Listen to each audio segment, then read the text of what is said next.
I'm uploading copyrighted content on Patreon at Cultivation Audiobooks*. You can follow and request any novel you'd like. Please like, follow, and comment on the videos of this YouTube channel. It's free for you and a great motivation for me. Chapter 77. Arc 7. Buzz, Interlude, Hannah walk. The soldier barked in Turkish. He jammed his gun between her shoulder blades, hard. He was twice as tall as her, far stronger than her, so there could be no fighting or resisting even if he wasn't armed. She stumbled forward into the shrubbery and trees, and branches scraped against her forearms and face. 1 foot in front of the other, Hannah told herself. Her feet were like lead weights as she trudged forward. The needles on the trees and shrubbery scraped against her skin. Even the twigs were coarse, almost thorny, catching on her dress and socks, biting through the cloth to scrape her skin and stab at her shoeless feet. Faster. The soldier threatened. He said something else, longer and more complicated, but Hannah's Turkish wasn't good enough to make it out. She looked over her shoulder and saw the man back the way she'd come. He made his meaning explicitly clear by waving his gun toward the other children, who were corralled in the midst of a half-dozen other soldiers. If she didn't move faster, someone else would pay for it. 7 years had given her village false confidence, let them believe that they were far enough away, secluded enough in the valley and forest, that they could escape the worst fighting of the ongoing war. That illusion had been shattered just hours ago. She had been hidden in the cellar beside her house. She had heard the screams and gunfire. Too much gunfire, considering how few working guns the men and women of her village had. Guns and bullets were too expensive when you lived off your garden and what you could hunt, and a trip to the nearest city to buy such things was dangerous. What they had were the leftovers, the handful of weapons taken off enemies by the guerrilla fighters and left behind or traded in barter when they passed through the village for supplies and medical care. Those who had the guns lacked the skill or training to use them. The fighters were supposed to defend them against people like this, stop them from getting this far. She hurried to take another step forward and flinched as a twig broke underfoot. The smallest of whimpers escaped through her lips. When the enemy soldiers had found her in the cellar, dragged her into a group with the 9 other children of her village, she'd known that her parents were already dead or dying. As the soldiers had marched them through the village and into the woods, she'd stared hard at the ground, tears streaming down her cheeks, unwilling to look at the blood, the bodies, that littered her hometown. People who she had seen every day of her life. Her eyes scanned the forest floor, but she had no idea what to look for. A hump of earth, twine, a dense patch of dry, brown needles. She took another step forward, waited for disaster. When it didn't come, she stepped forward again, paused. Only a short while ago, she had watched from a distance as Coven, the fat older boy that had once called her names, stepped forward and had his leg fall into a hole. He'd screamed, and when Hannah and the rest of the children had rushed forward to try and lift him out, they had only increased the volume of his shouts and the ferocity of his thrashing. With the Turkish soldiers watching silently behind them, Hannah and the others had used their hands to scrape at the hard, rocky earth, revealing the wooden stakes that were lodged in the sides of the hole. Each was set in the earth so they pointed downward at an angle, with some at the bottom to pierce his foot. Supple, the wood had bent, enough to let the leg fall down deep into the hole, but attempts to raise Coven had only pulled his leg and foot up into waiting wooden points. It was, she knew, one of the traps that had been placed by her village's hunters or by the guerrilla fighters that defended their village. They were all over, set throughout the woods, around her village, near roads and other important places. She had overheard one of the fighters describing this very trap to her father. She had been told, over and over, that she wasn't to play in the woods for much this reason, that if she had to travel into the woods for any reason, she needed an adult to guide her. The full reality of it hadn't registered until she saw what had happened to Coven. They had tried for a long time to dig the boy's leg free, knowing as they uncovered more and more of his pierced leg, saw the injuries and the quantity of blood, that he wasn't going to be able to walk very far. It was hopeless, they knew, but Coven was someone they had gone to school with. Someone they had seen every day. A soldier had put an end to their efforts with a bullet through Coven's head, making Coven the second of the children to die. Hannah was picked to go next. To test the path, she clutched the front of her dress, balling the fabric up in hands that were still covered in dirt and scrapes from her efforts to dig Coven free. 1 foot in front of the other. Every single one of her senses was on edge. She was hyper-aware of the rustle of dirt underfoot, the scrape of pine needles against the fabric of her dress. She could feel the warmth of the sun heating her skin when she stepped into a spot where the light filtered through the pine trees. She blinked hard to clear her eyes of tears. So stupid. She needed to be able to see any clue, any at all, to see a trap. Crying was the worst thing she could do. One foot in front of the other. She stopped. Her feet refused to go any further. Trembling, she looked around. If she took one more step, she knew she was going to die. There was no rationale for it, no reason or clue. This patch of forest was no different from the rest. A bed of red-brown needles underfoot, shrubs and trees pressing in around her. But she knew, whether she took a step forward, to her right or left, she would be stepping into a trap. A hole like the one that caught Coven, or perhaps an explosive device, like the one that took Ashti. At least she'd gone quickly. The soldier that was watching her called out from a distance behind her, the ever-familiar walk. That was a threat and an order at the same time.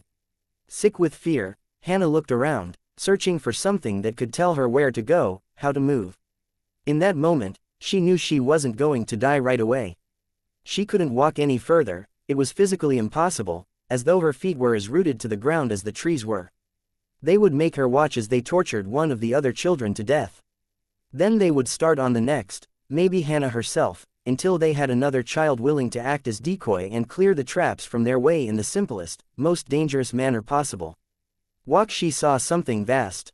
It wasn't big in the sense that the trees or even the mountains were big. It was big in the way that transcended what she could even see or feel. It was like seeing something bigger than the whole wide planet, except more, this thing that was too large to comprehend to start with, it extended. She didn't have a better word to describe what she was perceiving. It was as though there were mirror images of it, but each image existed in the same place, some moving differently, and sometimes, very rarely, one image came in contact with something that the others didn't. Each of the images was as real and concrete as the others, and this made it big in a way that she couldn't describe if she were a 100-year-old scholar or philosopher with access to the best libraries in the world.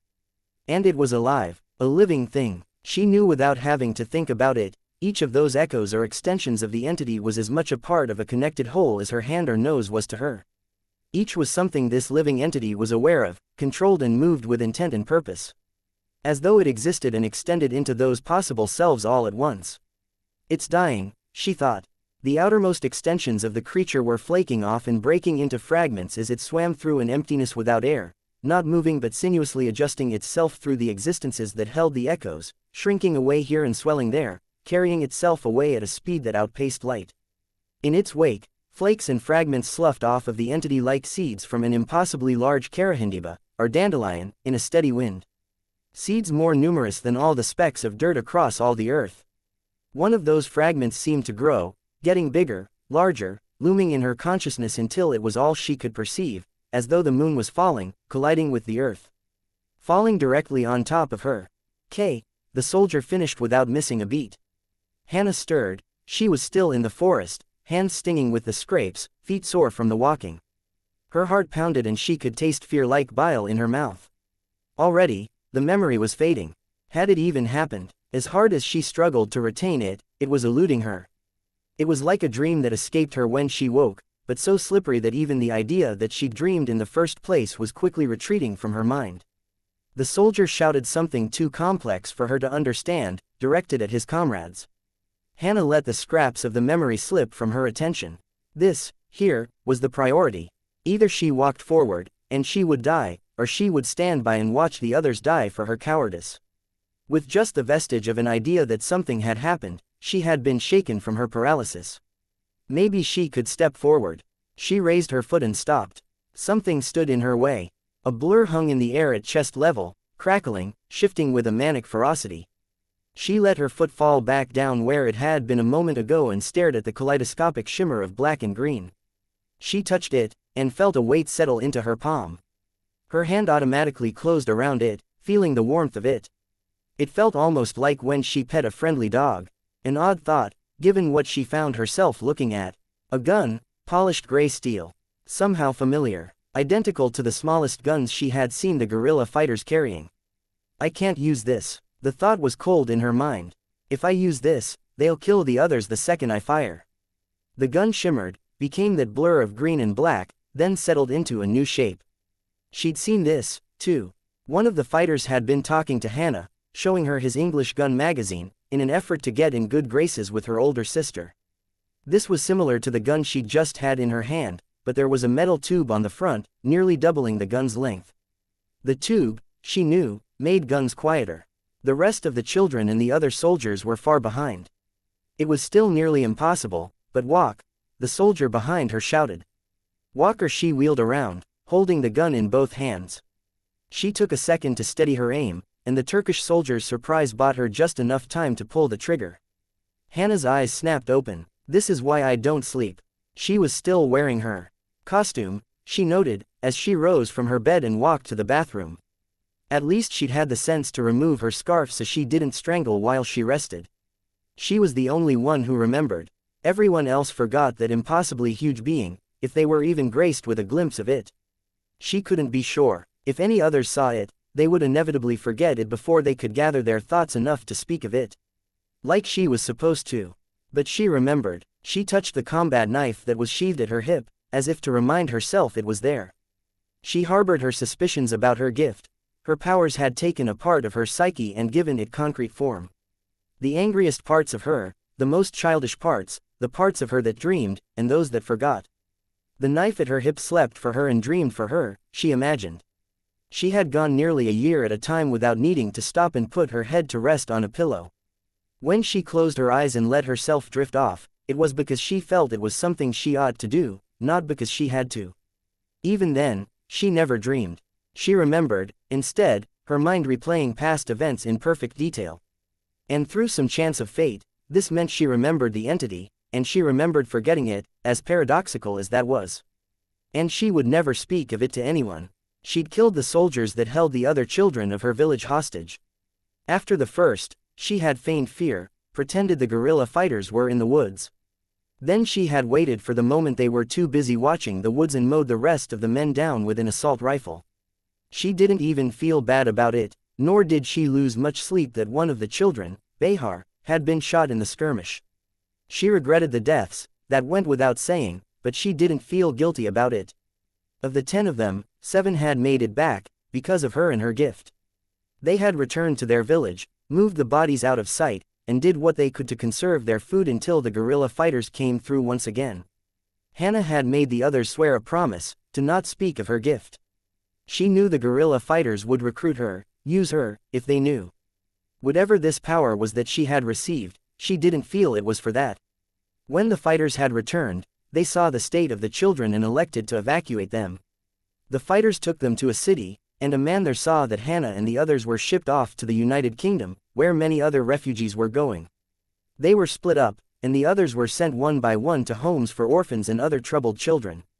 Hannah's turn came late, nearly last, and she was taken to fly on another airplane to her own new home. It was there she ran into difficulty.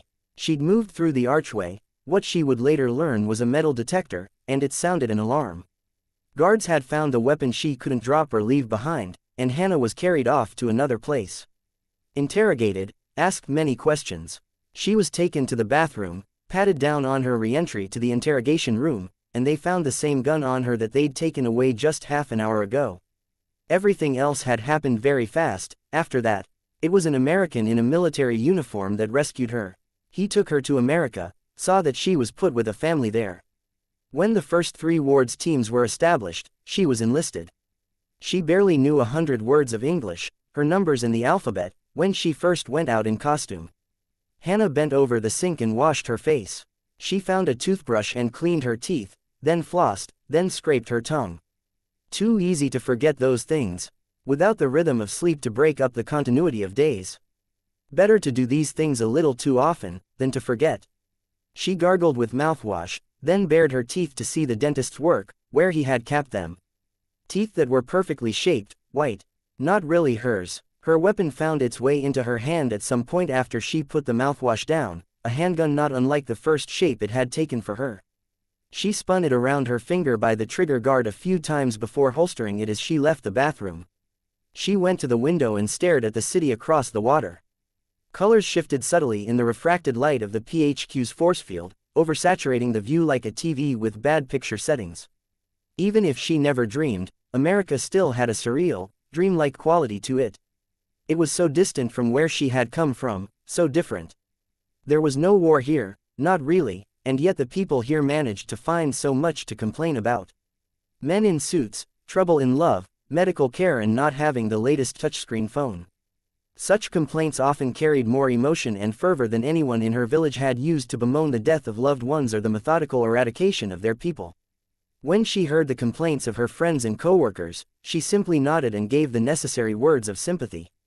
Bright lights and conveniences and wanting for nothing and televisions and sports cars and capped teeth and chocolate and the list went on. It had taken her the better part of a decade to even start getting used to it, and everything moved so fast that any time she thought she was getting a grasp on it, there was something new, something she was supposed to know or understand. She'd accepted without complaint when her adoptive parents told her to start writing her name in the more American, Hannah. She'd agreed and signed the papers when they took the last name her parents had given her and replaced it with their own. Small things, so minor, compared to what she had seen and done. It didn't bear complaining about. Everyone praised her for how dutiful she was in school and her training. She never gave up, never quit. Why should she? This was nothing compared to those hours she spent in that forest. So hard to believe that the events from her dream had occurred just 26 years ago. It never felt entirely real. More than once, she had let herself begin to believe she'd died, that she'd taken that step forward and never made it out of the forest. She had made mistakes when she let herself think that way, had put herself in too much danger, back in her earliest years as a hero. Now, when she found herself slipping into that mindset, she often tried to sleep. Her memories as she slept were perfect, unblemished, almost more real than real life, which was why she never did it too often. Ironic, given how necessary it often was, to keep her grounded in reality. She'd grown to love this country. Truly love it, for what it stood for. She'd had to fight to wear the flag as part of her costume. America wasn't perfect, but nothing touched by human hands could be. There was greed, corruption, selfishness, pettiness, hatred. But there were good things too. Freedoms, ideas, choices, hope and the possibility that anyone could be anything, here, if they were willing to strive for it.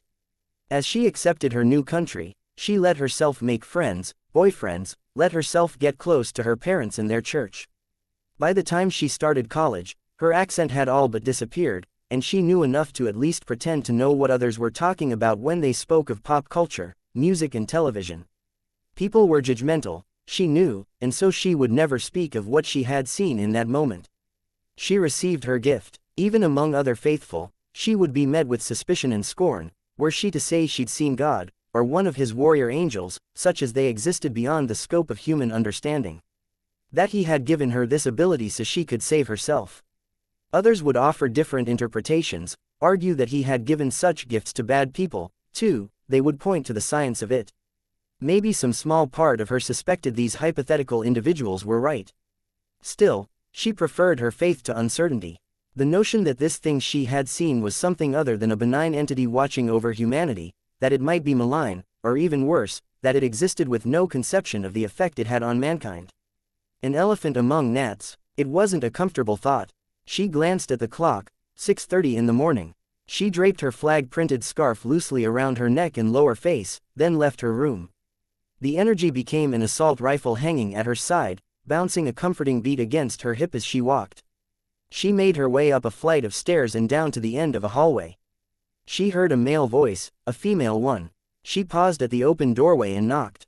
"Yeah," Armsmaster called out. "Am I interrupting?" "No, come on in," he replied. She stepped into the room. It fell somewhere between a workshop and an office. 2 spare suits stood at one side of the room, each with minor functional differences. A set of halberds were placed on a rack behind Armsmaster's desk, one shattered in pieces. One of the spaces on the rack was empty. Armsmaster had the halberd in front of him. "You worked too hard and forgot to go to sleep again, Colin?" Hannah asked, though the answer was obvious. He frowned, reached over to his computer and hit a button. He saw the time, muttered, "Damn it. Good morning, Miss Militia," a woman's voice came from the computer. Hannah blinked in surprise. "Dragon. Sorry, I didn't realize you were there." "Good morning. You're up early," Dragon commented. "And you were out late, from what I'm seeing on the web." "Trouble sleeping." "I don't sleep," Hannah confessed. "Not really, since I got my powers."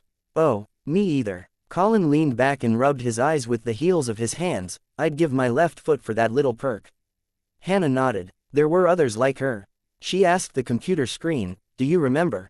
Sorry, I don't understand, Dragon replied.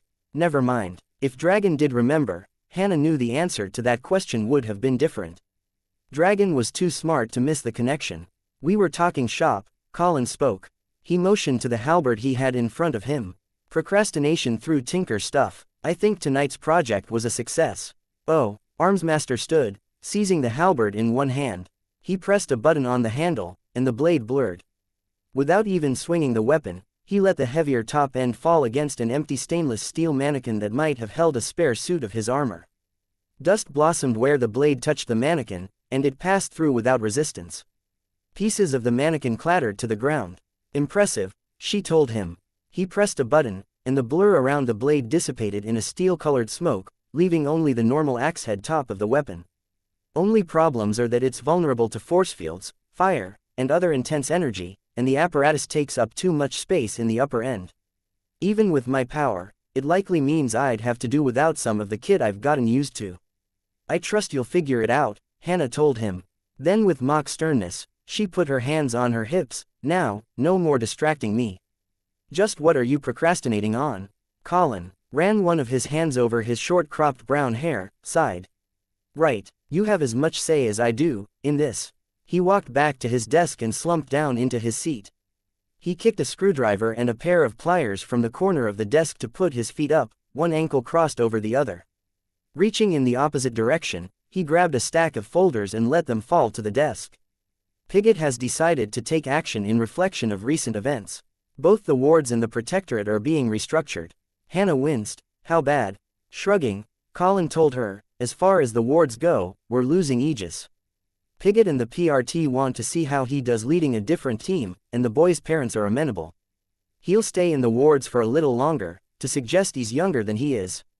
A shame. Who do we get? It's a swap. It'll be Weld from the Boston team.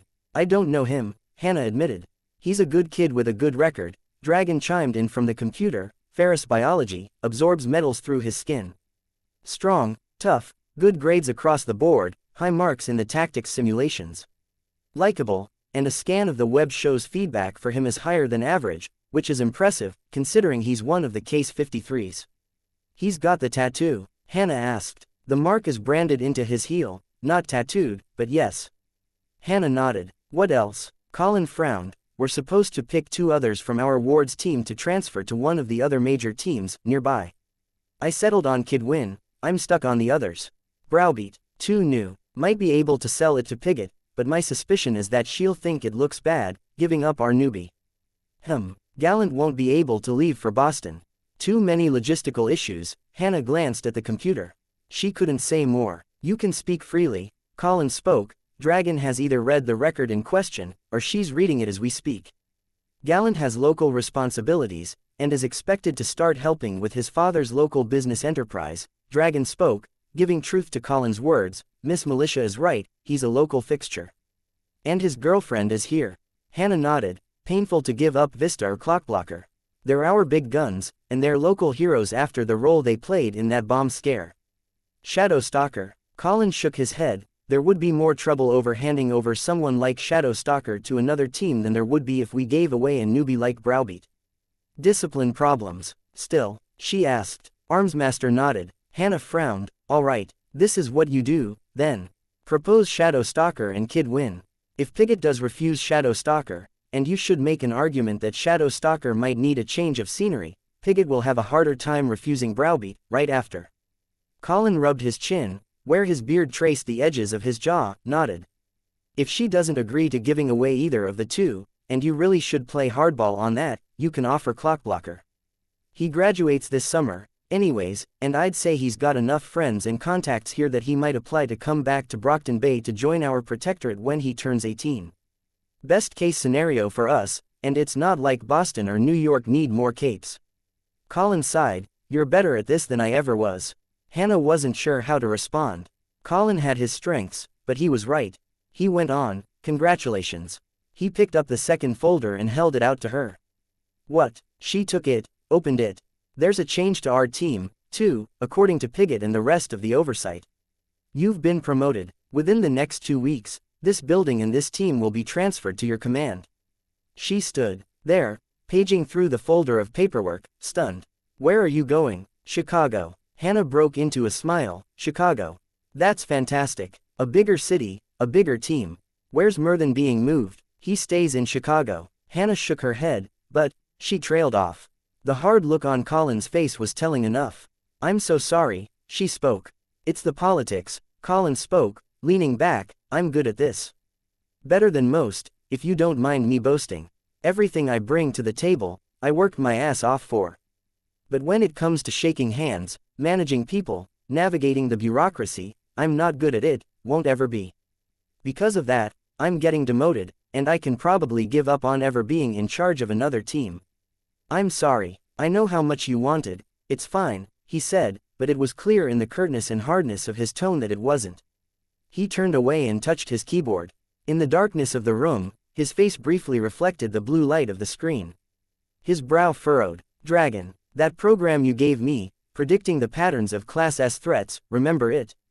I made a few modifications, to see if I couldn't catch any highlights. I'm running a dozen of them concurrently. 1. I called HS-203. I want you to look directly at this.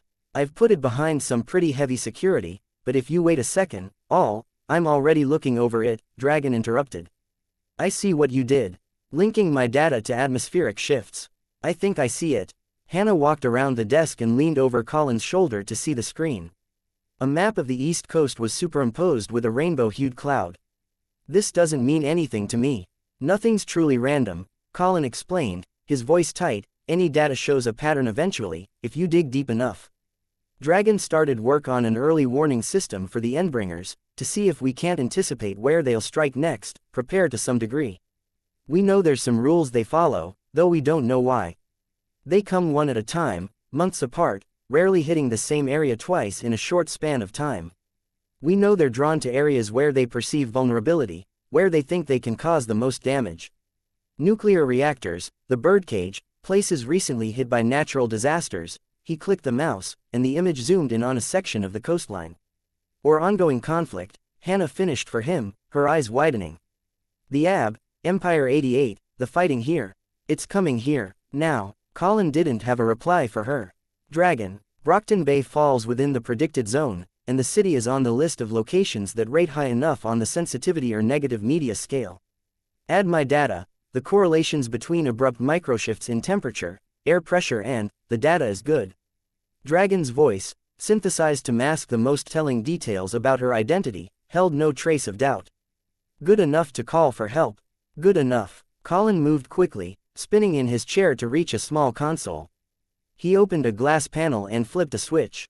Air raid sirens immediately began their ominous whine. Dragon, I'll contact Pigott and the Protectorate teams. You get hold of everyone else that matters. You know who's most needed. Already on it. He turned to Hannah, and their eyes met briefly. Much was communicated between them in that moment, and she wasn't sure she liked what she saw in his eyes. A glimmer of hope. Miss Militia, recruit the locals, and we need a place to gather. She swallowed her concerns. Yes sir. Chapter 78. Extermination 8.1. The crush of bodies was a tide that Tattletale and I had to push through. There were 1,000 or more scared people in our immediate area, surging against and around us. Even, our costumes didn't give people much pause or reason to give us space. Thoughtless in their panic, the crowd was guided only by the barricades of policemen and police cars that had been established at the intersections to guide the masses to the shelters. Everybody had been informed, in the pamphlets that came in the mail and in schools, about emergency procedures. There were multi-level shelters spaced around the city, enough for people to hunker down in for a few hours. They'd all been told that they could bring our larger pets if the animals could be trusted to behave. They could bring only necessary medical supplies and what they could have on their person. People weren't allowed to use their cars, unless they were in one of the areas on the periphery of town. Too easy for there to be an accident in the panic and hurry, leaving everyone else stuck in a traffic jam when disaster arrived. But people were stupid, a chronic condition of our society, that so many people somehow thought they were special, the exception to the rule. In this panicked crowd, every rule was being broken. There were people with luggage on wheels, one kid carrying a lizard in a glass cage. People were pushing and shoving, shouting and swearing. Pets were reacting to the ambient stress with barks and snarls, dashing around and getting others tripped or tangled up in leashes. Tattletale and I passed 2 cars that were even making their way forward in the midst of stampede, inch by inch, honking their horns the entire time. Between the air raid sirens and the honking horns, I couldn't make out the words people were shouting. I could barely think. We reached a trio of police officers, who had used their cars and yellow tape to cordon off 2 sides of an intersection. I could see the eyes on the officer nearest me widen in recognition. He was about to say something, but the officer next to him put a hand on his shoulder, reached in the window of the police car. He pushed pieces of paper into each of our hands. I glanced over it, found what I needed, and gave him a curt nod. Tattletale grabbed my hand and pulled me away. The paper, labeled at the top with the words, Parahuman Response, contained a picture of our destination in black and white and directions on how to get there. It wasn't far, the area which divided the docks and downtown, a short distance east from the mall where Brian and I had gone. The closer we got to our destination, the more the crowd thinned out. We saw another crowd moving toward a different shelter as we got close, but we could avoid that by detouring around that particular set of streets. As we got close enough for me to wonder what direction to take, I saw the streak of smoke as a huge armored suit plunged down from the sky, just a block away. It was clue enough for Tattletale to pull me forward to follow it. Reaching the end of the street, we saw our destination on the other side of a nearly empty 4-lane road. The building was fairly nondescript. 6 stories tall, it featured dark brown brick and dark-tinted windows, and sat alone on a grassy hill. A nearly empty parking lot sat between us and the building, and a stretch of beach sat on the far end. People in PRT uniforms stood guard around the parking lot and entrance, and 4 of the 5 vehicles in the parking lot were PRT vans, with turret-mounted hoses and armored exteriors. As good an indication as any that this was the meeting place. Past the hill and to the left was Dragon, in a mechanical suit that was as large as 2 PRT vans put together, 4-legged, with what looked like a single jet engine on top, still smoking from her recent flight. On either side of the engine or oversized jetpack or whatever it was, were 2 shoulder-mounted missile launchers, each preloaded with 4 missiles longer than I was tall. She was facing the water, unmoving, like a gargoyle standing guard. I saw what she was watching. A storm cloud in the distance. It hung over the water with an opaque curtain of rain descending down from it. It was gradually getting closer. As we approached the parking lot, a squad of PRT officers blocked our way. I felt a moment's trepidation. Were any of these the same people we'd attacked at the Protectorate's fundraiser? I couldn't tell, with their helmets and tinted face guards covering their faces. With a sound like a muffled thunderclap, a half-dozen people appeared in the center of the empty lot. When I saw who they were, I was awestruck. That wasn't hyperbole or whatever, I was using the word awestruck in the original, zero embellishment sense of the word. Alexandria stood at the head of the crowd that had just arrived. Her head turned from one side to the other as she surveyed her new surroundings, the long, straight black hair that spilled from the back of her helmet sweeping from one side to the other. She was everything that made you think. Superheroine, athletic, tall, muscular, but still feminine. Her costume was black and light gray, with an image of a tower in the center of her chest, and she featured a wide, heavy cape that flowed over her shoulders and draped onto the ground beside and behind her. Alexandria, her team, people I recognized but couldn't necessarily name, followed behind her in a loose formation. Only one man in a blue and black uniform and cap stayed behind in the middle of the parking lot. He looked around for a few moments, then disappeared with a crack and a whoosh, smaller than the one that had brought the entire group there. Tattletale and I circled around the parking lot, to avoid getting in the way of any incoming teleporters. We were nearly to the door when we heard another group arrive behind us, the same way Alexandria had come. Teenagers, this time. I couldn't place them, but the brighter colors of their costumes led me to suspect they were heroes. The man who'd teleported them in said something I couldn't make out over the wailing air raid sirens, and they quickly set to marching in our direction. Leading them out of the parking lot was a shirtless, muscled boy with metal skin, eyes and hair and a strange texture to his shoulders and spine. Among other things, I noticed the tines of a fork sticking out near his neck, and what might have been the wires of a chain-link fence half melted into his opposite shoulder. But where that strange half-melted metal texture didn't cover him, his metal body was exceedingly detailed and refined. His skin was a dusky dark gray metal with the slightest of swirls of lighter metals in it, and his Adonis, musculature was perfectly etched out in the metal, with silver lines tracing his muscle definition like veins of metal in raw ore. His eyes, too, were silver, and 2 lines ran from the corners of them down his cheekbones and to the sides of his jaw. He clapped one heavy hand down on my shoulder as he passed me and offered me a tight smile. It seemed we were allies, at least for the time being. Tattletale and I followed his group into the building. Folding chairs had been set into rows and columns in the center of the lobby, facing a trio of widescreen television sets, which in turn were backed by a series of large windows overlooking the beach. Through the windows, we had the perfect view of the looming storm. As daunting as the approaching clouds were, what drew my attention was the crowd. There were people filling the lobby. Only a few were local. Empire 88 was here, at the back corner of the room. I saw Hookwolf there, half covered in a layer of his metal hooks and barbs.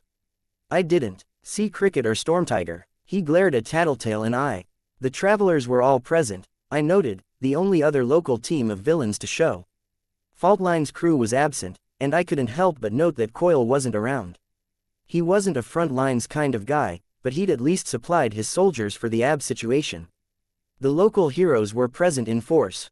I wasn't surprised. Skipping this fight, as a hero, let alone a team of heroes, would be unforgivable to the public. Aegis was talking with the metal-skinned boy who'd arrived at the same time as Tattletale and I. A large group of 15 or so other teenagers were gathered and talking amongst themselves. There was some joking, the occasional laughter, but it felt forced, strained. False bravado. I was assuming they were all wards, from at least 3 different cities. The kids from New Wave were near the wards Glory Girl, Panacea, Laserdream and Shielder, but they weren't really joining in with the conversation the wards were having. I could see Glory Girl and Gallant standing together, she was holding his hand. Panacea was sitting backwards on a chair just beside where Glory Girl stood, her arms folded over the chair back, chin resting on her wrists. She glared at the two of us, though the look was mainly directed at Tattletale. Near Panacea, the adults of New Wave had pulled the folding chairs into a rough circle so they could sit while they talked in a bit of a huddle. The Protectorate was present, and it wasn't just the locals, but the big guns. Armsmaster, standing a little taller and looking more confident than I'd seen before, with not 1 but 2 halberds connected to his back, was having a quiet conversation with Miss Militia and Legend. It took me a second to absorb that picture. That was the head of the Protectorate, the leader of the largest team of capes in the world. What's more, he was right in front of me, having a conversation with someone I'd talked to. Ridiculous as that sounded, it affected me. Legend sported a skin-tight blue costume with a design in white that fell somewhere between flame and electricity in style. He had a perfect physique, one I didn't mind giving a second glance over, a strong jaw and wavy brown hair.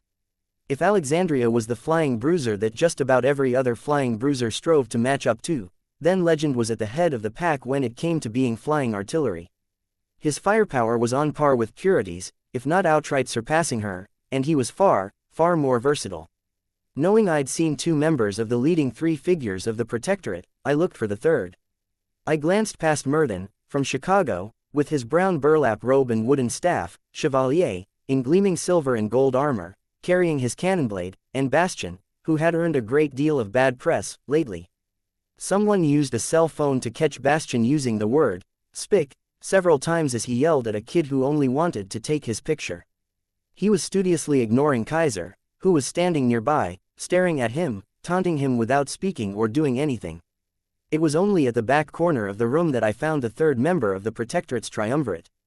Eidolon stood behind one of the large television sets, staring out the window. He wore a blue-green skin-tight suit that expanded into a voluminous hood, cape and sleeves that draped over his hands. The interior of the hood and sleeves wasn't shadowy, but illuminated with a soft green light. Debating the relative strengths of various capes was common enough, in the schoolyard and elsewhere. If Alexandria and Legend fought, who would win? Would Boston's Protectorate win against Brockton Bay's team? What if you removed Boston's weakest members until the sides were even in number? When the question inevitably got to who was the strongest, the Big Five were generally ruled out, in the sense of, well, yeah, but besides them. Xian got counted as a part of that group because the powers he did have were head and shoulders above just about everyone else's. Eidolon was almost the opposite, because he had every power, though he could only hold on to a handful at a time. Then there were the Endbringers, because they mandated situations like this, where even Xian or Eidolon plus multiple teams of capes weren't necessarily enough. Sure, some loyal people might argue that Legend was better than Eidolon, or maybe even some other cape like Dragon or Alexandria. Generally speaking, though, Eidolon was a top dog. I looked away from Eidolon, to check out the rest of the crowd. There were a few other unofficial teams of heroes, including Haven, the Christian team from the Bible Belt, and 2 teams with corporate sponsorship that were being very careful to not interact with one another. Some sort of bitter rivalry, there. A scattered few independent heroes and villains were around as well. Few I could name. I saw a girl dressed up like an old-fashioned doll. Parian. She was local, and she wasn't hero or villain. A rogue, who only used her powers for business or entertainment. She could sometimes be seen doing some promotion for a store downtown, giving life to some massive stuffed animal or a store mascot. She'd done an interview in a magazine I'd read back before I had powers, and I knew she was a fashion student, though she wasn't revealing just who she was until after she was more established. She looked as though she were trapped in a conversation with a curly-haired, dimple-cheeked villainess that looked no older than 8, who wore a frock that was maybe from the same period as Parian's. The pseudo-child was Bambina, if I was remembering right. Parian was rescued by one of the out-of-town wards, a girl in a skin-tight costume with a visor covering her eyes, nose and ears, with a quiver of what looked like giant needles and a massive crossbow. The ward said something to Bambina, who scowled and managed to look cute while doing it. Then the heroine ushered Parian over to where she'd been talking with Shadow Stalker. What in the world could that group talk about? I might not have been alone in thinking that. Shadow Stalker seemed unimpressed with the new addition to their group, judging by her body language. Tattletale spotted the Undersiders before I did. I'd been looking for Bitch and the dogs as things that would stand out in the crowd, but they weren't present. Tattletale squeezed my hand and gave me an apologetic smile before letting go, patting me on the upper arm, and crossing the room to head over to where Gru and Regent sat. The 2 boys glanced my way, then turned their attention to Tattletale. Ignoring me. That really stung. It was sort of inane that I was concerned over something like that, given the seriousness of the present situation. We were here because we faced the very real possibility of facing down one of the Endbringers. I shouldn't be worried about broken friendships. But I was worried about it, stupidly. I felt like I was back in school, the only kid left when everyone else had found their groups, and a hit to my confidence was not what I needed on a day like this. I looked for a place to sit, and settled for a chair in the overall vicinity of the Undersiders and the Travelers. Sundancer glanced at me, noted my presence, then she seemed to go out of her way to avoid looking at me again. That caught me off guard, because I'd somehow let myself believe I'd left our cooperative battle against Lung with a good impression. It seemed she wasn't so willing to look past the fact that I'd carved out Lung's eyes. Feeling more and more like an outsider, more out of place, I watched as others filed into the room. More of the Protectorate, and a small few members of the guild. Narwhal turned heads as she entered the lobby. She stood 7 feet tall, with a curtain of glossy, pale hair extending almost to the backs of her knees. She was unclothed, not even wearing a skin-tight costume on her long-limbed body, but it somehow wasn't obscene. Her skin was layered with fine crystal scales that caught the light and scintillated with faint rainbow hues. A single horn stood out from the middle of her forehead, 3 feet long. She ignored stares as she found a space to lean against a wall near the front of the room. She had her chin against her chest with her eyes closed, as though she were resting or concentrating. Or maybe it was a habit she'd picked up when standing straight meant stabbing the average ceiling with her horn. Yet more were continuing to arrive when Armsmaster and Legend turned away from their conversation and walked up to the front of the room. The din in the room quieted, and every set of eyes was on them. Legend cleared his throat. He had the kind of voice that you listen to. We owe thanks to Dragon and Armsmaster for their early alert. We've had time to gather, and that means we have just a few more minutes to prepare and brief for Leviathan's arrival, instead of jumping straight into the fray as we arrive. With this advantage, some luck, teamwork and hard effort from everyone, I hold out hope that this could be one of the good days. A pre-battle speech from Legend. It almost made the lousiest, most painful and dangerous situations I'd put up with since putting on my costume worth it. But you should know your chances going in. Given the statistics from our previous encounters with this beast, a good day still means that 1 in 4 of the people in this room will probably be dead before this day is done. Or not. Chapter 79. Extermination 8.2. There was a quiet murmur through the room at Legend's words. 1 in 4 dead, and that didn't mean the rest of us would get away unscathed. I'm telling you your chances now because you deserve to know, and we so rarely get the chance to inform those individuals brave enough to step up and fight these monsters. The primary message I want to convey, even more than briefing you on the particulars of his abilities, organizing formations and battle plans, is that I do not want you to underestimate Leviathan.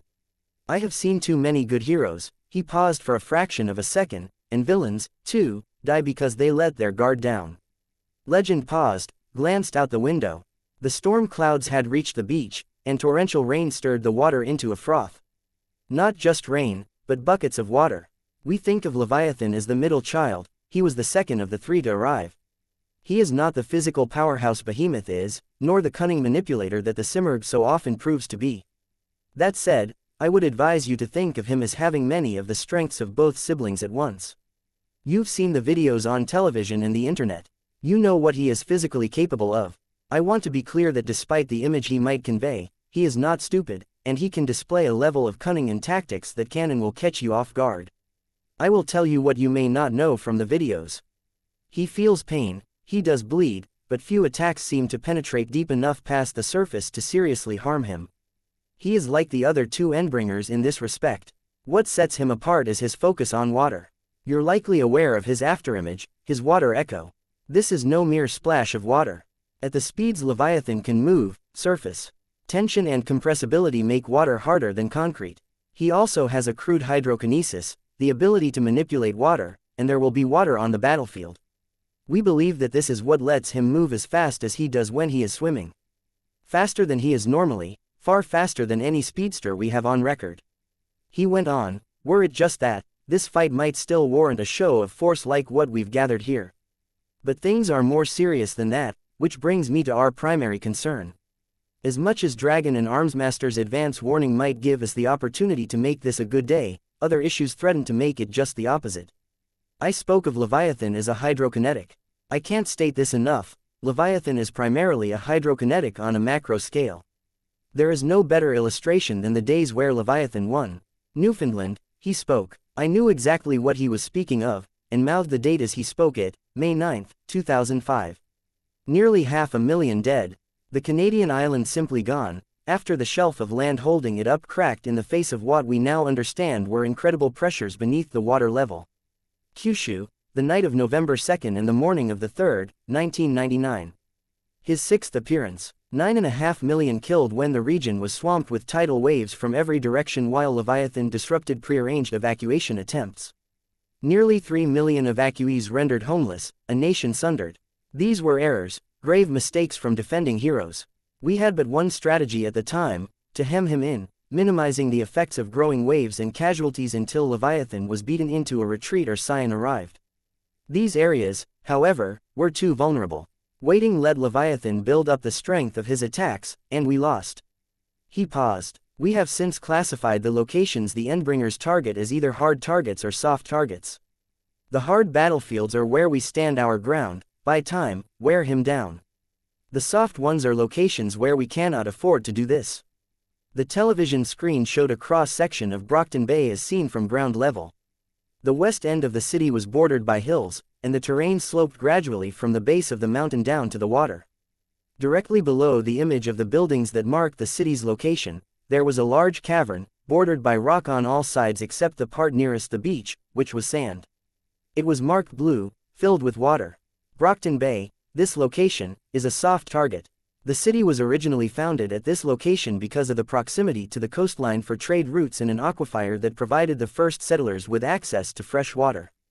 This aquifer, essentially an underground lake beneath the city, is our weak point. From the moment Leviathan shows himself, we expect Leviathan will stir and manipulate this underground reservoir to erode the surrounding sand, silt and rock.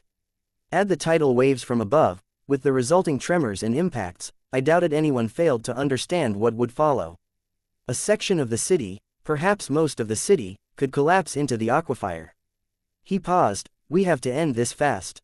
Each wave he brings on top of us is stronger than the last. This means we have two priorities. First, we cannot let him out of our sight. From the moment the battle is initiated, we hem him in, sustain an offensive onslaught. If we let him slip past our defensive lines, precious time will be wasted chasing him, getting him in another situation where we can contain his movements. Our second priority is that we need to find ways to hurt him. If you cannot, if your attacks are deflected or prove otherwise useless, work to support those who can. It is vain to hope to kill him, but he can be whittled down enough that he will flee back to the ocean, and if we hurt him enough, it may delay the time before he is capable of making another attack elsewhere. Legend frowned. The windows were rattling with the force of the rain against them. It was almost impossible to see through them with the water that streamed down, and the overall gloom beyond. This is what the Endbringers are. As of yet, we've been unable to stop them, unable to get through even one confrontation without grievous losses, be it civilian casualties, the loss of a city, or the loss of the lives of some of the bravest and strongest of us. And they will keep coming, one after another, winning these small victories, and winning some major ones. You are doing a good thing. The greatest thing. This is why we are tolerated, why society allows and accounts for the capes that walk the streets and fight in its towns. Because we are needed for situations like this. With your assistance, we can forestall the inevitable. Your efforts and, if you choose to make them, your sacrifices, will be remembered. He looked to Armsmaster. Armsmaster spoke, authoritative, less impassioned, but confident. The wards are handing out armbands of dragon's design. These are adjustable to slide over your arm and should be tightened around your wrist. The screen on the top of the armband notes your position on a grid, as well as Leviathan's last updated location. Use this. You'll also note there are 2 buttons. The button to the left lets you send messages to everyone else wearing an armband. It will not, unless you are a member of the Protectorate or otherwise a veteran of these fights, directly communicate what you say to everyone else wearing an armband. Dragon has a program screening messages and passing them on through the network based on priority, to cut down on unnecessary chatter that could distract from crucial information. If you must bypass this 3 to 5 second delay, speak the words, hard override, before conveying your message. Abuse of this feature will lose you the ability to send any further messages. The second button is a ping. Use it in the case of an emergency, to alert others if you are in danger or hurt. If it is not an emergency, but you want assistance, such as a flyer to get you to another vantage point or you see an opportunity to turn the tables, press both buttons, tell the armband what you want. Dragon's program will prioritize your needs, with assistance being directed your way if others are not occupied with more pressing matters. The armband tracks your condition and will automatically send a ping if you are badly injured or unconscious. Legend called out, Capes. If you have faced an Endbringer before, stand. I watched as the rest of the Protectorate, about a third of the out-of-town wards, Bambina, half of a commercially sponsored Cape team and the travelers stood. I couldn't help but notice Armsmaster lean over toward Miss Militia, whisper something in her ear, and point at the travelers. Miss Militia shook her head. When in doubt, follow the orders of the Protectorate first. We have trained, organized and planned for this. The others who are standing, now, are the ones you listen to if we aren't contradicting their order. They have been through situations much like this, you go with their instincts. We are splitting you into groups based on your abilities. If you are confident you can take a hit from Leviathan and get up afterwards, or if you have the ability to produce expendable combatants, we need you on the front line. You will be directed by Alexandria and Dragon. As a share of the crowd moved toward one corner of the room, Armsmaster stepped down from the podium to approach Tattletale. Gru and Regent, where's Hellhound? At least call her by her real name. Tattletale glared up at him, she's not here. You knocked her dogs around enough to know they aren't that tough, and that means you're implying they're expendable. Be glad she wasn't around to hear that and figure that out. Armsmaster opened his mouth to respond, but broke off when Legend called out his name. Armsmaster and Chevalier will be leading the hand-to-hand combatants who do not fit in Alexandria's group. Anyone who thinks they can harm or hamper Leviathan in close quarters, you'll be assisting in reinforcing the front line. Armsmaster strode away from the Undersiders, and I saw Assault, Battery, Brandish, Knight and Fog move to join that group, among others. Smaller than the first group, but I suppose it took a certain amount of bravery to be willing to get close to an Endbringer when you weren't invincible or close to it. The boy with the metal skin began to pass through my row.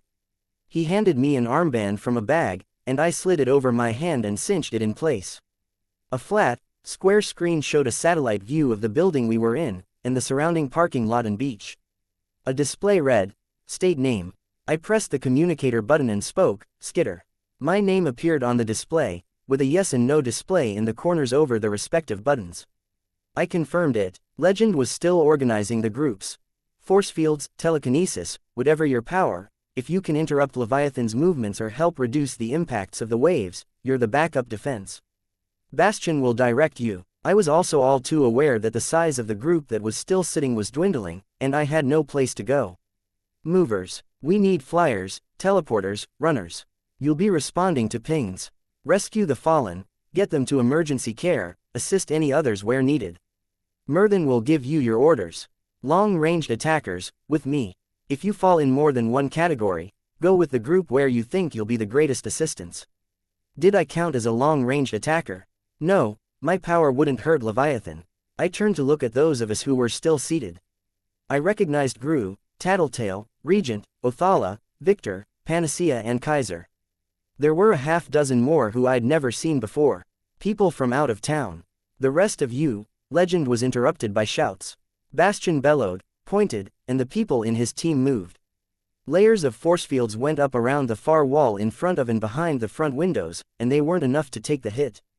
The building rocked with an impact, the force fields to the left collapsed, and the water began to rush in, carrying chunks of brick, glass and the metal window frames into the lobby. One of the television screens toppled in the onrushing flood. The other two showed a flickering series of images, a half-second of each. The coast of Brockton Bay being struck with a wave. The ferry, the harbor down at the south end of town, the boardwalk, all smashed by the initial wave. I saw a glimpse of a tall figure in the middle of one shot, little more than a blur behind the spray of water and the rain. There was a loud groan, and the ceiling at one corner of the room began to descend swiftly toward the ground.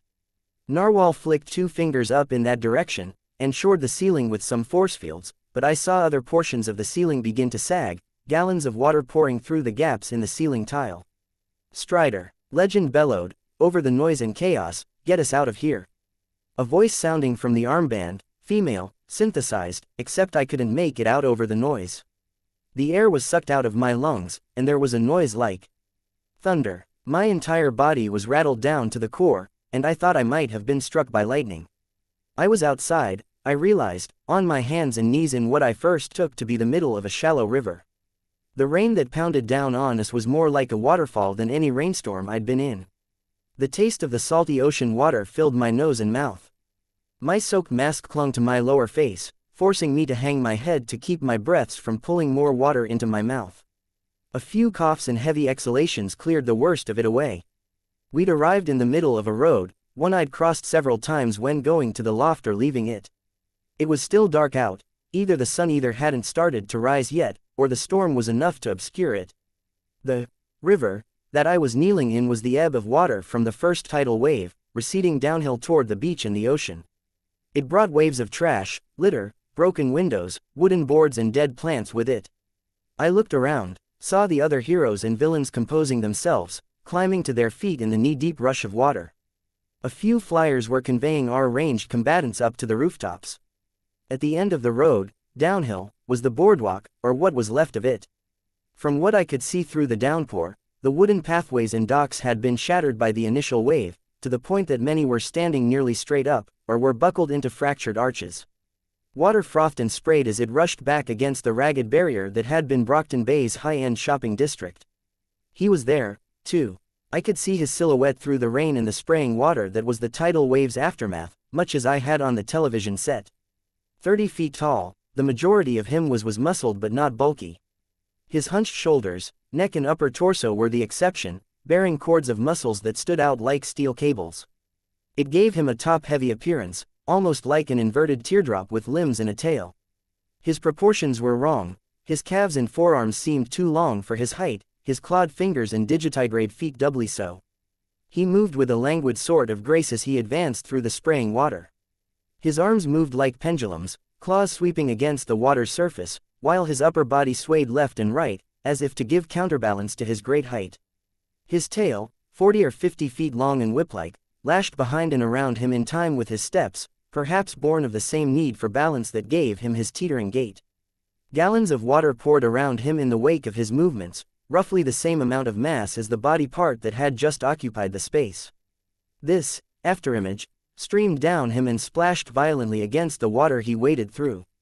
As he got closer to the heroes and villains that were organizing into lines, shouting something I somehow couldn't hear over the buzz of fear and adrenaline, I could almost make out his face. It was something you never really saw in the videos or pictures. He had no nose or mouth, no ears.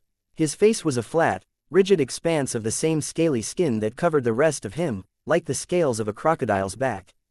The hard, featureless plane of Leviathan's face was broken up only by 4 cracks or tears, 1 on the right side of his face, 3 on the left. In each of those dark gaps, the green orbs of his eyes glowed with a light that pierced through the rain.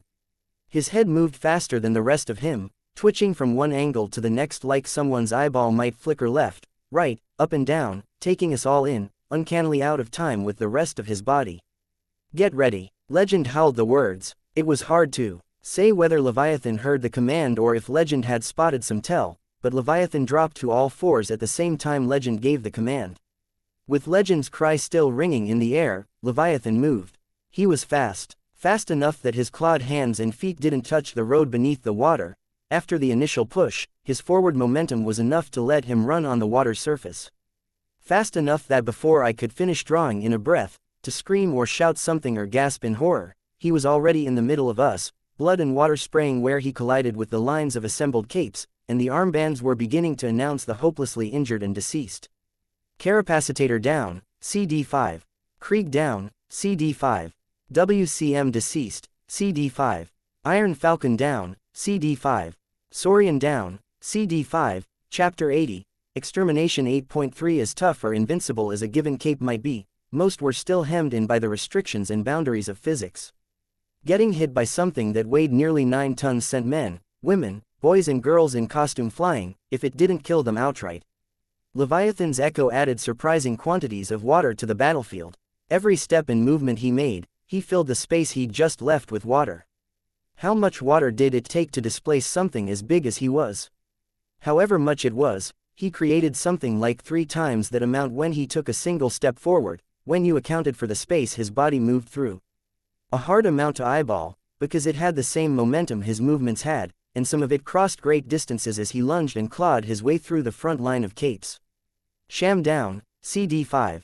Acoustic deceased, CD5. Harsh Mistress down, CD5. Resolute deceased, CD5.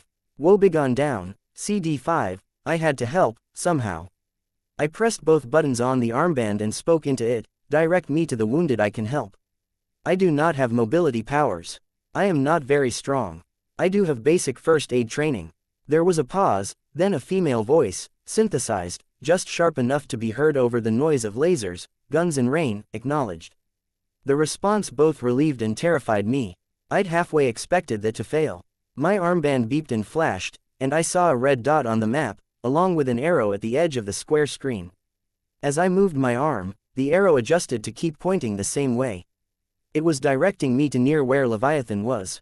Lashing out with tail and claws, he was advancing steadily through the ranks of defenders.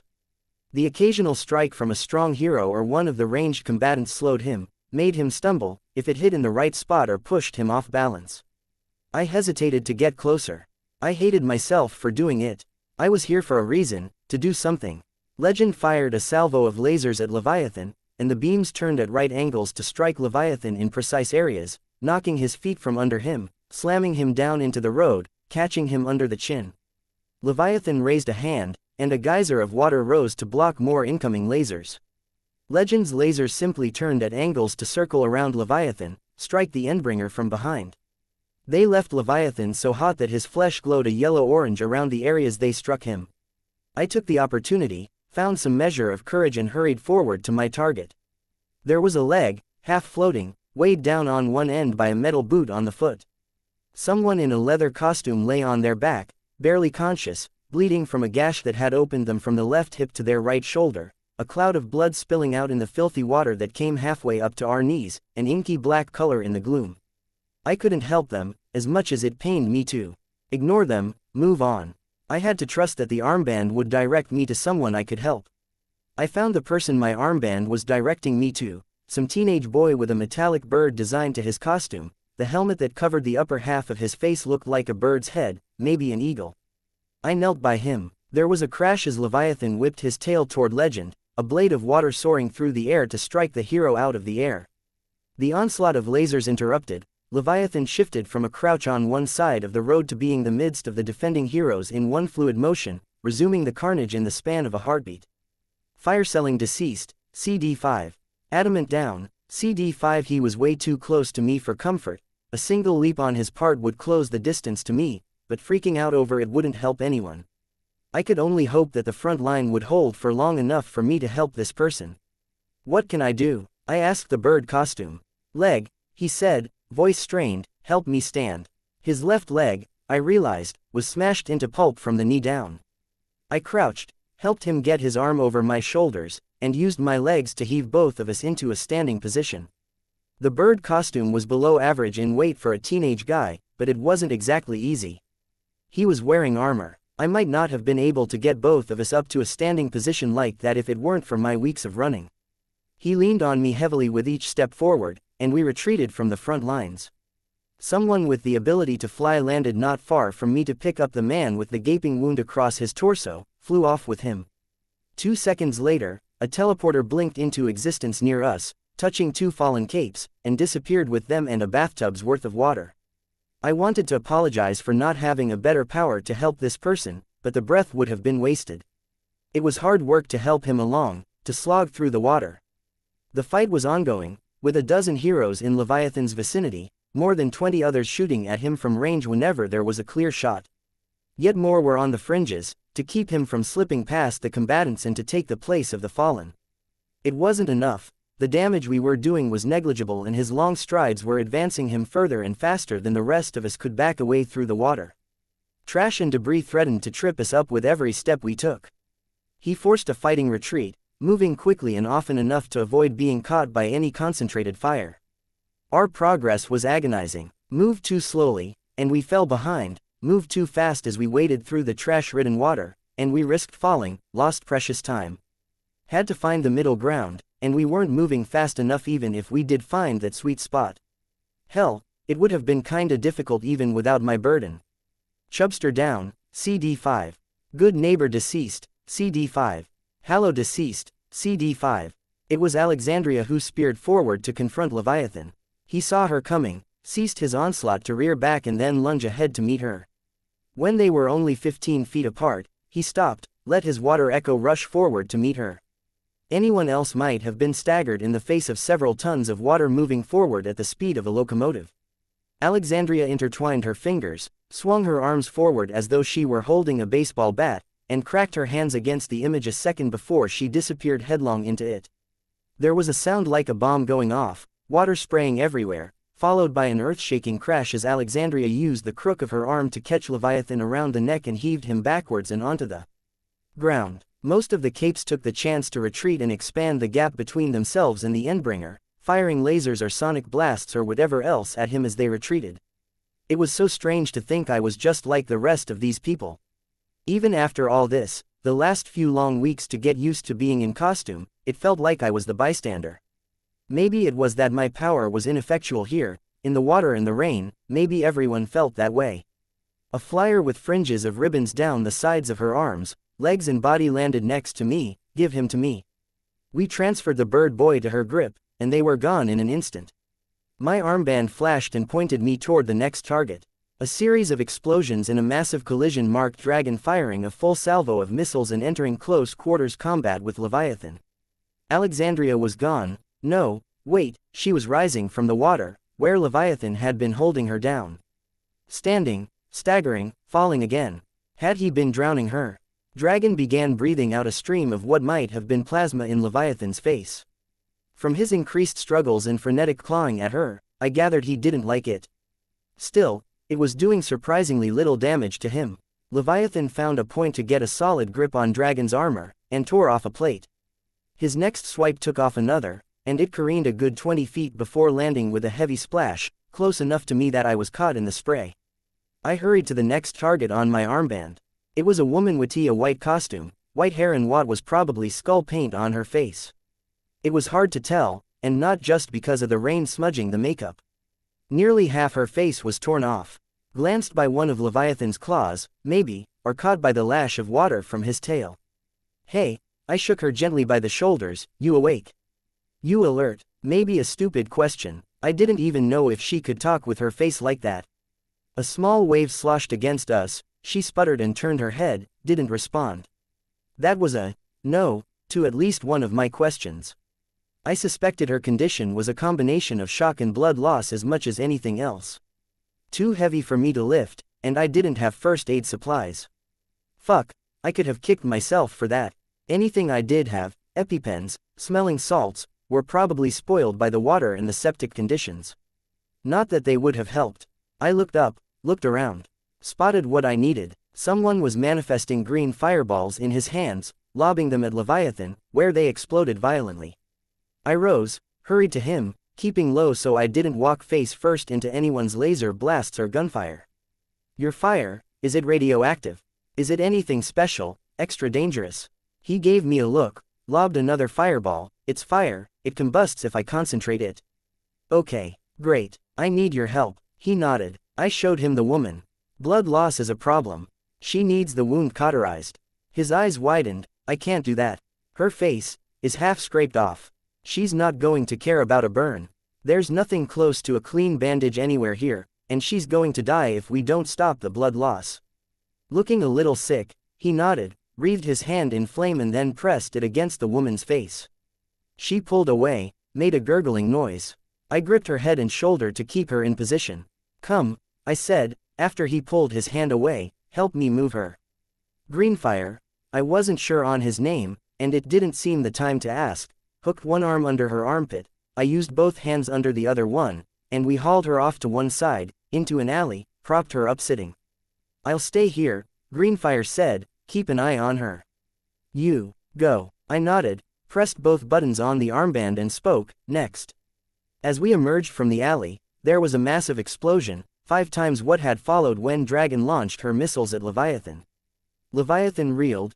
He had a shallow burn along one side of his neck, more on his face. One of the 4 glowing orbs of eyes were dim, but it wasn't as much damage as I might have suspected.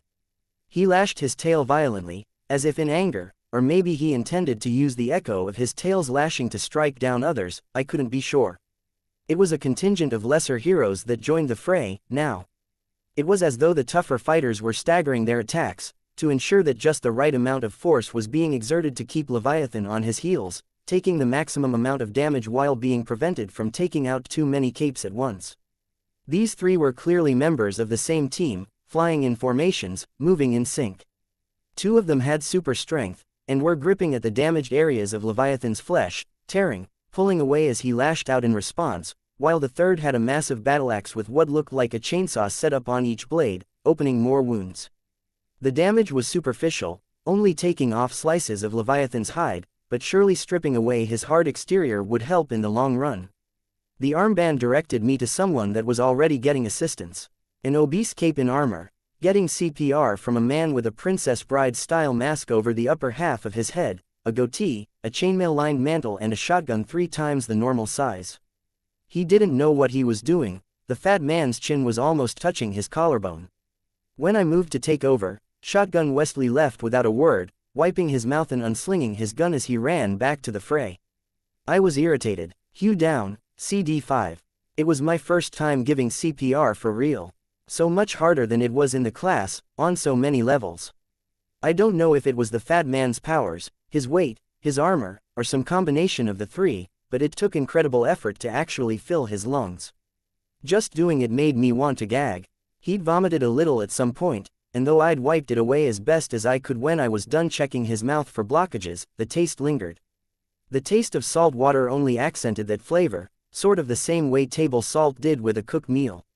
Strapping lad down, CD5. Intrepid down, CD5. I was aware of Narwhal stepping into the fray, in my peripheral vision. She raised her hands, manifesting a dozen force fields like oversized crystal shards around her, then flicked them forward. Like guillotine blades, the force fields raced toward Leviathan, faster than the eye could follow, sunk into his flesh. Those that glanced off stopped midair to turn around, edges against his body, getting in the way of his legs moving. There was a horrendous crash. I looked up, pausing to catch my breath, saw the remains of a car falling apart around Leviathan. Another crash, a piece of rubble turning to dust from the speed of the impact. I couldn't see through the bodies, but I had an idea of who it was. Ballistic. A dumpster hit Leviathan in the upper body with the speed of a bullet, and he folded backward, his shoulders hitting the ground while his legs and feet were still held against the ground by a mess of razor blade force fields.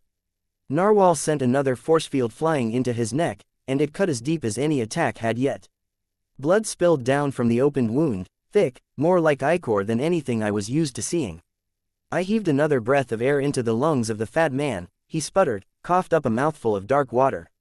I knew I was supposed to follow up on the CPR, but there was no way I could move or roll this guy. Unable to do anything but wait and see if he recovered, I raised my head to watch the continuing battle, feeling just a touch dizzy. The ranged attack continued. Miss Militia had a bazooka as long as she was tall, and was firing a series of warheads into Leviathan. She wasn't reloading, either. Between shots, the weapon crackled with energy, fresh ammunition loaded into the chamber by her power. One projectile fired off each second. There was the girl with the crossbow, who had been with Shadow Stalker. She had a teammate next to her, handing her the needle-like bolts from a quiver, was loading them into the large crossbow and firing them as fast as she was able. More than any other attack, the bolts were stabbing deep into Leviathan. The attacks were actually having an effect. He was on the defensive, now, and he was hurting. We're winning, I thought. A flash to my left caught my eye. It was my armband. The screen was ringed by a square of yellow, a yellow triangle with a black exclamation mark pointing in Leviathan's general direction. People were shouting, screaming. Narwhal was moving force fields up in between us and Leviathan, other force fields were going up. To me. Someone near me shouted. I turned to look, saw Shielder from New Wave. Tidal Wave. The fat man's eyes weren't even open, he moved too slowly as I shook him. There was no helping it. I gave the fat man one backwards glance, and bolted for Shielder. I mouthed an apology I didn't have the breath to utter, more for my conscience than for the man I hadn't saved. Shielder waited until the last second to erect his cerulean bubble around himself. I caught a glimpse of one cape, a step too slow, getting trapped on the outside, a half second before the wave hit. Crushed against the exterior of the solid light force field by the onrushing waters. I'd been in an earthquake before. A 3 on the Richter scale, brief. I'd been at home, and a check of the house afterward only found a few books knocked off the shelf, a mirror fallen from the wall in the front hall. This was 100 times more intense, the water rolling over us, against the nearby buildings, making the ground shudder. For one brief moment, we were submerged, currents running past Shielder's bubble. Water in front of us, to either side, behind and above. Outside the translucent bubble, I saw a massive dark shape zip past us, saw Shielder fall to his knees, as though the force of the water against the bubble in Leviathan's wake was nearly more than he could bear. Heavy casualties, please wait, a chorus of identical voices announced, coming from the armbands of those 10 or 12 of us in the bubble. Telling us that we'd just taken losses so heavy that the dragon's computer system couldn't or wouldn't list them all. The water surging around us stopped abruptly, evaporated into a mist in a second. Swirling, the mist began drifting. Myrddin, working with Eidolon. They stood in the center of the road, Eidolon turning the water into mist, while Myrddin gathered it. Myrddin's wooden stick was held aloft, and the mist was forming a sphere the size of a beach ball at one end. Okay, I could almost buy the wizard angle, seeing that. Leviathan leapt from the roof of a nearby building, landing in the midst of one group that was still reeling from the wave, started tearing through them. The armbands remained ominously silent, even as I watched the casualties. Myrddin pointed his staff and launched that orb at Leviathan. It hit harder than anything yet, and the brute was sent flying into the interior of a nearby building. Seal him off. Someone shouted. Chevalier, make him come back our way. Force fields went up around the exterior of the building. The building itself bulged in. Warped as Vista exerted her power, thickened the walls, made the middle floors of the building draw together slightly, a slight hourglass shape. I saw her, wet and worn out, one hand raised, shouting something I couldn't make out at one of the out-of-town wards. The ward was speaking into his armband, replaying some message. Depart from the rooftops, buildings may come down imminently, my armband announced. Flying capes left the roof of the building, each carrying someone. They were still leaving as Leviathan lunged through the side of the building in the force fields that had been reinforcing the walls. He tried to retreat, was stalled by more force fields. I saw a figure on the far side. Bastion, the hero who had been in the news over his racist tirade. Bastion bellowed, "Do it!" Leviathan lunged, crashed through one barrier, making it shatter like glass, only for another to appear immediately after. He turned to head our way, was stopped by another. "Fucking do it!" Bastion called out, barely audible. The building above him bent in the midsection, unable to support the upper floors, crumbled. The upper half of the building crashed down atop Leviathan and Bastion. Vista turned, wrapping her arms around the ward next to her, burying her face in his shoulder. "Move forward," Armsmaster called out, "he's going to want to escape to recover. We cannot let him." Leviathan had more than halved our ranks with the wave. I could see people face down in the water. Others were crumped up, their bodies contorted, broken, still. And the damage to the city was just as bad, in a different way. I stared at the wreckage, the block and a half of shattered buildings, and saw a looming mess of arches and massive iron beams and girders, unable to comprehend what it was. It dawned on me. The PHQ, the headquarters of our local superteam, tourist attraction, torn from whatever fixtures had rooted it in place, smashed to ruins against our coastline. The armband spoke. Losses are as follows: Debaser, Ascendant, Gallant, Zigzag, Prince of Blades, Vitiator, Humble, Halo, Whirligig, Knight, Crusader, Ugly Mug, Victor, Furrow, Barker, Elegance, Quark, Pelter, Snowflake, Ballistic, Mama Bear, Mr. Eminent, Flashbang, Biter. The names kept coming. I almost wanted to cover my ears, but not knowing for sure was worse. Cloister, Narwhal, Vixen, the Dart, Geomancer, Oaf, Tattletale. The recitation continued, but I was numb to them. Tattletale, I started, looked around, as if I could find her. Where had she been? No, what I suddenly really wanted to know was what the armband meant by losses. Were all those people dead? Was Tattletale dead? Why wasn't the armband directing me to help someone? Was there no point, or were our numbers so reduced we couldn't afford to? I could hope it was the latter, but having seen some of the injuries I had, it didn't make me feel better. It was almost worse, thinking that Tattletale might be lying somewhere, bleeding out or unable to breathe, not getting help. "Be ready," Armsmaster called out. Leviathan heaved himself up out of the building's remains in one motion, used his tail to pick up and fling a mess of broken wood, concrete and rebar at us. Aegis threw himself into the cluster of projectiles, but 2 capes were struck down by smaller chunks. A third was folded in half by the arc of water from Leviathan's tail.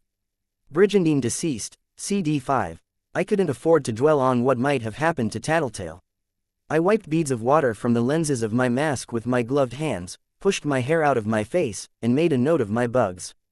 There were scant few in the way of bugs that could navigate in this storm. Murthan had banished the water from the wave, somehow, but the downpour was making the streets flood fast enough that I didn't trust anything to crawl. No, my power was dead useless. Here. Leviathan turned around, lashing his tail behind him to cast 3 lashes of water our way, then crouched. "He's running," someone called out. Leviathan dashed away from us, fast, only to skid to a stop and turn a corner for cover as Legend, Lady Photon, Laserdream and a half-dozen other heroes opened fire from the skies above. Others had picked themselves up, were moving into the side streets and alleys to follow, intent on cutting him off. I looked around, glancing over at the injured and wounded, knowing Tattletale was among them. Eidolon was staying behind, raising his hands, and green sparks began rising from the ground, clustering around Eidolon and the fallen, obscuring them. A second later, he and half of the bodies that had been scattered around the battlefield disappeared, the sparks blooming outward in 20 small firework explosions. I took that as my cue to join everyone else in the pursuit. Eidolon could help the wounded. I couldn't, really. I ran after the others, nearly tripping into a pothole in my hurry. My armband showed a green icon for Leviathan, and I followed it. Rounding a corner, I came up at the rear of a small crowd, perilously close to the Endbringer. Fog was blocking one route, while Sundancer stood at another, her superheated orb between her and Leviathan. The remaining capes were divided between the other 2 possible alleys Leviathan might have moved through in the air above him. Legend was hammering Leviathan down to the pavement with a series of laser blasts. "Care!" Miss Militia cried out, "Fire in the hole!" She fired a shot from her grenade launcher, grabbed another grenade with a blinking LED from her vest and loaded it into her gun. Why, she'd shown with the bazooka that she didn't need to load ammunition, hadn't she? Then I realized why. It wasn't the kind of ammunition you found in normal guns.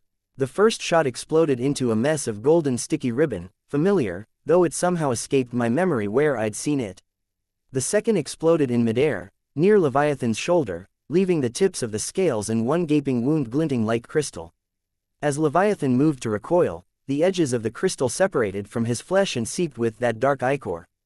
The third was a modified explosive I recognized. It bounced off the ground between Leviathan's foot and the hand he had planted on the ground, landed a ways behind and to the side of him, and exploded much like any other grenade might. What I recognized was the shimmer in the air around it, a near-perfect sphere encompassing the surrounding area, catching Leviathan's leg, the end of his tail, part of his waist and stomach. The explosion made Leviathan rear back, and the water that followed in his wake moved slower in that bubble, slowed down with each passing second. Leviathan himself wasn't as affected, and he had one foot and an upper body outside of the bubble to help him pull himself free. He raised his leg free of the golden string goop and up out of the sphere, lashed his tail toward the crowd I was at the back of, catching 3 people, entwining the tip around their arms, legs and necks. He flicked them into the center of the time distortion bubble, where they got caught, unable to make their exit fast enough to avoid being frozen in time. Jotun deceased, CD6. Dauntless deceased, CD6. Alabaster deceased, CD6. He lashed his tail, sending out a scythe-like blade of water toward the other group, turned and leapt. Miss Militia down, CD6. Fenja and Menja moved to attack him, each tall enough to be at his shoulder level, but Leviathan was quicker. He darted backward, gripped the side of a building, and turned to run up the wall. He used his tail to radically adjust the angle of his ascent, hooking it on an open window and swinging himself forward over the edge of the roof, before anyone on the ground could get a bead on him. Debris fell where his tail had pulled through a section of the wall. Though he'd disappeared from my line of sight, I saw his afterimage continue rising. Shielder, floating in the air with the help of his sister, used a force field to stop the pair of them from being pulverized. The shield flickered out of existence a fraction of a second later. His reserves were exhausted, after helping save me and others from the last wave. He wasn't strong enough to take a hit from Leviathan or his afterimage. Legend fired a barrage of lasers at Leviathan, but the Endbringer was quick to hop to one side, landing on the roof's edge. He made a sudden, standing leap a good 80 or 100 feet into the air, tail extending to reach for the airborne heroes. The whip-like tail struck Legend, and there was a firework display of light and sparks, Legend tumbling out of the sky, head over heels. In the same movement, the tail reached for Laserdream and Shielder. Legend down, CD6, the armbands announced, just in time to coincide with Legend hitting the ground. Laserdream put her own shield up, and I could remember how Photon Mom, Laserdream and Shielder all had the same basic powers. The difference between them was that while Photon Mom's powers were well-rounded, Shielder had a far better force field, almost no flight ability and weak laser blasts. Laserdream was the opposite, her lasers in flight were good enough, but her force field, not so much. Leviathan wrapped his tail around the spherical force field that surrounded the siblings, bringing it and the pair down toward the roof as he fell. When they were halfway down, the constriction of the tail broke through the force field, snaked around Shielder's body and Laserdream's arm.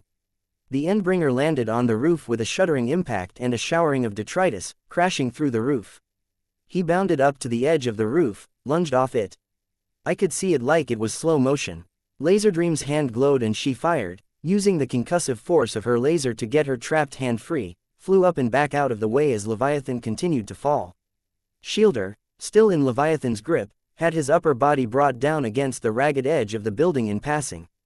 Shielder deceased, CD6 Laserdream's ragged scream was like something distant, something I was barely aware of, because Leviathan was landing back in the area where the two alleys met.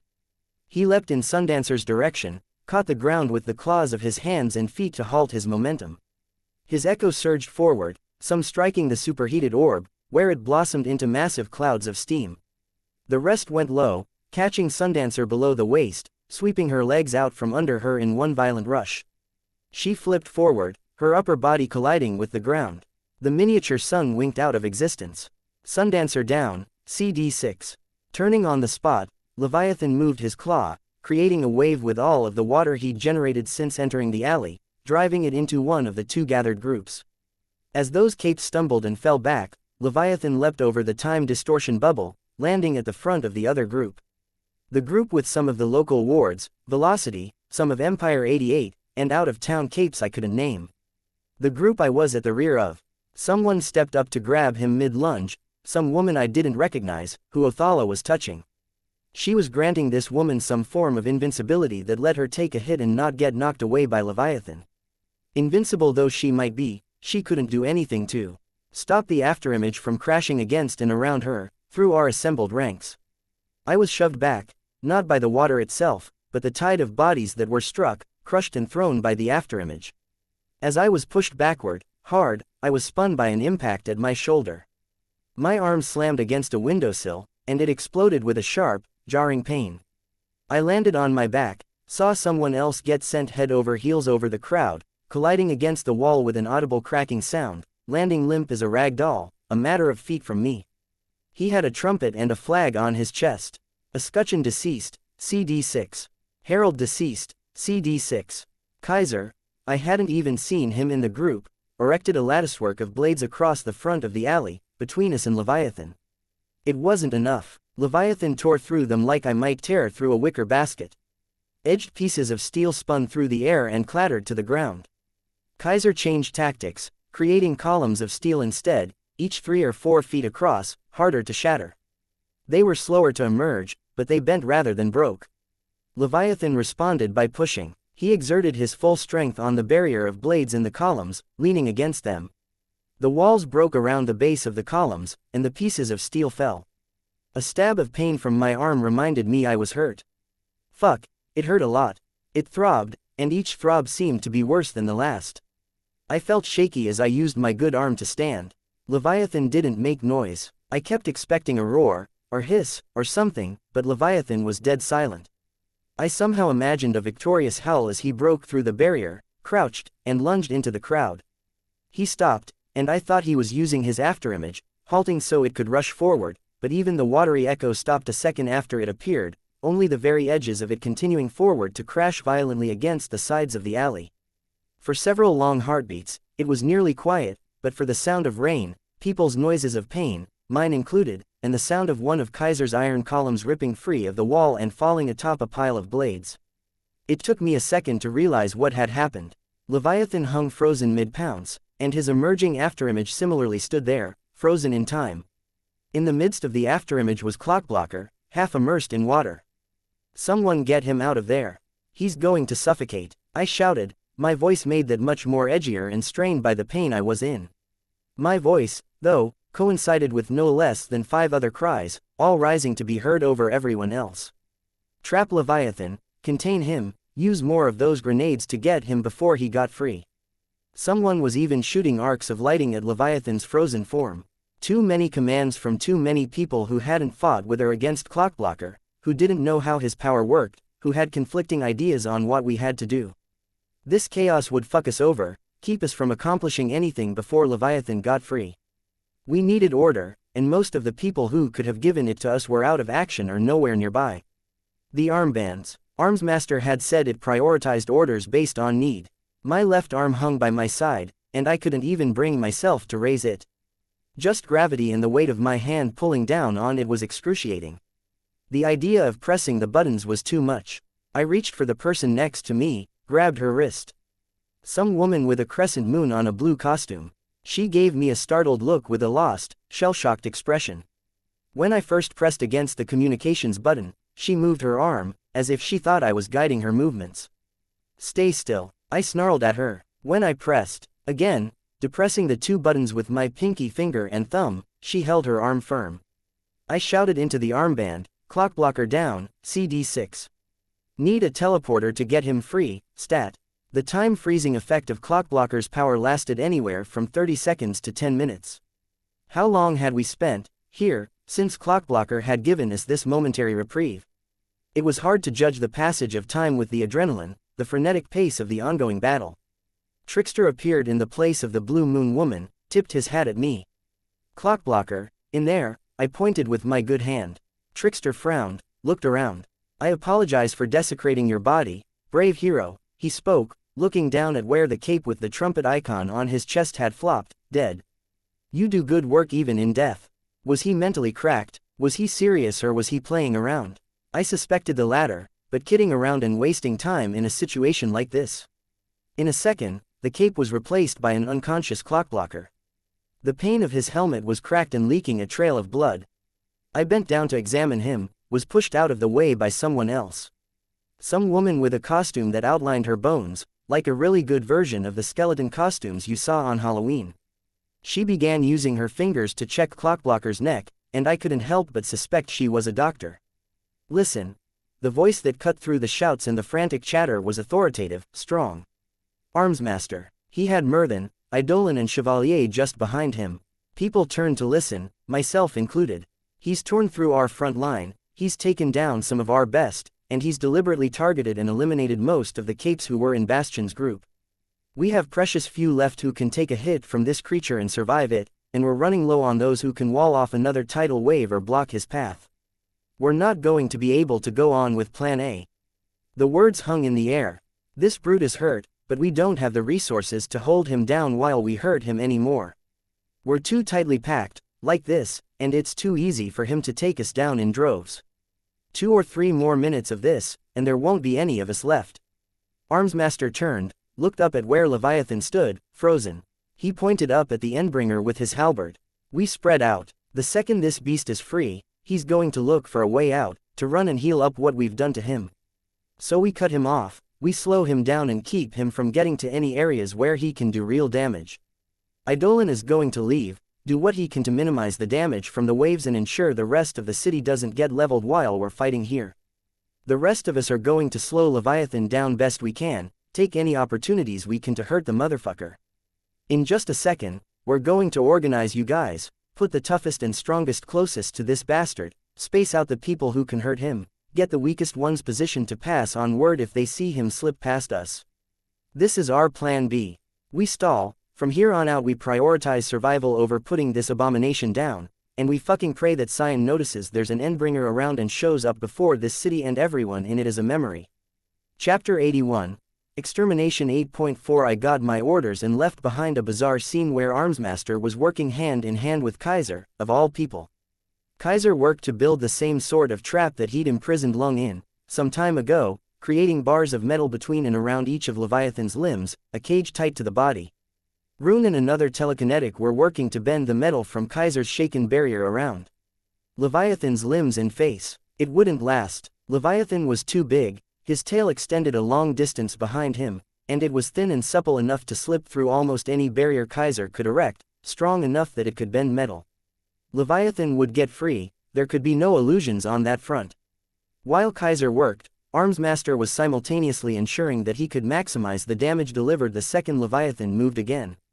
Gingerly, he worked with the grenades the Protectorate had liberated from Bakuda, the same explosives Miss Militia had been firing at Leviathan, and hooked them up as motion-activated or proximity mines. A complicated affair, I imagined, when your target could start moving any second, and when you couldn't fully know or understand what the individual bombs did.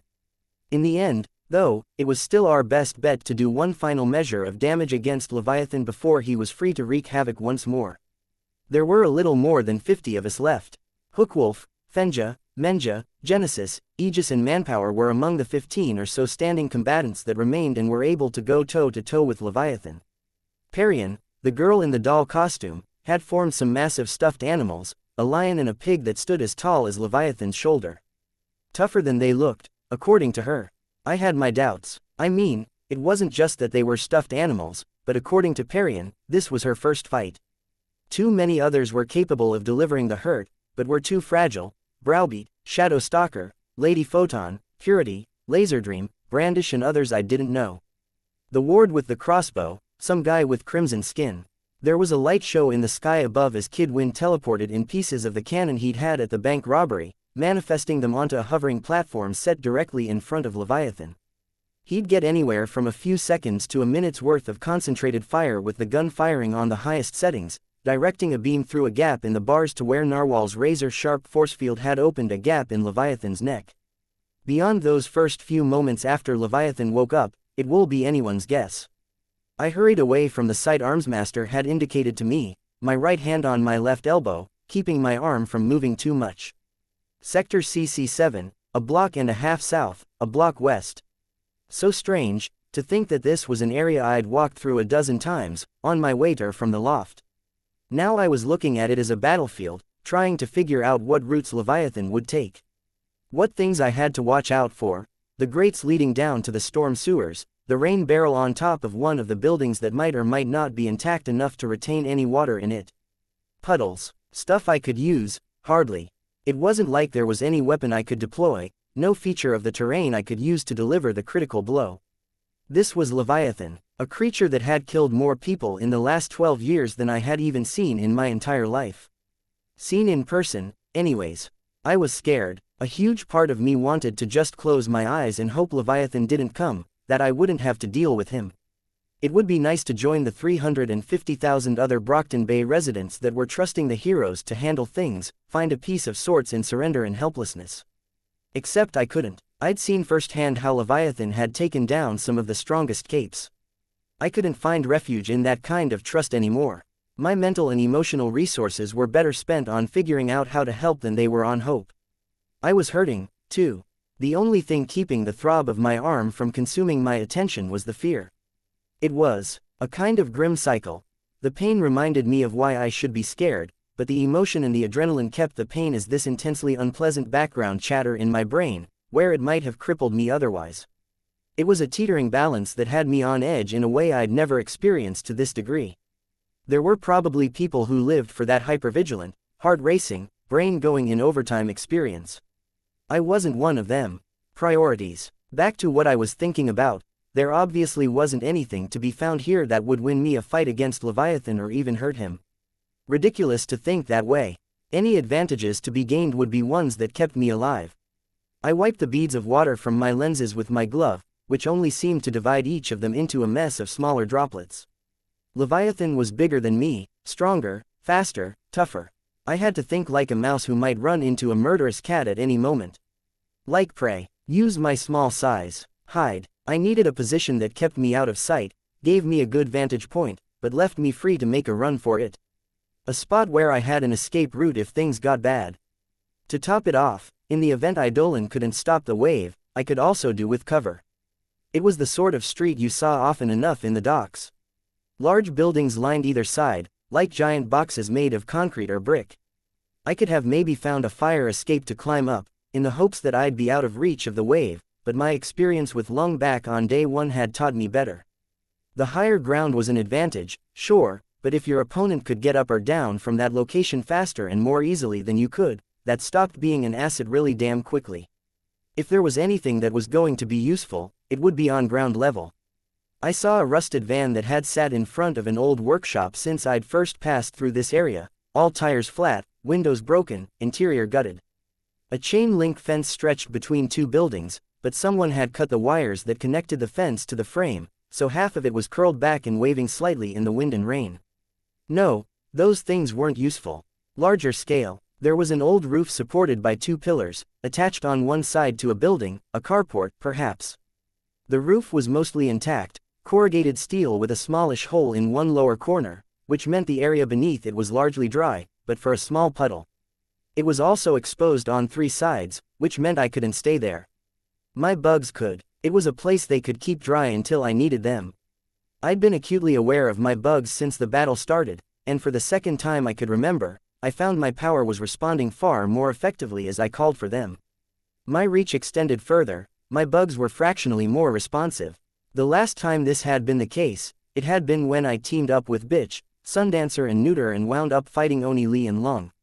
I couldn't explain it, but I wasn't going to complain. I needed every small advantage I could get. As they began gathering under the carport, my mind returned to that notion of being successful, prey. When I'd originally designed my costume, I'd picked the darker colors, made sure that the varieties of chitin I used to make the armor were spaced out so the individual shading would retain some speckling after being painted, all for a reason. Camouflage. I'd known I'd have my bugs all around me. I'd known I would be standing in the midst of them while they gathered into swarms, would have them crawling on me from time to time. So I'd picked darker colors and made my armor modeled to blend in with the bugs that were, obviously, specks. Just hiding inside my swarm wouldn't be enough. Too easy for him to attack just the one cluster, tear through me. So I gathered more than one smaller swarm, clustering them in areas where it was dry. The interior of the rusted van, under eaves, in doorframes and on a roof, under a large rain barrel. Then, struck by a little inspiration, I condensed the 9 swarms into human-ish shapes. Black silhouettes crouched, stood tall with arms akimbo, leaned against walls, leaned partially outside the driver's side window of the van. In the gloom, through the rain, it was deceptive. Deceptive enough, I couldn't be sure. I felt the bite of cold air. A chill breeze, going straight through the soaked fabric of my costume. When I looked down to where the long road sloped to the edge of the water, I saw the reason for the chill. Eidolon was flying at the coast, focusing blue rays on the water around the shattered boardwalk and debris at the water's edge, hardening the waves into irregular sheets and glacier-like formations of ice. Dangerous. I could remember seeing on TV that they'd tried something like this a few years ago. A tinker using an ice engine, I think. I didn't know exactly how or why, but judging by the fact that they hadn't used the tactic again, I got the impression it had turned out really badly. My guess was based on the notion that hydrokinesis was the movement of water, and ice was just water in another form. It wasn't that Leviathan would levitate the chunks of ice. Nothing so blatant. Rather, when a tidal wave did break through the ice, rolled up onto the battlefield with frozen shards and chunks caught up in the current, Leviathan might move those chunks a little faster in the wave's passage, make them hit a little harder, and give them a tendency to strike where they could do the most damage. That was my suspicion, anyways. The heroes didn't exactly dish out the full details at press conferences afterward, so I could only make an educated guess. Either way, it was a delaying tactic. Holding off the damage, in the hopes that we could end this or get reinforcements before Brockton Bay became another Newfoundland. We were hoping for Xian. The first cape, the golden-skinned man. The guy that could go toe-to-toe with an Endbringer and win, if things hadn't already gone too far south. If Behemoth hadn't already turned the area into a radioactive, magma-ridden wasteland. If Leviathan hadn't built up enough momentum with his waves. If the Simurgh, okay, the Simurgh was different, I had to admit. The issue with her wasn't so much winning the battle. It was what came after. Win every battle against her, lose the war, more or less. The problem with waiting on Xian was that the guy wasn't exactly in touch with the rest of us. There was speculation he had at least one human contact, someone that had given him clothing and a costume, at least, but he never bothered to stop long enough for anyone to pass on any requests, to tell him to go to X place when we gave him Y signal. He rescued people 24/7, 365 days a year, handling crises only as they came to his attention, which meant that sometimes an Endbringer came and Xian was wholly occupied with saving sinking ships, stopping landslides and putting out house fires. I wondered what he was doing now. My swarms were in place, which left me having to decide where to hide. The carport was too in the open, none of the eaves left me a good enough escape route, and as for the space under the rain barrel on the roof, well, I wasn't that stupid, and I'd already dismissed the roof as an option anyways. I started toward the rusted van. I was halfway there when I reconsidered. As comforting as it might be to have the safety of metal around me and to be more or less concealed, it posed some of the same problems as the rooftops. If things turned sour or if an unexpected situation arose, I'd be trapped. After a moment of tense consideration, I reluctantly decided on the carport, hunkering down in the gloom and hoping the shadows there would help conceal me. It offered me an escape route, around the back of the building, or through the side door. It gave me cover from the rain and any debris, and it gave me concealment. I'd have to cope with the lack of cover from any incoming waves or Leviathan himself. Secure in the amount of bugs around me, I collected the ones that could go out in the rain and manage reasonably well. Primarily roaches, I sent them out in the general direction of where Leviathan and the others were. The better a sense I had of any imminent encounters, the better I could react. Manpower deceased, CD6. Aegis deceased, CD6. My armband spoke. At the same moment my bugs reached the area around where Leviathan had been. He was awake again. Aegis would have been covering an aerial route, keeping Leviathan from heading to the rooftops, which meant Leviathan went up. I had the mass of roaches ascend, trying to get a sense of his location. I tried to use my armband to help gauge the direction he was traveling, but since I couldn't move my arm, it was difficult at best. Fenja down, CC6. My head snapped up. I found them. Fenja and Menja were duking it out with Leviathan. Both were nearly as big as he was, which was saying a fair bit.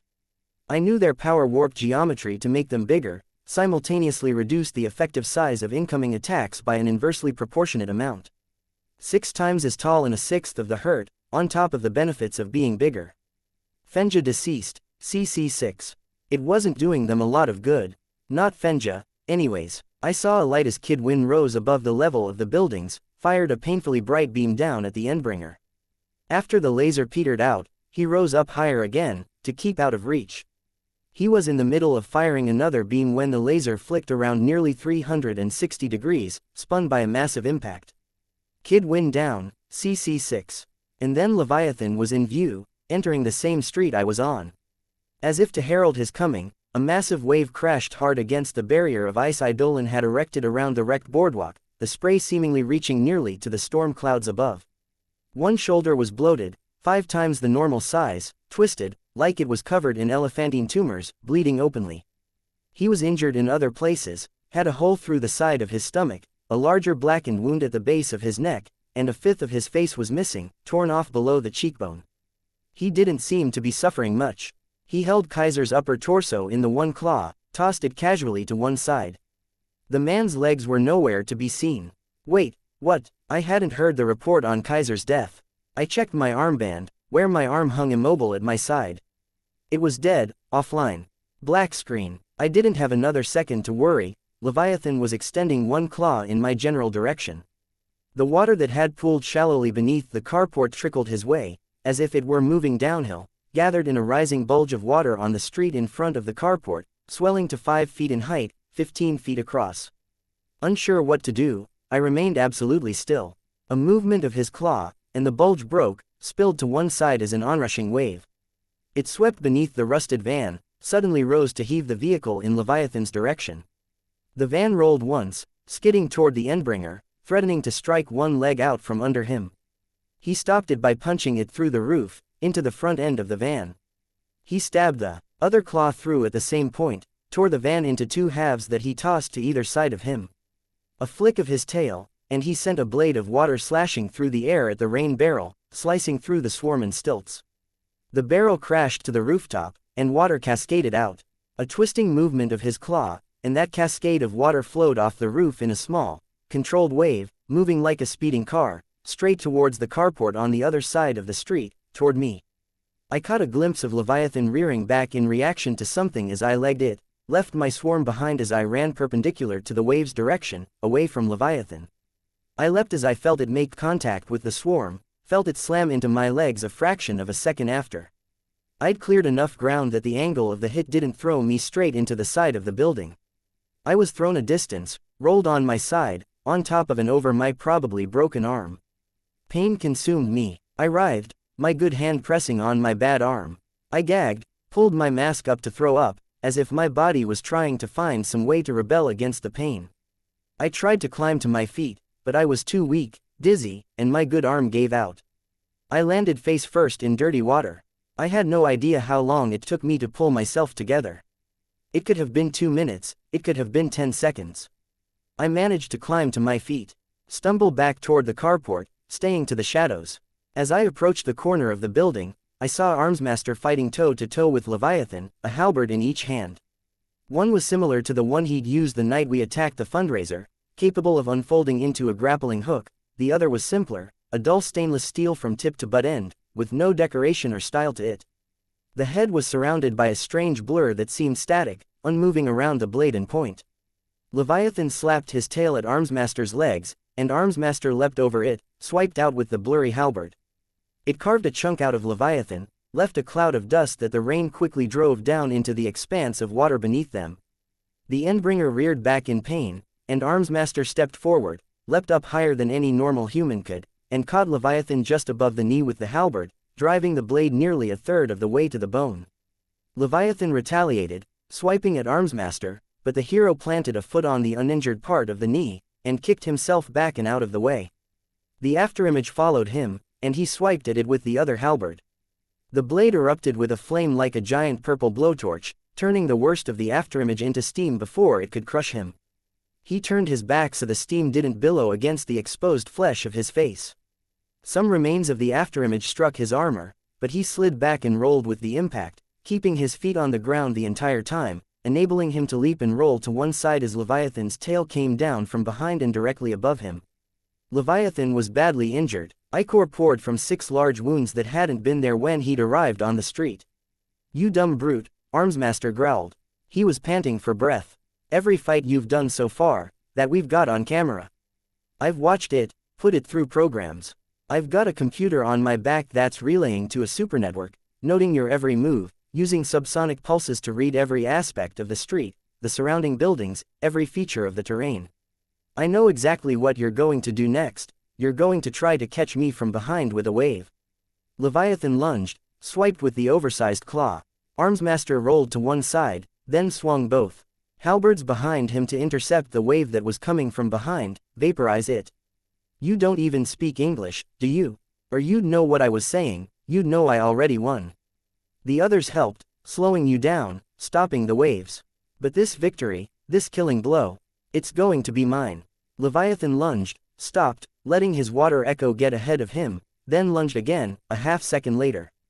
Armsmaster leapt out of the way of the echo, drew his knees to his chest to avoid a claw swipe while he was still airborne, and sent his grappling hook between Leviathan's feet to pull himself to the ground in a flash. He skidded with the momentum, right between Leviathan's legs, and raised the blurry halberd to strike Leviathan between the legs, against the first 10 feet of Leviathan's tail. The tail was turned to dust where the blade made contact, the plumes of it briefly obscuring Armsmaster. "This cloud around my blade. Nanotechnology. Nanostructures engineered to slide between atoms, sever molecular bonds. Cuts through anything, everything, like a sharp knife through air." Leviathan whipped his tail at Armsmaster.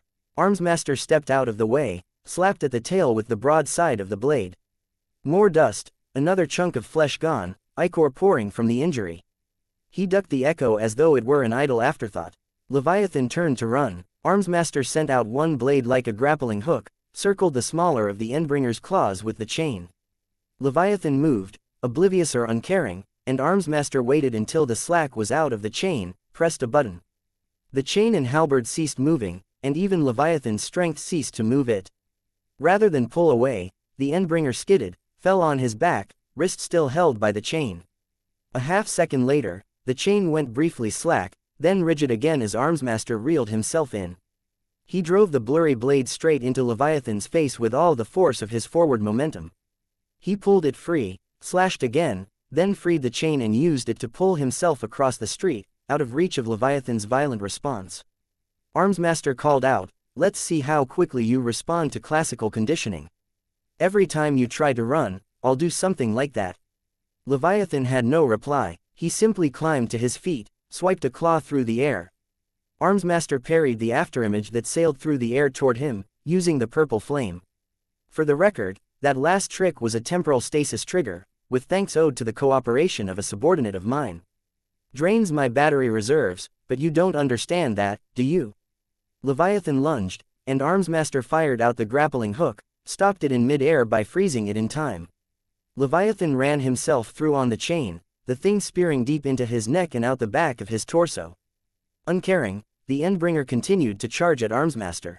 Armsmaster let the chain go slack, ducked a swipe of the tail, leapt forward and to one side to avoid the claw that followed. Another small hop and roll ensured he moved right beneath the afterimage, and he made 2 swipes with the blurry halberd at the back of Leviathan's thighs as he passed behind the Endbringer. His chain reeled in, pulled free of Leviathan's neck. A spray of blood came down and across Leviathan's hip to snap back to the top of the halberd. He fired it off again to get himself more distance, pulling himself across the street, spinning to face Leviathan once more as he stopped. He passed one halberd to the other hand, so he held 2, wiped some frothing spittle from his mouth with his gauntlet. "I am going to be the one to take your head, abomination. I can only hope you know mortal terror in your last moments. Know what you've inflicted on so many others." Leviathan stood, straightened itself, touched its claw to its ruined face, then its neck. The amount of blood it was losing, it seemed somehow more than Leviathan should have been able to contain within himself. I mean, he was big, but this was a lot of blood. For several long seconds, Leviathan didn't move, delaying, buying time for a tsunami. Armsmaster laughed, and Leviathan cocked his head at the display of emotion. "No, 3.4 minutes before the next big wave breaks through the ice. Dragon's probes are giving me the data on that. This will be over before then. He stepped forward, then stepped again, waiting for some cue from Leviathan. On Armsmaster's third step, Leviathan took a small step back, lashed his tail behind him. Finally scared, Armsmaster taunted. Good. Nausea and pain was welling up in me again as I watched from the corner of the building, under the carport, threatening to override my sense of awe. It was all I could do to keep quiet, keep from distracting Armsmaster, or distracting Leviathan and throwing some wrench in Armsmaster's data. The last thing I wanted was to become the hostage that made Armsmaster hesitate for the fraction of a second that cost us all the fight. Armsmaster went on an all-out offensive, slashing as fast as his arm could move, cutting leg, knee, tail, leg again, moving out of the way of Leviathan's attacks as though it were easy. For 10 seconds he continued, relentless.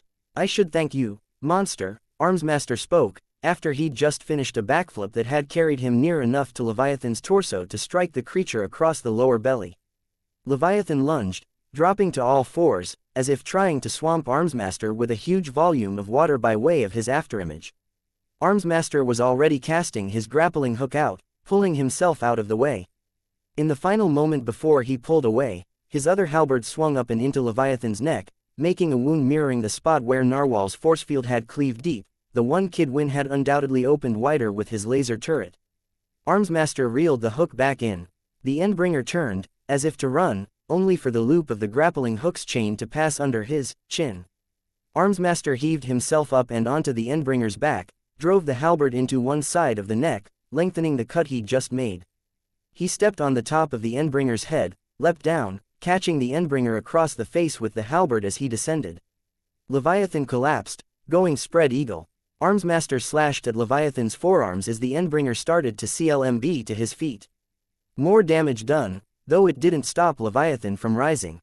While Armsmaster pressed the attack, his armband hissed with a message I couldn't make out. I glanced at mine, still broken. This will be over before then, Armsmaster echoed an eerler statement, speaking more to himself than to the armband or Leviathan. Leviathan hopped backwards to create some distance, staggered a little as the more injured of his two legs failed to take his weight, used his smaller hand to stop from falling a second time, poising himself on 3 limbs. Armsmaster used his grappling hook to haul himself close, readying to make another slash for the neck. He changed his mind as the ground rumbled, pulled the hook free to latch it on a garage door. Countering his forward momentum, he swung himself to one side of the road, staying out of Leviathan's reach. The ground rumbled again, brief, intense, stopped. Armsmaster touched a hand to the side of his visor, and I thought I saw his lips crease in a frown before he turned his head away from me. Another fierce rumble, and a crack appeared, like a seam down the center of the street, a straight line as far as I could see in either direction. Leviathan raised his claw, and the road suddenly split, heaving upward as a concrete pipe wide enough to fit a man crested from the pavement like a whale rising from the waves. A second later, water gushed forth, veering toward Armsmaster.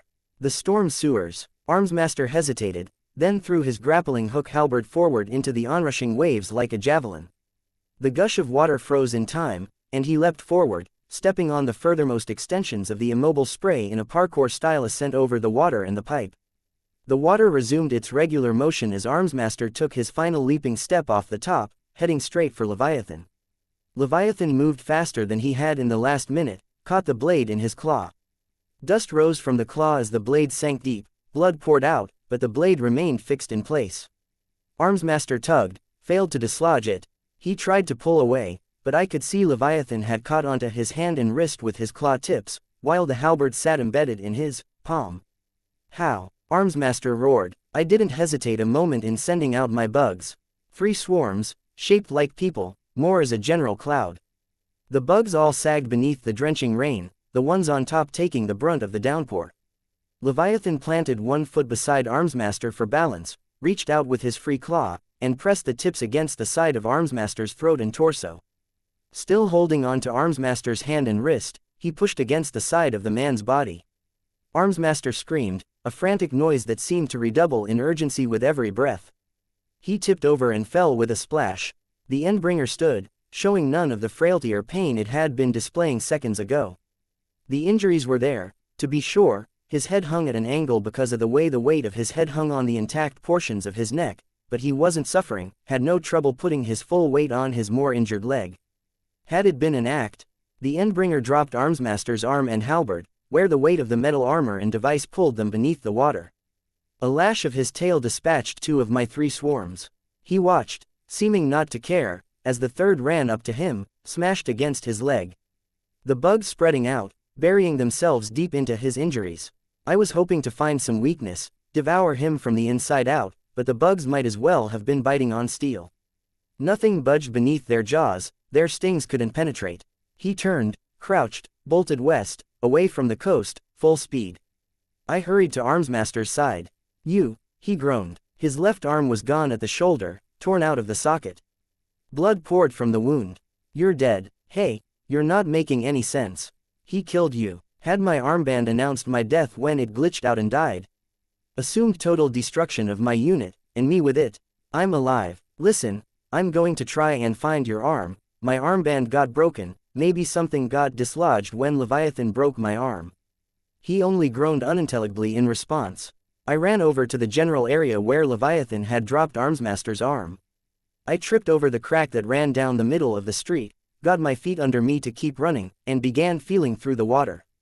I came within inches of touching the submerged blade, turning my hand to molecular dust. Finding the arm, I picked it up. Heavy, almost too much to hold in one hand. It wasn't just the weight of the armor or the fact that it was a muscular, full-grown man's limb. The gauntlet had been crushed around the pole of the halberd, crumpled like tinfoil. With the arm and weapon in a bricklayer's grip that was painful to maintain, I hurried back to Armsmaster's side, dropped them near him. I shook him, hoping to get him alert, to no avail. With my only working hand, I pried the halberd free of his glove, rested his arm across his chest, and pressed the button. Armsmaster down. CC7. Leviathan is heading west. I felt the bugs I'd clustered in Leviathan's wounds change direction.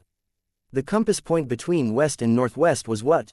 More wests than north. Cancel that. He's going west-northwest from my location. My voice echoed back to me in the armband's tinny voice a half-second after I'd finished. Armsmaster's armband changed to display a red dot, tracking Leviathan's movements, or the closest approximation the system could guess. Roger. Sounds like he might be heading for one of the shelters. Lots of people packed into a space where they can't run. Vulnerable, someone replied, medical help incoming.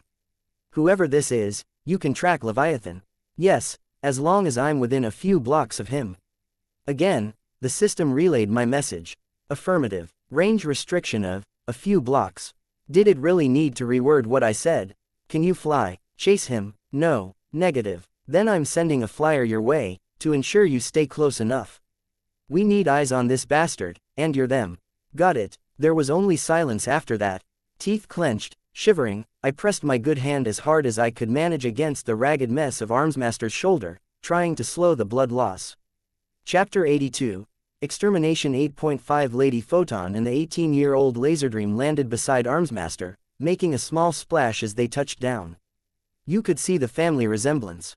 They weren't supermodel good-looking, but they were attractive people, even with their hair wet and plastered to their heads and shoulders by the rain. Both wore costumes with a white base color, had heart-shaped faces, full lips and blonde hair. Lady Photon's costume sported a starburst on her chest, with several of the lines extending around her body, or down her legs, going from indigo to purple as it got further from the center. Her hair was straight, shoulder length, held away from her face by a tiara shaped much like the same starburst image on her chest. Her daughter had a stylized arrow pointing down and to her right, on her chest, with a half-dozen lines trailing behind it, over her left shoulder, one line zigzagging across the others. The entire design gradually faded from a ruby red to a magenta color in much the same way her mom's did. Similar rows of lines with the zigzag overlapping them ran down her legs and arms. She didn't dye her hair in her color, like her younger brother did had, past tense, or wear the tinted sunglasses, but she did wear a ruby red hairband over her wavy hair, to ensure she always had a coquettish sweep of hair in place over one eye, and to pull the magenta, red and white color scheme together.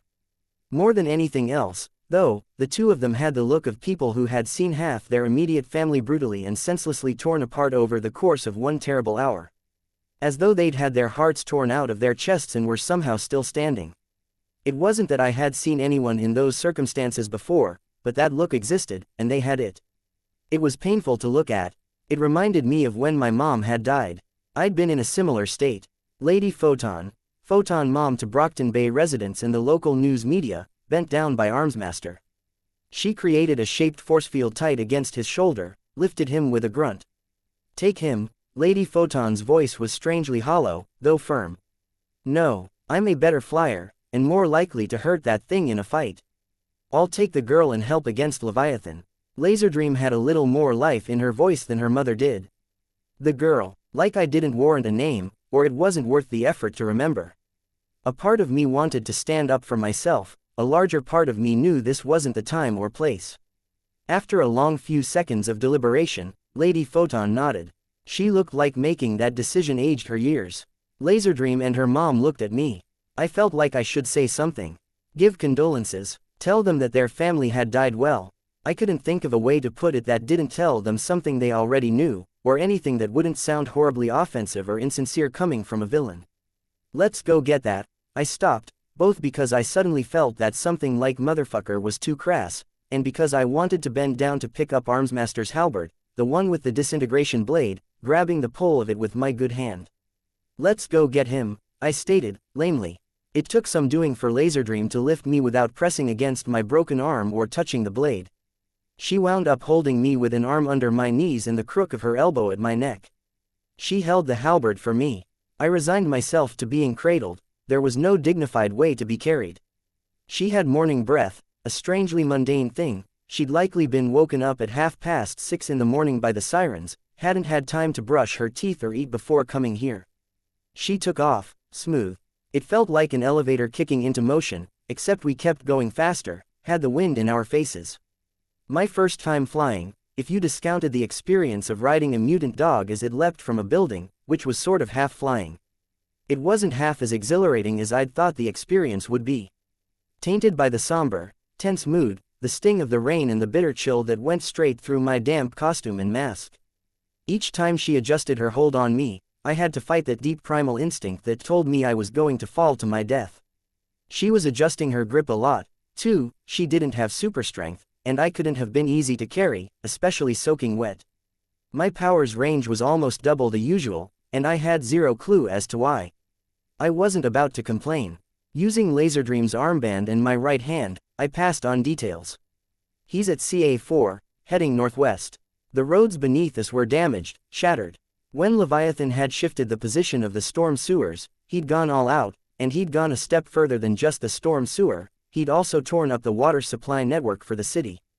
The occasional pipe speared up between the slats in the sidewalk, fire hydrants were dislodged, and the water that poured from these was barely a trickle now. That might have meant too much was leaking from the damaged pipes to give the water any pressure. As he'd beaten a path deeper into the city, he had found opportunities to do damage on the way. A police car had been thrown through the second story of a building. A half-block later, as he'd rounded a corner, he had elected to go through the corner of a building, tearing out the supporting architecture. The structure had partially collapsed into the street. We passed over a gas station he'd stampeded through, and Laserdream erected a crimson force field bubble around us to protect us from the smoke and heat of the ongoing blaze. BZ4, I reported. Then I saw movement from the coast, called out through the armband's channels, wave. I was glad to be in the air as the tidal wave struck. The barrier of ice and the wreckage at the beaches did a lot to dampen the wave's effect, but I watched as the water streamed a good half-mile into the city. Buildings collapsed, cars were pushed, and even trees came free of the earth. No Cape casualties announced from Laserdream's armband, at least. We passed over the Weymouth shopping center. It had been devastated by Leviathan's passage, then had largely folded in on itself in the wake of the most recent wave. From the way the debris seemed to have exploded out the far wall, it didn't look like Leviathan had even slowed down as he tore through the building. That wasn't what spooked me. What spooked me was that I'd been through the Weymouth shopping center more than 100 times. It was the closest mall to my house.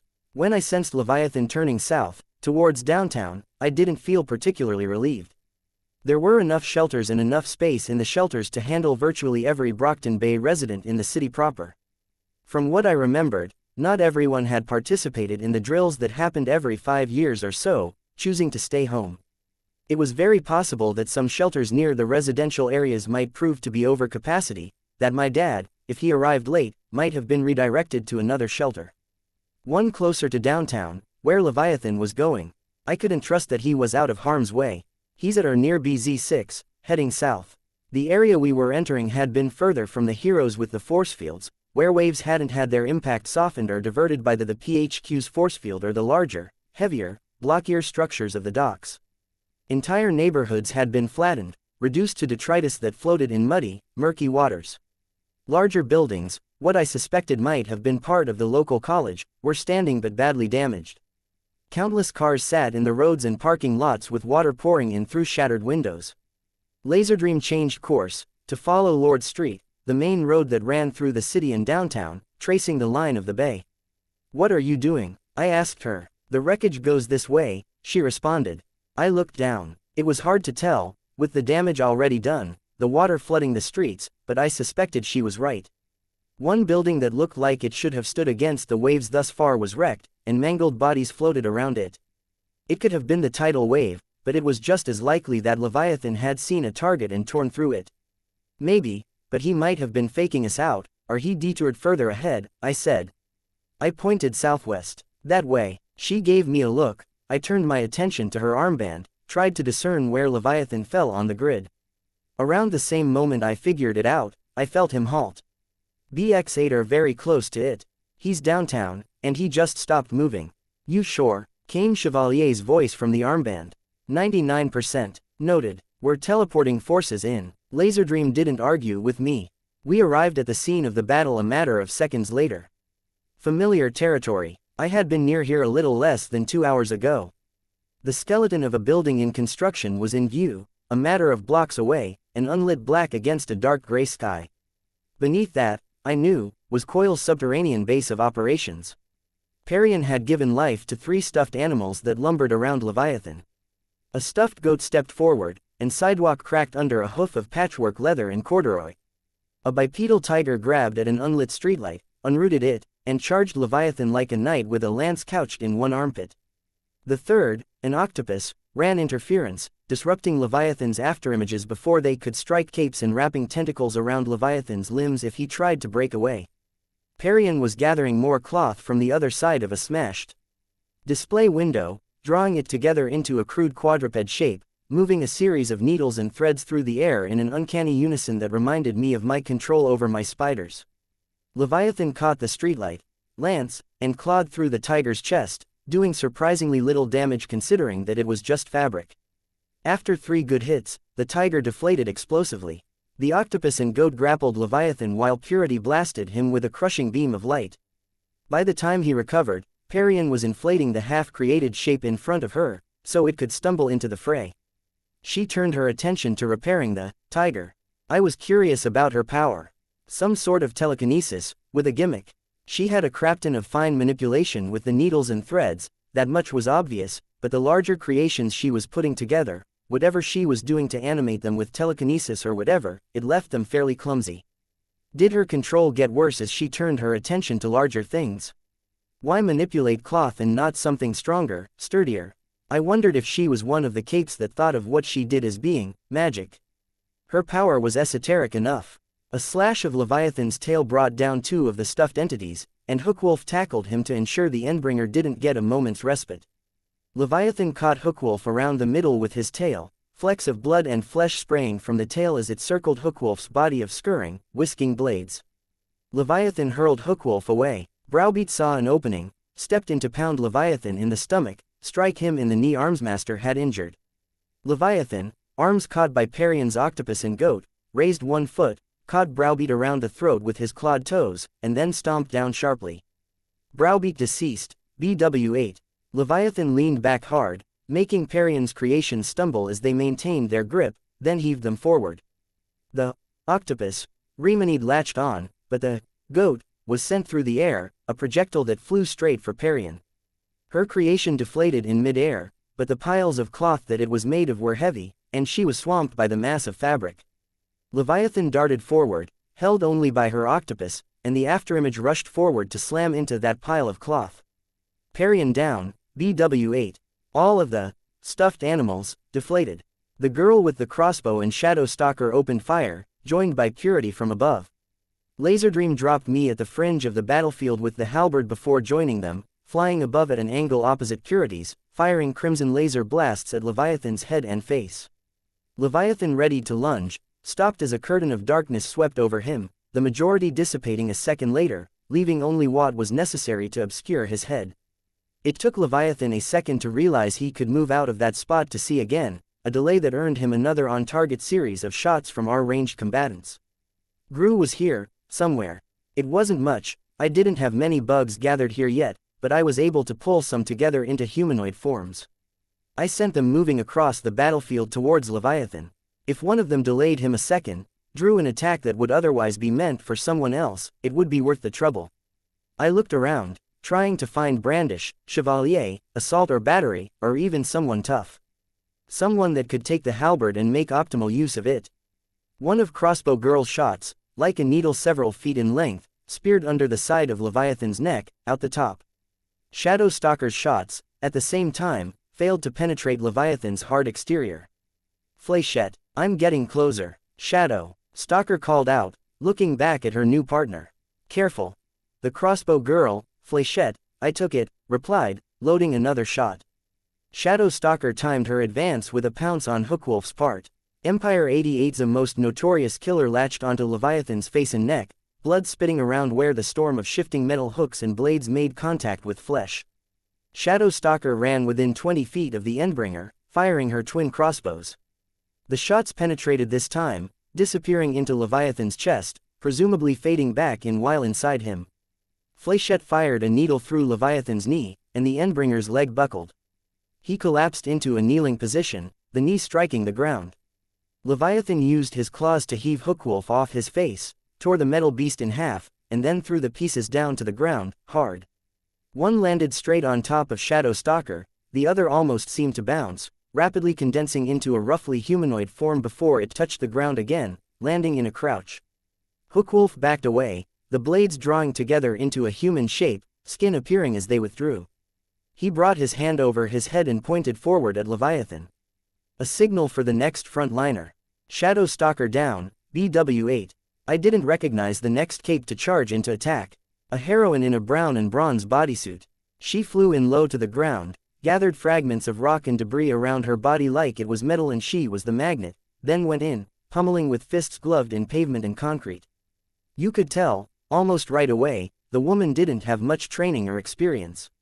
She was used to enemies that were too slow to move out of her way, who focused their attention wholly on her. Leviathan ducked low to the ground, letting the heroine pass over him, then leapt for Fléchette. In the very last fraction of a second, the girl flickered, and was replaced by the brown-suited cape, who took the hit and stumbled back, fragments of rock breaking away. Fléchette dropped out of the sky where the cape had been, landed hard. It took her a few seconds to recover enough to fire another bolt at Leviathan, strike him in the shoulder. Trickster had just spared Brown Suit from making a fuck-up that got someone killed. The boy with the metal skin formed one hand into an oversized blade, as long as he was tall, managed a solid hit at Leviathan's injured knee as the Endbringer whirled around to face Fléchette. Leviathan slapped the teenage hero down, swiped at one of my swarm people, then was forced down onto all fours as Purity struck him square between the shoulder blades with a column of light. A metal shelving unit shot from the interior of a store, ballistics power, I was almost positive, and made Leviathan stumble back. We had the upper hand, but that wasn't necessarily a good thing. More than once, in the past hour alone, the Endbringer had demonstrated that any time the fight was going against him, he'd pull out all the stops and do something large-scale. A tidal wave or tearing up the streets. We did not have what it took to withstand another wave. No force fields, no barriers. I had one of my gathered swarms explode into a mass of flying insects as they got close enough to Leviathan, make their way against the drenching rain to rise up to Leviathan's face. Many clustered in the recessed eye sockets that looked like tears or cracks in his hard-scaled exterior. Others crawled into the wounds other capes had made. Briefly blinded, he shook his head ponderously, using his afterimage and one swipe of his claw to clear his vision. He scampered back as his sight was obscured yet again by one of Gru's blasts. He lunged forward, stumbling into and out the other side of the cloud of darkness. A swipe of his tail batted the metal-skinned boy away. Another strike dispatched Brandish, who was moving into attack with a pair of axes that looked as though they were made from lightning. Brandish down, BW8 Fléchette fired one needle into the center of Leviathan's face, between each of his 4 eyes. It buried itself 3/4 deep, speared out the back of his head. He reared back, as if in slow motion, stumbled a little. His face pointed to the sky. He teetered. Yeah, no, much as I'd liked it to be, there was no fucking way it was going to be that easy. That top-heavy body of his toppled forward, and it was only his right claw, slamming down to the pavement, that stopped his face from being driven into the ground. The impact of his claw striking the ground rumbled past us. The rumble didn't stop. Run! I shouted, my cry joining the shouts of others. I turned, sloshed through the water to get away, not sure where to get away from, or to. Leviathan and the ground beneath him sank a good 10 feet, and water swirled and frothed as it began pouring to fill the depression. He used his arm to shield himself as Purity fired another blast from above. As the ground beneath him continued to sink, the water lapped higher and higher around him. The Endbringer descended, and the area around him quickly became a massive indent, 10, 15, 30, then 60 feet across, ever growing. The force of the water pouring into the crater began to increase, and the ground underfoot grew increasingly unsteady as cracks spread across it. I realized with a sudden panic that I wasn't making headway against the waves and the ground that was giving way underfoot. The growing crater was continuing to spread well past me, rising above me as the ground I stood on descended. Need help, I screamed, as water began falling atop me from a higher point, spraying into me with enough force that I began to stumble back, fall. The ground in front of and above me folded into a massive fissure. The movement of the cracked sections of road created a torrent of water that washed over me, engulfed me and forced me under. The impact and pain from the force of the water on my broken arm was enervating, drew most of the fight out of me when I very much needed to be able to struggle, get myself back above the surface. I tried to touch bottom, to maybe kick myself back up, but the ground wasn't there. Feeling out with the pole of the halberd, I touched ground, pushed, failed to get anywhere.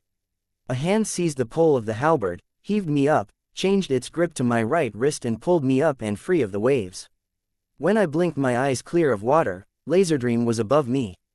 She faced the epicenter of the growing depression in the ground, flying backwards. Her other hand clung to an unconscious Parian. It seemed like the two of us were too much for her to carry alone, because she hurried straight for a nearby rooftop, carefully lay Parian down. We hadn't sat down for more than 10 seconds before the building shuddered and began to collapse. The ground beneath the building cracked and tilted, no doubt because the underlying soil and rock was being drawn away by churning water. The flooding in the streets was diverted into the deepening bowl-shaped cavity Leviathan was creating, filling it. It was almost a lake, now, 3 city blocks across and growing rapidly. Only fragments of the taller buildings in the area stayed above the waves. Some buildings were already toppled onto their sides, others half collapsed and still breaking apart as I watched. Some capes were climbing out of the water and onto the ruined buildings, with the help of the more mobile capes. Velocity and Trickster were working in tandem, Velocity running atop the waters. Surface to safe ground, Trickster swapping him for someone who was floundering, rinse, repeat. As our footing dropped beneath us, Laserdream reluctantly grabbed at my hand and Parian's belt, hauled us back up into the air. Above me, her armband flashed yellow. Armband, I called up to her. Tidal wave, can't see unless I drop you, she responded, over the dull roar of the waves beneath us. With a bit of sarcasm and harshness to her tone, she asked me, do you want me to drop you? Right, I'd kind of messed with her cousins at the bank robbery. She counted me as an ally, here and now, but she wouldn't be friendly. Murthan and Eidolon moved from the coast to the lake, in the upper end of downtown. I saw and sensed Leviathan leap from the water like a dolphin cresting the waves, moving no less than 200 feet in the air, toward the pair, lashing out with his afterimage in every direction. I didn't see how it turned out, because Laserdream carried Parian and me away. I could sense the Endbringer through the bugs that had made their way deepest into his wounds, the ones that had found spots where his afterimage couldn't flush them out each time it manifested. With my power, I could track him beneath the water. He was moving so fast that it was almost as though he were teleporting, finding the drowning and executing them. Scalder deceased, BW8. Cloister deceased, BW8. The Erudite deceased, BW8. Frenetic deceased, BW8. Penitent deceased, BW9. Smackdown deceased, BX8. Strider deceased, BW-8 inches. Setting down again, Laserdream said. But if there's a tidal wave, I don't see one. I joined her in looking toward the coast. The water was as stable as it had been since the fight started. If it's a trick, with a little anger in her voice, a hard tone, she spoke, either we set down or I drop you. I can't hold on much longer. Right, she carried me 2 blocks away from the crater. The ground was wet, but no longer submerged, the road was torn up, shattered, covered with debris. Laserdream checked her armband, it's one of the shelters. They sprung a leak, need help evacuating. I'm going. Dad, it could be my dad. Bring me, I said. She frowned. I know your arms are tired. Mine is too, and I was just hanging there. I can't tell you how thankful I am that you've done this much to help me, but we have to stick together, and you can fly low enough to the ground that you can drop me if you have to. Fine, but we're leaving the doll kid here. She laid Parian down in a recessed doorway, then pressed the ping button on the girl's armband. I held the halberd out while Laserdream walked around behind me. She wrapped her arms around my chest and lifted us off. Uncomfortable, and she was jarring my broken arm, which hurt like a motherfucker, but I couldn't complain after just having asked to come. Murthan down, BX9. Laserdream carried us around the edge of the lake, that was still growing, if not quite so fast as it had been. I saw others gathered at the edge of the water, forming battle lines where Leviathan might have a clear path to make a run for it. If he wanted to make a run for it. As it stood, he was entirely in his environment, in the heart of the city, where he could continue to work whatever mojo he needed to bring more tidal waves down on our heads. To my bugged senses, Leviathan was deep beneath the waves, moving rapidly, acting like he was engaged in a fight. Against Eidolon, I couldn't tell. Every darting, hyperfast movement dislodged a few bugs, made him harder to detect. The shelter was set beneath a smallish library. A concrete stairwell beside the building led below ground to the 20-foot wide vault door. Fragments of the building and the ledge overhanging the stairwell had fallen, blocked the door from opening fully. Making matters worse, the door was stuck in a partially ajar position, and the stairwell was flooded with water, which ran steadily into the shelter. 2 capes were already present, shoulder deep in the water, ducking below to grab stones and rising again to heave them out. What's the plan? I asked. As Laserdream set us down, I immediately sent out a call to summon bugs to my location, just to be safe. Do we want to shut the door or open it? Open it, one of the capes in the water said. He ducked down, grabbed a rock, hauled it out with a grunt. We don't know what condition they're in, inside. Laserdream stepped forward and began blasting with her laser, penetrating the water and breaking up the larger rocks at the base of the door. I was very nearly useless here. With one hand, I couldn't clear the rubble, and my power wasn't any use. There weren't even many crabs or other crustaceans I could employ in the water around us, and the ones that did exist were small. Then I remembered the halberd. Hey, I stopped one of the capes that was heaving rocks out of the stairwell, use this. As a shovel, he looked skeptical. Just try it, only, don't touch the blade. He nodded, took the halberd, and ducked beneath the water. 10 seconds later, he raised his head, holy shit. This works. Use it on the door, I suggested. He gave me a curt nod. Enemy location unknown, I could hear the cape's armband announce. Defensive perimeter, report. There was a pause. No reports. Location unknown. Exert caution. I'm going to try cutting the door off, the cape spoke. He descended beneath the water. I could barely make out his silhouette. Laserdream ceased firing as he made his way to where the heavy metal door was, stepped around and set to burning long channels in the side of the stairwell. I realized it was intended to give the water in the stairwell somewhere to flow that wasn't towards the people inside. The door tipped into the stairwell and came to rest against the opposite wall, resting at a 45-degree angle, sloping up toward the railing. The water in the stairwell flowed inside, an unfortunate consequence. The cape with the halberd set to using the blur of the halberd to cut lines into the back of the door and to remove the railing, so there was sufficient traction for people walking up and out of the door. I stepped down to investigate, sent a few bugs in to get the lay of the land. The interior of the shelter was surprisingly like what Coil's headquarters had been like, concrete walls with metal walkways and multiple levels. There were water coolers and a set of freezers, bathrooms and a sectioned-off first aid area. It was clear that one of the waves or Leviathan's creation of that massive sinkhole in downtown had done some damage to the shelter. Water was pouring in from a far wall and from the front door, and 20 or so people were in the first aid bay on cots, injured and bloody. A team of about 50 or 60 people were moving sandbags to reduce the flow of water into the chamber from the cracked back wall. A second, smaller team was blocking off the room with the cots, piling sandbags in the doorway. In the main area, people stood nearly waist-deep in water. "Everyone out," Laserdream called out. Relief was clear on people's faces as they began wading en masse toward the front doors. My dad was taller than average, and I hoped to be able to make him out, see if he was in the crowd. As the group gravitated toward the doorway, however, I lost the ability to peer over the mass of people. I didn't see him. I hung back as people filed out in twos and threes.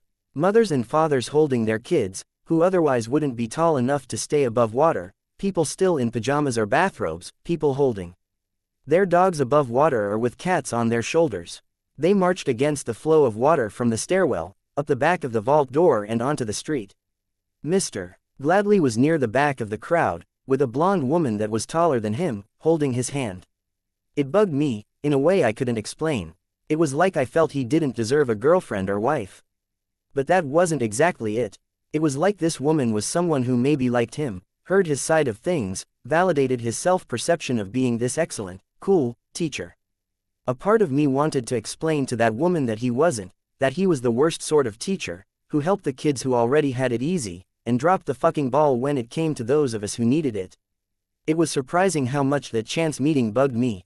A shriek startled me out of my contemplations. It was quickly followed by a dozen other screams of mortal terror. Impel deceased, CB10. Apotheosis deceased, CB10. I felt him arrive, a small few bugs still inside him, though most of the rest had been washed away in his swim. There were so few I'd missed his approach. Leviathan. People ran back inside the shelter, screamed and pushed, trampled one another. I was forced into the corner by the door as they ran into the shelter, tried to make some distance between themselves and the Endbringer. Laserdream down, CB10. And he was there, climbing through the vault-like door, so large he barely fit. One claw on either side, he pushed his way through. Stood as tall as he could inside the front door, looking over the crowd. Hundreds of people were within, captive, helpless. A lash of his tail struck down a dozen people in front of him. The afterimage struck down a dozen more. No death notice from the armband for civilians. Leviathan took a step forward, putting me behind him and just to his right. He lashed his tail again. Another dozen or 2 dozen civilians slain. Mr. Gladly's girlfriend was screaming, burying her face in his shoulder. Mr. Gladly stared up at Leviathan, wide-eyed, his lips pressed together in a line, oddly red-faced.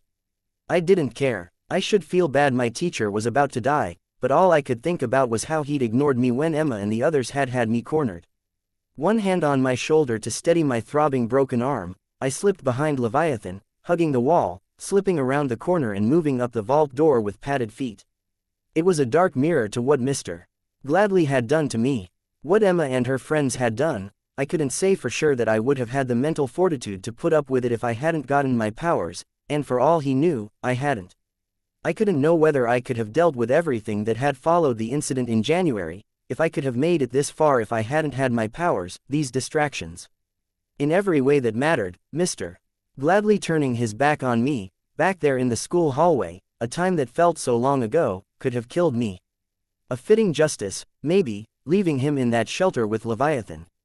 I saw Laserdream lying face down in the water, bent down and turned her over with my good hand and one foot, checked she was breathing. The 2 capes, who I took to be Impel and Apotheosis, were torn into pieces. I ran past them, ran past the civilians who Leviathan had struck down, ripped apart. I stopped, when I found the halberd, picked it up. Found Impel's armband, bent down and pressed the buttons to open communications. Leviathan's at the shelter in CB10. Need reinforcements fast. Chevalier replied, shit, he must have gone through some storm drain or sewer. Our best teleporter's dead, but we'll do what we can. Which left me only one thing to do. I had to be better than Mr. Gladly. I ran past Impel and Apotheosis, past Laserdream, and reached the shelter's entrance once more. Leviathan was further inside, crouched, his back to me. His tail lashed in front of him. Terrified screams echoed from within. It was agonizing to do it, but I moved slowly, to minimize the noise I made, even as every second allowed Leviathan more time to tear into the crowd. To move too fast would alert him, waste any opportunity I had here. A backwards movement of Leviathan's tail arced through the air, fell atop me, forcing me down into the water. Gallons of cold water dropping down from 10 feet above me. I swallowed the scream, the grunting of pain that threatened to escape my throat, stood again, slowly. With only one hand, I didn't have the leverage to really swing the halberd. I had to hold it towards the top, near the blade, which meant having less reach, having to get closer. When I was close enough, I drew the blade back and raked it just below the base of his tail. Where his asshole would be if he had human anatomy. Easiest place for me to reach, with him crouched down like he was.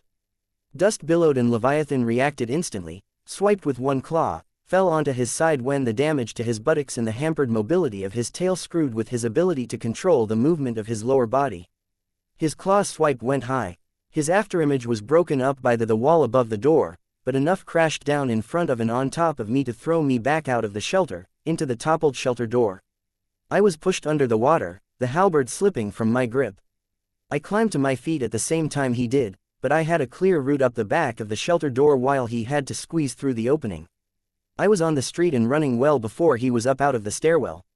I gathered my bugs to me, sent some to him, to better track his movements. As he climbed up, I gathered the swarms into decoys that looked human-ish, sent them all moving in different directions, gathered more around myself to match them in appearance. With the effects of my slash of the halberd combined with the damage Armsmaster had already done, Leviathan didn't have the mobility with his tail he otherwise would. When he attacked my decoys, he did it with slashes of his claw and pouncing leaps that sent out afterimages to crash into them. A swipe of the claws echoed to disperse one swarm to his left, a lunge to destroy one in front of him. Another afterimage of a claw swipe sent out to strike at me. Water crashed into me, hard as concrete, fast as a speeding car.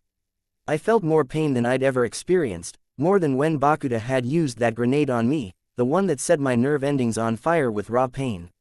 It was brief, somehow more real than what Bakuda had inflicted on me. Struck me like a lightning flash. I plunged face first into the water. My good arm on its own wasn't enough to turn me over, the road just a little too far below me. I tried to use my legs to help turn myself over. Zero response. I'd either been torn in two and couldn't feel the pain yet or, more likely, I'd been paralyzed from the waist down. Oh, not like I really should have expected any different. Neither case was much better than the other, as far as I was concerned. My breath had been knocked out of me at the impact, but some primal, instinctual part of me had let me hold my breath. I lay there, face down in 2 or 3 feet of water, counting the seconds until I couldn't hold my breath anymore, until my body opened my mouth and I heaved in a breath with that same instinctual need for preservation, filled my lungs with water instead. The lenses of my mask were actually swim goggles. It was a strange recollection to cross my mind. I'd bought them, from a sports supply store, buying the useless chalk dust at the same time. Durable, high-end, meant for underwater cave spelunkers, if I remembered the picture on the packaging right. Tinted to help filter out bright lights, to avoid being blinded by any fellow swimmer's headlamps. I'd fitted the lenses from an old pair of glasses inside, sealed them in place with silicone at the edges, so I had 20/20 vision while I had my mask on without having to wear glasses beneath or over it, or contact lenses, which irritated my eyes. I'd built the armor of my mask around the edges of the goggles so the actual nature of the lenses wasn't immediately apparent, and to hold them firmly in place. Even so, when I opened my eyes, looked through those lenses for their original purpose, all I could see was mud, grit, silt. Black and dark brown, with only the faintest traces of light. It disappointed me on a profound level, knowing that this might be the last thing I ever saw. Disappointed me more than the idea of dying here, odd as that was. Through my power, I sensed Leviathan turn, take a step back toward the shelter, stop. His entire upper body turned so he could peer to his left with his head, turned the opposite way to peer right. Like a dog sniffing, he dropped to all fours, ran away, a loping gait, not the lightning-fast movement he'd sported when he first attacked. Still fast enough. My chest lurched in a sob for air, like a dry heave. I managed to keep from opening my mouth, but the action, the clenching of every muscle above my shoulders, left my throat aching. 2 seconds later, it hit me again harder. 2 blocks away, Leviathan crashed down into the water. Another lurch of my throat and chest, painful. My mouth opened, water filled my mouth, and my throat locked up to prevent the inhalation of water. I spat the water out, forced it out of my mouth, for all the good it would do. I'd left the fat cape to die like this when the wave was coming. Was this karma? Something splashed near me. A footstep. I was hauled out of the water. I felt a lancing pain through my midsection, like a hot iron, gasped, sputtered. Through the beads of water on my lenses, I couldn't make out much. Bitch, I realized. She wasn't looking at me. Her face was etched deep with pain, fury, fear, sheer viciousness, or some combination of the four. I followed her gaze, blinked twice. Her dogs were attacking Leviathan, and Leviathan was attacking back. He hurled 2 away, 3 more leapt in. How many dogs? Leviathan pulled away, only for a dog to snag his arm, drag him off balance. Another latched onto his elbow, while a third and fourth pounced onto his back, tearing into his spine. More crouched and circled around him, looking for opportunities and places to bite. He clubbed one away with a crude movement of his tail, used his free claw to grab it by the throat, tear a chunk of flesh away. The dog perished in a matter of seconds. Bitch howled, a primal, raw sound that must have hurt her throat as much as it hurt to listen to. She moved forward, pulling me with her, lifting me up. When I sagged, she gave me a startled look. I looked down. My legs were there, but there was no sensation. Numb wasn't a complete enough term to explain it. Back's broken, I think. The words were weak. The calm tone of the words was eerie, even coming from my own mouth to my own ears. Disconcertingly out of place with the frenzied, savage tableau. Leviathan wheeled around, grabbed another dog by one shoulder, dug a claw into the dog's ribcage and cracked it open, the ribs splaying apart like the wings of some macabre bird, heart and lungs exposed. The animal dropped dead to the water's surface at Leviathan's feet. Bitch looked from me to the dog, as if momentarily lost. In an instant, that look disappeared, replaced by that etching of rage and fury. She screeched the words, "Kill him.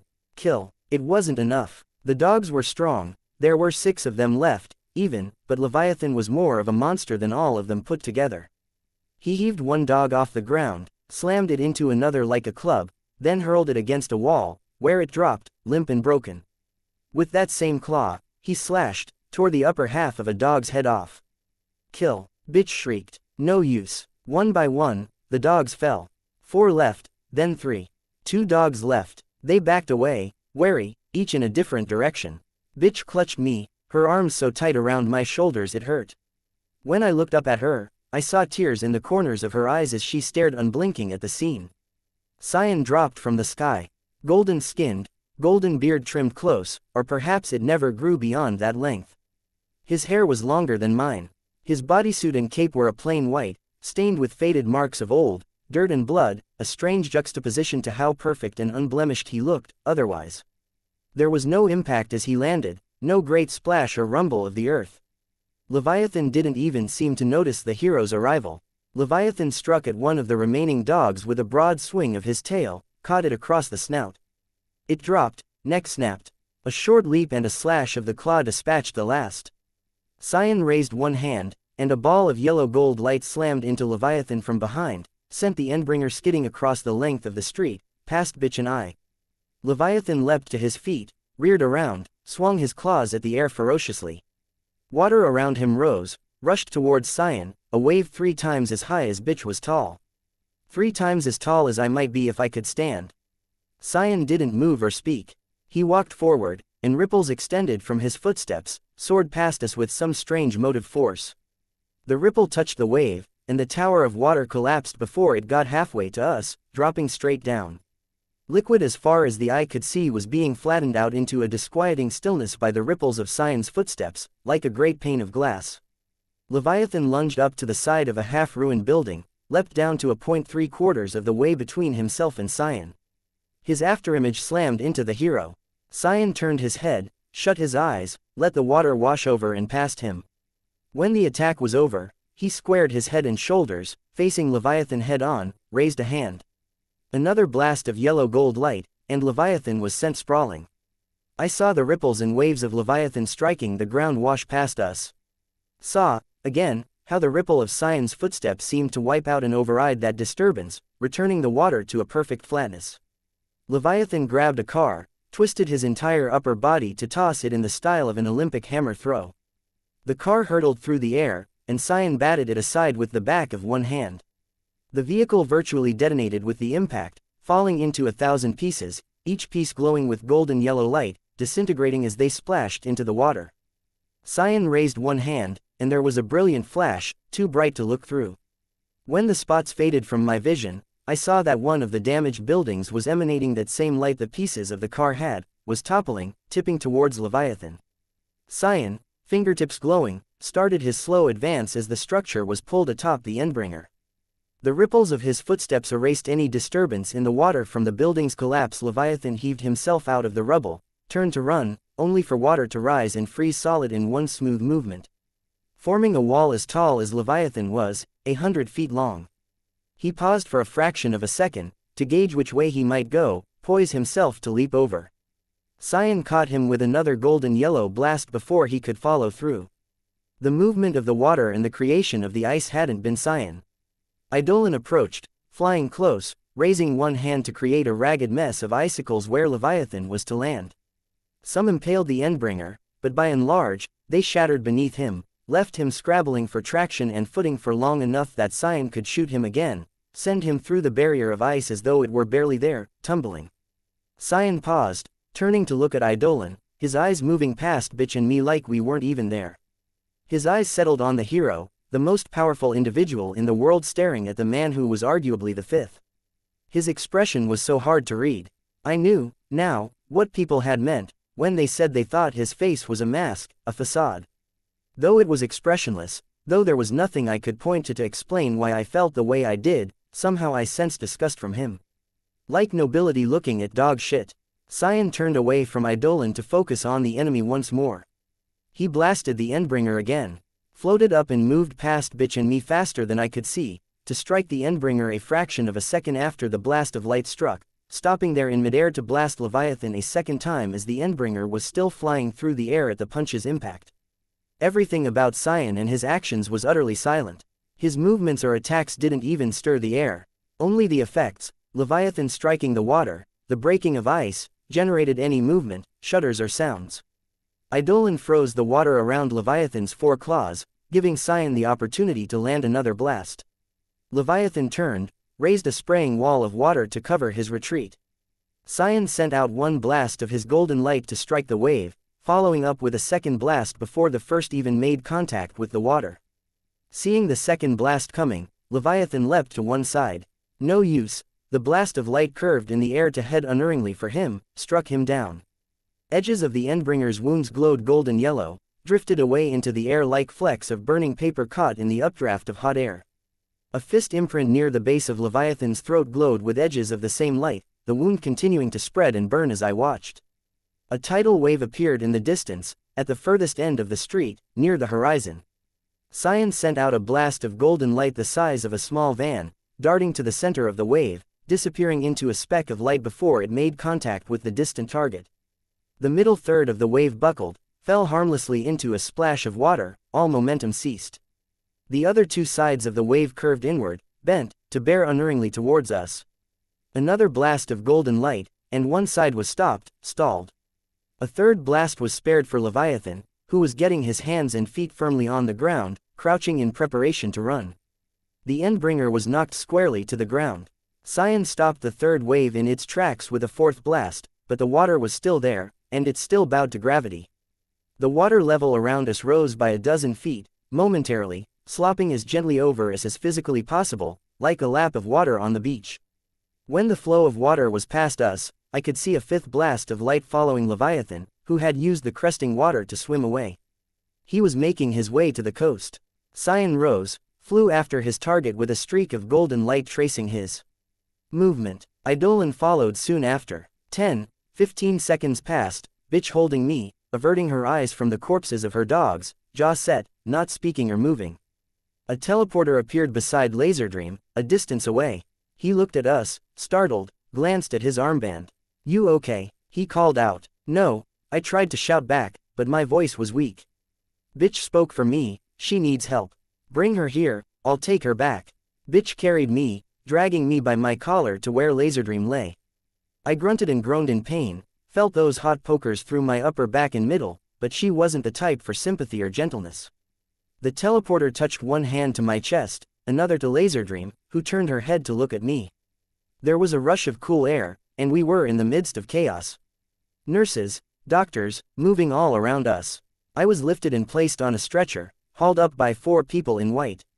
There were shouts, countless electronic beeps, screams of pain. I was placed on a bed. I would have writhed with the pain of being shifted if it weren't for my general inability to move.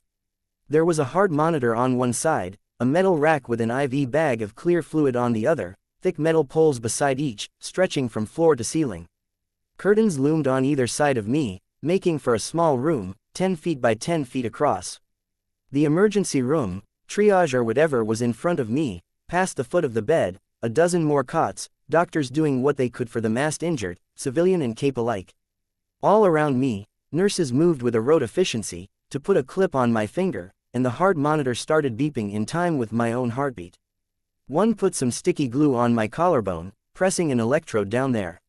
My back, I think it's broken, I said, to no one in particular. Nobody in particular replied, all of them too busy with set tasks. People seemed to approach my bedside and leave to go attend to another patient elsewhere. Your name? Someone asked. I looked to the other side of me. It was an older woman in a nurse's uniform, pear-shaped, gray-haired. A man in a PRT uniform stood behind her, holding a gun on me. Skitter, I replied, confused, feeling more scared by the second. Please, I think my back's broken. Villain, I shook my head. What, are you a villain? It's complicated. My back, yes or no? The nurse asked me, stern. Listen, my friend, Tattletale, do you know, she's a villain. The PRT uniform cut me off, touching his way through some BlackBerry device with his free hand. Designation Master 5, specifically arthropodavoyance, arthropodokinesis. No super strength. The nurse nodded, thank you. Handle it. The man in a PRT uniform holstered his gun and stepped up to the bed. He grabbed my right wrist, clasped a heavy manacle around it, fixed it to a vertical metal pole by the head of the bed. My other arm's broken, please don't move it, I pleaded. He gripped it anyways, and I couldn't help but scream, strangled, as he pulled it to one side, clasped a manacle down on my wrist, hooked the other side of the manacle to the second pole. What? I started to ask a nurse, as I forced myself to catch my breath, stopped as she turned her back to me and pulled the curtain closed at the foot of the bed, walked past it. Please, I tried again, looking to the PRT uniform, but he was pushing his way past the curtain, leaving my company. Leaving me chained up, alone. Chapter 83. Extermination 8.6. All of the adrenaline, emotions and endorphins that had been building since I first heard the sirens, maybe even before them, when I learned about Dinah Alcott, made for one hell of a rush. More relevant to the present, it made for one hell of a mental wipeout as I came down from the rush. A low point to equal the high. The background noise of screams, shouted orders of doctors and nurses, 100 heart monitors beeping out of sync in my cell, of 3 curtained walls, cutting me off from everything else. Didn't help. My arm hurt, and hanging from the manacle made that 10 times as bad. My back was the worst thing, a slow, steady pain that terminated in my midsection. It seemed to build in intensity every second I paid attention to it, settling into a dull blistering of pain when I focused my attention elsewhere. If I didn't focus on keeping my breathing steady and deep, I found that I unconsciously held my breath to minimize the pain. That only made it worse when I did have to breathe again, because it brought tightness in my throat and chest, along with agonizing coughing fits. None of that was even touching on that growing terror over the fact that, hey, I couldn't feel my legs, and it wasn't getting better. If my back was really broken, it could mean my best case scenario was surgery and years of physical therapy, years of crutches and wheelchairs. My worst case scenario would be never walking again. I didn't have a power that would help too much on that front. It would mean the end of my career as a cape, never having sex with a boy the natural way, and never going for another morning run. I made myself take a deep breath. It shuddered as I exhaled slowly, and not just because it hurt to breathe. I couldn't do anything about my back, in the here and now. My arm, maybe. The metal pole was fixed to the wall at every foot or so by horizontal bars, and the end of the manacle was stopped from descending any further by one of the bits that extended to the wall, 3 feet or so above my head. I couldn't really believe they were going to arrest me. Like Tattletale had said, there were rules. Largely unspoken rules, but still more important than anything else in the Cape community. You didn't profit from an Endbringer attack, You didn't attack your nemesis or take advantage of undefended areas to steal. You didn't arrest a villain that came to help. Because when people started doing that, the truce broke and things became 10 times easier for the Endbringer. The manacle on my wrist made me wonder. I'd made some enemies with the good guys. Maybe I was getting some rough treatment because of it. One ominous idea nagged at me, and I couldn't get it out of my head. It was that I might not get any treatment at all, for my back, specifically, because of grudges against me and capes who could suggest that maybe the doctor's resources could be better directed elsewhere. If they went that route, 100% deniable, excusable, then there'd be nothing I could do about it. If that was what was going on, being manacled like this would be something of a slap in the face, a way of letting me know it was intentional, while keeping me from contacting anyone to complain. My arm shifted involuntarily as I cringed at a painful intake of breath, swinging a little, and I clenched my teeth. I turned my head, gripped the fabric of my pillow with my teeth, tugged and pulled my head forward at the same time. It moved to my left. I did it again, bumped my shoulder, making my arm swing on the chain once more. I suppressed the noise I might have made at the pain, choked back the gorge that rose in my throat. Whatever was going on with my back, it prevented me from sitting up, denied me the use of my abdominal muscles. I could only work with my shoulders, my head, my teeth. Shifting the pillow over several long minutes, I managed to gingerly ease it under my shoulder and upper arm. Provided I didn't move, which I couldn't, really it gave my arm something to rest on, prevented all of the weight from dangling off of my cuffed wrist. Of course, I was now absent one pillow from my head and neck, and the propped up shoulder and arm made my back twist slightly, which only intensified the pain there. I closed my eyes, focused on just breathing, tried not to pay too much attention to how slowly time was passing by, or the cacophony of noise from the rest of the triage area. I hated this, hated not knowing, not having any information about what had just happened, what was happening, what was going to happen. Roughly half of my nightmares about being bullied took place in the classroom, knowing that a class was just about to end, or that a teacher was about to assign us group work. That some group of faceless bullies were waiting to pull the worst prank yet. It was the idea that I was about to be put in a situation where something bad was about to happen, that it was inevitable. Being helpless to do anything about it. Maybe it was stupid, but I'd never failed to wake up drenched in sweat after that, even when I woke up before the follow-through. The dreams had come less often after I got my powers, but they still came from time to time. I had suspicions they might come even years after I left high school behind me for good. But that state of mind in the nightmares, I felt like that now. Trying to keep from panicking, knowing that no matter what I did, I was counting on luck and forces beyond my control to not ruin my day, my week, my month. Ruin my life. I'd done the heroic thing. Drawn Leviathan away from those in the shelter who were still alive. A part of me was proud of myself. The rest of me, faced with the idea of spending the rest of my life in a wheelchair. I felt like an idiot of epic proportions. I'd bought into the idea of the grand, noble gesture, and in the here and now it felt like I had to convince myself that what I had done mattered. It sure as shit didn't seem to matter to anyone else. The chain of my manacle clinked taut as I yanked my right hand forward angrily. The pain that caused me in my midsection stopped me from doing it again. A girl in a nurse's uniform pushed the curtain aside to enter. I identified her as a girl rather than a woman because she barely looked older than me. Bigger in the chest, for sure, but baby-faced, petite. Her brown hair was in a braid, and the lashes of her downcast eyes were long as she stepped to the foot of my bed, picked up a clipboard. She was very carefully not looking my way. "Hi," I spoke. She ignored me, turned her attention to the heart monitor, made a note on the clipboard. "Please talk to me," I spoke. "I have no idea what's going on, and I feel like I'm losing my mind, here." She glanced at me, looked away hurriedly, the same reflexive way you'd pull away from a hot stove with your hand. "Please, I'm pretty scared right now." "Nothing." She took more notes on the clipboard, noting stuff from the screen the electrode ran to.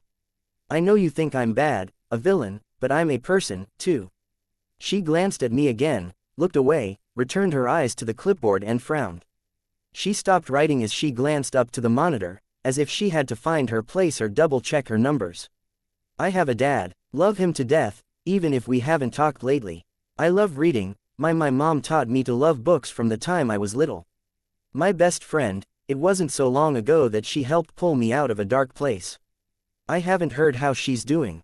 If she's dead or if she's here too. Have you seen her? Her name's Tattletale. We aren't supposed to talk to the patients. Why not? While back, some cape sued the rescue workers after a battle much like this.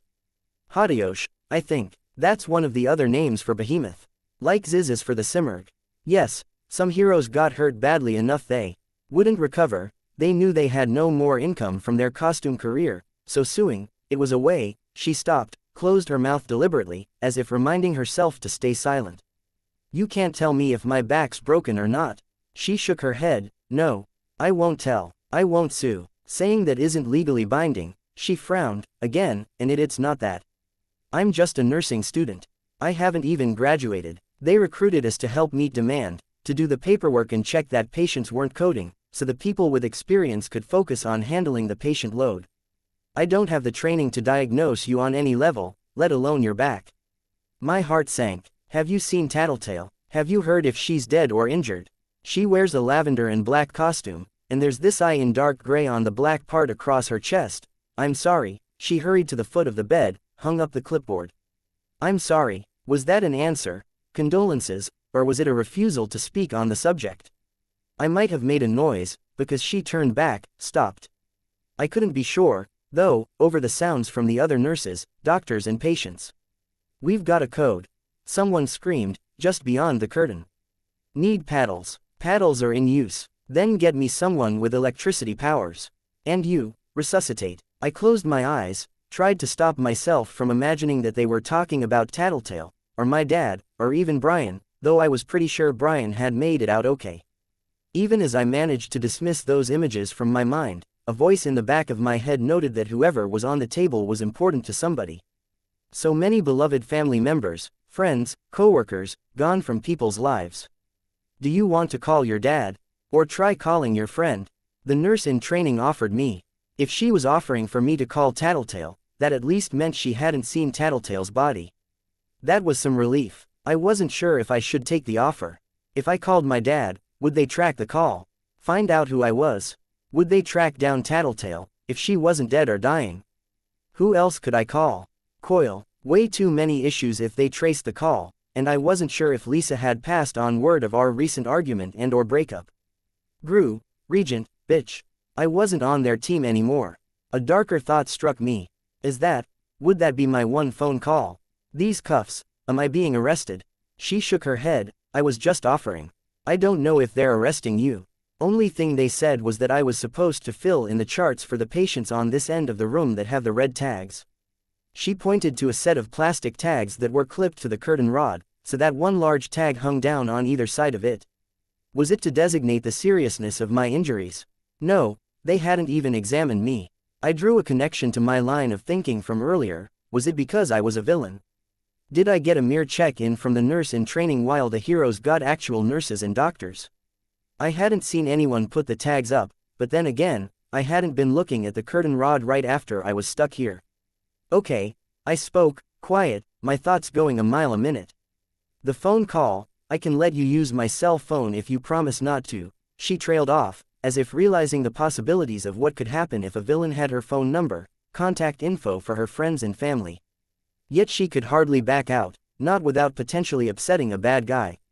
I shook my head. No, but it's really good of you to offer. Thank you. I tried to put as much emphasis on the thanks as possible. With that kind of empathy, I'm sure you'll become a great nurse. She gave me a funny look, then backed out through the curtain. I could have called after her, asked for something for the pain, asked if maybe I could get some help, but I suspected she didn't have the power to give me any of that. I had no idea how long I'd be here, and I suspected it'd be worth more to have a potential friendly face around than go for the long shot and risk seeming manipulative or alienating her. And I didn't want to get her in trouble. Minutes ticked on. No more than 3 seconds passed without someone screaming or shouting orders or updates regarding a patient in crisis. It would have been interesting to listen to, if I could make out more than half of it, and if the half I could hear wasn't so horrible. The anxiety over my circumstances and not knowing what was going to happen was gradually overeaten by a maddening boredom. I couldn't move, had nobody to talk to, didn't know enough about my present situation to think up contingency plans. I closed my eyes and used my power, because it let me be outside my own body in a way, because it was something to do. A handful of cockroaches from near the kitchen made their way through the walls, through an air intake grate in the wall, and up to my bed. They gathered on my stomach. I gathered them into a pyramid on my stomach, let them collapse. Made a kaleidoscopic starburst pattern, then moved them all in sync to expand out into a perfect circle. You're so creepy, you know that. The voice was familiar, but I couldn't place it. I've heard worse, I replied, opening my eyes. Panacea was entering my curtained enclosure, shutting the curtain behind her. There was a PRT uniform with her. I'm sure you have, she frowned. Her hood and scarf were down, so I could see her face, much as I had during the bank robbery. She had dark circles under her eyes that looked painted on. She spoke, sighing the words, "I need your permission to touch you." What? Liability reasons. Someone overheard you say you've got a broken back. There could be other complications, and that takes people, time, equipment and money that the people in charge of this hospital are reluctant to spare at a time like this. You could refuse to let me touch you, make the hospital give you the X-rays and MRI, get months or years of treatment paid for by the Preservation Act, all under oppressive confidentiality agreements that could cost the hospital millions. It's an option, but the treatment wouldn't be as fast, good or effective as it would if I used my power. You'd be shooting yourself in the foot for the sake of being stubborn. Just agree, so I can move on to other patients. What was it you said during the bank robbery? You'd make me horribly obese. Make everything I eat taste like bile. What's to stop you from doing something like that here? Nothing, really. I mean, you could sue me after I did it, but you'd have to prove it beyond a reasonable doubt, and that'd be damn hard if I gave the symptoms a time delay before they showed up. Plus I'm a valuable enough resource that I could get help paying the legal costs. And, let's not forget, Carol, my adoptive mother, is a pretty kick-ass lawyer. Whatever you did by trying to sue me probably wouldn't cripple me as much as what my power did to you. That's not reassuring. It's not meant to be reassuring. I suppose maybe you'll just have to either trust in the fact that I'm a decent person or refuse my help. She shrugged, glaring at me. There's a kind of poetry to this. Like, a thief fears being stolen from the most, a scumbag, well, you get the drift. The more horrible a human being you are, the more you'll agonize over what I might have done to you, with a time delay of minutes, hours, days, years. Yet if you're a decent person, you'll be more inclined to think better of me. Are you? What? Are you a decent person, Amy? She gave me an offended look. I envy you, that it's so easy for you to think of things in terms of black and white. I'd like to think I'm a good person, believe it or not. Everything I've done, I did because I thought it was right at the time. In hindsight, some of the ends didn't justify the means, and sometimes there were unforeseen consequences. Like Dinah, but I don't think of myself as a bad person. Then you're either ignorant, deluded, or you have a very twisted perspective. Maybe, she went on, don't really care which it is. If you're going to call yourself a good person, she paused, shook her head a little, then don't waste my time. Give me an answer, one way or another, so I can get on with helping people. It wasn't really a choice. A long, hard road to recovery, possibly with no recovery at all, fraught with any potential health complications that the universe decided to hand my way, or healing for a broken back, with the potential health complications that Panacea decided to give me. I mean, whatever she deigned to inflict on me would be calculated to make me miserable, if she went that far, but at least then I'd have someone to hate. Please, I spoke, use your power. She nodded at the PRT uniform, who left the enclosure. Then she approached the side of the bed. I'm going to have to move some of your mask aside, to touch your skin. Permission granted, I spoke, though I've been wondering since the bank robbery, why didn't you reach up and touch my scalp? No comment. Something about hair, maybe. A weakness in her power. Maybe it was mucked up or confused by dead tissue. She fumbled with my mask for a second. Lower, I informed her, the mask and body part of the costume overlap just above the collarbone. She found it, separated the two, and touched a fingertip to my throat, like she was taking my pulse. The pain left in an instant. My breathing became easier, and I felt a steady pressure deep in my broken arm. You have a brain injury that's not fully healed. Bakuda's fault. Outside the scope of my abilities. Ominous, but I wasn't ready to put too much stake in what she told me, and what she might be leaving out. Okay, my voice was stronger, without the crippling pressure in my chest and back. Microfracture in your shoulder, Nerve damage to your left hand, reduced fine dexterity. Really? I hadn't noticed. It's there. I'm not going to bother with that, either. Wasn't expecting you to. Couldn't let her ruffle me. Broken arm, broken spine, fractured ribs, small perforations in colon, kidney and liver, some internal bleeding. This will take a minute. I nodded. It was more severe than I'd thought. That unsettled me some. A part of me wanted to apologize for what had happened at the bank robbery, but the tone of our earlier conversation made it feel like I'd be trying to dissuade her from doing something malicious with her power. Relief overwhelmed me as sensations began returning to my legs. They were quick, like being shocked, but they ranged from hot to cold to the unfamiliar, running from my abdomen to the tips of my toes, tracing every internal area of my legs. Ow, I muttered, as one line of pain drew itself from my hip to my ankle. I've got to test your nerves as I re-establish the connections, but I'm too tired to do it all with my power, and I can't dope you up with endorphins because Armsmaster, Miss Militia and Legend will be coming to talk to you in a bit, and I've been told you need your head 100% clear for that. So some of this is going to hurt. Wait, what? Why do I need my head clear to talk to them? Why are they talking to me? I can feel your emotions in your body, hormones and altered chemical balances. You're scared. Damn right, I'm scared. Ouch. Fuck, that stung. My leg jerked. It's going to happen any time my concentration slips. Best to stay quiet. No, seriously, why are they talking to me? Is that why I'm in handcuffs? To keep me here until they, arrest me? No comment. She smiled a little.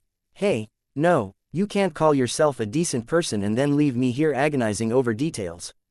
I can. I don't know what they want to talk to you about, though I have strong suspicions. Her eye drifted to my manacle. But I have been informed that you are to be lucid and fully mobile. Why? I had a growing suspicion as to why, helped by her glance to my restraints. If they were arresting me, they couldn't have me agree to any deals or plea bargains while I was drugged up, or it would be thrown out of court. I was pretty sure. One semester of a law class didn't exactly leave me an expert. According to the woman from the PRT that I talked to, it will work best if all of you are kept in the dark for as long as possible. All of us. It wasn't just me. A slip of the tongue. She smiled slightly, as if enjoying stringing me along. Do these others include Tattletale? I asked. Did you heal her? She quirked an eyebrow. No, I can tell you I didn't. You didn't, because she didn't need your help, or because she was already dead. Ow, my leg jerked again, a muscle in my thigh clenching hard, not unlike a Charlie horse. It subsided. I think we're done here. Hey, I raised my voice again, give me an answer. Stop fucking with me. She lifted her finger from my throat, and many of my smaller bruises and scrapes began making themselves felt once more. I could breathe without a problem. I wiggled my toes experimentally, felt them move against the soles of my costume. I moved my left arm, felt no pain. Tugged on the chain with it and felt everything working as it should, no pain. She leaned close, so her mouth was by my ear. Not so fun, is it?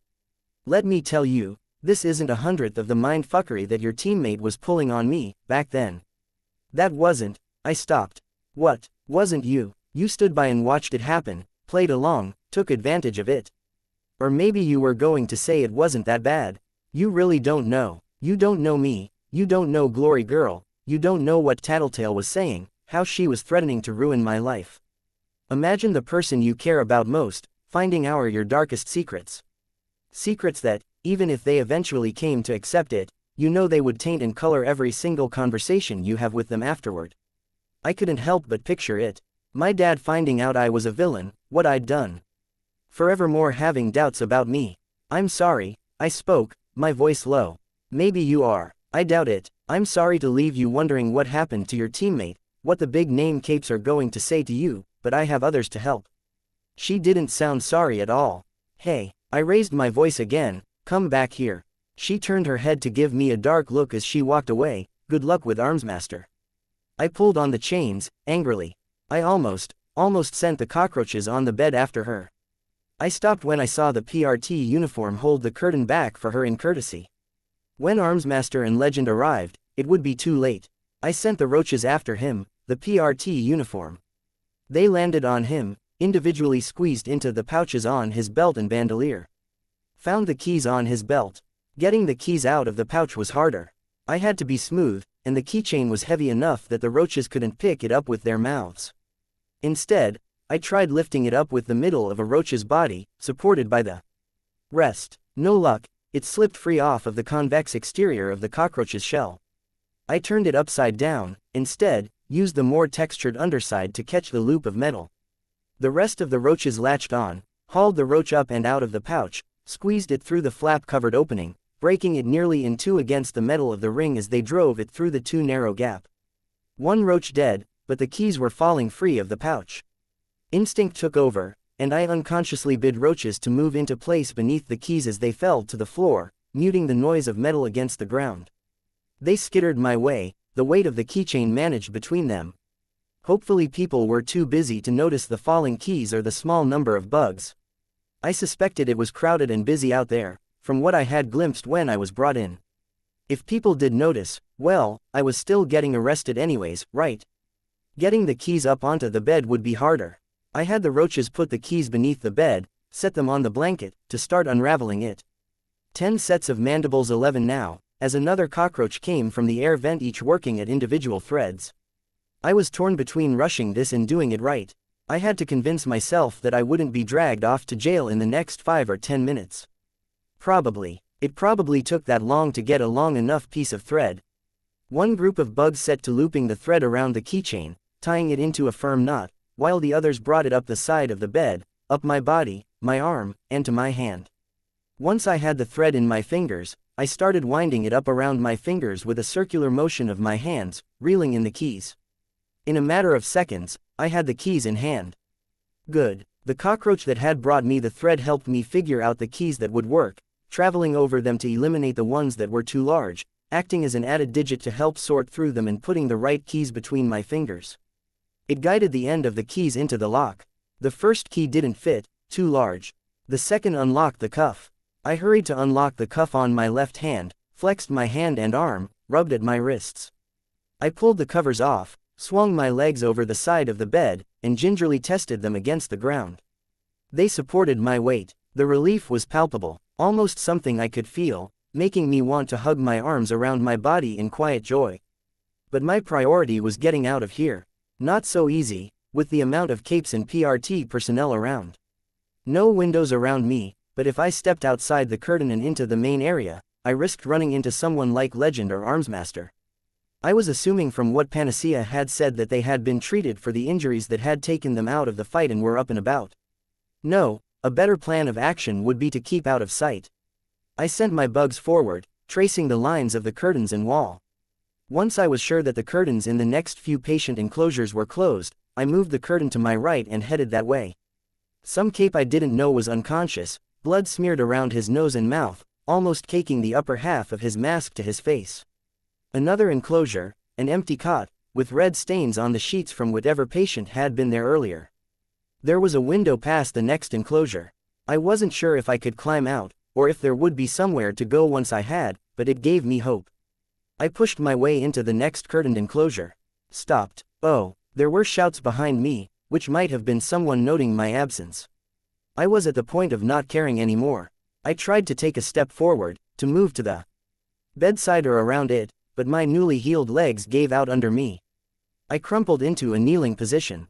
Staring up at the occupant of the bed, a few things came to me. For one thing, I got to experience firsthand what Brian had told me, about how he'd gone cold, still and quiet inside on that day he'd gotten his powers. For another, I realized why they'd had me chained up. Kind of stupid not to, in retrospect. A glance at the curtain showed a blue tag, the same style as the red one that had been on my curtain, plastic, and labeled. The bed's occupant lay on her back, tubes running into her nose and mouth, an IV in her arm. An ugly cut marred her right breast and shoulder, which were bare. Smaller cuts covered the rest of her body. Running footsteps and the sound of a curtain being heaved open in a neighboring section didn't stir me from my daze.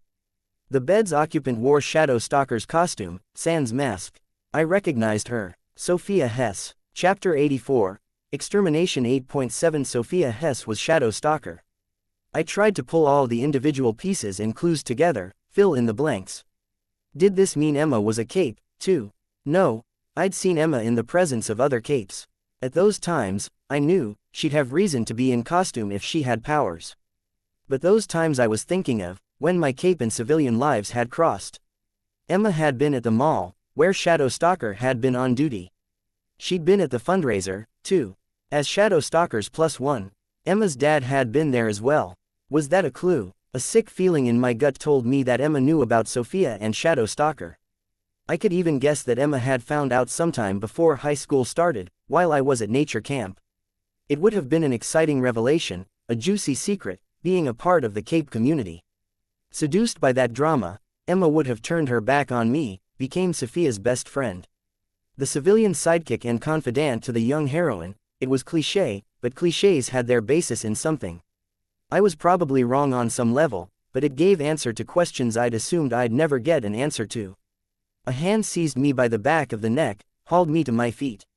Numb, I wobbled, relying heavily on the painfully hard grip to stay balanced. He turned me around, and I saw Armsmaster, his lips curled in a silent snarl of anger. A glance at his shoulder showed no sign of the ragged mess from when I'd last seen him, but there was no arm either. I thought I saw a glimpse of a flat expanse of skin. Panacea's work, what are you doing here? He roared the words to my face. When I couldn't formulate an answer for him, he marched me out of the curtained enclosure, kicking the curtain so it slid shut, moved me towards the nurse's station where Miss Militia and Legend were talking. I apparently didn't move fast enough for him, because he swung his arm forward, forcing me to stumble forward to keep my feet under me. It was looking increasingly likely that I would get arrested, but my thoughts turned to the trio, and their crime and punishment. Had Sophia, Emma and Madison had gotten off easy because Sophia was a superhero. I had my suspicions that the schools worked alongside the wards, things wouldn't work if they didn't, and the schools were a government institution just like the wards were. Did Sophia get easier treatment? 2 weeks suspension when she deserved expulsion? Had my teachers been looking me in the eye while calculating ways to make things easier on their resident superhero? Maybe. More likely that it was some combination of ineptitude, laziness and ignorance, on top of being influenced by the school's link to the ward's program. Armsmaster slammed my upper body down against the counter of the nurse's station, hard. I grunted, as much in reaction to being brought back to reality as in reaction to the blow. Armsmaster. Legend's tone was a rebuke to Armsmaster for the show of force. More able to take it in stride than the leader of the Protectorate, Miss Militia asked, what happened? Escaped her cautionary restraints, caught her peeping on one of the blue tags. Damn it, Legend muttered. Who? Miss Militia asked, and how bad? Shadow Stalker. Saw her unmasked. I see, Miss Militia spoke, nurse. Would you see that everyone without clearance is put to work elsewhere, while we resolve this? Yes ma'am, the reply came from a man I couldn't see. I struggled to turn over, failed. When I found I couldn't budge Armsmaster's grip, I gave up, slumped onto the counter. Who is she? Legend asked. Skitter, member of the Undersiders, a group of teenage villains, Miss Militia replied. Master 5, bugs only. This situation is serious, Legend spoke, walking around the counter until I could see him.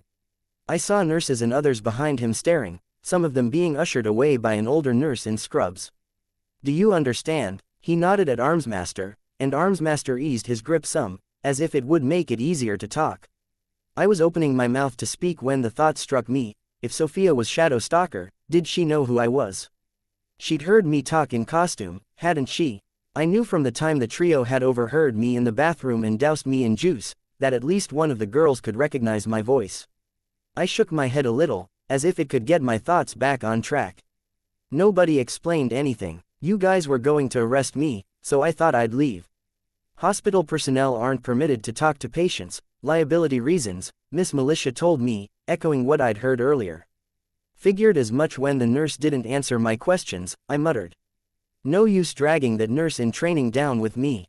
She'd been nice, but Panacea did have words with me when she was putting me back together, and, Panacea is a member of New Wave, Armsmaster spoke, and I got the impression the explanation or excuse was meant more for Legend than it was for me. She's not official. She's the only person who would talk to me. I raised my voice. I would ask you to keep your voice down, Legend spoke, his voice hard. There's very few ways a situation like this can go, with a Cape's civilian identity at stake. If you start shouting, specifically shouting what you know, it would severely curtail what options you have left to you. Understand? When I didn't come up with a response right away, he added, if the tables were turned, if it was you who had your identity uncovered, you would want us taking the same firm hand, giving you that same respect. I couldn't help but chuckle silently for a second there. The armor of my mask clacked against the countertop as I let my head rest there. Respect, for Sophia. Besides, I had suspicions that if the tables were turned, Shadow Stalker wouldn't be pinned against the counter of the nurse's station. Taking a deep breath, no use digging myself in deeper, I asked, you were talking options. What are they? If you were judged to have used an Endbringer situation to your advantage, you would meet the most serious penalty we can offer. Those who violate the Endbringer truce are almost always sent to the birdcage. He let that last word hang in the air. I had to keep myself from laughing again. This shit was too ridiculous. This was Sophia. She was 5 times the villain I was. The only difference between us were the labels that we stuck on ourselves. I told him, it was an accident.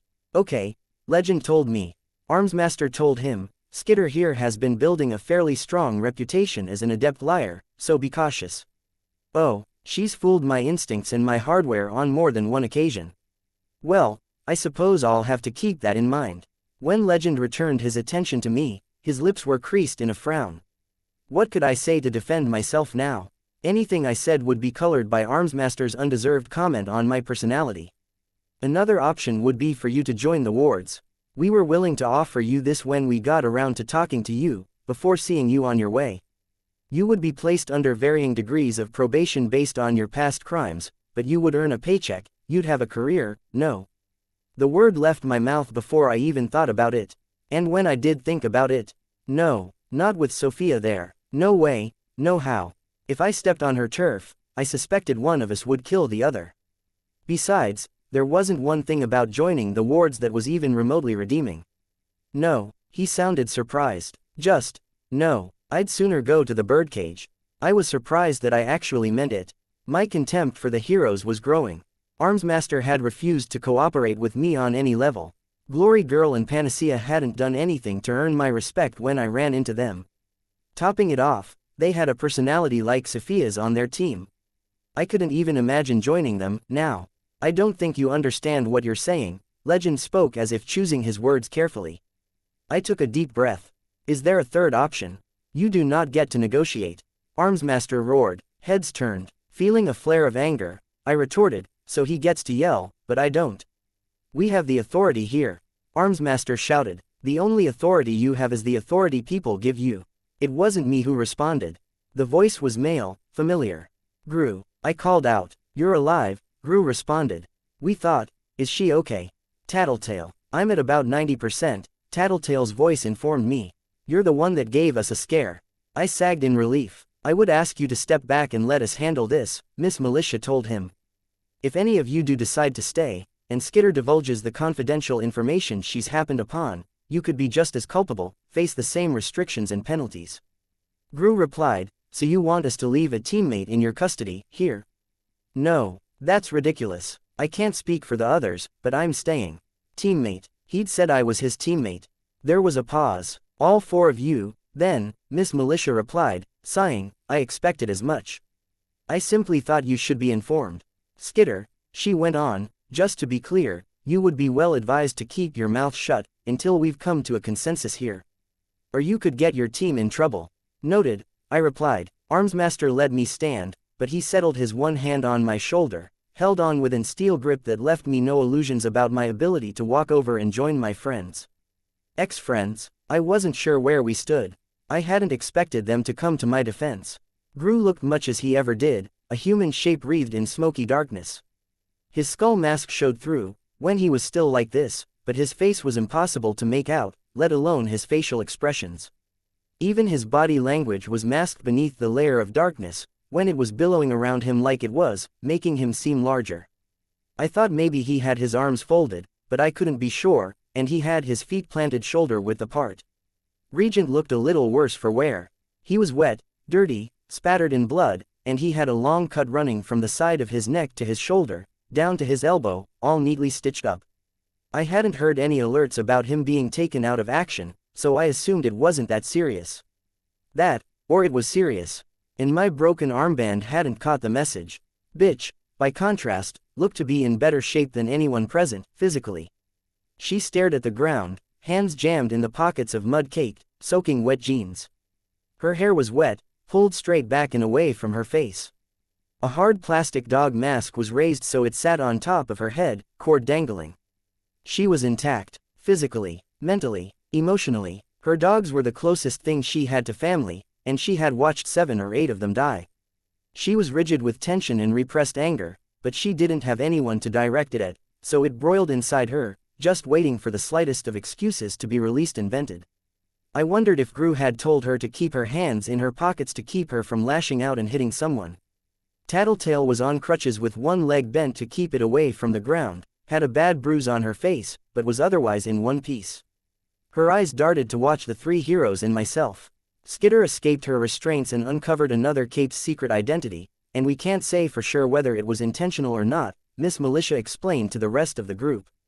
In the interest of protecting that cape, who I assume isn't well enough to join the discussion. She looked at Armsmaster, who shook his head. We're left with 3 options, she finished her thought. Jail time, especially if it's discovered that this was intentional. Joining the wards under a probationary program, Regent snorted. Or, as a final option, some sort of collateral. That option is generally reserved for capes we can trust, Armsmaster spoke, his voice low. My pulse picked up as I heard Armsmaster's words. This was a dangerous situation, all of a sudden. Collateral. Explain. Gru asked Miss Militia, apparently not gathering the deeper meaning of Armsmaster's statement. This isn't the first time we've run into a situation like this, though this is a first for an Endbringer event that wasn't a blatantly intentional attempt to gather information on arrival. In the previous case, the villain couldn't be detained conventionally, and the birdcage wasn't yet running. To top it off, he wasn't Protectorate material. For reasons I won't explain.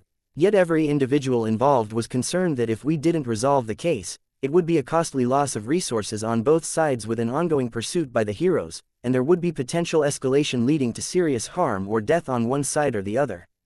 Gru nodded. So he agreed to reveal his real face to the other cape, so that any abuse of the knowledge on his part could or would be just as damaging to him. Reveal myself to Sophia? No. On so many levels, no. I'm sorry, I told her, that doesn't work either. Armsmaster tightened his grip on the armor of my shoulder until I could feel the pinch. Miss Militia leveled a very cold look at me. I saw Tattletale staring at me. I met her eyes. She was easiest to look at. You're making a difficult situation even more difficult for you, by being stubborn, Legend spoke. Knowing Skitter, I'm sure she has her reasons, Gru replied. She always does, Armsmaster replied. Gru turned his head sharply to look at the hero. No, he wouldn't. Well, you've made a good case, Tattletale spoke, let me make mine. 1 second, Legend spoke. He turned to Armsmaster, I need more details on this group. The one that is speaking is Tattletale, member of the Undersiders, Armsmaster spoke, his voice a hair away from being a growl, a master manipulator, penchant for head games, likes to pretend she's psychic but she isn't. We don't know her power, possibly clairvoyance, psychometry, or some combination thereof, but we've got her pegged as a thinker 7. I'm flattered, Tattletale replied, grinning. It's reason enough to end this conversation here and now, Armsmaster spoke, before you find some angle. Fine, Legend nodded, that's all I need. Miss Militia, escort them away. Green-black energy leapt to Miss Militia's hand, materialized into the shape of a gun. She didn't raise it, and she kept her finger off the trigger, but the threat was implicit. You start a fight here, Gru spoke, you better pray to some higher power that you can fucking spin this well enough with all those others looking, because it's an end to the truce if you don't, too many eyes on this. Gru turned his head, and I leaned forward a little to see what he was looking at. There were capes at the far end of the hallway, staring at the scene, kept out of the main triage area by a set of PRT officers. Trickster leaned against a wall with a cell phone raised, recording video. It's not a concern, Legend spoke. Miss Militia, come on, let's walk, she told the others. No, Gru replied, his chin raising an inch, challenging, defiant. Tattletale raised one hand, if could just say my piece, quiet, Armsmaster interrupted her. Nobody ever lets me talk. She spoke, turning on her heel to walk away, flouncing, almost. It was a bit theatrical, overacting. I wondered if someone that didn't know her would catch it. Whatever. Gru, let's go. Gru looked at her. It's cool, she gave him a little smile, then she offered me one, hey Skitter, don't sweat it. We'll handle this, K. I muttered. In a way, I was relieved at the idea of them leaving. I had no idea what I'd do, but it was a relief anyways. Miss Militia raised her gun a fraction, waved it toward the others to prod them onward. One by one, they turned. Tattletale led the herd in walking away, followed my regent and bitch. Gru was the last to turn away, with Miss Militia following him. When they were out of earshot, Legend floated over the counter to land in front of me. We've given you 3 options. Pick one or I'll choose for you. I opened my mouth, closed it. The only things I could think of to say would only get me in more trouble. This working, this on, good. The tinny female voice rang out from the armbands of the 2 heroes. Armsmaster snapped his head around. I followed his line of sight to where Gru, Regent and Bitch were standing in between Tattletale and Miss Militia. For those of you who don't have a front row seat, the very well-armed Miss Militia is currently doing her best to point a Beretta 92 FS at my head. If this broadcast ends prematurely, you can all rest assured that the Protectorate is willing to kill and break the truce if it means censoring its dark, dirty little secrets. Legend grabbed me, hauling me into the air as he crossed the length of the room, Armsmaster hurrying behind as we raced towards the scene. Free speech is a wonderful thing, isn't it? I saw Tattletale's lips moving as she broadcast the message. She wasn't holding any buttons down on her armband, but it was going through with no difficulty. Miss Militia held a handgun pointed at Gru's heart. Other capes were in the vicinity, some of the travelers, new wave, out-of-towners. Not quite in earshot, maybe, but close enough to see everything unfold. The heroine looked at Armsmaster as we arrived. She said something about deep access, offered your name, then the armband asked her for your password. She knew your password. Armband, pause announcement, Tattletale spoke. Acknowledged. Her armband replied. With his one arm, Armsmaster reached for his shoulder, but his halberd wasn't there. Photon Mom had apparently decided not to bring it when she'd carried him here. No EMP burst possible. Let's negotiate, Tattletale spoke, taking a step to one side, ducking a little to ensure that someone else was always in between herself and Miss Militia. Bitch scowled as the gun moved to point toward her head, with Tattletale roughly on the other side. Negotiate, Legend asked. Sure, let's turn things around. You gave Skitter your 3 options. Here's my 3. Number 1. Shoot us now, and confirm to everyone in this room, civilian and cape alike, hero and villain, that you've got something to hide. It doesn't even have to be lethal. People will still have their concerns if you knock us out rather than let us talk. Legend nodded. Okay. 2. I do my little announcement, and the truce ends. I really don't want to do that. I recognize how necessary it is. But if you decide that one cape's identity may be getting publicly revealed is worth the truce, well, that's on you, not me. And the 3rd option is that we release the girl, Legend guessed. You got it, Tattletale spoke. Except that you could be bluffing, Legend frowned. You're a master manipulator, according to Armsmaster. True enough. You know, Alexandria was giving me a recap on what I missed, in exchange for my intel on the Endbringer. Let's see, Armband, find me the largest break in casualties from the earlier Leviathan encounter. Found. Mark this time period. Marked. The notifications in the minute before the mark.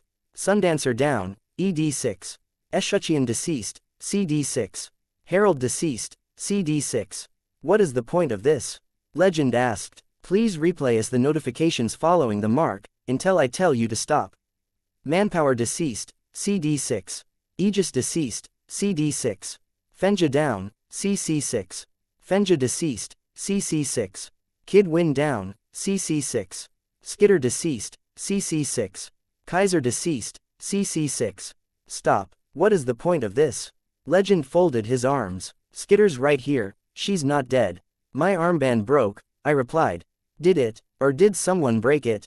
Tattletale's gaze went to Armsmaster, her voice dropping in volume to ensure that our audience didn't hear. What are you implying? Armsmaster growled. I'm implying that you set things up to guarantee yourself a one-on-one fight with Leviathan. Who cares, after all, if some villains get murdered in the process, if it means stopping an Endbringer? Armsmaster raised his voice. This is exactly the sort of manipulation, elaborate. The one spoken word from Legend was sufficient to cut Armsmaster off. Armsmaster has a fancy computer system in his suit, set it up to predict Leviathan's movements and actions. Clockblocker tagged the Endbringer, put him on pause long enough for Armsmaster to set up the playing field the way he wanted it, with that predictive program. Leviathan's going after the people who can make force fields, and Armsmaster uses this, dangles Kaiser like bait, puts more villains, Fenja and Menja in the way to Kaiser. Sure enough, Leviathan marks Kaiser as a target, charges through the conveniently arranged villains, and goes straight to the spot where Skitter is. Oh no, I heard Miss Militia mutter under her breath. This is nonsense, Armsmaster spoke, stabbing his index finger towards her. Heroes died too. Tattletale didn't hesitate a second in replying, to your credit, if any credit is due, that was an accident. Your program can't account for that many variables, probably, in the chaos of a bunch of capes trying to keep Leviathan pinned down. Either way, Leviathan did as you wanted, followed the path you plotted. You used a directed EMP blast to nuke Skitter's armband, ensuring that she couldn't report Leviathan's position and call in reinforcements, buying you time to take on Leviathan one-on-one. Who cares if she dies, after all? She's a villain, and you're positive you'll win, that it'll be worth the body count you just allowed Leviathan to rack up, except you lost. Armsmaster scowled at her. This is a serious set of accusations, Legend spoke. Sure, but it's speculation. Tattletale shrugged, take Skitter's armband. It'll have damage from the EMP hit. You bitch, Armsmaster snarled, this is a lie. Check the armband, Tattletale repeated, and you'll see the truth. Convenient that this would take days or weeks to check, Armsmaster spoke. True, so how about I just do another announcement? Tell everyone that's still wearing an armband an abbreviated version of the same story I just told you. How do you think they'd react? If you're really innocent, I'm sure your name would be cleared eventually, after the test results came back from the armband. If it's wrong, we get in everyone's bad books for fucking around with an Endbringer situation. Hell, I'll even submit to being detained while you get things checked out. You can take me from there to jail if I'm wrong. Either way, you get some jerk in custody. Legend frowned. Armsmaster lunged forward, swatting Gru aside with his armored hand. He shoved Regent aside, reached for Tattletale. A laser to the right shoulder spun him around, sent him sprawling to the ground. His armor smoked where the laser had made contact. Who? Why? Armsmaster flopped over, saw Legend with one open hand aimed at him.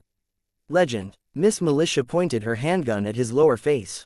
So, I'm guessing you don't want this getting out, Tattletale spoke, looking at the heroine. Let us walk away, I keep my lips sealed.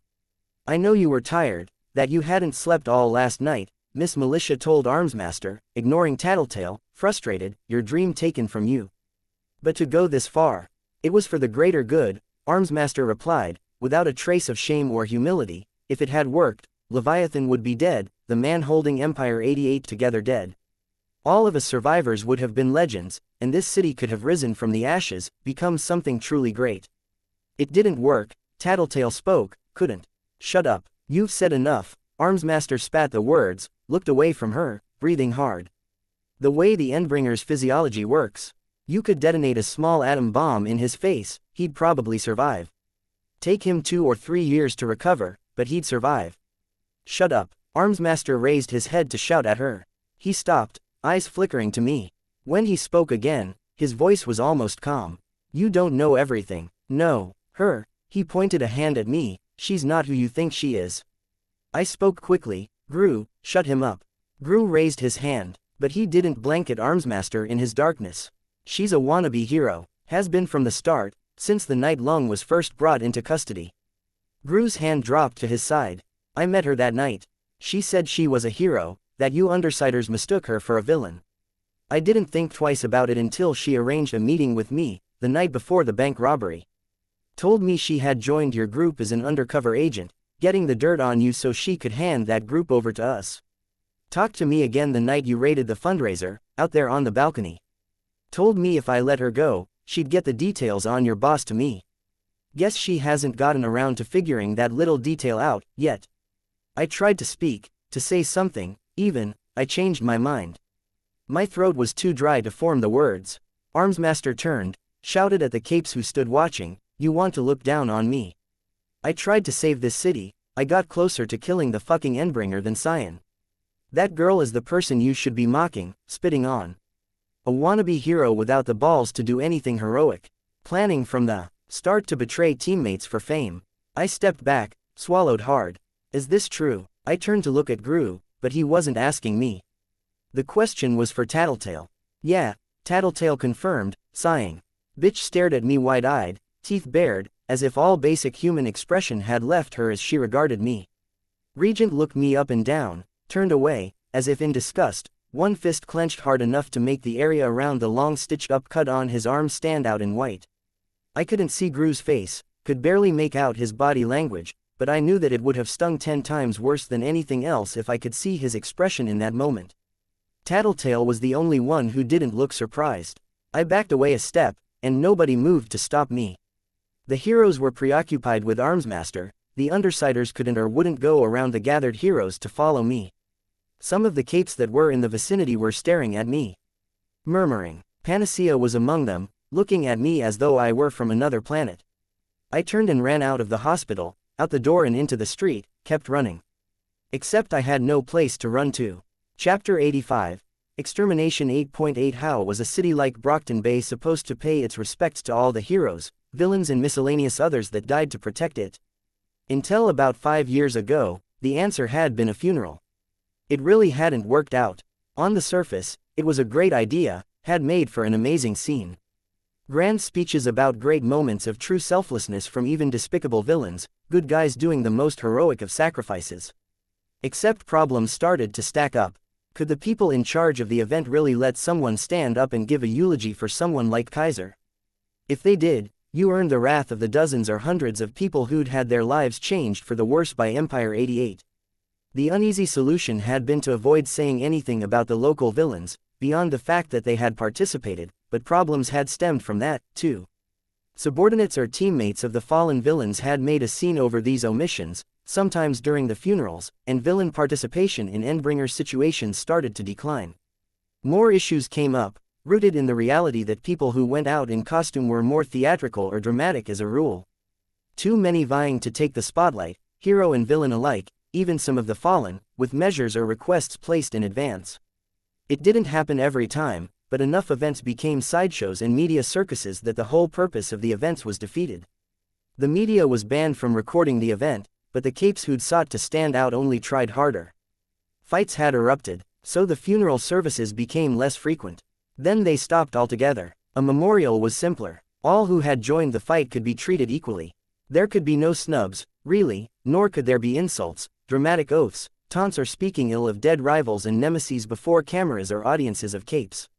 It was simply a dedication to the dead, a list of names, sometimes with a statue, if the groups involved could decide on something that didn't too closely resemble a particular hero or villain. Ever a difficult, delicate balancing act, Brockton Bay's memorial had no statue. It seemed to be black marble with stainless steel in the core of the monument, so that the etched letters stood out in a metal gleam, even reflecting the sun's light if the time and viewer's position was right. The overall shape formed an obelisk, with the corners and base unpolished and rough, only the 4 sides smoothed and polished. It was out of the way, placed atop Captain's Hill, at the base of the mountains to the west of the city. I wasn't sure if it was put there to stay or if they intended to move it after reconstruction and city revival efforts. Even with the memorial being out of the way, set down in place 5 days after the attack, it had taken a full week before the worst of the crowds were gone. 4 times, I'd felt compelled to come see it and pay my respects, only to see the press of people and turn back. Now I was here, along with a little less than 100 people, only a small fraction of whom were actually viewing the obelisk. Others sat on the hill or picnicked. As strange and vaguely inappropriate as it seemed, I couldn't really blame them. The memorial had been put here, specifically, because the rest of the city had been devastated. In any given area of Brockton Bay, there was flooding, shattered streets, collapsed buildings, septic conditions or ongoing reconstruction. Often 3 or 4 of those things at once. More than half of the city was without power, 2/3 had no running water, and even with the rest of the country and the world pitching in, uneven food distribution, health concerns, lack of facilities and rampant looting and crime made for dangerous living. Buses were leaving every hour with evacuees, but the city was still thick with crowds of people just struggling to get by. Too many were people who had no relatives or friends to go to, who wouldn't leave their remaining possessions behind to be taken by unscrupulous thieves. Captain's Hill, for now, was a place that was safe, dry and clean. I walked around the monument, noting the names. Escutcheon Tyrone Venson Erudite, Mavis Schaff Fenja, Jessica Bierman Fireselling, Frenetic, Furrow, Gallant, Dean Stansfield Geomancer, Tim Mars Good Neighbor, Roberto Peets Hallow, Harold, Gordon Eckhart Humble, Gallant was dead. Unsettling to think that I'd met him and fought him. Or, rather, I'd fought against his team in the same skirmish, even if we hadn't actually paid attention to one another in the fight. Now he was gone. I could guess that the ones without names either hadn't given permission for their names to be released, hadn't written any will, or had reason to keep their names private, protecting teammates. I circled the monument, walking around to the right. Impel Corey Steffens Iron Falcon, Brent Woodrow Joden Kaiser, Max Anders Manpower, Neil Pelham Mr. Eminent Oaf, Wesley Schaefer Pelter, Stephanie Lamana Penitent Quark, Caroline Ranson Resolute, Georgia Wu Sorian, Darlene Beckman. I noted Iron Falcon on the list. A few nights ago, trying and failing to fall asleep, managing a half-sleep where my thoughts drifted, I'd made the connection between the boy I'd helped and the Iron Falcon down report I'd heard from the armband. The name had maybe stuck with me because I could remember reading about how it was becoming a trend for heroes to go the easy route and stick hawk or some other bird of prey on the end of their names. Laserhawk, Flame Falcon, Steel Eagle, and so on. It had become unfashionable, but apparently Iron Falcon had stuck with it. If his name was here, it meant he hadn't made it.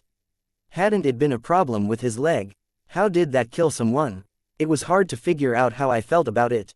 Disappointed, sad for him. It was hard to figure out how I felt, period. Not just about the dead. I shivered, and rubbed my arms to warm up. It was sunny out, but cool air rolled down from the nearby mountains, and the amount of moisture in the air made for a damp cold. Should have brought something warmer to wear. I stepped back and out of the way so a pair of parents with a toddler could pass by me. Rubbing my sleeves against my arms, I traveled around to the right, to the far side of the memorial. Which faced the city. Sham, Shielder, Eric Pelham Smackdown, Jenny Ryan Snowflake, Charlotte Tom Strider, Craig McNish Ugly Mug Velocity, Robin Sawyer Vitiator, WCM, Zigzag, Benny Debold and Jeff Shern. It was shorter than the other lists, the last list of names, so there was space at the bottom. Someone had used the empty space to etch words into the marble.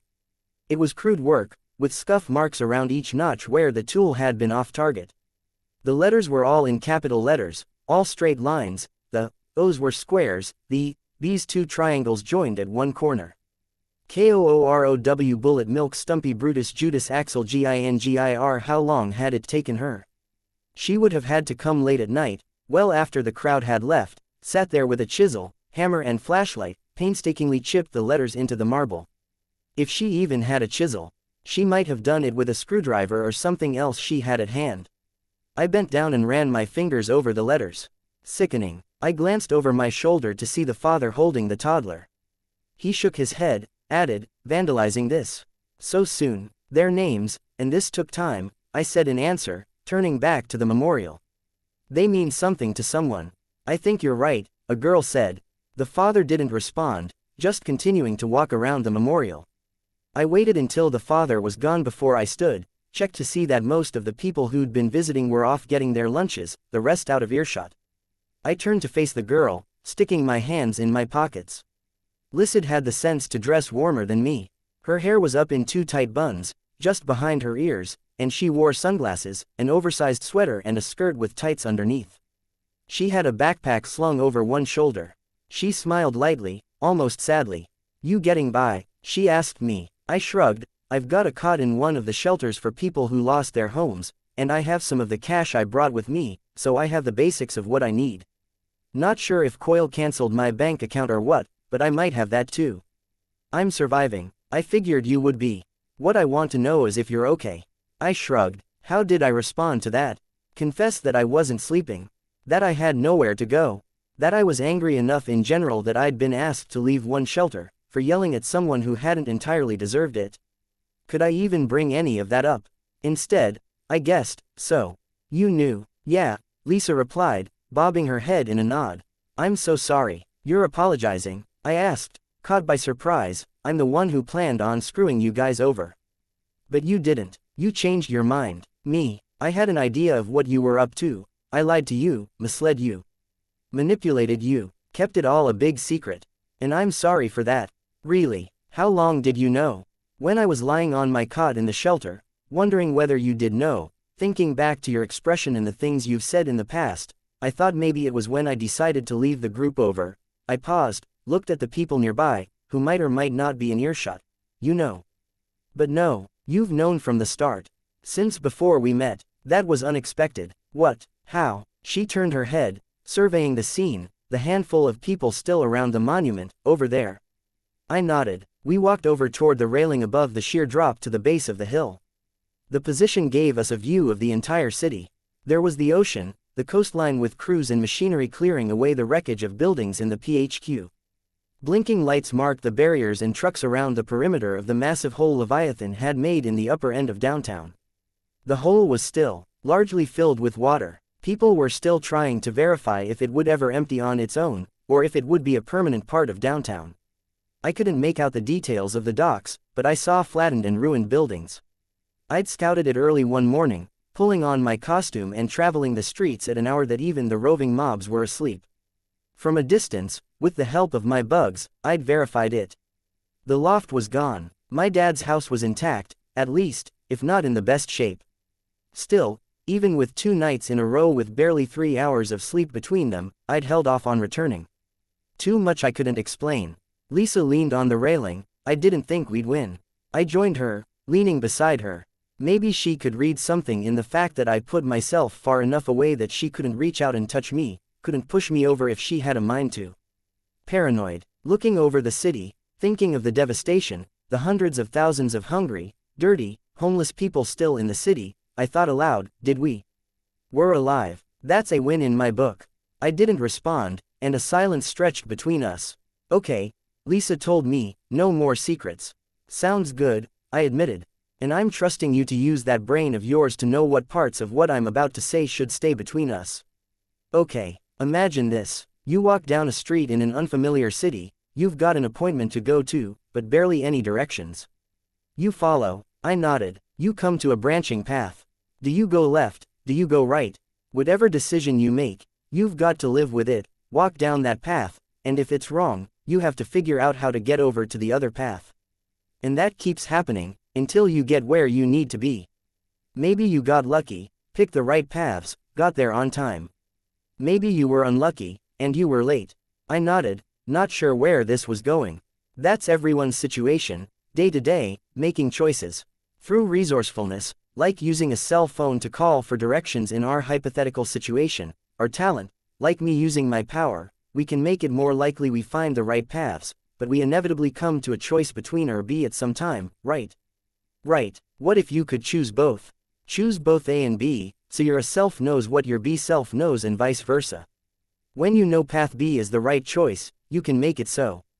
The world where you chose to go down path A is gone, vanished, so when you comes to the next choice, you can do it again.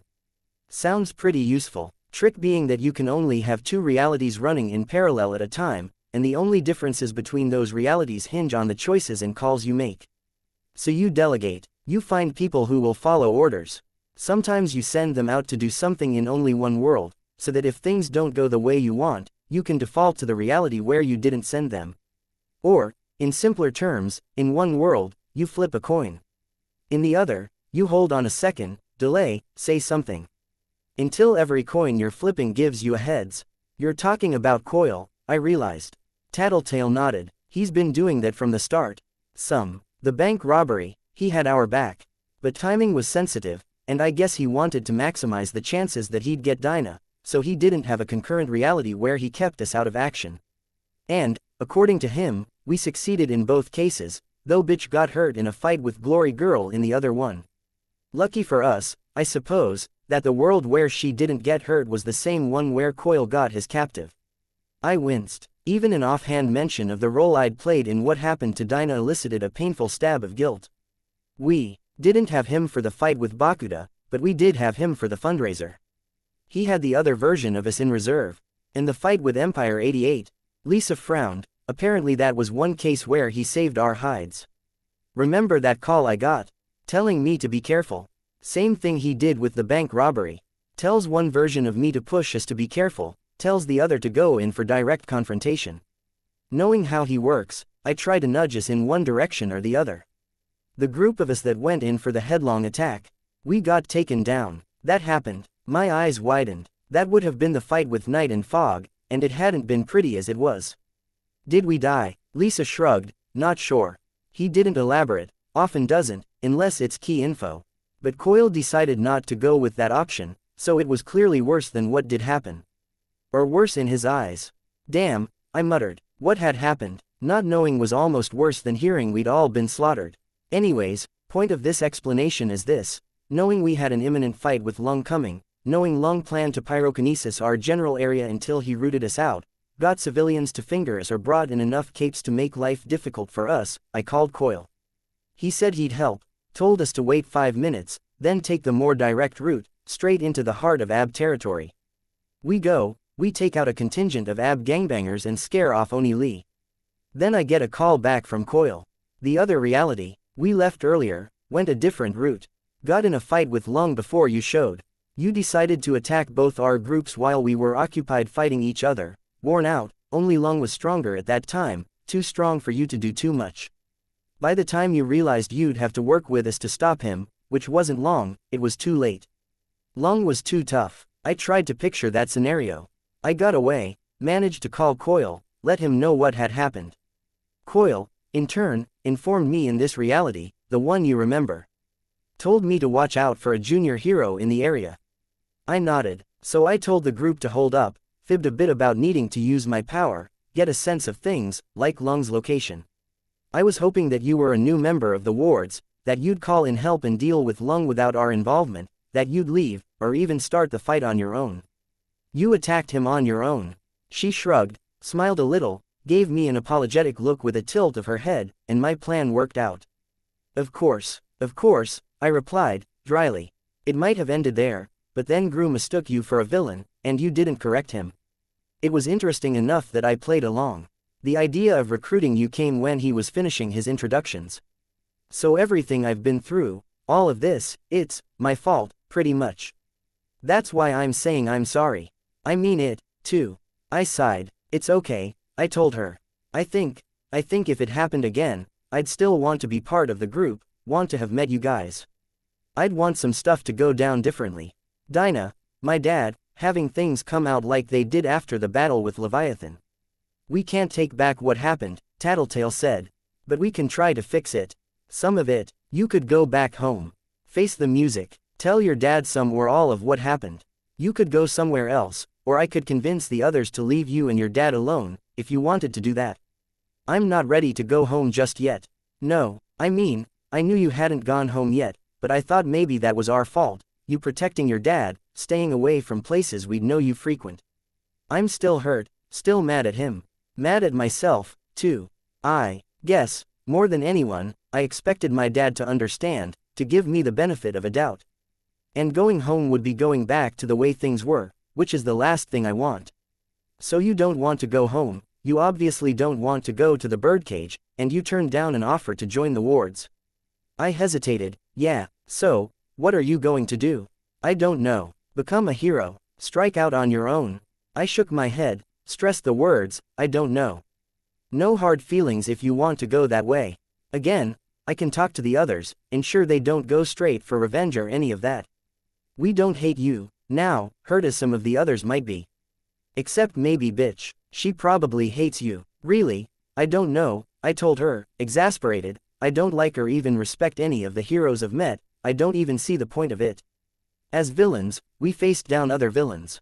It wasn't so different from what I'd be doing as a hero, but what did we really accomplish? What does anyone accomplish, if all we end up with is this? I gestured out at the cityscape stretching out below us. Maybe you don't know what you want to do because what you really want to do is come back.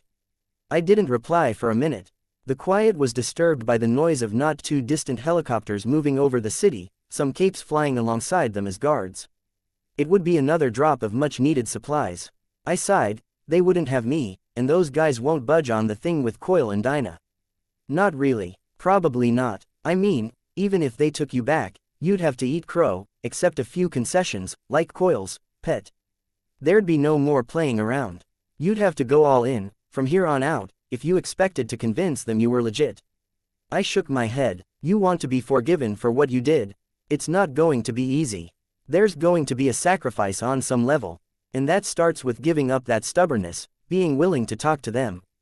To talk to me. You might even change your mind, find yourself able to look past thing with the girl, for the sake of having friends, doing the things you want or need to do in other areas. I stood away from the railing, stuck my hands in my pockets to keep them warm. Never. Never's pretty final. If you're so certain, what do you have to lose by hearing everyone out? Hearing me out? I've got coffee and lunch in my bag, we can sit down, talk it all out.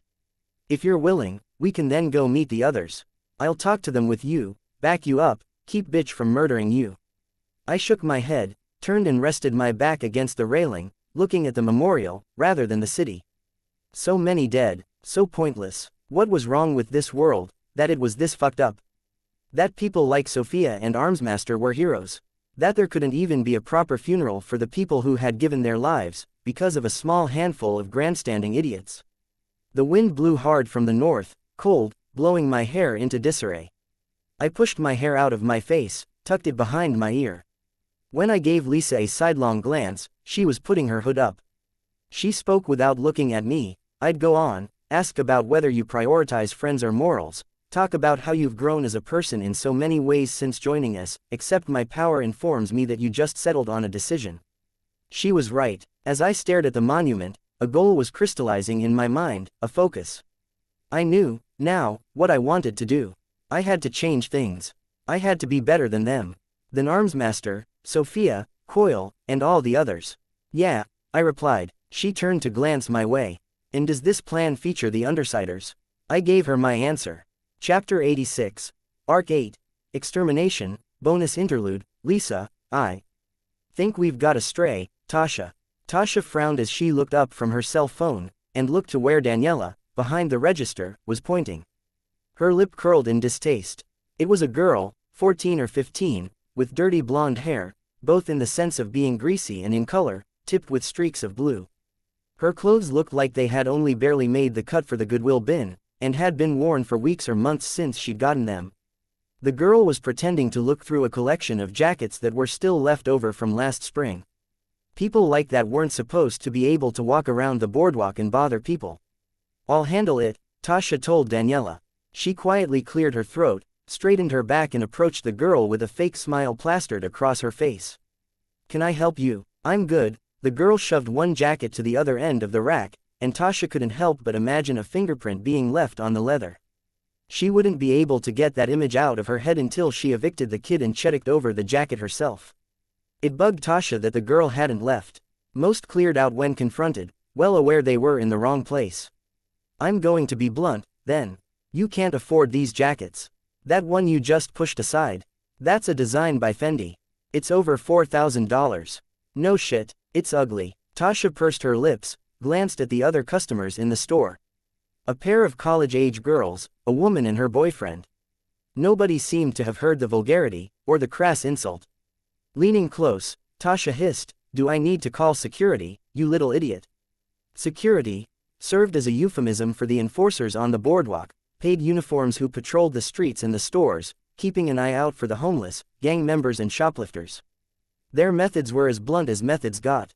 Victims generally weren't in a position to go to the cops and complain, or the police simply overlooked the enforcers' activities. I really hate being called stupid, the girl spoke, meeting Tasha's eyes with a glare. You must be new around here if you aren't. Shut the fuck up, the girl interrupted her, with enough force and hostility that Tasha stopped mid-sentence. Breathe in my face again and I'm gonna gag. Your breath smells like vomit and a half-hearted attempt at covering up the smell with candy. Unconsciously, Tasha's hand rose toward her mouth. She stopped and folded her arms, as if to prevent her hand from straying again. She tried to gather her composure, tell off the girl, but the girl was already speaking. Your boyfriend is cheating on you, Tasha Fowler, sleeping with your best friend. Pretty fucking ironic, given how unattractive your friend is, and your continued attempts to puke yourself thin and make yourself pretty for him. Tasha felt a cold feeling in the pit of her stomach. If you hurry and run the entire way, you can catch them in the act. But you can't waste a second. How do you? Tasha asked, but the girl was already looking through jackets again, clearly not listening. Tasha glanced at the door. Go. The girl suddenly barked at her. Startled, Tasha moved toward the door, and then she kept moving, running. As the saleswoman left the store, the door banging closed behind her, Daniela stared first at the door her coworker had just escaped through, then at the ratty little girl. The girl turned her head, pretending to examine a jacket, so she could hide a vulpine smile that spread across her face. They arrived on site in a clap of thunder. She almost lost her footing, but Gru offered her a steadying hand. The downpour immediately drenched every part of her that had still been dry when the tidal wave crashed into the lobby. She used her hands to pull her soaking hair back out of her face, combing it back into place with her fingertips. "He's down there, Tattletale," Gru spoke. "Yep," she replied. Leviathan was in the midst of the shattered boardwalk, pushing one section of the wooden walkway out of his way with the tip of his tail. "Bigger in person," Regent spoke. His normally loose-fitting shirt clung to him. After moving his arms and watching the water dripping off of the soaked sleeves, he pulled it off, so he wore only the closer-fitting mesh armor he'd had on beneath. Tattletale grinned. "Sometimes you couldn't do anything else. We are so fucking out of our depth." "Everyone is. Even Legend," Gru replied. "Listen," she said, "if I die, none of us are dying," Gru spoke, his voice hard. "Odds are one of us is going to. Statistically speaking," Tattletale pointed out. "As there's only 4 of us, 3. Bitch isn't here and Skitter's not in the group," Gru spoke. "Right," Tattletale answered. She looked for Skitter and spotted her in the jumble of people, on her hands and knees in the receding waters from the tidal wave. The girl stood, coughed a few times, water spraying from the fabric of her mask, then turned her attention to surveying the scene in that peculiar way she did. Skitter was so focused on the scene that she didn't even seem to notice the bugs congregating around her. More than one out-of-town cape gave her a weird look when a bug flew by, to settle on a wall or somebody's shoulder, but the girl was oblivious.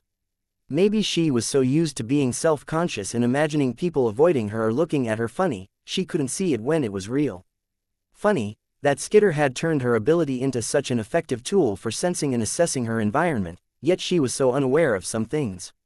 "She'd be better at using my power than I am." Skitter had a piece of wet paper hanging off her shoulder, some trash that the wave had picked up, but there was nobody to point it out or pick it off. She was alone. Tattletale felt a pang of sympathy. She'd never been able to stand being isolated, had always had her family, with roommates, friends and fellow squatters living with her after she'd run away. Taylor, though, seemed to gravitate towards solitude. She pushed people away, and when it came down to the nitty-gritty, when their group had found out the details with the kidnapped girl, Taylor had left. Tattletale couldn't imagine doing the same thing, and she had strong suspicions Taylor was closer to the others than she was. It was a damn shame that things had gone that way, because she'd been blossoming as a person, lately, actually connecting to others. To bitch, even, of all people. Tattletale couldn't help but feel regret, too. She had to admit the schism was at least partially her own fault. Not paying attention, not getting the right info. Tattletale couldn't help but feel she should have been watching out for this sort of thing, knowing that it would take so little to spook the most sensitive member of their group. She'd grown lax. It had been easy too, with the knowledge and comfort of the fact that Coil's power gave them something of a safety net. But when she'd phoned, informed him, her fingers crossed, he'd told her that he was already focusing on other things. He could only make the call on one series of events with his power, after all, and in the wake of the Endbringer's arrival, he had greater priorities. The opportunity had been lost. "If I die," she spoke, leaving no room for further argument, "an envelope should arrive in the mail for me, a week or 2 after I've bitten it. I wrote it. It's got all my passwords and account numbers for the money I've set aside, so far. You guys take it, give some to Taylor if you run into her." "All right," Gru spoke. Tattletale quirked an eyebrow at him. She'd expected more resistance. "And if you happen to get yourself killed, we'll make sure Aisha gets what she needs. Just so you know." He didn't voice a response, but he nodded once. She cast another glance Skitter's way. She should have asked, before they parted ways. Would Taylor want her dad to know what she'd been up to? It was impossible to say. Taylor wouldn't want her dad to know about her villainous activity, but to at least have him know she'd gone out as part of a huge sacrifice like this. Maybe. "Get ready," Legend cried out. Tattletale grinned, turning her full attention to the Endbringer from beneath the waves. It was crouching, preparing to charge. Using her power wasn't a switch she turned on. It was letting the walls come down, letting the information start pouring in. It meant a killer migraine if she used it too much, especially on people or living things, but if she had a headache 3 hours from now, it would be a damn good thing. It would mean she was alive. Getting rid of the saleswoman had been easy peasy. The bit about the cheating boyfriend had been an outright lie. In a similar vein, the part where she'd mentioned the best friend had been an educated guess, but the salesgirl, Tasha, wasn't the type to have a friend prettier than her. The way she'd obsessed over her phone and the revelation about the eating disorder were clue enough that the woman had been deeply insecure. By the time she realized she'd been played, she would still feel compelled to hurry home and check. Probably bad karma to leverage that sort of weakness, but it meant getting one obstacle out of the way. The woman had been a bitch anyways. Lisa watched out of the corner of her eye as the cashier picked up the phone, her eye on attitude, posture, body language, volume of speech. Worry, calling coworker, not getting response. Quiet, hushed, hiding anxiety from customers. Wants to convey professionalism, confidence. Anxiety, wants to convey professionalism, new to the job, only started 2 weeks ago. Doesn't know how to open safe, not much money in register. Doesn't know how to close store alone. Still no response, desperately needs break for bathroom and to sneak a smoke, not allowed to smoke on the job, looks bad for customers and manager has hard stance on it, making clothes smell. Lisa closed her eyes briefly, took a small breath to center herself. This power was new, untrained. It had a way of running away from her, overwhelming her and leaving her bedridden with headaches if she wasn't careful. People were too random, too chaotic, too complex. She could only push herself like this for an hour or two every few weeks before she started to suffer. It was getting better over time, as far as her tolerances, but the rate of improvement was agonizingly slow. No, she had to focus on the essential detail. The girl behind the counter wasn't calling security. This was good, and given the other bits of information Lisa had picked up, she could be sure the cashier would probably be calling other coworkers before getting someone to kick her out of the store. Which meant Lisa could do what she came here to do. She turned her attention to the man that sat on the leather-covered bench by the change rooms. 30-something, wearing fashionable clothes and a nice jacket that was perhaps a bit too big for him, hair recently cut.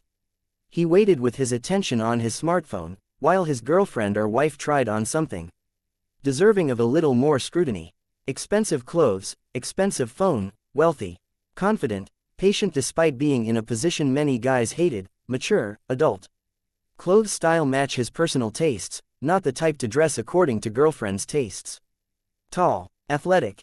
Exercise habits developed in military but not currently enlisted. This ties into confidence and patience he's used to waiting, and she stopped. Needed to get back on track. Just needed a starting point to get at the stuff he'd keep secret. Confidence, military. How would he pick a 4-digit number? Confident and military trained, goes out of his way to keep numbers random. Looks early 30s, born late 70s.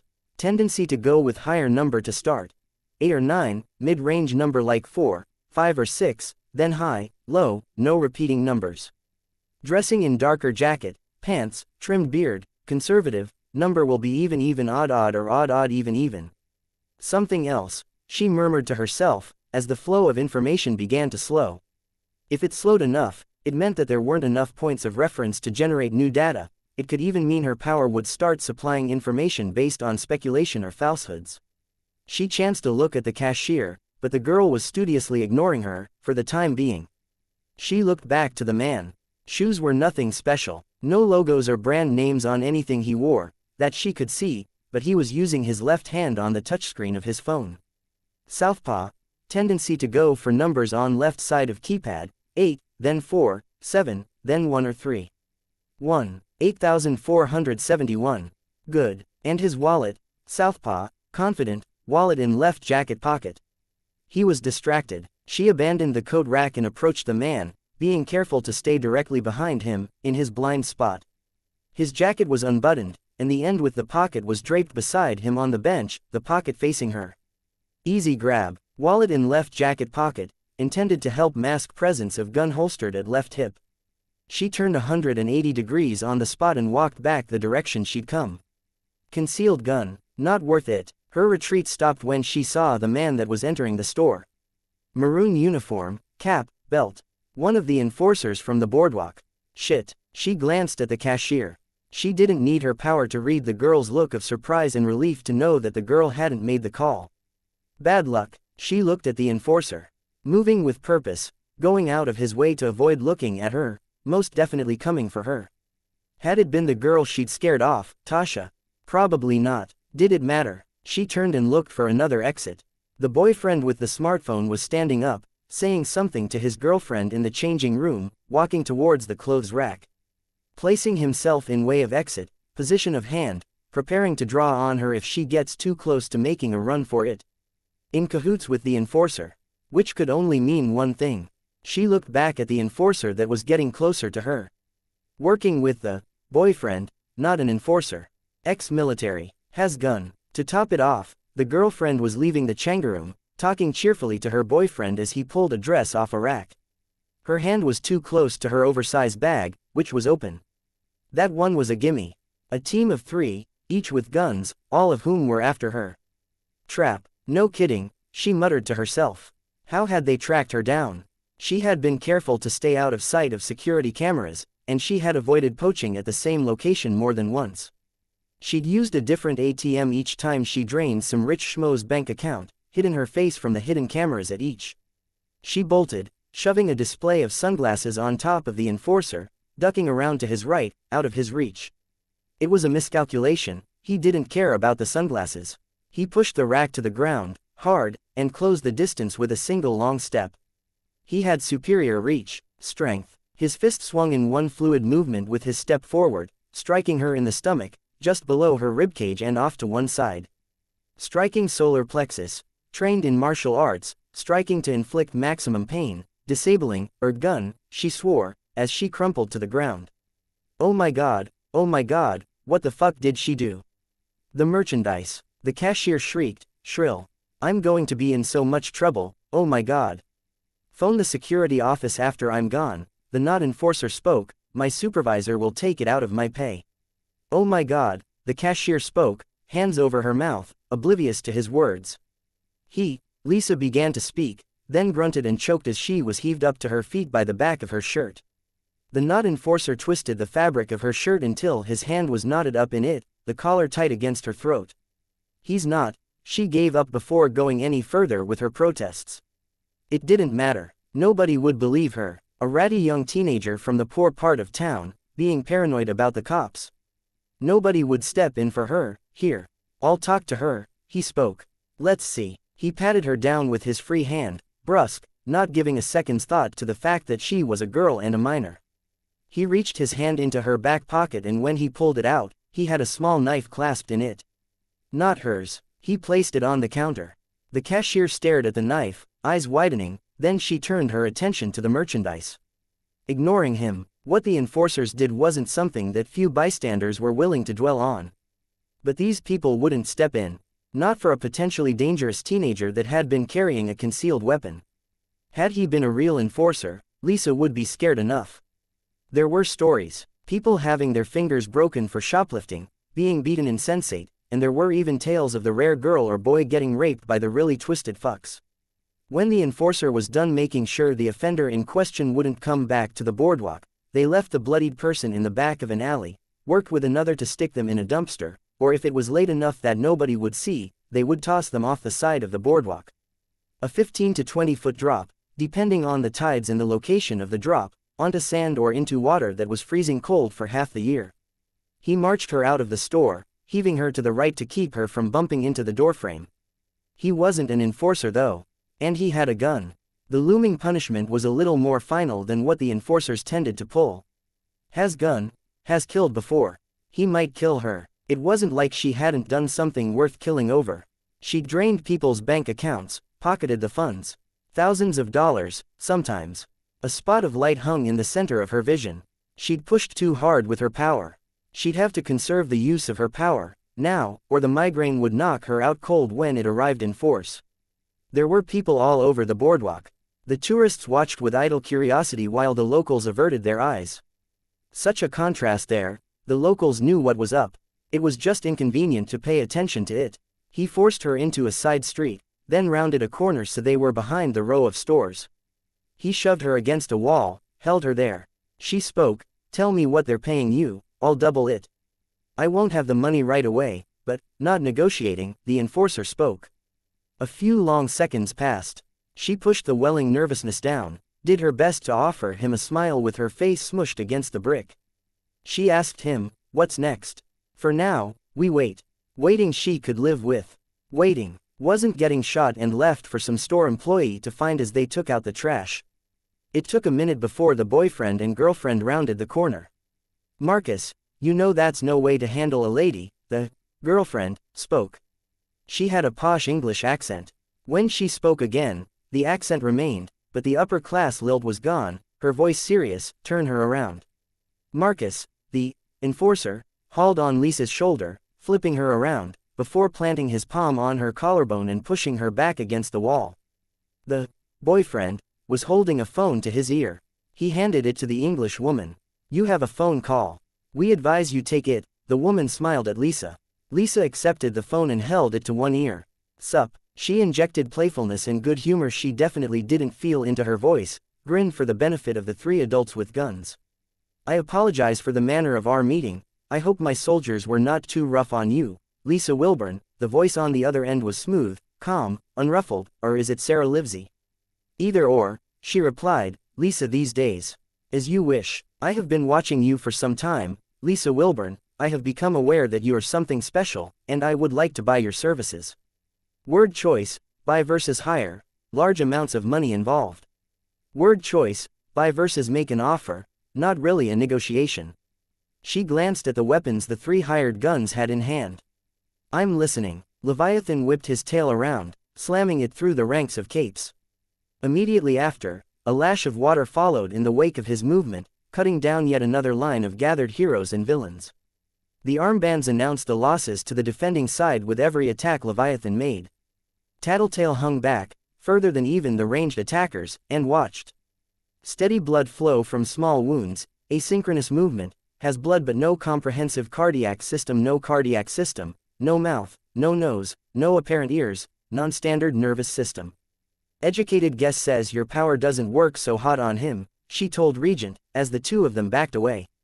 "Fuck, no, if I can do something, my power's probably gonna backfire like crazy, and I think that bastard's quick enough that he's not about to fall flat on his face." Tattletale glanced at where Skitter was hurrying to assist one of the wounded. Even knowing Taylor was out of earshot, she was careful to lower her voice, "And I guess your secret weapon isn't going to work either." "Take 2 or 3 times as long, probably, if it worked at all," Regent grumbled. "Fuck, I'm useless." "Then use that first aid training Gru made us get, help out, and keep an eye out in case your power's needed." Alexandria flew toward Leviathan like a black arrow. Leviathan charged forward as if to meet the heroine in a head-on collision, then stopped abruptly. His echo, like a model of himself shaped out of water, continued forward with the same momentum he'd had while sprinting forward. The heroine used her hands to break the surface tension of the water with a deafening crash, plunged through the water and out the other end, toward Leviathan. She caught him around the neck and slammed him down against the road hard enough that even Tattletale, at the rear lines of the battlefield, had to adjust her footing as the impact rocked the ground. Whatever advantage Alexandria had gained, it didn't last long. Leviathan's tail snaked up and around the heroine's neck, catching her. He whipped her into the ground, beside him, up into a wall, then back down. This time, he held her beneath the water, using one claw to help pin her.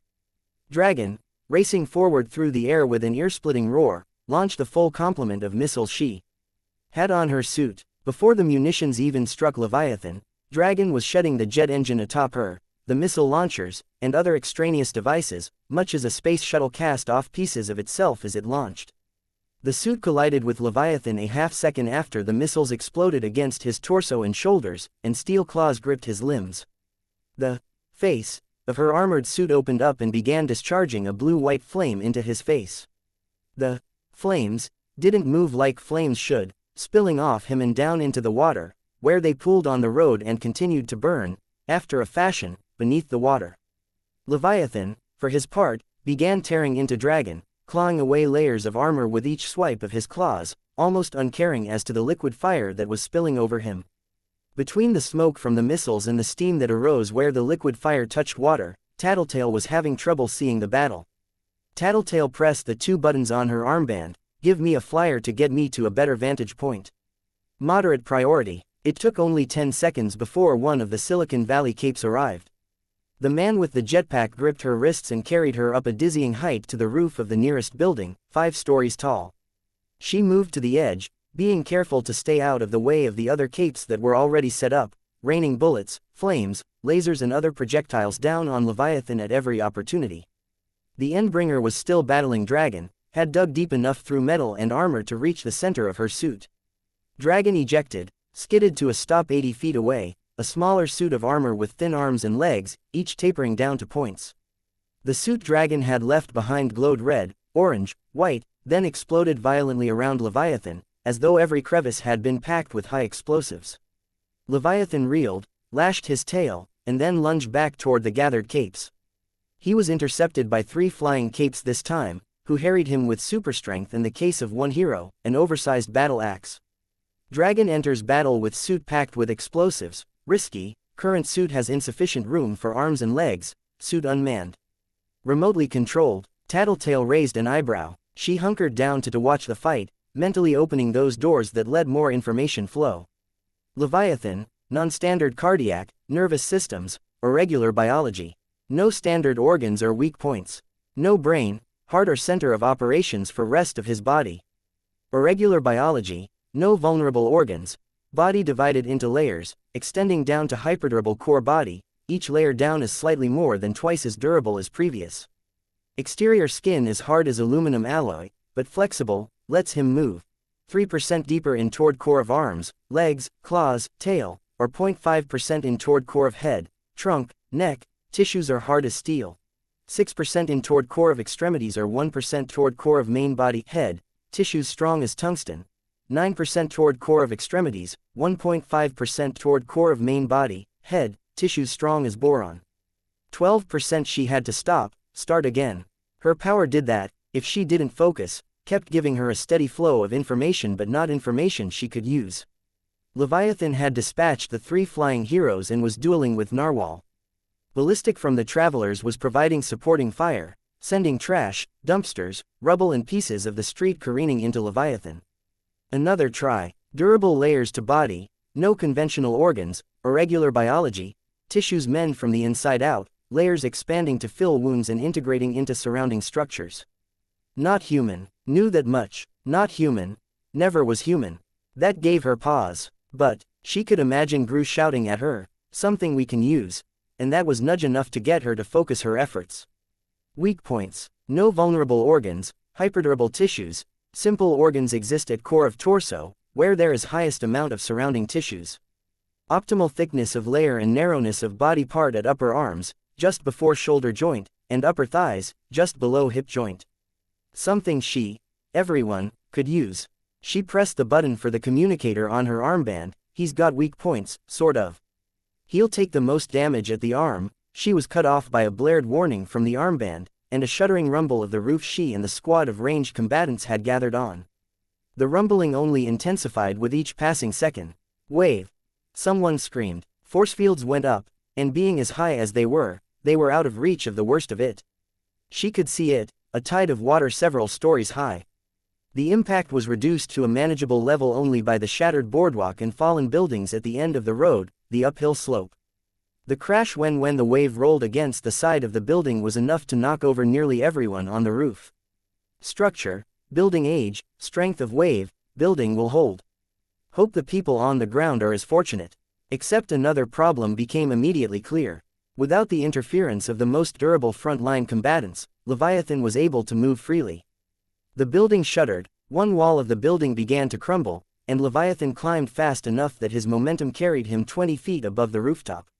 He landed in the midst of them, and the roof crumbled beneath his mass. 2 people closest to him were swallowed up as the roof disintegrated underfoot, tumbling towards Leviathan. He adjusted the position of his feet in one hand, to place them at the still intact portions of the roof's edge, where the structure was strongest. Only a second after he'd landed, the water that followed in his wake crashed down on the roof, splashing out to push everyone present 10 or 15 feet away from Leviathan, tearing the gaping hole in the roof open even further. Tattletale gripped the edge of the roof to keep from being pushed over, choked as water forced itself into her nose and mouth. A less fortunate cape screamed as she fell. This would be a good fucking time to act, Regent. Wave. Regent briefly incapacitated. Fuck, she muttered. Hadn't Taylor been in a situation like this when they'd met? With Lung, how had she coped? Right, she hadn't. We stepped in. Great. The armband was still rattling off the casualties from the wave. As Tattletale coughed, tried to clear her mouth enough to breathe, Leviathan lashed out with the one claw that wasn't planted against the walls of the building, easily striking 2 heroes down. From the damage done, it was painfully obvious that they weren't invincible or anywhere close to it. A third person gravely injured by the crushing flow of water that followed in the wake of his claw, momentum and a lack of attachment to Leviathan's own body letting it extend well beyond his reach. Some cape-wearing armor studded with stone imagery retaliated, some sort of power that let him generate matter, like chunks of rock or metal pouring out in a stream, spraying into Leviathan's face, making the creature pull back. Leviathan retaliated with a whip-like lash of his tail, bisecting the man. Of the 12 or so that had been on the roof a minute ago, only 3 remained. Not even looking her way, Leviathan raised one claw in Tattletale's general direction. The water on the roof shifted, surged toward Tattletale in an isolated wave as tall as she was, lifting her, pushing at her. The sting of the spray and the salt of the water blinded her. There was a brief dizzying moment where she realized she couldn't tell which way was up. She realized she was falling. Stupid, the thought was an accusation, biting, directed wholly at herself. She was the last to arrive. She grinned as she joined the group that had gathered by the entrance to the train yards. So these are the people Coyle found. You aren't wearing a costume, and you're late, spoke the tallest of the 3 present, his voice echoing as if from someplace more distant than he was. He was covered in darkness that smoldered like a low flame, obscuring him, drifting off in faint wisps. At times, she could see the image of a skull in the midst of it. Intriguing. Darkness generation, muffles sound. Muffles sound, light, inhibits radiation, microwaves, radio frequencies, minuscule effects on the transfer of kinetic energy. Don't have one, Lisa replied, before she could get lost in the flow of information and took too long to respond. You'll have to get one. Orders, demands, statements, condemnations, use of skull in costume, solo operator, organized, careful to divorce emotion from action and agenda. Falls back on order, rules, self-discipline in times of stress. I was sort of thinking I'd take a backseat role, serve as your contact, the gal on the other end of the phone, keeping you guys on track, feeding you info. Fuck that, the only other girl in the group spoke, jabbing a finger at her. If you're taking an equal share, you're gonna get your hands dirty too. One of the dogs that accompanied the girl growled, as if to punctuate the statement. Word choice, 2, haunted by demons. Swearing. Antisocial. Unhappy with status quo. Seeking to change things, seeking money, power, prestige. Antisocial. Swearing. Clothes prioritizing function and comfort over style. Not seeking human connections, prefers company of dogs. Powers relate to dogs. Powers relating to dogs, not seeking human connections, antisocial, inner demons. Powers side effects disconnected standard human empathy and understanding, no longer grasps full extent of human relations, signals, signs, cues. Tattletale shrugged, admitted, my power isn't so good in a direct confrontation. Figure it out, the darkness generator told her. All right, can do, she assured him. As much to test his patience and see his limits, she grinned and offered the words, should be fun. The darkness generator folded his arms. Folded arms, irritation, doubt. She glanced at the one person who hadn't spoken yet. Hard ceramic mask with a blank expression frozen on it, a coronet set atop black hair, Renaissance-era clothing. Only his eyes were visible. Barrels of fun, the boy spoke, in a tone that might have been sarcastic, or might have been disinterested. His eyes met hers. Disinterest or affected disinterest, lack of engagement, lack of pupil dilation or contraction coinciding with eye contact, limited emotional depth, deeply repressed emotions and or depression. Sociopath. Odd as it was, she felt better, knowing these things. She liked to think that everyone had roughly the same measure of fucked upness in them, some weird or offensive element. Knowing that it was so close to the surface, or relatively close in the darkness manipulator's case, it was almost reassuring. It meant that she didn't find out something ugly days, weeks or months down the line. Which was a set of memories she was not keen to dwell on. She pushed that thought and the emotions that boiled up with it out of her mind and grinned as though she found Regent's comment amusing. The darkness generator made a noise, which she realized was a sigh. He spoke, all right, we do this team thing, we're going to do it properly. Of course, she smiled wider.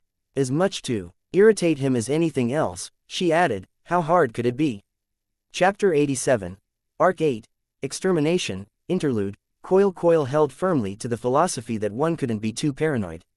Every moment of every day was a delicate balancing act, anticipating any number of unseen threats from every possible angle, whether he was speaking with his subordinates or simply rising to meet the day. In one reality, he was safely ensconced in his underground base, costumed, with no less than 20 armed soldiers between himself and the multiple sets of heavy metal doors. He had spent his night reading, following the news and checking his stocks. His location was known only to those who worked for him, individuals paid well enough that even if they did have reason to attack him, their co-workers would have incentive to stop them. Second reality. He was waking up in an ordinary, slightly rundown home in the southwest end of the city. He prepared and ate his breakfast, then stepped outside in his bathrobe to pick up the paper and the mail, pausing to wave to the neighbors as they led their 2 girls out of the house.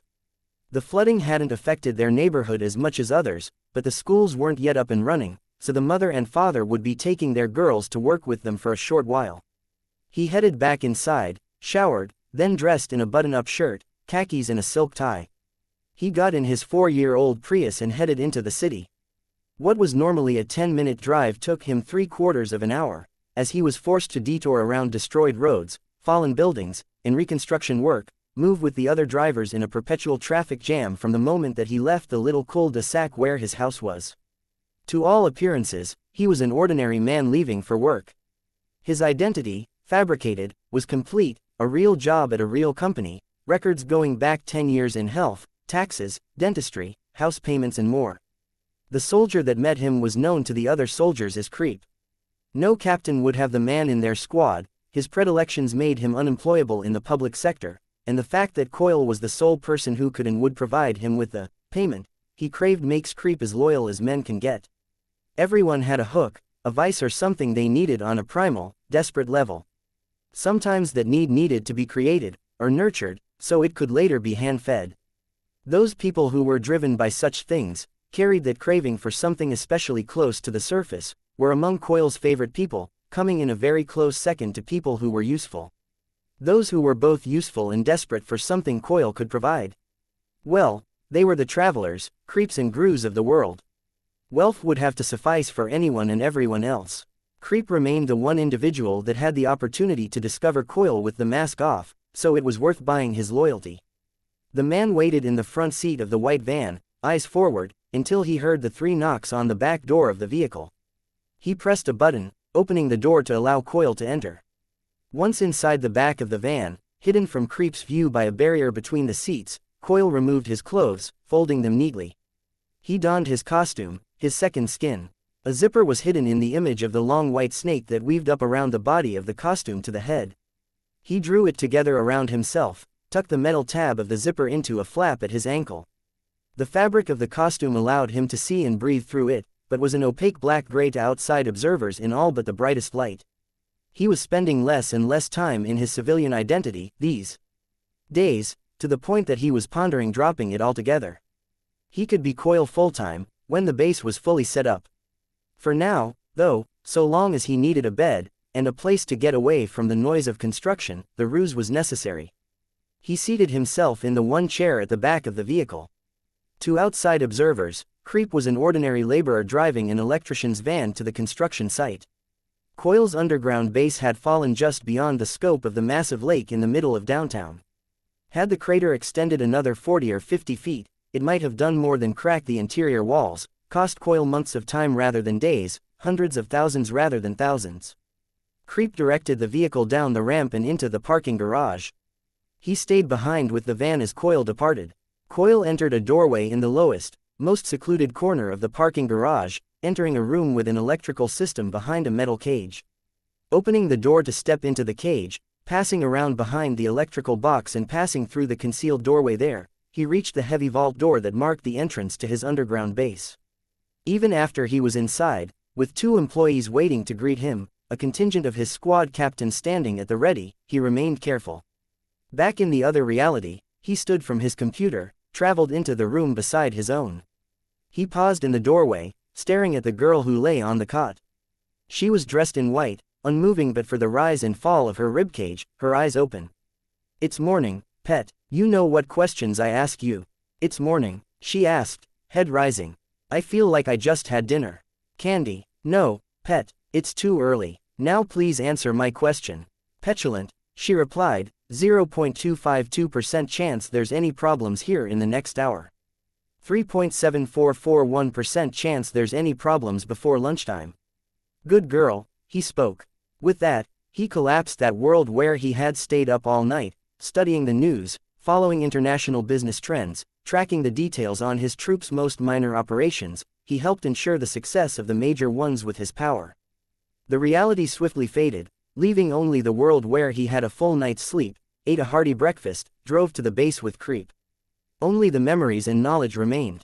Standing before his employees and soldiers, he divided realities once more, leaving only a heartbeat between the erasure of one existence and the creation of another. He often wondered if he really was creating the realities, or if it was solely in his perception, foretelling futures to the extent that they hinged on his actions. He'd asked his tattletale, and she hadn't had an answer for him. He had hated these moments, before he'd acquired his pet and the assurances she provided. These were the times when he was most vulnerable, when he'd just started a fresh use of his power, his selves so close to one another. It was sadly inevitable, unless he found a way to expand to a third world. Though he knew the chance of danger was minuscule, that his pet could not lie to him if she had wanted to, he still made efforts to distance the two worlds as much as possible. The first reality, Captains, with me. Empire 88 is divided, and I'm going to direct you on a series of strikes to ensure we deal as much damage as possible before the two factions can merge once more. The other, I wish to survey the base. Captains, as you were. Two groups traveling in separate directions. One of his selves traveled with the troops, down the metal staircase to the lower level, the other moving in the other direction, across the metal walkway, the two employees hurrying to keep up with his long strides. He eyed the base as it was developing. The massive quantities of crates and boxes were being unpacked, bunk beds for soldiers on call, a fully equipped medical bay, stocks and facilities for the kitchens, innumerable weapons. It was taking shape, fine details emerging where there had been only right angles and neatly organized stacks boxes. He owned the company that had built the underground shelters in Brockton Bay and neighboring cities. Hiding the details on his base in construction was a matter of intercepting information at the right time and place, paying with his own money rather than the city's, controlling what was reported and to whom. His pet's powers had assured him that nobody would be noticing any disparity anytime soon. The traveler's room, it was more statement than question, but it required an answer. A man in a sweater and small round-rimmed glasses, Mr. Pitter, spoke. Done. Individual rooms, furnishings, kitchen and wardrobes. Some minor modifications are needed to make it more handicap accessible, but they could all move in today.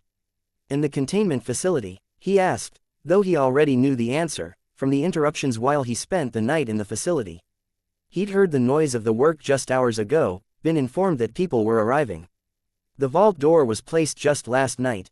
She was. Mr. Pitter paused, agitated. We had to call Trickster in to talk to her. He's here now. I'll speak with them. Yes, sir. He didn't like interacting with people, especially not subordinates as important as the travelers or undersiders, without the ability to create or banish the reality if the discussion didn't go his way. Here, he was safe. His other self was giving orders on movements, targets to attack, individuals to watch out for, informed by the night he had spent tracking the deployments and patrol patterns of the Protectorate and wards. He let Mr. Pitter take the lead as they headed to the travelers' apartments. The man was small, unassuming, ordinary. A registered nurse, he had an exemplary 8-year record of acting as nanny and caretaker to a pair of very ill children. Then he had found out his wife had cheated on him, attempted to divorce her. Deciding that wasn't acceptable to her, the woman had set about dismantling his life, ruining his careers, friendships, familial relationships and everything else, laying accusations and planting evidence of the worst sort of crimes. The sort of accusations and suspicions that a male nanny had to be leery of at all times. Mr. Pitter was one of those particular people who was both useful and bought with stronger things than currency. He would ensure the travelers were comfortable and well stocked. More specifically, he would take care of Dinah, ensure any and all dosages were clean and properly administered, that the girl was kept in the best of health. All he had required was for his wife to disappear, the chaos and problems the woman had caused him discreetly sorting themselves out in the aftermath of her death. He had gone from being a broken man to a person who was so unflinching in his duties that it had given even Coil pause. Mr. Pitter knocked on the door, waited. It was almost a minute before it opened. Trickster stood in the doorway, unmasked. His skin tone was darker in a way that left his ethnicity ambiguous, to the point where the boy could have been a darker-skinned Caucasian, biracial, Middle Eastern or Eastern Indian. His dark hair was long, hanging to his shoulders, and a hook nose coupled with a widow's peak gave him something of a severe appearance. His eyes, normally sharp, were bleary with sleep. "Are you really that sadistic, Mr. Pitter? I get dragging me here at 5 in the morning if Noel needs it, but waking me up 3 hours later." The nanny didn't reply, instead stepping out of the way, to give Trickster a better view of Coil. Trickster leaned out of the doorway to look his employer up and down, picked some sleep from the corner of his eye with his thumbnail. "Damn it, okay, thank you," Coil replied. "I would like to speak with your friend, downstairs. Past experience has suggested this works best if you act as an intermediary. I don't know if that's a great idea. Indulge me. Would you like me to wait while you wash your face? Get dressed. If we're just going to talk to her, and if you don't have anything else for me to do, I'll probably go straight back to bed, after." "As you wish." Trickster pulled on a black bathrobe, cinched it around his waist, then stepped onto the metal walkway. "Is there at least anything I can tell her?" Trickster asked. "Anything encouraging, nothing definitive. I had intended to introduce Tattletale from the Undersiders to this situation, ask her for her opinions. That is, if she doesn't already have some idea of what's going on. Either way, her talents might turn up some details we have missed. Had intended, I take it that she can't, now, because of what happened at the hospital." "Something like that. She's informed me that there's currently difficulties within her group and requested that I not distract her or give her tasks until things have been settled, one way or the other." Her words. That's not really anything that's going to give Noel hope. No, it isn't. They headed back onto the walkway, then down the stairs. A vault door, 20 feet across, was set into the concrete wall. It loomed over them, 3 times as tall as even Coil was. Coil stepped to the side, gestured toward the small monitor and keypad to the left of the door. Trickster touched a button on the keypad. "Noel? You there?" The monitor flickered. A girl's face took up most of the screen. Her face was framed with brown hair, greasy, and she had dark circles under her eyes. Her eyes moved as she looked at the monitor on her end, but she didn't reply. "Hey," Trickster spoke. "Hey." Her voice had a ragged quality to it, as though she had screamed herself raw. "Coil wants to speak to you." There was a pause. "Okay." Coil stepped forward so he shared the camera with Trickster. "Noel, I'm sorry the construction work disturbed you. We shouldn't have been doing that so late in the night. You locked me in," Noel accused him. "For your safety, and ours," Coil spoke. "You agreed to this," Trickster told her. "We talked about it. You asked us to do this." "I know. I didn't think it would be this claustrophobic. Or lonely. I swear I'm getting cabin fever and it's only been a few hours." Trickster opened his mouth, then closed it. When he finally found the words to say, he spoke. "You can call me any time. Except when you're doing a job. You can talk to Oliver, then, or Mr. Pitter. Oliver's still busy talking to you guys, and Mr.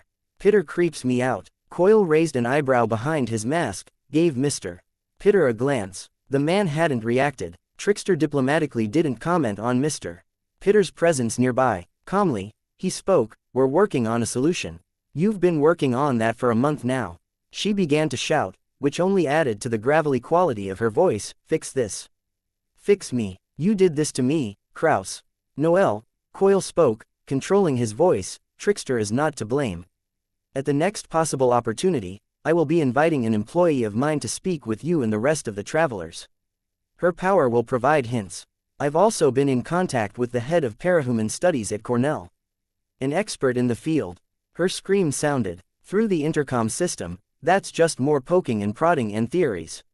You promised us you'd fix me." Punctuating her statement, there was a bone-rattling impact against the vault door.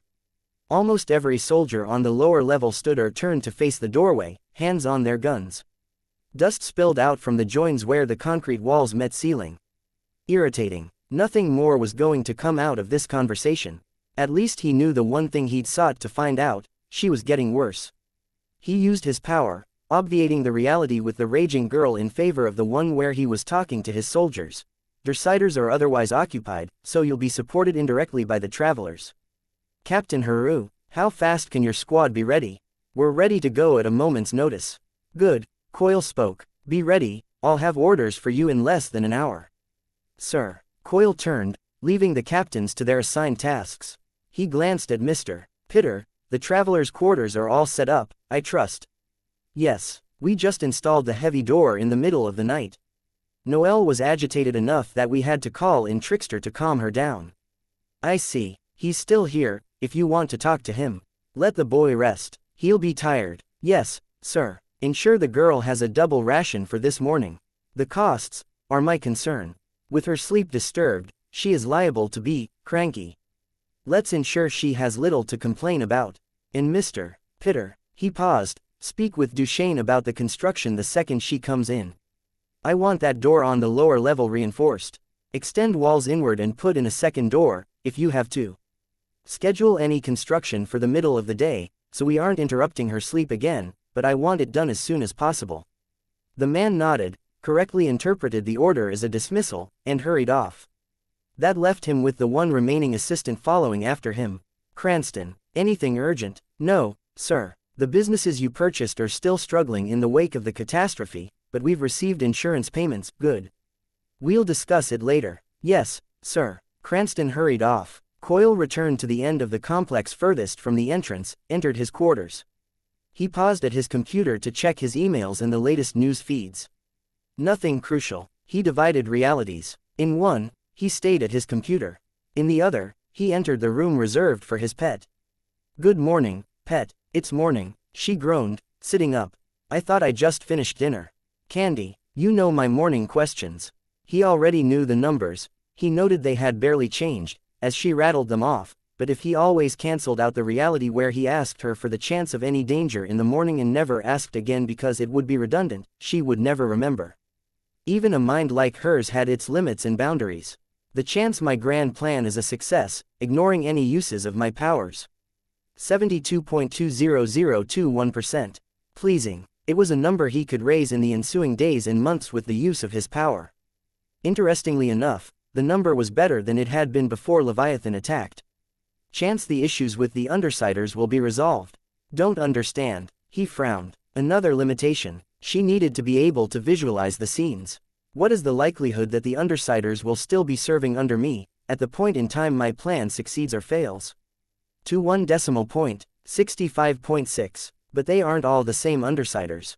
Oh, he rubbed his chin, the chance that my plan succeeds with this new group versus the old.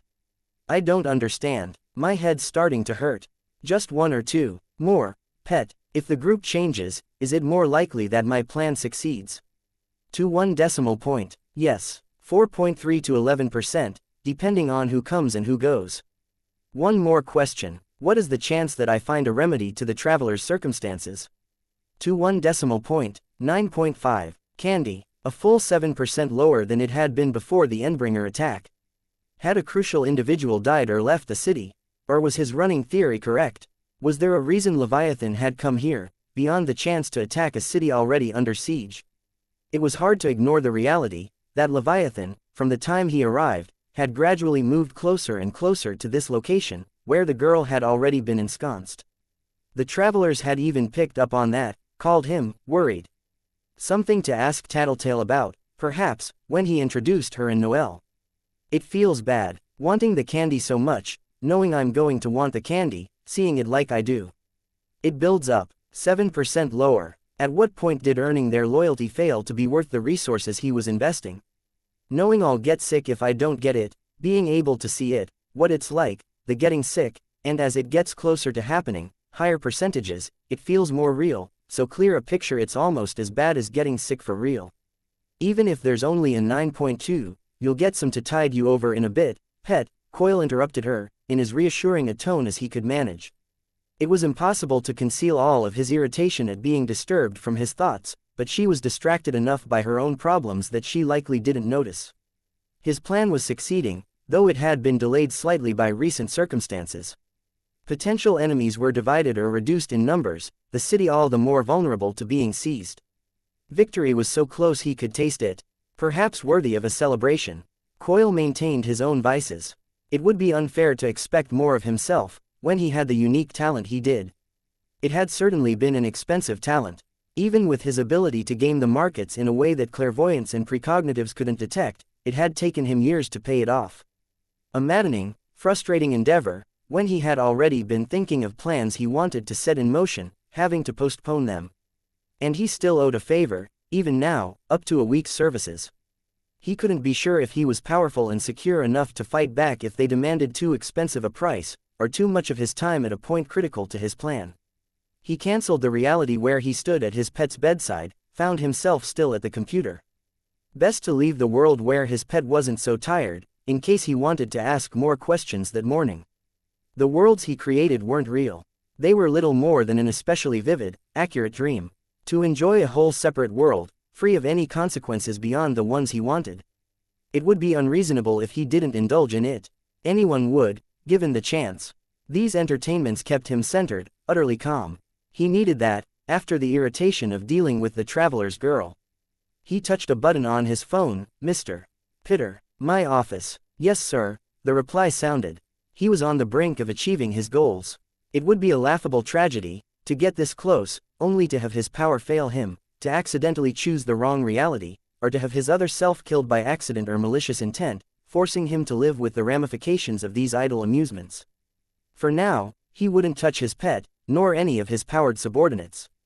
Not when he was this close. A click of what appeared to be a part of his desktop wallpaper made his bottommost drawer pop open. Mr. Pitter entered the room. Sir. One reality. My pet needs her candy, a low dosage, please. The other. Another click of his computer mouse, remotely locking the doors.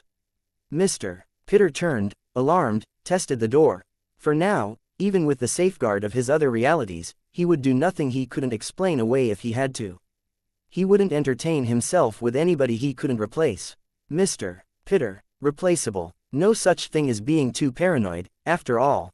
Chapter 88. Arc 9. Sentinel Wards Interlude Arc Sentinel 9.1. It was 7:30 in the evening in a medium-sized airport. Weren't there supposed to be people? There had been staff, for sure. The odd staff member to greet him as he got off the plane, another to see him pass the gates. Still, the terminals were empty, there were no crowds, the shops and restaurants were all closed.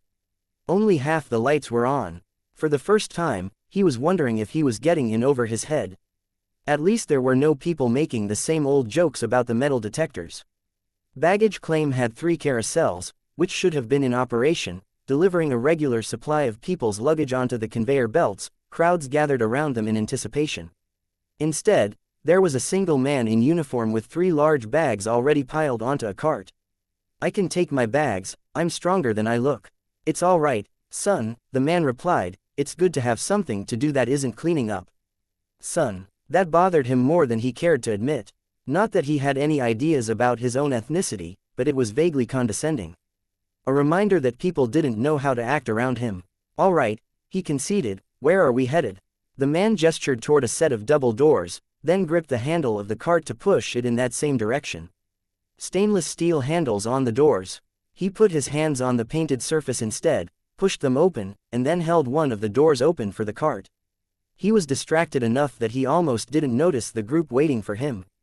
The group consisted of a squad of PRT officers with their regular assortment of non-lethal weaponry and a large woman with a bleached blonde bob. "Weld, I'm glad you made it," she managed to say the words without a trace of humor or smile on her face. She extended a hand. He glanced quickly at her hand, checking there were no rings, then shook it. "Thank you, ma'am. Director Piggott, I'm assuming." "You assume correctly. Shall we?" He nodded. As they fell into step, he asked, "Where is everyone?" This airport was attacked by one of the local villain groups just 3 days ago. The front lobby and ticket claim were ransacked, and the airport has shut down for the time being, with only special cases such as yourself coming or going. I take it things are bad? Yes, we have seen this type of situation before, if not to this extreme. Too many citizens here had been living paycheck to paycheck or were unemployed. There was a great deal of latent frustration and unhappiness with the status quo. A powder keg needing only a spark to set it off. Weld nodded, and the arrival of an endbringer is a bit more than a spark. I see. I know the Endbringers tend to target areas where they know they can do the most damage. You think Leviathan did it on purpose? Attacked this city because he knew this would happen. If someone raised the idea, I wouldn't dismiss it. But our focus should be on what we do in the here and now. Are you ready to take command of the local wards? I'm ready to try. Good. The team here is smaller than your old team in Boston. It currently consists of Clockblocker, Vista, Kidwin and Shadow Stalker. We had 3 members die in the attack. PRT uniforms opened the doors, and he followed the director onto a helipad, followed shortly after by the other PRT uniforms and man with his luggage. A black helicopter with the PRT logo on the side sat there, propeller already whirring in preparation for takeoff. The director took the hand of a uniform inside the helicopter, stepping inside, and Weld followed her up, refusing a helping hand. The helicopter shifted slightly with the addition of his 600 pounds of weight. When the door shut, cutting off the worst of the noise, he took the offered headphones and put them on. When he spoke, his voice came through the headphones crystal clear, without a trace of the ambient noise of the helicopter. So there's only 5 of us. There will be more. We've got a lead on a young man who could be joining as a new member, assuming we can get close enough to him to make the offer. I trust you know your classifications. I do. Weld nodded. He'd memorized it as a rhyme, as suggested by his old boss. Maybe that had been the intention from the start. Mover, shaker, brute and breaker. Master, tinker, blaster and thinker, striker, changer, trump and stranger. He was classified as a brute and changer, classifications meant for the unnaturally tough and strong and for those who could change their shape to some extent, respectively.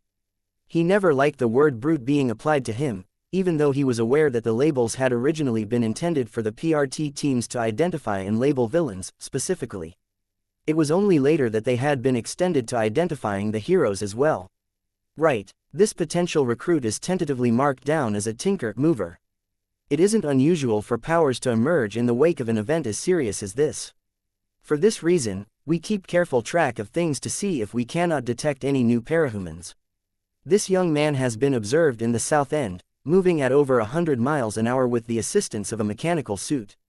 His inclusion on a local team would help fill gaps left by the death of Velocity, a local Protectorate member, and Armsmaster's retirement.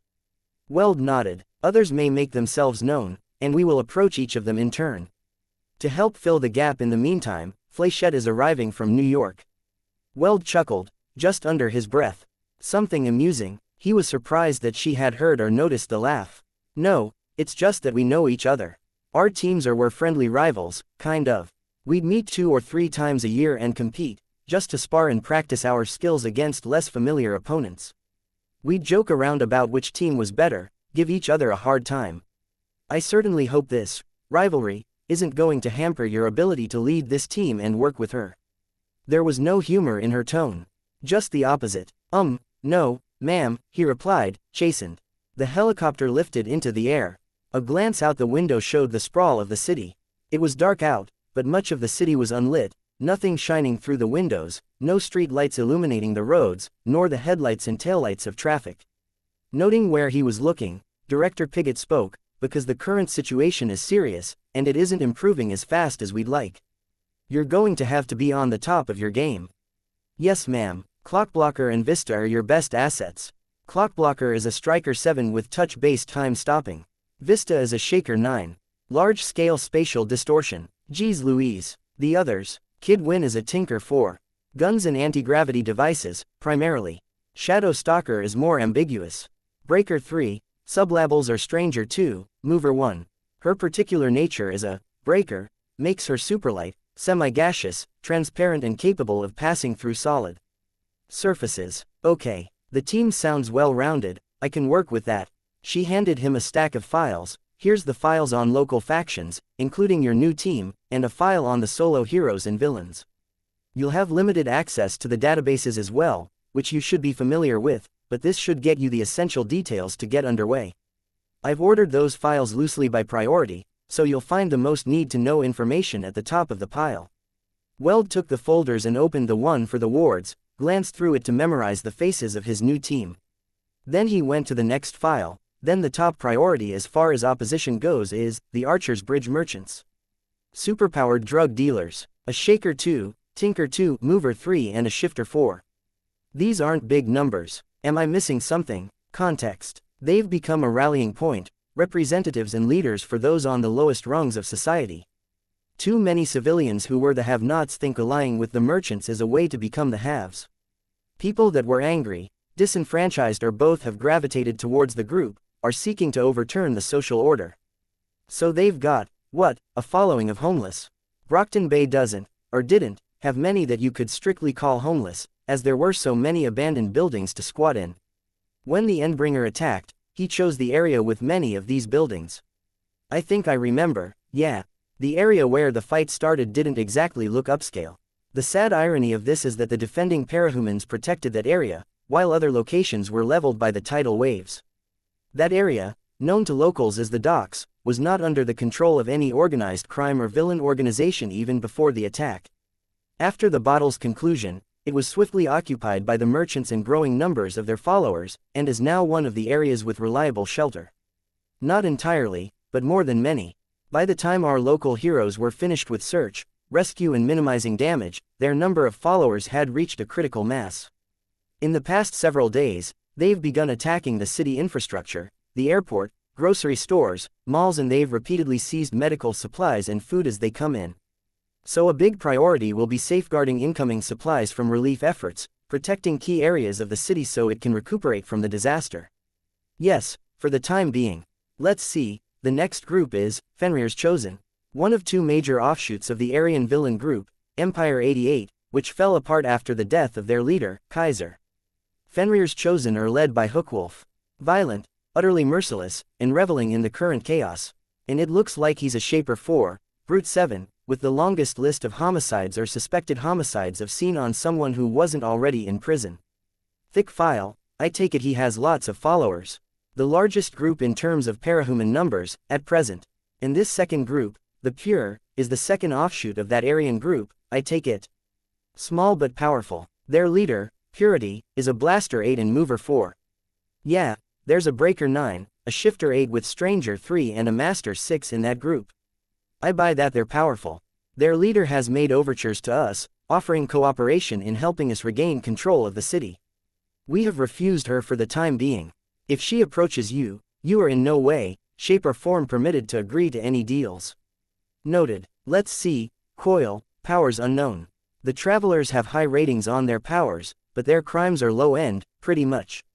There's the Undersiders, 3 master classifications in one team, only one of whom is of any particular concern. Investigations into 2 members have suggested sociopathic tendencies, and if they're channeling their efforts into low-threat activities such as robberies, we can afford to ignore them for the time being.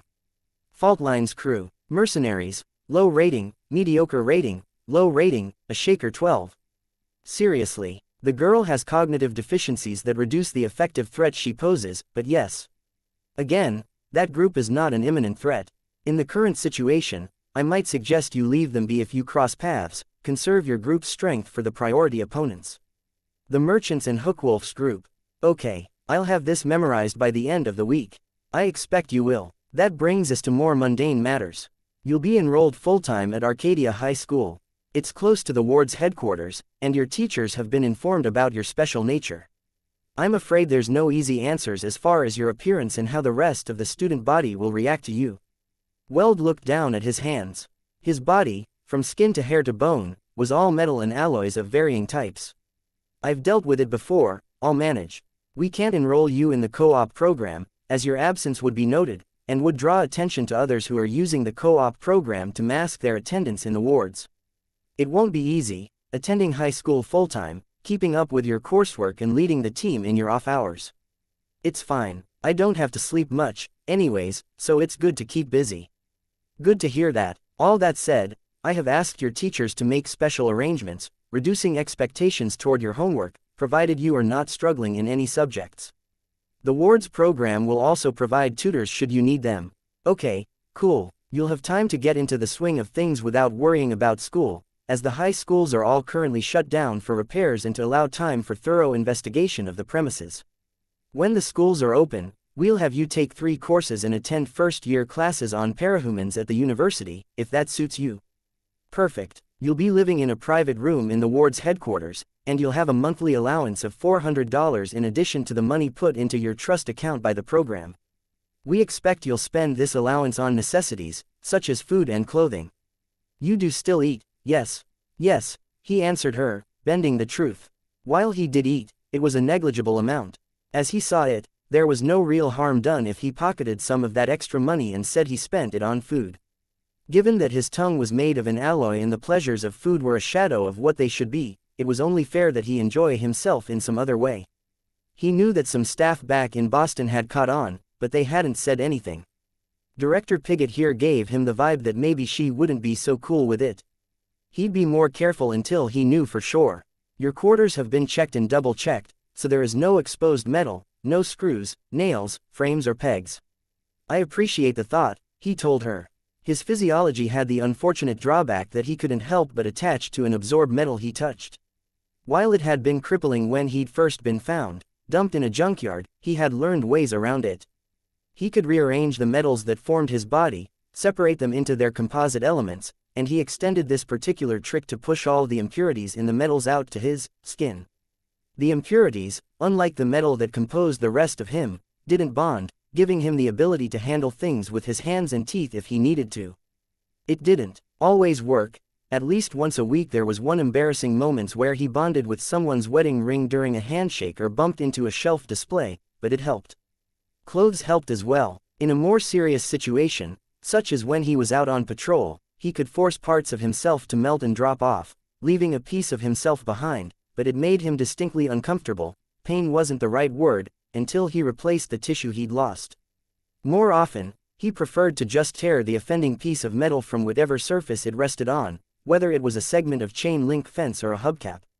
Whenever he did it, he'd have to spend as much as an hour dissolving the metal and absorbing it into his body. Either way, they were only emergency measures. Which wasn't to say he was weak. Being made of materials and alloys as strong or stronger than steel from head to toe made him practically untouchable in a fight. In addition, his biology fell into some optimal middle ground between organic and inorganic. For those whose powers affected only living things, he counted as inorganic. The opposite was also true. Do you understand why we have gone to this trouble for your sake, Weld? Why we are testing your ability as a team leader in a crisis such as this? You're grooming me, he replied. Yes, but do you understand what we're grooming you for? She pressed. He knew, but he assumed she would prefer to explain. Besides, how she explained would inform him a great deal about his new boss's personality. Not really. You likely know Director Armstrong in Boston, how he tends to prioritize research and understanding parahumans. I concern myself with more concrete affairs. Public relations. Parahumans is a part of America. Weld nodded. What Armstrong continually fails to grasp is that if we do not integrate parahumans into society, help society bend to accommodate your kind, there is no point in lab experiments or classifications. As bad as things might be with the periodic arrival of endbringers and parahuman criminals, matters could be 10 times worse if panic or prejudice takes hold from the public. You understand. One thing, ma'am, Weld spoke. Yes, he took a deep breath. Not that he really needed it, but he did anyways.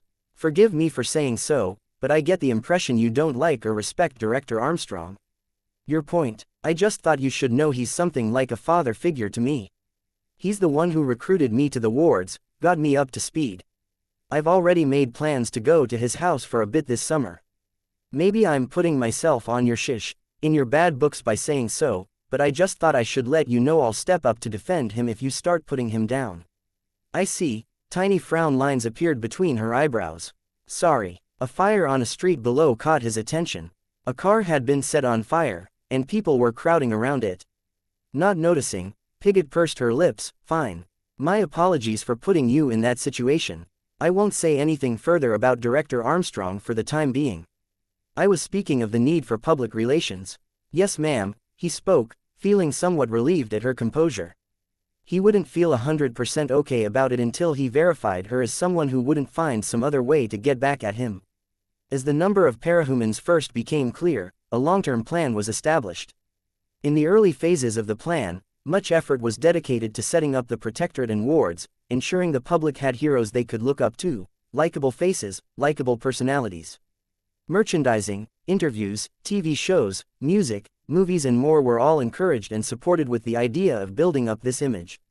Law, policy and rules for the official groups were all shaped with the idea of gradually building confidence in heroes.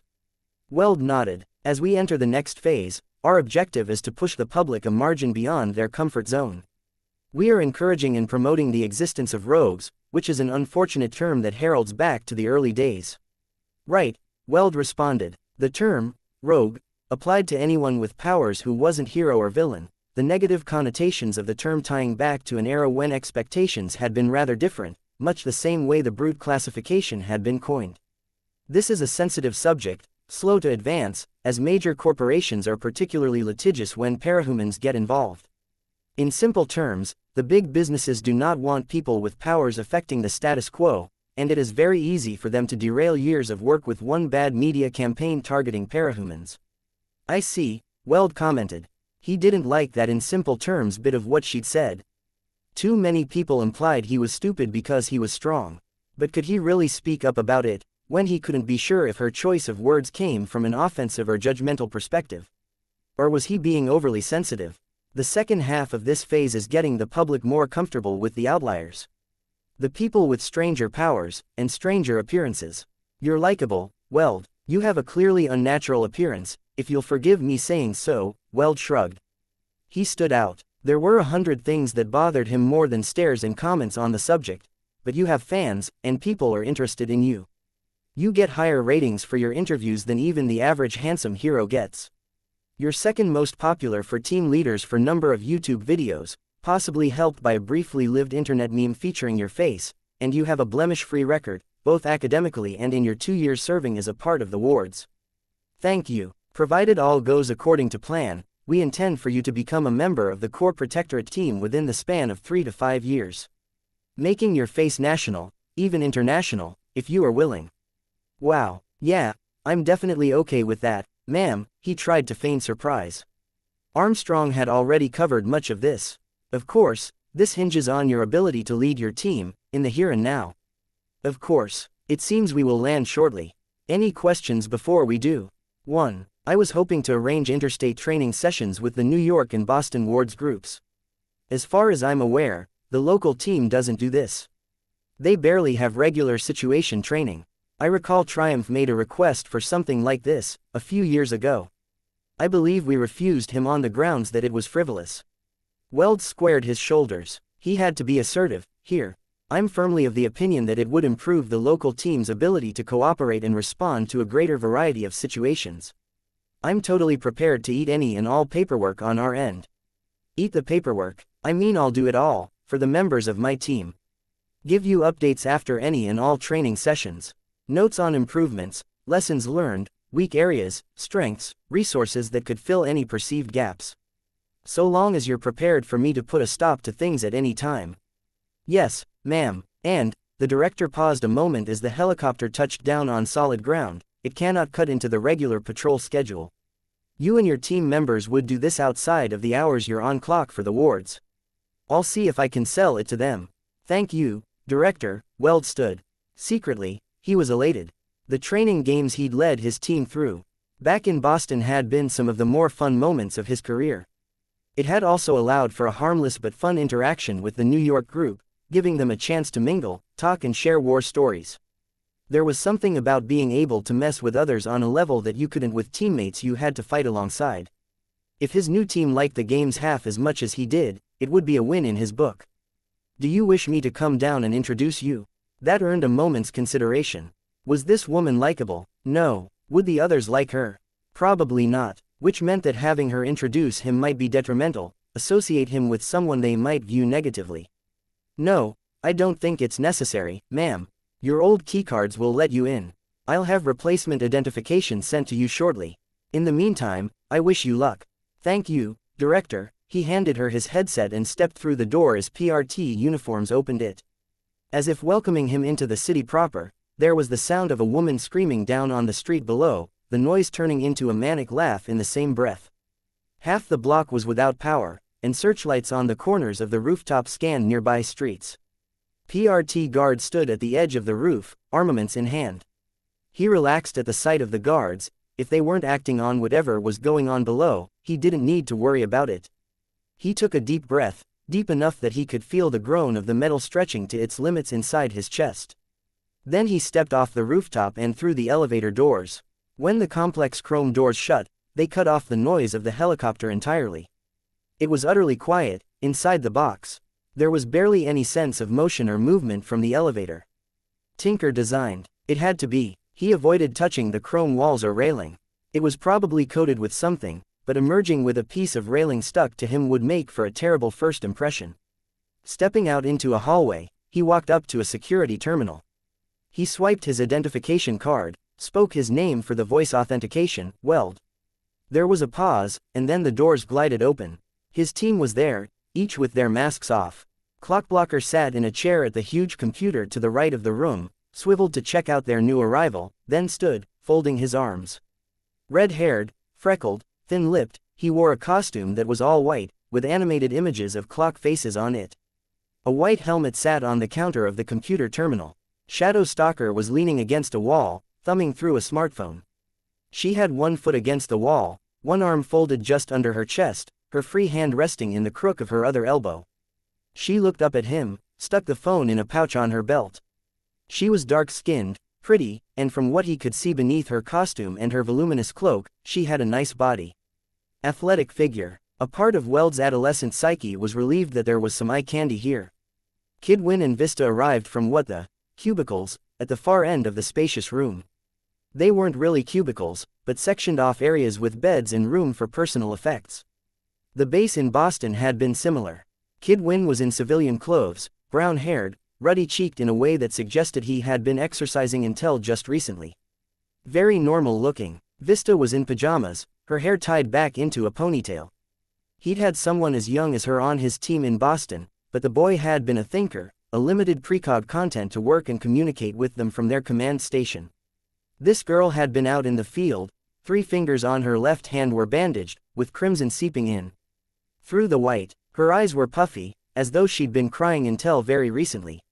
Should he comment on that? Offer support? He wasn't sure what to say, if it would even be welcome.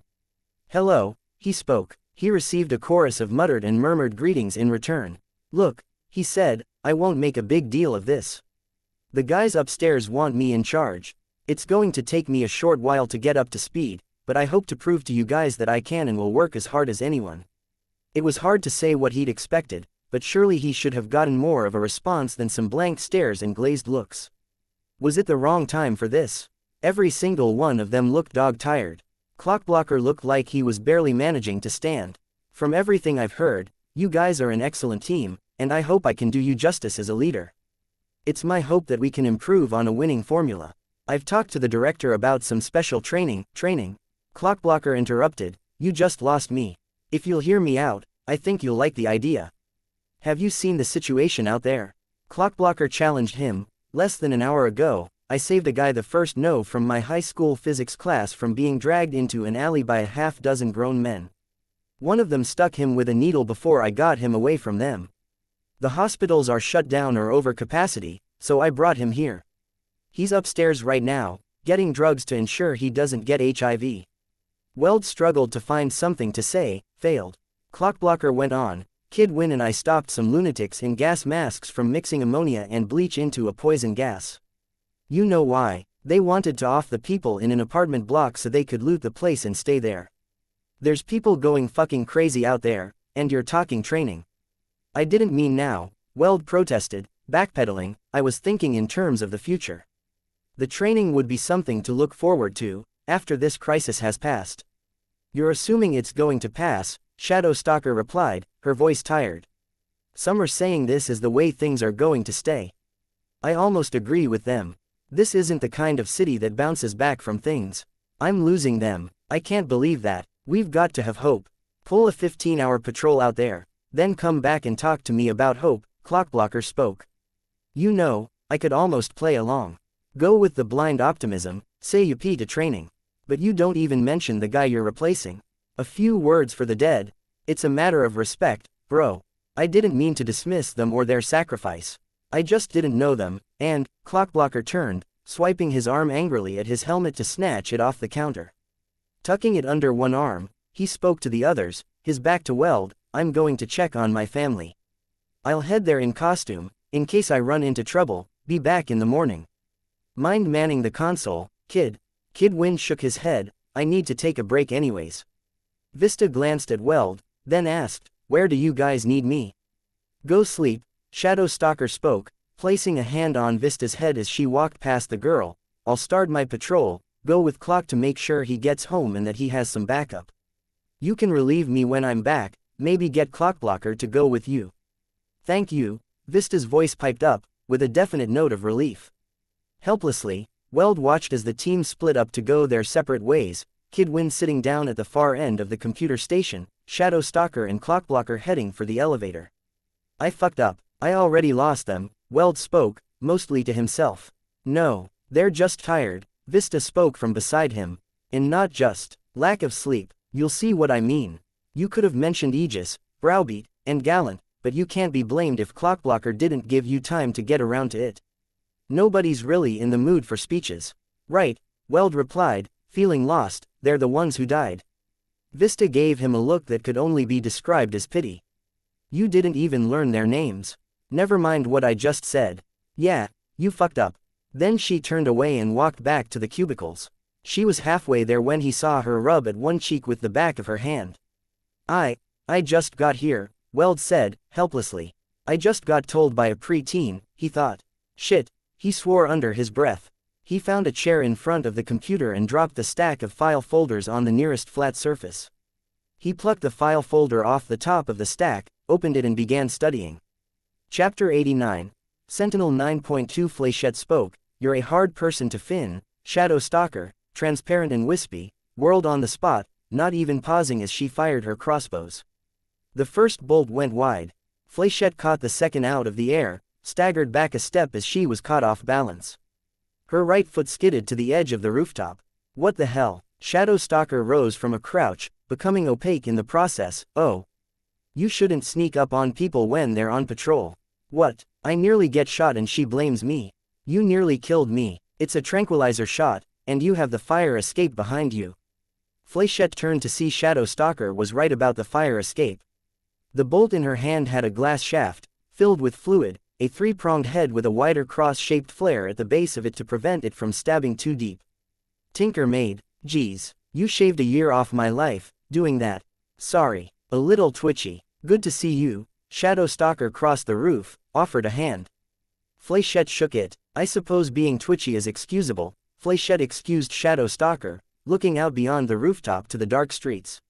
Some of the buildings looked ready to fall over, and the main street below the pair had a 2-foot crack running down the middle. Water covered everything at the ground level, a half-foot deep. And the apology is accepted. So, you joining the team? No, temporary stay, until you guys fill out your ranks again. Maybe a few weeks, maybe as much as a month or two. Weld told me you were out on patrol, that you might need backup. I don't do backup, and I don't do the team thing unless someone makes me, but I'm willing to hang with another crossbow aficionado. Is that the right word? Aficionado? Fléchette smiled. It is. The brown-haired guy at the computer told me you'd be around here. Took me almost 2 hours to spot you, though I did get sidetracked by some kids taking clothing from a broken display window. Wheel patrol, sure, Shadow Stalker agreed, lowering her eyes to her crossbows as she picked bolts out of one of the 3 cartridges mounted on her forearm and loaded them into her crossbows. You look like a rooftop type. Fly, glide, grappling hook, grappling hook. She patted her weapon, touched the chain that ran along her arm to the automatic firing crossbow, her arbalist. If you can't keep up, don't worry about it. Keep moving in a straight line. I'm mostly untouchable, hard to spot, so I'll scout ahead for trouble, double back every minute or so to check on you. Got it. Shadow Stalker swept her cloak over one shoulder, simultaneously shifting into her shadow state. She turned and leapt 20 feet to the side of a neighboring building. Grabbing a windowsill, she vaulted herself another 15 or so feet straight up the face of the building, caught another windowsill, and then heaved herself up once more to reach the rooftop. Her cloak billowed out around her, and Fléchette saw how Shadow Stalker's costume clung to her body. One of the surprisingly few people who could wear a skin-tight costume without armor pads or features to mask minor physical imperfections and emphasize or suggest certain features. When Shadow Stalker had disappeared from view, Flawed remembered she was supposed to follow. She cocked her arbalist, flipped a switch beneath the trigger while sending a burst of her power through her weapon to connect the chain to the ammunition, and then fired a needle with an attached chain to the edge of the rooftop. The needle bit deep, and the chain went taut. A second later, she was reeling in. The pull of the chain wasn't quite enough to carry her straight to the rooftop, but the pull of the chain coupled with her ability to plant her cleats into the face of the building and run up the building face let her reach the edge of the roof. A bit of momentum, one hand in her cleats gave her what she needed to hop over the roof's edge. Running across the rooftop, she used her index finger to flip the switch, severing the chain, then reconnected the chain to the next piece of ammunition as her free hand loaded it into place. It took her a second to spot the vague blur that was Shadow Stalker, almost 3 buildings ahead of her. The girl was practically gliding as she fell, moving more horizontally than vertically. It was a drop to the next rooftop, Flawed noted. She touched the front end of the needle that was mounted in her arbalist, used her power on it. Capes with the breaker classification were generally those who had some ability to break the natural laws of the universe as far as those laws applied to them. Shadow Stalker was one, Xian was apparently another. There were others who could slow or stop time in relation to themselves, change their effective orientation in respect to gravity or make themselves effectively larger without the exponentially increasing the stresses that the increased size and mass would normally place on their body. Almost always, such powers came with some physiological changes that let them manage despite the altered environment they were effectively operating in, allowing them to breathe and walk at the very least. Flawed wasn't a breaker, though her power came close. Technically, she was a striker, a cape with the ability to apply some effect by touch or at point-blank range. The striker classification could include certain breaker effects as they were applied to things other than the cape themselves, but not always. Other strikers included those who used energy weapons, those who had certain kinds of superstrength that weren't accompanied by durability and those with pyrokinesis or such that didn't extend more than a foot around them. The way she used her ability, coupled with the intuitive understanding of angles, trajectories and timing she got from her secondary powers, gave her a low rating as a blaster. A cape with a ranged attack. She infused the 3-foot length of sharpened metal that was mounted in her arbalist with her power. The more power there was in it, the less it was affected by the natural laws of the universe. Focusing more power into an object meant gravity, air resistance and general physics held less and less sway over it. She could tune it, make the effect longer-lived, shorter-lived or bias the effects to allow for more of one element or less of another. She could do other things, but the primary benefit, the easiest thing to do, was making her ammunition punch through anything. It would glue itself in place on impact, if she had the effect wear off at the right time, and she was very good at timing things. She could charge the metal of her cleats so they bit into any surface, and though it was too slow to be used defensively unless her foe telegraphed their attacks, she could make her costume frictionless. She fired the needle through the corner of the roof just in front of her, and it passed through without resistance. It continued on to strike the rooftop below and in front of her, nestling in deep as the effect wore off, bonding on a molecular level to the material around it.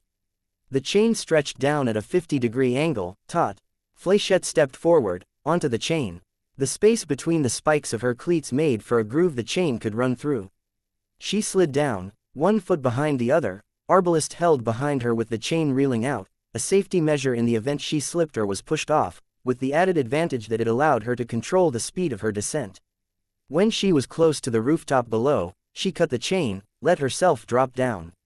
She was running the second her feet met the surface, using the momentum from her slide. It was tiring, constantly running, but she didn't want to look bad in front of Shadow Stalker. She was going to spend weeks with this team, and Shadow Stalker was the only other girl present that was close to her own age. Doing double shifts of patrols, eating, showering, relaxing with her teammates, day in and day out, it would drain the life out of her if she had no friends to do it with, if she had no conversation and camaraderie. At least this wasn't so different from the exercise she got on her nightly patrol back in New York. The problem was that this city was unfamiliar ground. The buildings didn't match together well, the skyline was jarring, didn't flow. Back home, traveling from rooftop to rooftop wasn't much harder than running, with the use of her grappling hook to move her every minute or two. Here, it was a jerky, stilted exercise, slow, awkward, demanding use of the grappling hook for nearly every building. It wasn't something she did often, but after too many steep ascents followed by steep descents, she bridged a gap to a more distant building with her chain, forming a horizontal tightrope, and ran along it. Shadow Stalker was waiting for her when she got to the other end. She did her best not to pant for breath. "Don't you run out of chain." Fléchette turned, reached over her shoulder to tap her back. Tinker teammate back home specializes in replication and cloning. Small pack back here consumes energy from a small fusion battery to create a steady supply. I've also got a kit back at the base that makes me a fresh stock of bolts. I could use one of those. Why'd you stop? You see something? Come. Shadow Stalker led Fléchette to the edge of the roof. Looking down, they could see a group of men in a loose half-circle around a middle-aged woman. The woman was backing away from the men, who were gradually closing in. "Why haven't you done anything yet?" Fléchette gasped. "These things go smoother if the culprits are clearly committing a crime. When you step in." A man grabbed the woman's wrist, and she pulled back, struggled. She screamed, attacked the man, only to get punched and knocked back on her ass, landing in the shallow water. And there we go. Shadow Stalker leapt from the rooftop, falling at a normal speed, slowing to an almost gentle floating descent when she was partway down. You only need to wait like that if you're going to be violent, Fléchette thought to herself. Why, when she has the tranquilizer bolts? And Shadow Stalker had neglected to inform command. Fléchette reached for her ear, where an earbud was nestled in the canal.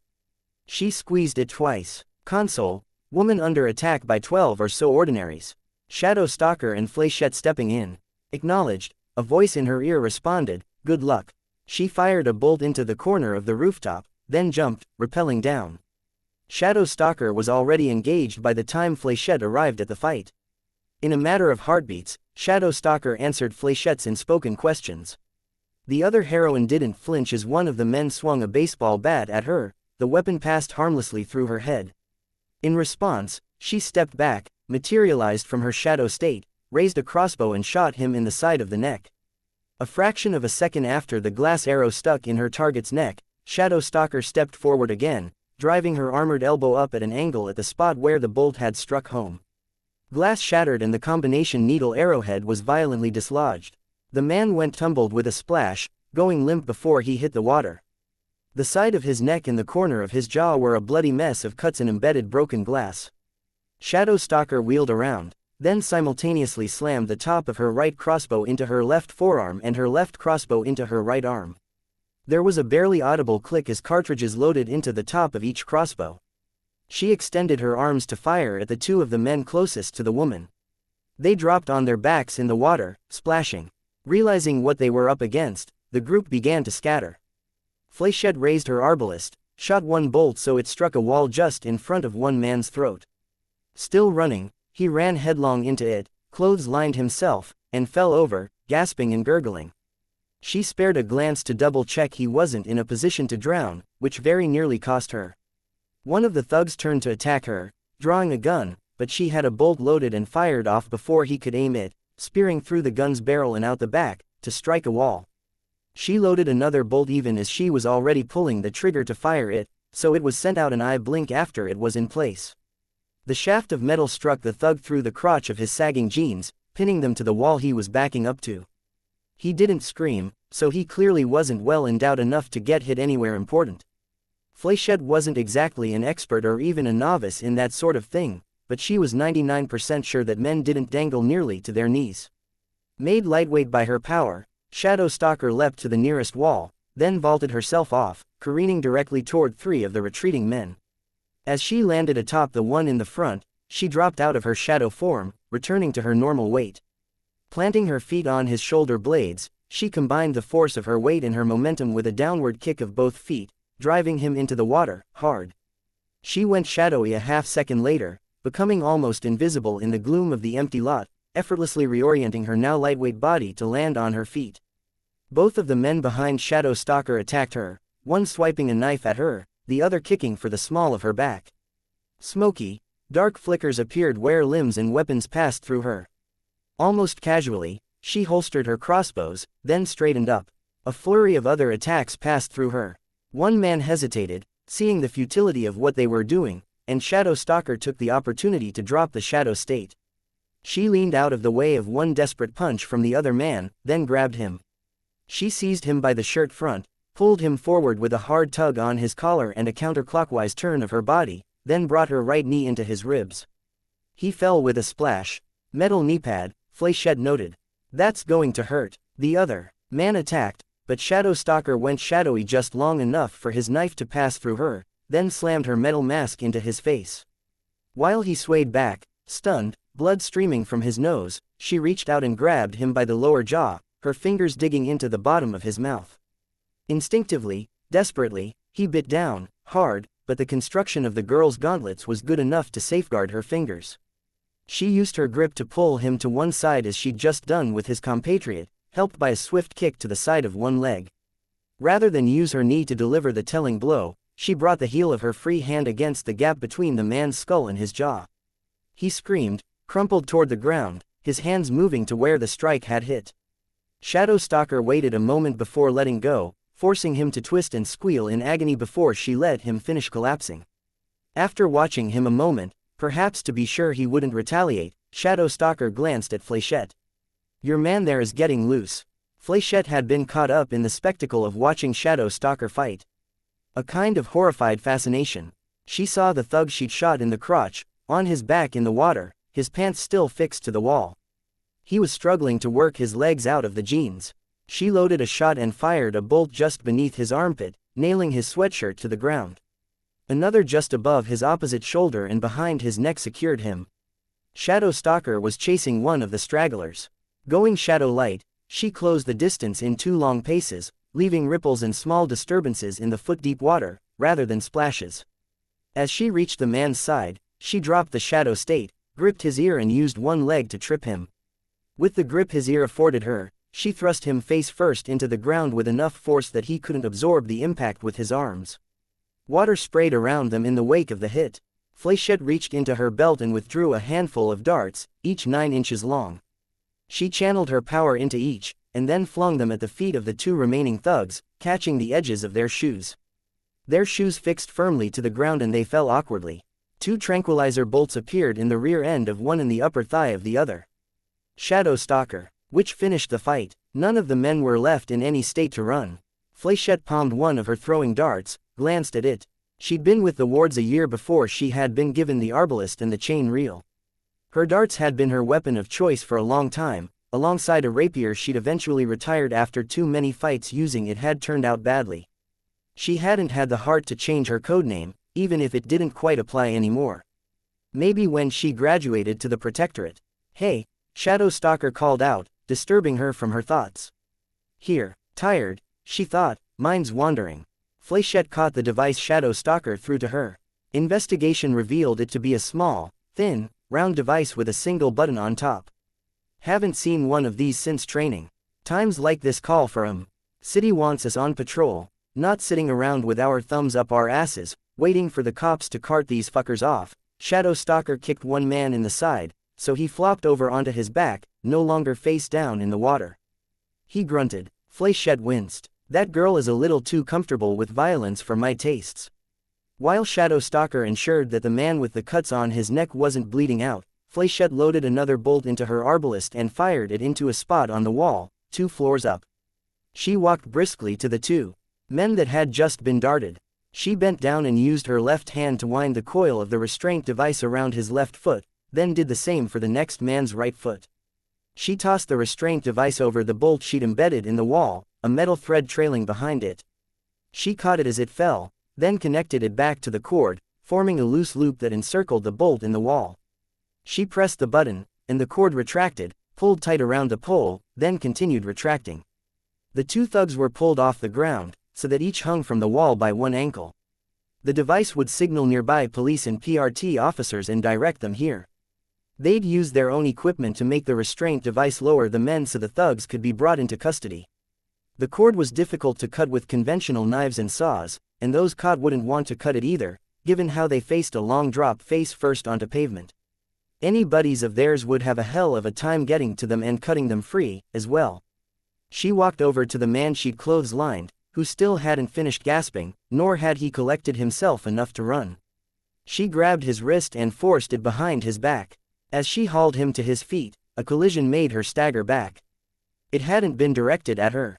No, It was the man she held that slumped, almost insensate. He hung his head, a trail of blood dribbling from his lip. Seeing a movement just outside her blind spot, opposite the man, Fléchette pushed her captive down and away. She had to evade the weapon as it swung towards her head. It was the middle-aged woman that the men had been attacking. She held a metal trash can lid in 2 hands. Oblivious to Fléchette, she swung the lid down at the man's head. "Hey!" Fléchette shouted, "Stop!" She reached out to grab for the lid, but a hand on her wrist stopped her. "Let her," Shadow Stalker spoke. The woman kicked the man in the ribs, hard, then struck him with the flat of the metal lid. "You fuckers!" the woman screamed. Stunned, Fléchette spoke to Shadow Stalker, "The hell? He's not in a position to defend himself. Doesn't deserve to. She's going to kill him. Better that we give her another few swings than render her powerless for the second time tonight," Shadow Stalker spoke. "Or she won't get over it for a long time. We'll stop her before she goes too far." "No, this isn't right." Fléchette pulled her arm free of Shadow Stalker's grasp, then grabbed the woman's wrist, stopping her as the lid was brought back behind her head. Not entirely to the woman, she spoke, "You're better than this. You have to be." The woman resisted, tried to pull free to make another swing. When Fléchette maintained her grip, the woman used her free hand to throw the lid down on top of the man. "Stop," Fléchette spoke. As the woman struggled, she turned to bark a command to Shadow Stalker, "Help." "I'm on her side." To be honest, Shadow Stalker didn't move. "So am I," Fléchette grunted as the woman shifted her weight towards her, knocking her off balance. "Which means stopping her from doing anything she'll regret." "Let me go." The woman shouted at her, "Fuckers like this hurt my daughter." "Is she here, your daughter?" Fléchette asked. "She's home, it had happened last week." "Let me at him, fuckers. Stop attacking him and I will." The woman didn't have a response, beyond continued struggles. Though Fléchette kept to an exercise regimen, spent 4 nights a week in the gym, she was still only 17, and the woman had a good 50 or more pounds of weight advantage. The woman pulled free and staggered back, gave her an angry look. When the lady stepped forward, toward the fallen, bloodied man, Fléchette stepped in her way. The woman didn't back off, so Fléchette raised her arbalist a fraction.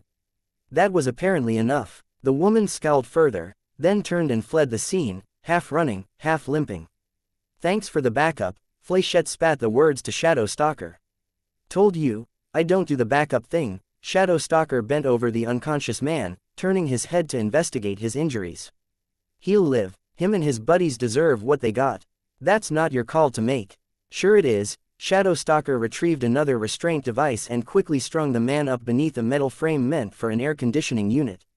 "Times like this, we're cop, judge, jury and if it really comes down to it, executioner. We're the ones with the power." "No, that's wrong. Suppose we'll have to agree to disagree." Shadow Stalker turned her back, preparing another restraint device. Fléchette huffed, angry. She didn't want to get into a shouting match, wasn't sure what to say to convince the girl. "You can finish your patrol alone."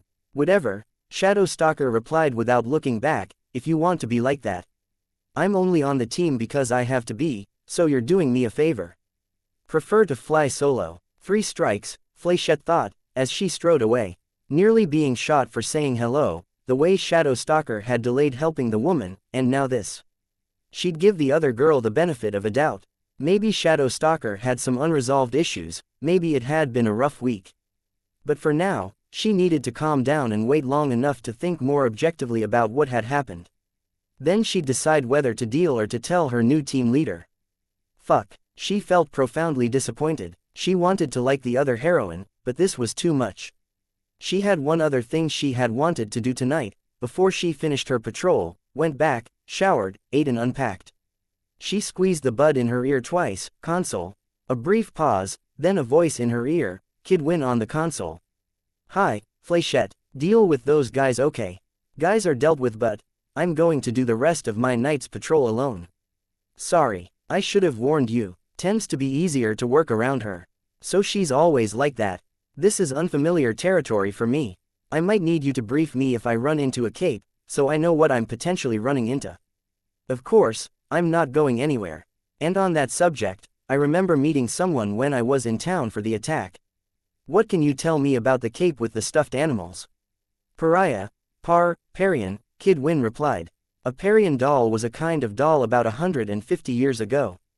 Though Parian's costume is actually closer to a more classical Victorian-style porcelain doll, from the same era. Oh, that was random. What kind of guy knew that much about dolls? He went on, she's a rogue. Fashion student with the costume and stuffed animals is a gimmick to help her build for a professional reputation and stand out. Tentative rating of Master 6, but we haven't really seen her fight, outside of the Leviathan encounter. Student, so she'll be near a college. College is gone. Kaput. Let me see. Last we heard, she was situated between the spot where the college was and the lake downtown. If I remember right, there's going to be a fairly thin strip of places there that are intact enough to live in. Vista ran into her the other night, but she's asleep right now and we're behind on paperwork so you don't know exactly what happened, and I'd be going in blind.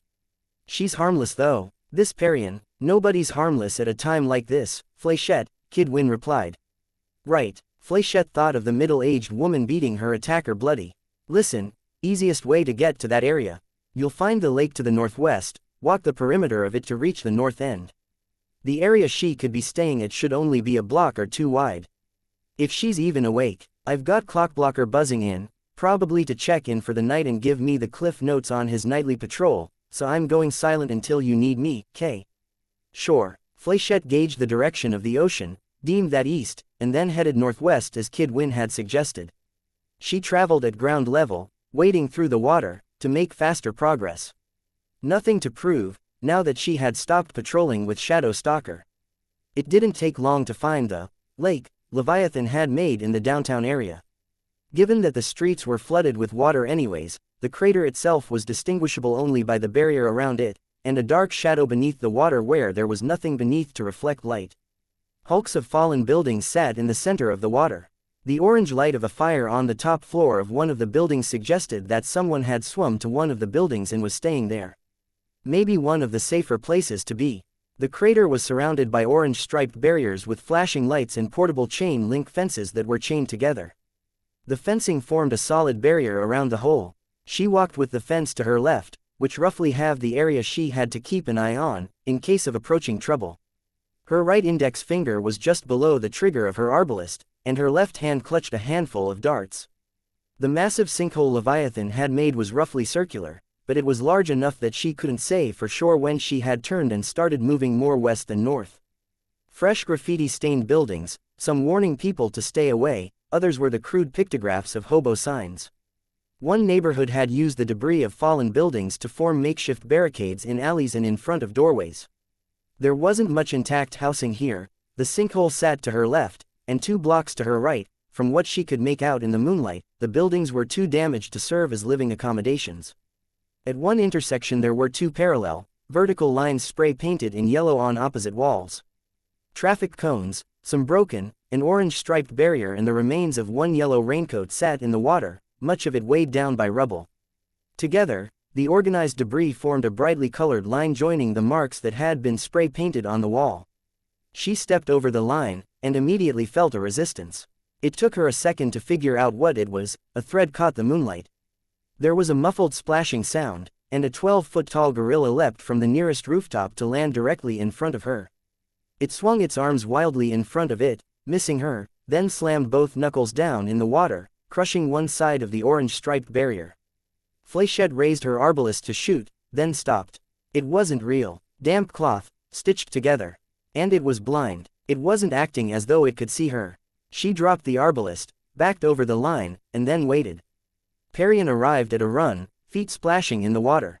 She spotted Fléchette, and the gorilla moved to place itself between the two of them. Her creations can only see what she sees. They're puppets. Stay back, Parian warned. She peeked out from behind the gorilla. Her mask, a doll's face, was smudged, and a crack ran from the corner of one eye to the ear.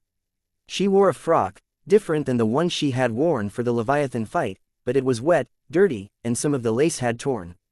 There was a wood chip in the damp golden curls that were otherwise too perfectly coiled to be real hair. I'm staying back, Fléchette assured the girl. Remember me? Yes. You talked to me before the fight, pulled me away from that horrible little girl. Yeah, Fléchette smiled, shrugging. She stepped forward. Back. Parian called out. The gorilla slammed its knuckles against the ground again, then lurched forward, one fist raising as if to deliver a massive punch. Flechette obeyed, backing up another 2 steps, hands raised. The gorilla's fist stayed where it was. I'm a hero. Member of the wards. I'm in town for a little while. Doesn't matter. I made a deal. Me, my friends and my family get a place to stay here, a fair share of the food and water. In exchange, I keep people from entering.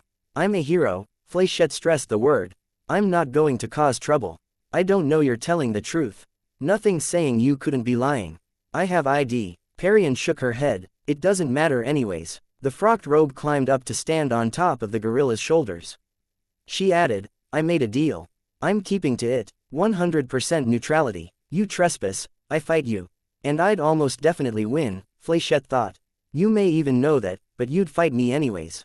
Okay, Flechette replied, trying to sound reassuring, I won't step over the line. I heard you were around here, you're one of the only recognizable faces for me here, I thought I'd stop by, see how you were doing.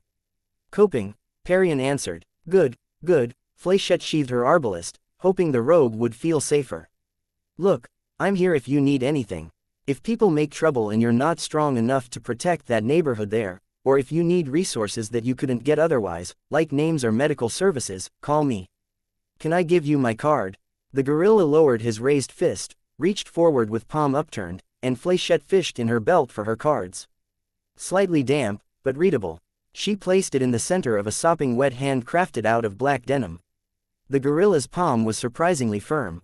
Hard. Its shape was a little too human-like, in comparison to a real gorilla, maybe. Not that it mattered. Okay, Perian spoke, as the gorilla handed her the card. Her voice was a little softer. Phone lines are down, but cell phones work around here. You guys need anything here? I don't know what the situation is with supplies, just got into the city a few hours ago.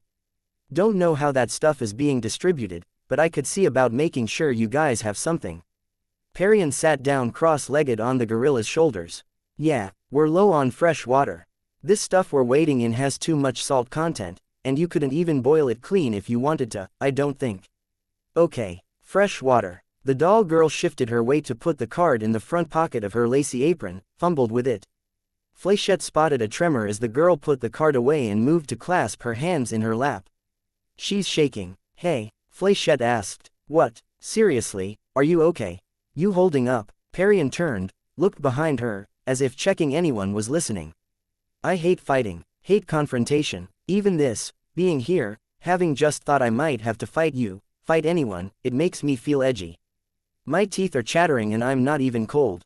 You faced down Leviathan, you did better than a lot of people. Do you know how long it took me to get my head together? To actually step up and help. But you did, you stepped up, give yourself credit, you're strong. I want this to be over. I'm so scared that someone's going to come and try to loot this place and I won't be able to do anything. You've got my card. I can't promise I'll arrive immediately, but I'll be staying at the ward's headquarters, which isn't too far. Perian nodded. Quietly, she spoke, that helps a lot. More than you know, and I can come by on my patrols, if you want. Check everything is okay, give you an update on what I can do about supplies. Perian hesitated. Please do. If you pluck the strings twice, I'll know it's you. I'm using my telekinesis on the strings, I'll feel it. Deal. I'm Flechette, by the way, in case you didn't know. Oh, I didn't. My name's Sab. Perian stopped, made a barely audible groan. It's okay, Flechette suppressed the urge to smile. Sabrina, maybe. Sable, no, the B pronunciation was different. I'm an idiot, Perian spoke. Flechette paused, then removed her visor. Lily, I need people I can trust, she tried to convince herself, even as she knew she had other reasons. Stuff like this could get her in serious trouble with the wards. Perian hesitated, then reached up and removed her mask. Though her clothing style was Western, her wig all blonde curls, her face was dark, Middle Eastern. There were bands of metal extending from the edges of her face to the middle of her cheekbones, her chin and her forehead. Mounts to keep her mask in position. She had full lips and large, dark eyes. Saba, cute, the thought struck Flechette. Funny to think she's older than me. Nice to meet you, Saba. I'm still not letting you over the line, Saba warned. She looked so small, up on the gorilla's broad shoulders, the threat held little gravity. Maybe, Flechette considered, it was intended more for Saba than for her. Okay, Fléchette donned her visor once more, but maybe you want to walk with me. Do a patrol of the perimeter of your territory. I'll stay on this side. Saba put her mask back on, and for a second, Fléchette thought she would say no. Okay, thank you. Perian dropped her legs down to either side of the gorilla's neck as it moved forward. To stay decent, the girl pressed her hands down on the lap of her dress, leaning forward a little. It was a little thing, that bashful modesty, but Fléchette felt as much of a rush watching that as she did running across her chain tightrope with a 5-story drop below her. She didn't let it show. Instead, she smiled and started walking, hands clasped behind her back, darts clasped in one hand in case of trouble or ambush. The gorilla crossed the yellow line and sort of half ran, half loped to catch up, move beside her. It slowed to a plodding, gentle walk. Fléchette was secretly relieved. She knew she'd manage for the duration of her stay, now. She'd made a connection, even if it wasn't with someone on her team. She wasn't in this alone. So, you're a fashion student? She asked. Chapter 90. Sentinel 9.3 inches. Welcome to Parahumans 103, Theories and Patterns. I see we have a packed auditorium, and according to the enrollment list, we have no less than 300 students taking the TV course. A bump up from the last 2 trimesters, so I must be doing something right. Clockblocker looked around the room. 6 PRT uniforms sat in the front row, helmets off, 3 with notebooks open on the desks in front of them. Weld and Fléchette sat in the desks closest to the door, exchanging murmured words as the professor on the screen began going over the course syllabus. Glory Girl sat just in front of him, wearing a black, long-sleeved shirt, arms folded on her desk, chin resting on the back of one hand. Vista, odd as it was, sat beside the other heroine, had been the only one to offer any conversation. When Glory Girl hadn't seemed interested in talking, Vista had instead offered her silent company. Clockblocker wasn't exactly sure how Glory Girl had gotten into the ward's headquarters to attend the screening, but she was here, uncharacteristically quiet, much in the same way that Vista had been this past week. Kid Win sat to Clockblocker's right, fidgeting by taking apart his pen and putting it back together, his eyes not leaving the screen. Shadow Stalker was sitting as far away from everyone else as she could manage, at the back corner of the room. She sat sideways in her seat, back to the wall, her feet resting on the seat next to her. Her attention was directed entirely at the keys and screen of her cell phone, rather than the projector screen at the front of the room. Only 13 people present, altogether. For disability and pregnancy accommodations, the course syllabus gives you all the details you need on who to contact. If you aren't already, you're going to be sick of hearing all that by the time you graduate. We're required to go over it in the first class of every class we teach. So, let me start off by addressing and banishing some assumptions you may have. This is not an easy class, and anyone who took Parahumans, History and Society or Parahumans, Case Studies and Powers will be aware of this. Even for those of you who emerged triumphant from the previous 2 semesters should know that Para 103 may be something of a shock to you if this is your first year of university. Here, primarily, I will be looking for creativity, problem-solving and research abilities. Skills and abilities that, frankly, aren't stressed enough in high school. For this class, I want you to think. Parahumans. People with powers. They've been around for nearly 30 years. Where did they come from? Why are they here? It's common knowledge that parahumans are ordinary individuals who gained abilities. It is too easy, however, to assume that this is the sum total of our knowledge. I want you to think further on the subject. For example, why does virtually every parahuman ability have some application in confrontation and combat? Is this the nature of humans, to turn any progress to violent ends, be it science or superpower? Or is it by design, an individual's hand at work? With the destructive potential of these abilities, why do so very few individuals perish in the chaotic and unpredictable emergence of their talents? For the first 2 or 3 weeks of the class, we'll be talking about these most pivotal moments in a given parahuman's existence, these trigger events, when an individual first gains their powers, typically through some form of trauma. Throughout the course, we're going to be looking at correlations and patterns, both in relation to trigger events and other things. For example, how does the nature of the trigger event shape the power? A study by Garth and Rogers suggests that psychological stress leads to a higher prevalence of mentally driven powers.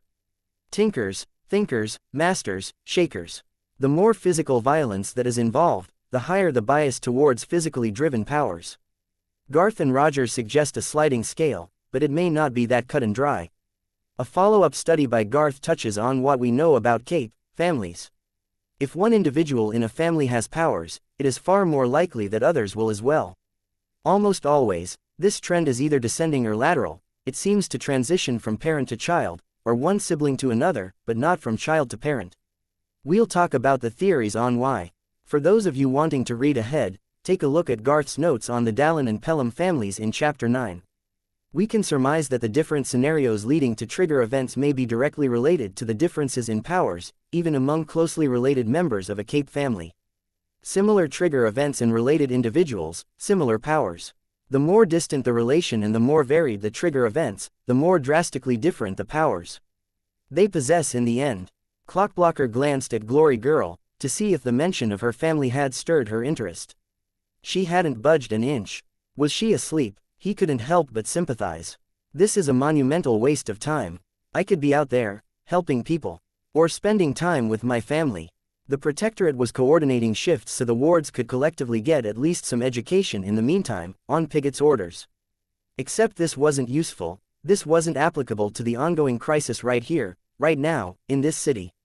Cooped up in a PRT conference room, learning stuff that didn't apply to actual field work. Hell, it was on videotape, a recording of last year's lectures. Why couldn't they watch it in their off hours? It was just a fucked up set of priorities enforced on them from the people in charge. He shifted restlessly, annoyed, angry. Trigger events are a crucial element for study, because the timing, nature and spread of these emerging powers may provide a clue as to where these parahuman abilities come from. More women than men have powers, for example, and there are more powers in undeveloped countries than there are in industrialized ones. Some of you may remember me mentioning this fact in the 101 class, when I was talking about the witch burnings in the People's Republic of Uganda. Another pattern we will be exploring is the apparent effect of multiple trigger events occurring in the same time and place. There is a very strong correlation between coinciding trigger events and individuals displaying 3 or more powers rather than 1 or 2 predominant ones. Hey, Fléchette, Kid Win called across the room, you've got a bunch of powers, right? She turned in her seat. Sure. Anyone else get powers at the same time you did? Not that I know of. Could someone nearby have gotten their powers, without you knowing? Way things played out, did any capes show up around the same time as you? Fléchette frowned. Yeah, a rather persistent villain. Worth thinking about. Weld turned around. Critical thinking and applying this stuff is good, but let's not forget the lecture. Or the other people in the classroom. Is he trying to get people to dislike him? Clockblocker wondered. The professor on the screen was answering a student's question. I think Eidolon expresses a single power. But thank you. Good question, and good lead into the next section of the course we'll be discussing. After we wrap up on trigger events, we're going to be moving on to what we call outliers. Parahumans are parahuman-related elements that deviate from the norm. Any guesses? Cyan. A student on the TV spoke. The camera shifted to him late, and by the time he'd responded, the professor was pointing to another. Endbringers. Nilbog. I wouldn't suggest Nilbog, but we can debate the point later. The professor spoke, perhaps a subject for a course paper. Cyan. Yes. Endbringers. Yes. We have no reason or evidence to suspect they gained powers by normal means. Another group you may or may not be familiar with are what the PRT terms Case 53s. Often the monstrous parahumans. We'll get into more depth on the subject. Clockblocker glanced at Weld. The boy was digging through his canvas backpack for something. Was he one of them? Weeks 5 and 6, assuming we're on schedule, we'll pull all earlier material together and discuss the beginnings of the parahuman phenomenon. Not for the individual, as with trigger events, but as a whole. Where do capes come from? There is the patient zero theory, typically working under the assumption that Cyan is the source of these abilities. This, however, raises questions about where Cyan came from. The theory is corroborated by the case of Andrew Hawk, who came into contact with Cyan on the very first sighting of the hero, only to manifest powers of his own, but there are others who manifested powers without ever coming into contact with Cyan or entering a location where Cyan had visited. There's the viral theory, supposing some advanced virus, though it is flimsy at best in justifications, with no identified culprits, method of transmission or explanation as to how it provides the actual powers. The genetics theory is popular, but has been thoroughly debunked. We're going to talk about how it was debunked. Clockblocker felt a vibration at his wrist. He reached inside his glove to get his cell phone. A text. From Mom, Dad's not doing well. You may want to come by the hospital. He stood, and Weld turned to give him a look. He ignored the metal-skinned boy, headed for the back door of the classroom, his keypad beeping as he dialed the number. It was ringing as he closed the door behind him. Mom, Dennis. How bad is it? As bad as last weekend. Worse. He closed his eyes. More statement than question, he said, he's not getting better. No. Okay. Do you need me there? I can use my power, buy the doctors time to think or get prepared if there's a crisis. Her voice was tight. No, Dennis, it's not that kind of situation. They've got him on a respirator, and the doctors don't have much hope he's going to be able to breathe without it, again. The antibiotics can't fight the infection on their own. So he's going to die. I'm sorry. A few hours, days, a week. The doctor says it'll be the next few days. He clenched his fist, relaxed it. Not fair. Hey, Mom, listen, I've got to run. Come by, Dennis, before it's too late. I'll try. I love you. Love you too. He hung up, paused to compose himself. Not fair. Stepping back inside the classroom, he returned to his seat, but didn't sit down. Instead, he stepped up a little further to where Glory Girl sat and touched her shoulder. When she raised her head, he pointed to the door. She nodded, stood. When they were both in the hallway, he spoke, sorry to pull you away from that. She shook her head, golden curls swinging, not missing anything. I've already taken this class. Oh, then why are you here? New Wave may be disbanding. My mom suggested that if I wanted to keep being a hero, I should consider joining the wards. So I'm here, checking things out. Your leader and director okayed it. Are you joining? Don't know. They're willing, if I agree to some extra rules and stipulations. They'd be putting me on probationary membership, like they did with Shadow Stalker. I came by to get a sense of things, see if it'd be worth going through the hassle instead of going solo. I thought maybe I was okay with doing it until I saw the portraits in the lobby. Now I'm not so sure. Clockblocker nodded. She didn't need to explain. Where the wards, portraits hung in the lobby of the PRT offices, the portraits of Aegis and Gallant had been reprinted in black and white, surrounded with thick black frames.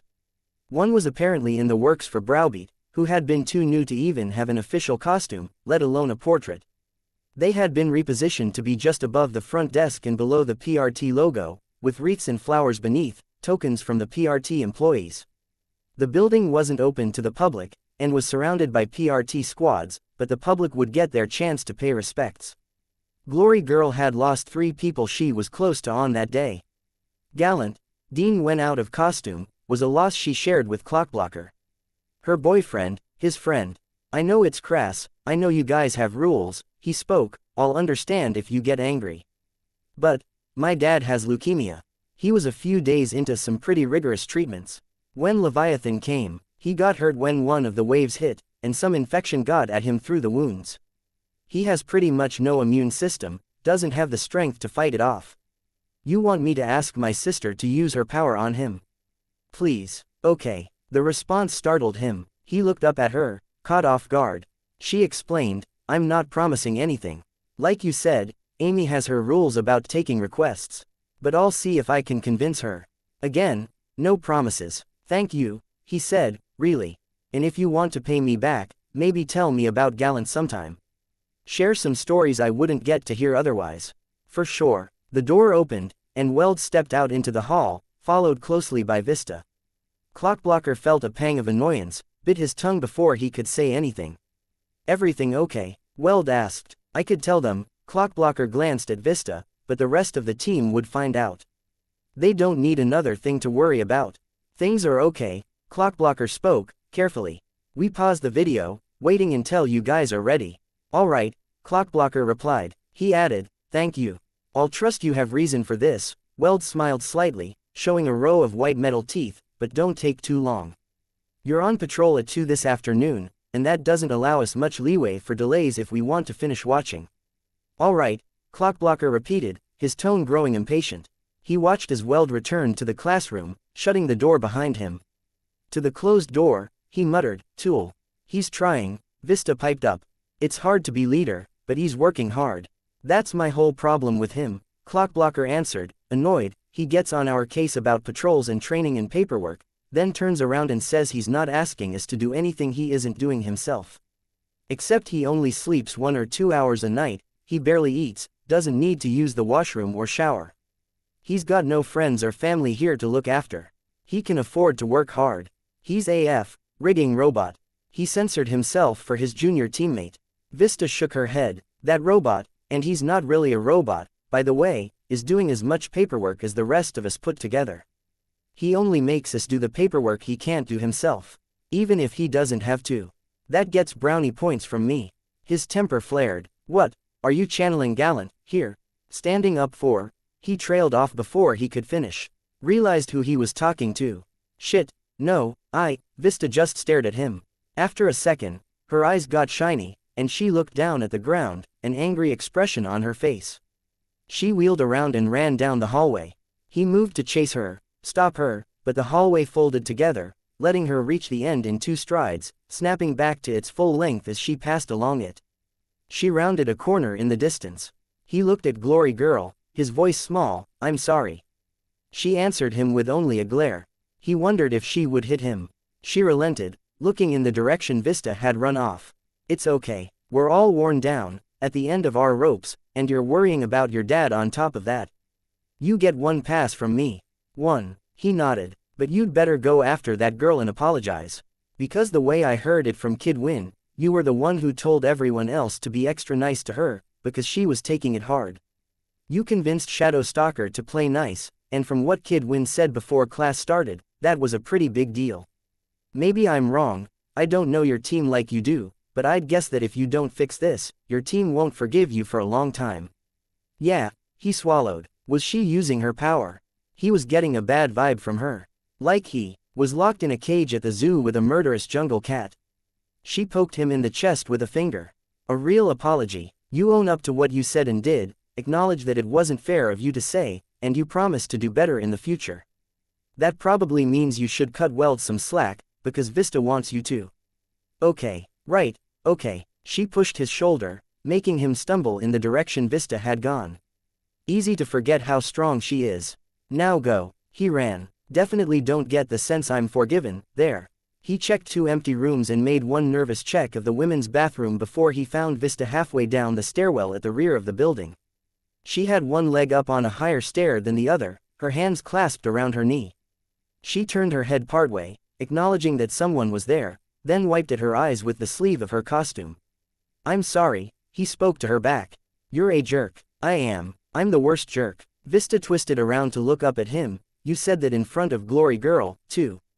He was her boyfriend. I know. She said she understood and that it was okay, but I don't know how true that is. Before I figure that out and work out how to make it up to her, I want to make sure you're okay. She hung her head. It was a long time before she spoke. He was the reason I looked forward to coming here every day. He walked down the stairs and sat down next to her. Yeah, I knew I didn't have a chance with him. He was way older. He was rich, handsome. He was dating Glory Girl, or they were just getting over a breakup, or he was starting to patch things up with her for the millionth time.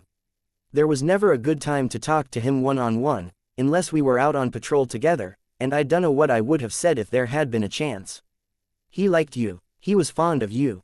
Vista gave him a sidelong glare. Are you lying to me? No, I'm saying he actually enjoyed doing patrols with you. Never had an unkind word to say about you, she interrupted. He didn't have an unkind word to say about anybody. Not exactly true. When Piggy caught on to the fact that Shadow Stalker was doing solo patrols every night, made us take turns going with her, he had a few things to say. About both Piggy and Shadow Stalker. Vista smiled slightly. He enjoyed your company, Missy. There were little signs, but I believe it. When Triumph or Aegis assigned him a patrol shift with Kid Win, Browbeat or just about anyone else, it was, okay, or, yes sir. But when it was with me or you, it was, great, or he'd just smile really wide, like it had made his night. It sounds dumb when I say it out loud, number. I kind of noticed that too. I thought it was wishful thinking. Clockblocker sighed. He was a good guy, and it's SHHSSS, Ucky, you can swear around me, Dennis. I'm 13, not 8. He smiled a little behind his mask, feeling embarrassed. Okay, sorry. More seriously, he admitted, it's shitty of me to snap at you for doing what he would do. Glory Girl said I should let the grudge toward Weld go, partially for you, and she's right. You're right, I am, angry. At the pointlessness of what happened, what's still happening out there. I get frustrated and angry when I'm here, because I feel like I should be out on the streets. I get pissed off when I'm out on patrol because I feel like I should be with my family, but when I'm with my family, I feel frustrated and helpless because I can't do anything there. He stopped himself before he admitted the full extent of his difficulties back home. I was taking it out on the new guy, when he probably doesn't deserve it. Vista let her head rest on his arm. I miss the old Dennis. The guy who picked a sorta rude codename and announced himself in front of the news so Piggy and the other people in charge couldn't really make him change it. Because it was funny, because he liked pushing the limits, and because he saw this all as something fun. The new Dennis is so angry. Now I guess I get why. Aren't you angry at everything that's going on? At the unfairness of what happened? She shook her head, which amounted to rubbing her head against his shoulder. Yeah, but you can't let it consume you. If you really don't like Weld, you don't have to force yourself to get along with him. But don't stay like this. Don't stay angry. He nodded. It wasn't so easy, though. Letting things go, relaxing, he couldn't help but feel like he'd fall apart if he did. He couldn't get his hopes up about Panacea's willingness to help his dad, and facing any of that head-on, without a buffer of smoldering fury.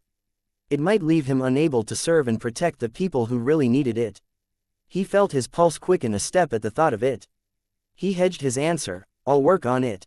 Sorry if that's been bothering you. It's okay, I'm tougher than I look.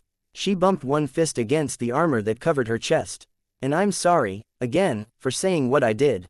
You're good people, Missy. Want to go back to class? She asked. If you're okay. She nodded. When they returned, the wards and Glory Girl were out in the hallway. The PRT officers were rushing out of the room, pulling their helmets on. You're back, Weld informed them, just in time. Class is cancelled. We've got trouble. The scene was set up in the husk of a building. Walls loomed on three sides, but there was no roof remaining. The floor was uneven, composed of layers of broken boards, shattered drywall and chunks of concrete. There's 2 more crime scenes like this? Clockblocker asked, eyes wide. He craned his neck upward to look above them.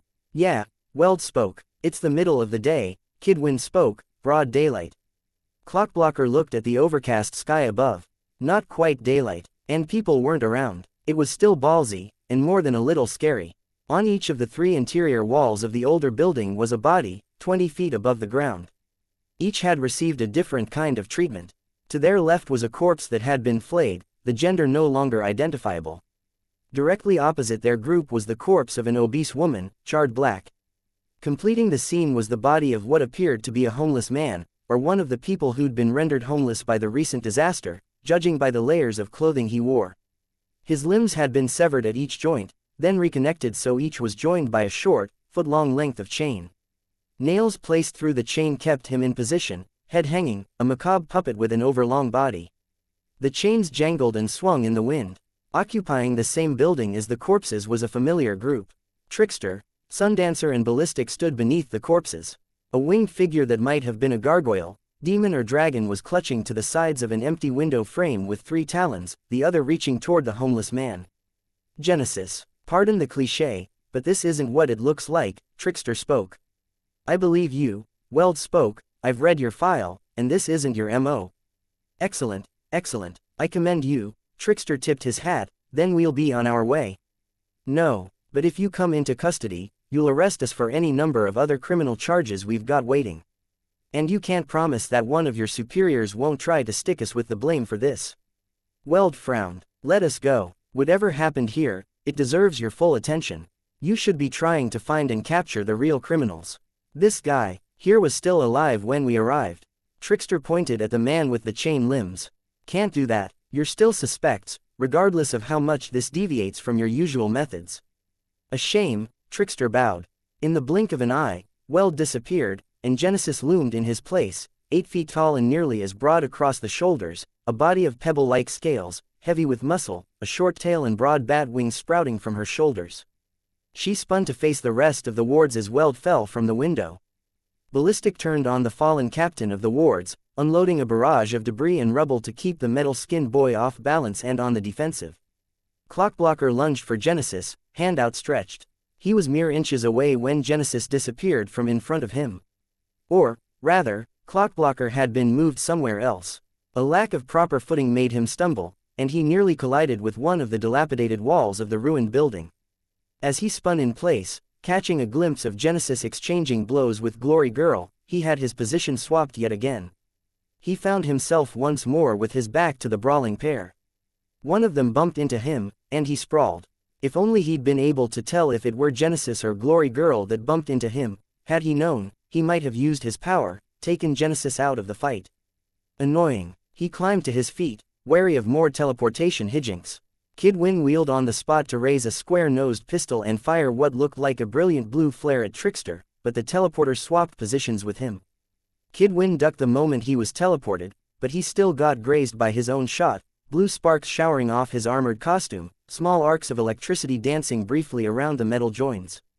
Sundancer created her flaming ball, small, but still far too bright to look at, and sent it after Kid Win. The young hero scrambled for cover, dropping his gun in his hurry to get away from the superheated orb. Fléchette moved to shoot, then reconsidered, threw a handful of darts at Trickster instead. The darts disappeared in midair, and splinters of wood and small stones dropped straight out of the air where they had been. Really fucking annoying. Clockblocker revised his summation of the teleporter. Shadow Stalker had positioned herself on the ragged top of the wall where the roof had crumbled away, high above the skirmish, cloak billowing. She fired a shot at Ballistic and Sundancer, reloaded as Ballistic sent a piece of rubble flying through her shadowy form, then fired again. The travelers had body armor, so she wasn't doing more than distracting them. The needles of the tranquilizer darts wouldn't pass through the durable armor or material. Red Rover. Vista shouted, "Go, good girl." Clockblocker dashed for Trickster, and the distance between them compressed to a matter of feet, the highest points in the uneven ground flattening to make running easier. Trickster swapped him with Vista, placing him several feet back. Ahead of him, he could see the girl where he'd just been, within a few feet of the teleporter. Clockblocker found his footing, darted forward once more. Again, Vista's powers helped close the distance. Kid Win, Fléchette, and Vista joined him in charging the enemy, so that Clockblocker wouldn't be set too far back if he was teleported to their locations. Sundancer moved the orb in between them and Trickster, igniting a few of the pieces of wood that were exposed and above the water. Vista responded by raising her hand to shrink it dramatically. Weld ducked one of Ballistic's attacks, then charged for the orb, striking it out of the air with one fist. The blow dispersed it enough that Sundancer couldn't draw it back. Together, and a wave of hot air washed over everyone present.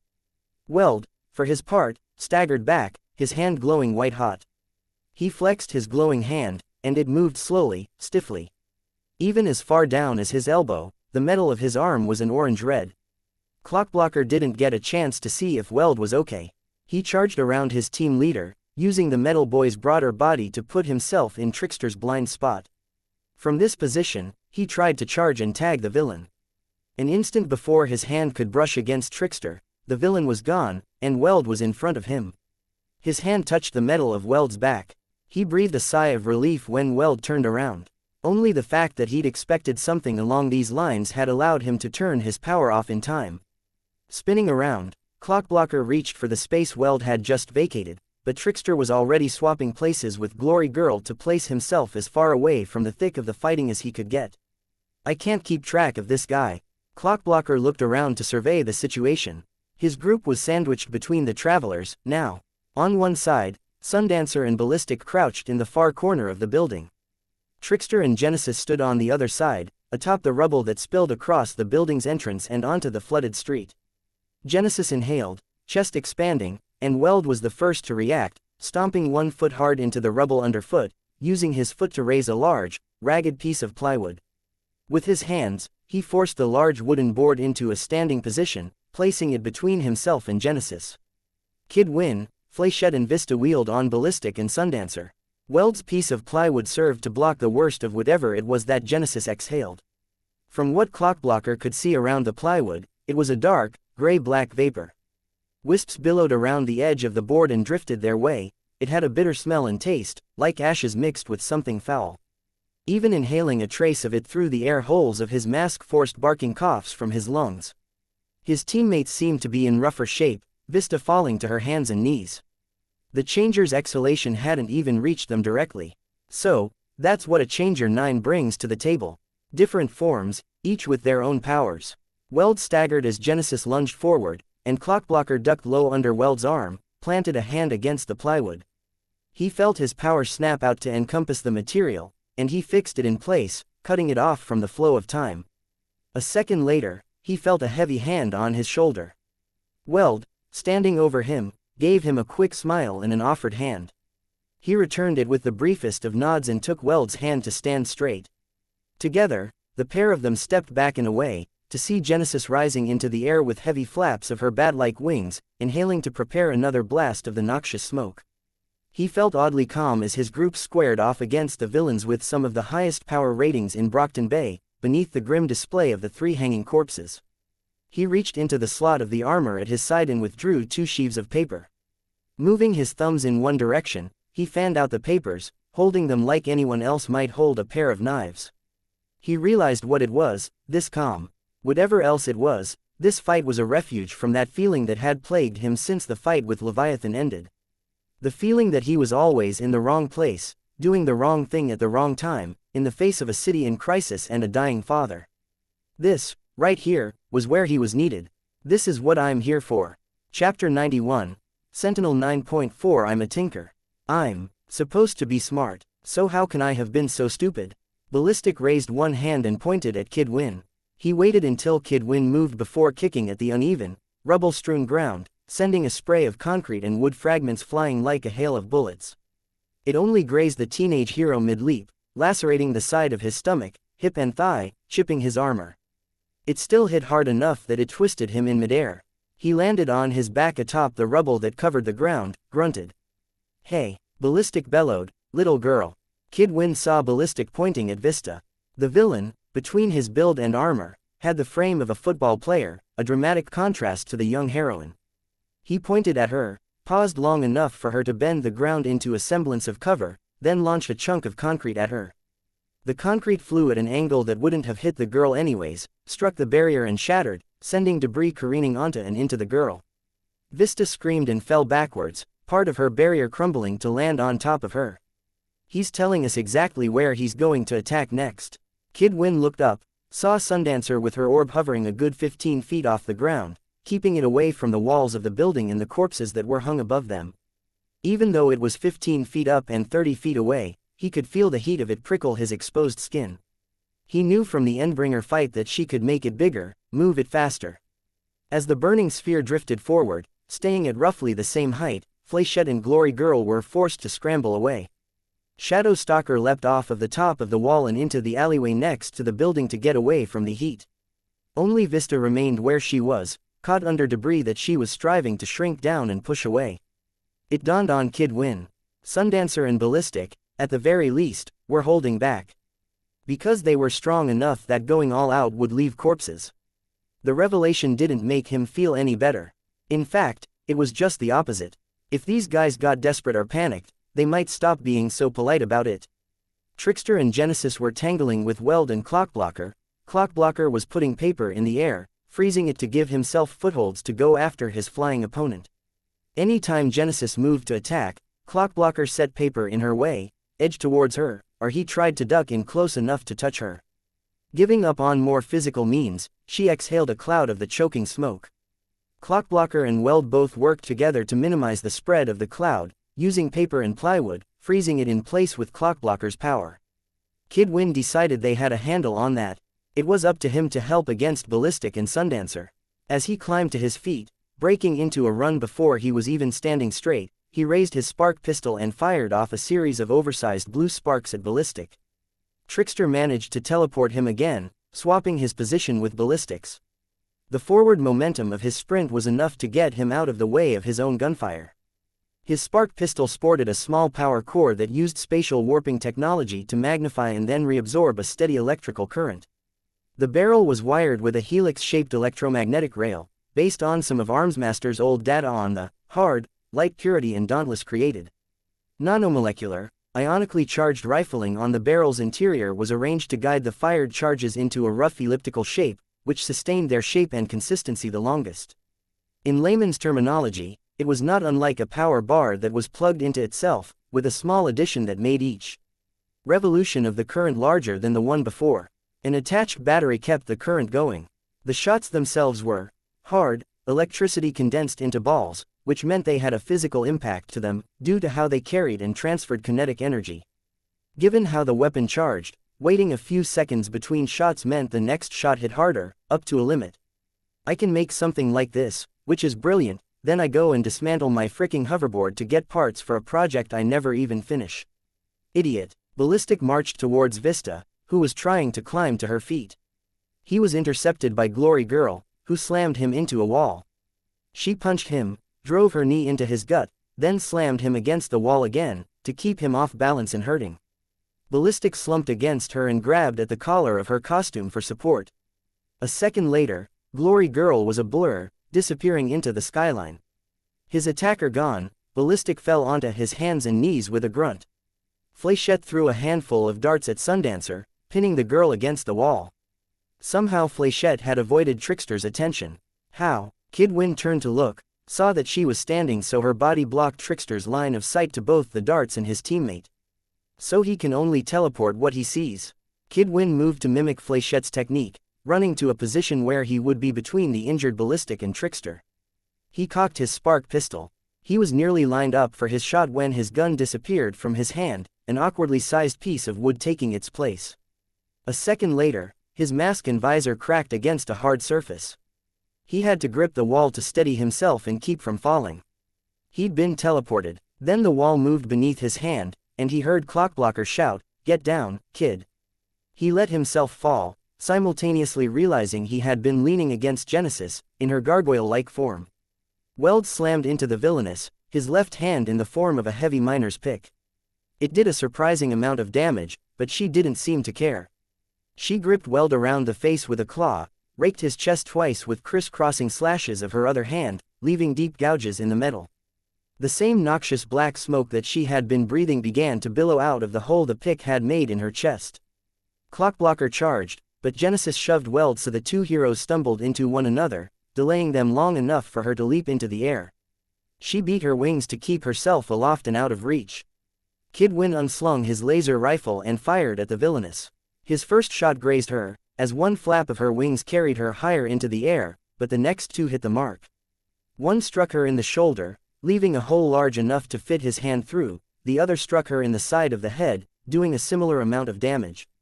Genesis dropped from the sky, exploded into a mess of dark smoke and pebbles as she struck the ground. Feeling a moment's panic, he checked the settings on his gun. Normal levels, no anomalies. It could heat metal and other inorganic materials, cut through more fragile materials, but against a person, it wouldn't do more than hurt and maybe leave the mildest kind of burn. That's her power, he reminded himself, you didn't kill her. But his gun had done a surprising amount of damage. Was it some interaction with how she pulled her new shapes together? A specific wavelength, a weakness to lasers? He wasn't about to complain. He wheeled around, fired on the other villains. An injured Ballistic opened fire on Vista, discharging a series of pieces of rubble at an angle. It struck the ground just in front of the girl and fallout from the impact showered her. Each shot drove her back further, buying him a chance to limp to Sundancer's side. He touched the darts that were fixing her to the wall, sending them flying into Weld's face. Fuck, Weld cursed, the metal spikes of the darts jutting out of his jaw, cheekbone, eyebrow and forehead. Takes forever to get my face right after something like this. Trickster's teleportations had placed the enemy's group in the interior of the building, with the wards surrounding them.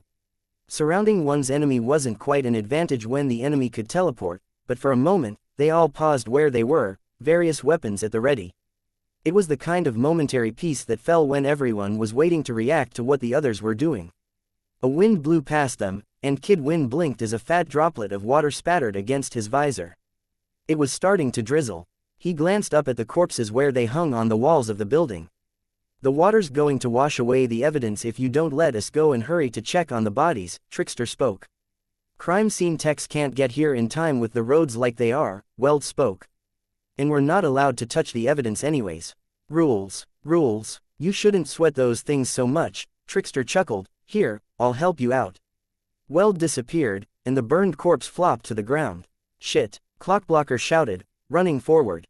Weld dropped from the wall for the second time in a matter of minutes as the restraints intended for the woman's corpse tore free of the concrete. Vista reshaped the wall to ease his descent. Kid Win raised his laser rifle to fire at Trickster. Dumb, he regretted it the second his finger left the trigger.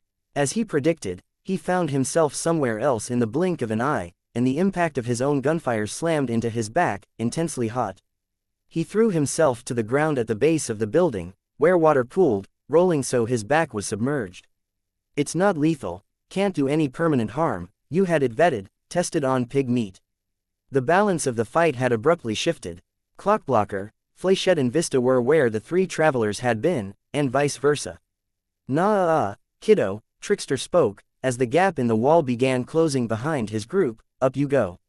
The flayed corpse appeared in Vista's position. No, Kid Win turned, saw Vista on the wall. She'd gotten tangled in the loops of wire that had been holding the corpse up. The metal wire was coiled around a shattered part of the wall, and more than one wire had caught around her neck. Another looping of wire bound her body, one of her arms caught against her side. She struggled to pull at the wire on her neck with her free hand, but it was little help. The wire pulled so tightly against her throat that Kid Win feared it would cut her skin. Trickster, Sundancer cried out, horrified. Just run, was the villain's only reply. The three villains started running, leaving the building behind, their footsteps sloshing and splashing. Kid Win raised his laser pistol, aimed carefully, then fired, landing the shot a half-foot to the right of Vista's throat. The wires heated and split, freeing her, and she dropped a foot before catching on more wires. Nothing dangerous, this time, but it was a fair distance to fall, and one slip could see her getting cut on the wire, strangled or cracking her head open as she fell. Shadow Stalker materialized behind Trickster, catching him around the throat in a headlock. She used one foot to kick his feet out from under him, and then forced him face first into the water. Kid Win hesitated. Help her or help Vista? Vista, Shadow Stalker would say she could handle herself. Made a point of trying to. He fired more shots to free Vista, missing the wires 1 or 2 times. The heroine, for her part, focused on angling the wall beneath her to allow herself to slide down instead of falling the full distance.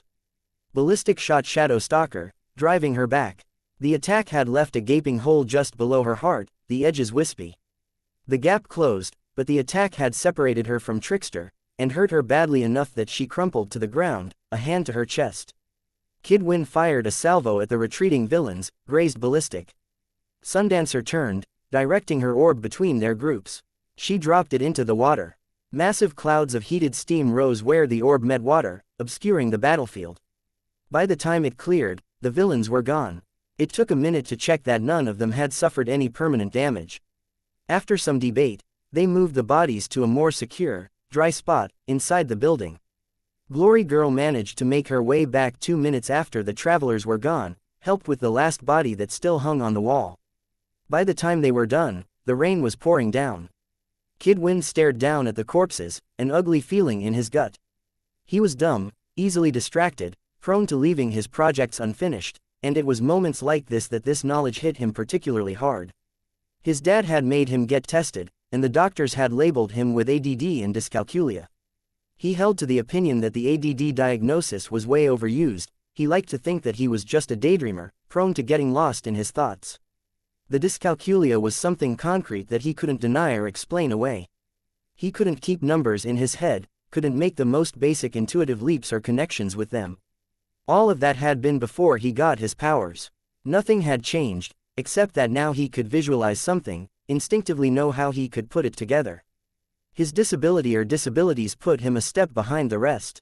His daydreaming was worse, because his thoughts were so damn interesting, now. He couldn't take reliable measurements without using computers to do it, couldn't finish half his projects without feeling compelled to move on to something else. The PRT staff insisted he was exceptional with antigrav and guns, had it even marked in his file, but he knew it wasn't so true. He finished his guns because they were simple, in their own way. It was easy enough to take 3 half-finished gun projects and mash them together. Create something with multiple settings, even. As far as he was aware, he was the only tinker in the PRT's records that didn't have a defined specialty, gimmick or trick. He was increasingly worried that his special talent as a tinker was being able to occasionally make something despite his learning disability. Which would suck, if it were true. There were exceptions. He'd finished bigger projects. His hoverboard, driven by the idea of how awesome it would be to fly. Even then, it had been a chore. Monumentally stupid of him to dismantle it. The idea and motivation driving the action had been good. He was graduating the wards in a little while. He'd be expected to change his name and adjust his methods, because an adult calling himself Kidwin was lame. He'd had an idea about a harness with a floating array of turrets that could fire different munitions depending on what gun he holstered in the main slot. Self-adjusting and adaptive the way his alternator cannon was. Except he'd gotten frustrated at a snag in the testing, put it down to take a break and hadn't picked it up again in 6 days. His hoverboard had effectively been destroyed for no reason, when it might have made the difference in getting the travelers into custody. His alternator cannon was the real gem. It had been the result of a medication the PRT's doctor had prescribed, which he'd been forced to stop after 2 weeks when he began to get increasingly dizzy, anxious and nauseous.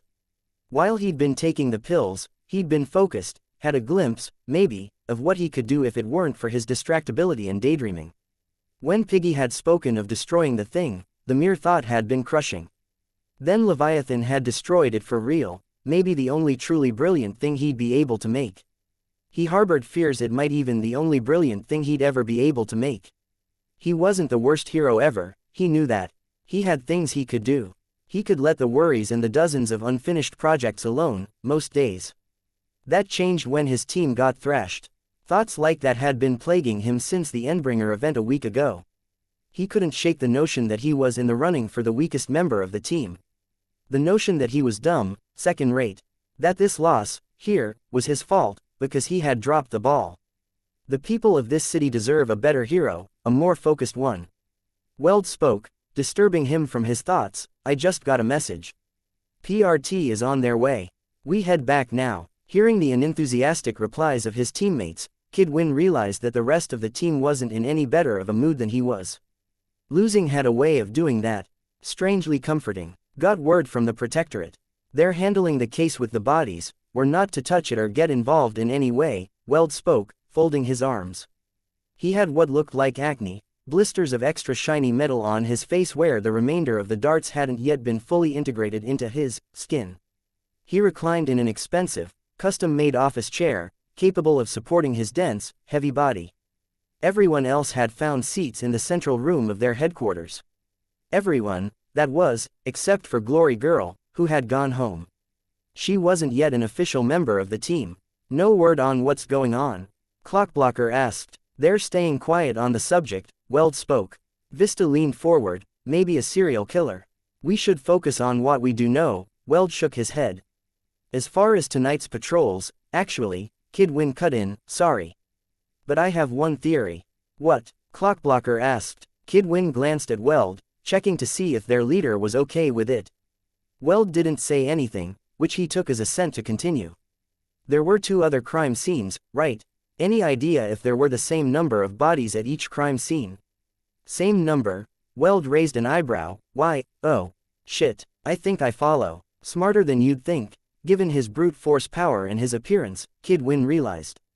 Or I'm just that bad with numbers. The connection took me 20 minutes to make. 3 crime scenes with 3 bodies each. So it'd be 9 bodies. Clockblocker asked, each killed in some different way. I don't see what killer that would fit with. Not one killer, Kidwin answered, 9 bodies, each for different killers. The Slaughterhouse 9, Clockblocker leaned back in his seat, groaning, fuck, that'd be all we needed. Wouldn't be the first time they've arrived at a location in the wake of an Endbringer event, Fléchette pointed out. Maybe it's them, Weld conceded, and maybe the Protectorate figured that much out, with the clues they have from the other 2 scenes. It could be someone or something else. Either way, it's not our case, not even in our league, and we should stay as hands-off as we can manage. We need to talk about patrols and tonight's duties. The grunt work, Fléchette offered a literal grunt to punctuate the statement. Kidwin and Clockblocker chuckled. Vista's due for a patrol, and as a young member, she has to go with someone. Lily, Fléchette smiled a little, quick to make me pay for the snark, huh? No, it's cool, I've been wanting a chance to shoot the shit with Vista. She extended her fist, with index finger and thumb extended to form a gun, mock fired it at her junior teammate. Vista rolled her eyes. Clockblocker, You and I will handle the night's shifts after that.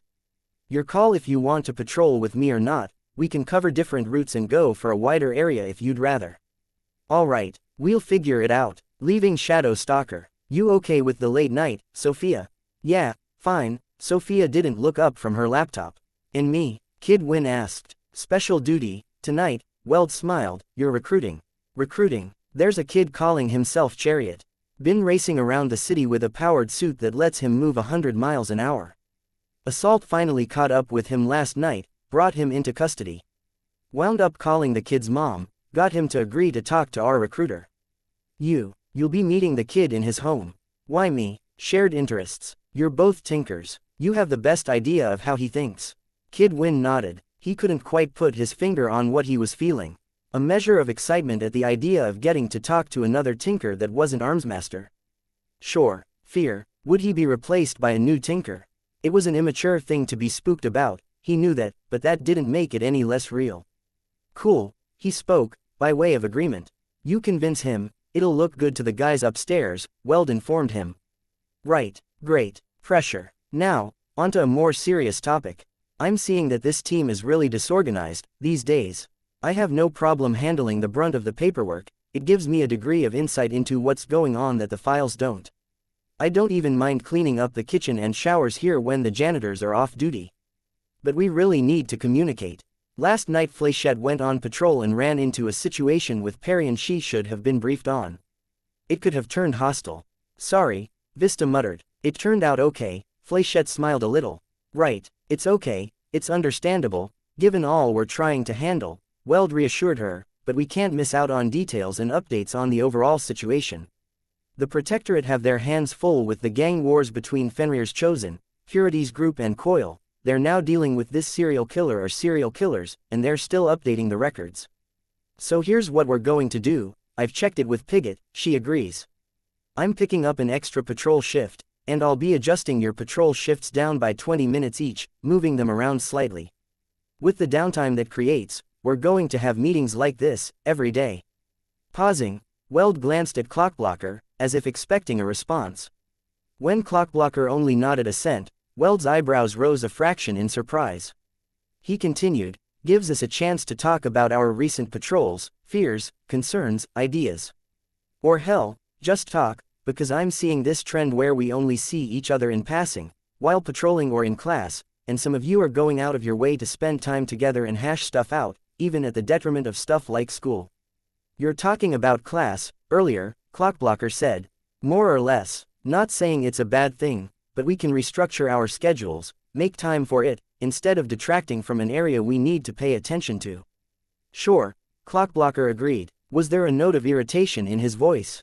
Kid Win couldn't tell. Dennis was playing along, at least. Now, about the paperwork you guys have been submitting, there's been a few recurring problems. Kid Win sighed and settled into his seat. This was going to be a little while. The building was ugly, had trash piled up on either side of the front door, a sour smell wafting out from it. The water level wasn't so bad here, and the building was almost entirely intact. The only sign of damage was the boarded-up windows on the first and second floors where the glass had been knocked out of the window frames. Red brick, it seemed like the usual sort of tenement building one would find in the docks. He stepped inside. A Hispanic boy in the front hall whistled sharply as Kid Win stepped inside, while a group of Asian American boys and girls in dirty clothing ran around him, screaming at ear-piercing volume as they continued a game, some pointing and hooting at the superhero. Occupants aside, it was dark, with only 2 dingy light bulbs and no open windows. It's 9 o'clock at night. Don't these kids have a bedtime? He checked the folded paper he had in his hand, found the room number, and headed up the stairs. A morbidly obese, older man sat halfway up the stairs, maybe a babysitter for the kids. Kid Win hoped the man was a babysitter, because the man was white and the kids weren't, meaning he probably wasn't family. If he wasn't getting paid, there was only one uncomfortable explanation for why the man would be willing to tolerate that yelling and squealing. Or maybe he's deaf. Let's go with that. The fat old man didn't budge an inch as Kid Win approached, forcing the boy to squeeze by. He made his way up, ignored a gang of fit 20-something Asian guys who were standing guard in the hallway on the second floor. On the third floor, he headed past people who were sleeping on blankets in the hallway, found apartment 306. The door opened a second after he knocked. A tired-looking Hispanic woman greeted him. "You're the superhero, I take it." "Yes, Kid Win." He extended his hand. She shook it firmly. "Ashley Medina, my son's back through here." There was a sense of pride in the narrow apartment. Kid Win saw an undercurrent of aesthetic taste, matching knick-knacks and furniture. There were marks of a vacuum cleaner's recent run over the carpet, and both kitchen counters and dining room table were immaculately clean in a way that suggested she'd gone to some effort to clean up. In a building like this, though, there was only so much you could do. There was a water stain on the ceiling, dark brown marks on the carpet under a small rug, maybe from a previous occupant. "If you'll wait here, I'll get him." Kid Win sat on the sofa. He noticed the cathode ray tube television was missing its screen, had been gutted. Quite likely for parts. The toaster was a goner, too. Only the wireless modem in the corner of the kitchen had survived, green lights blinking. He has priorities, at least, Kid Win thought, with mild amusement. Gotta have an internet connection.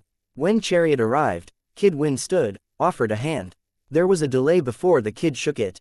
He was lanky, with big ears and close-shorn hair that made him look slightly goofy, but he had a wary look in his eye. He wore a t-shirt and jeans that were stained with grease, had lots of little cuts and stains on his fingers, hands and forearms. "Been there. Substandard tools, not enough parts." "I can use that, please sit," Chariot's mother said. Kid Win obliged. Chariot was the last to take a seat. Was he reluctant? Something else. "Chariot, is it?" Kid Win ventured. "God, hope I don't fuck this up." Was the noncommittal reply.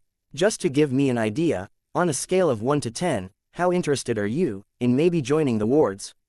"10's high, 10's a lot of interest." 4. Trevor, Chariot's mom admonished. "They offer funding, education." "We do," Kid Win interrupted. "If mom pushes, this guy's only going to get less interested." "Shit, a 4 is low. Maybe if I do the talking, it's good money, with room for better money. Especially for a tinker like you or me." "How's that?" "The guys in charge want tinkers. They really want tinkers, both because they want us in a position where we won't be making trouble for them, and because they want the kind of stuff we can create." "I'm not giving up my stuff." Kid Win paused. "This is like looking into a mirror to a year and a half ago. Look, I can see your TV, your toaster. Chances are you've gone to the train yard or a scrapyard to find some stuff. Old batteries, car parts, chains, good metal, whatever."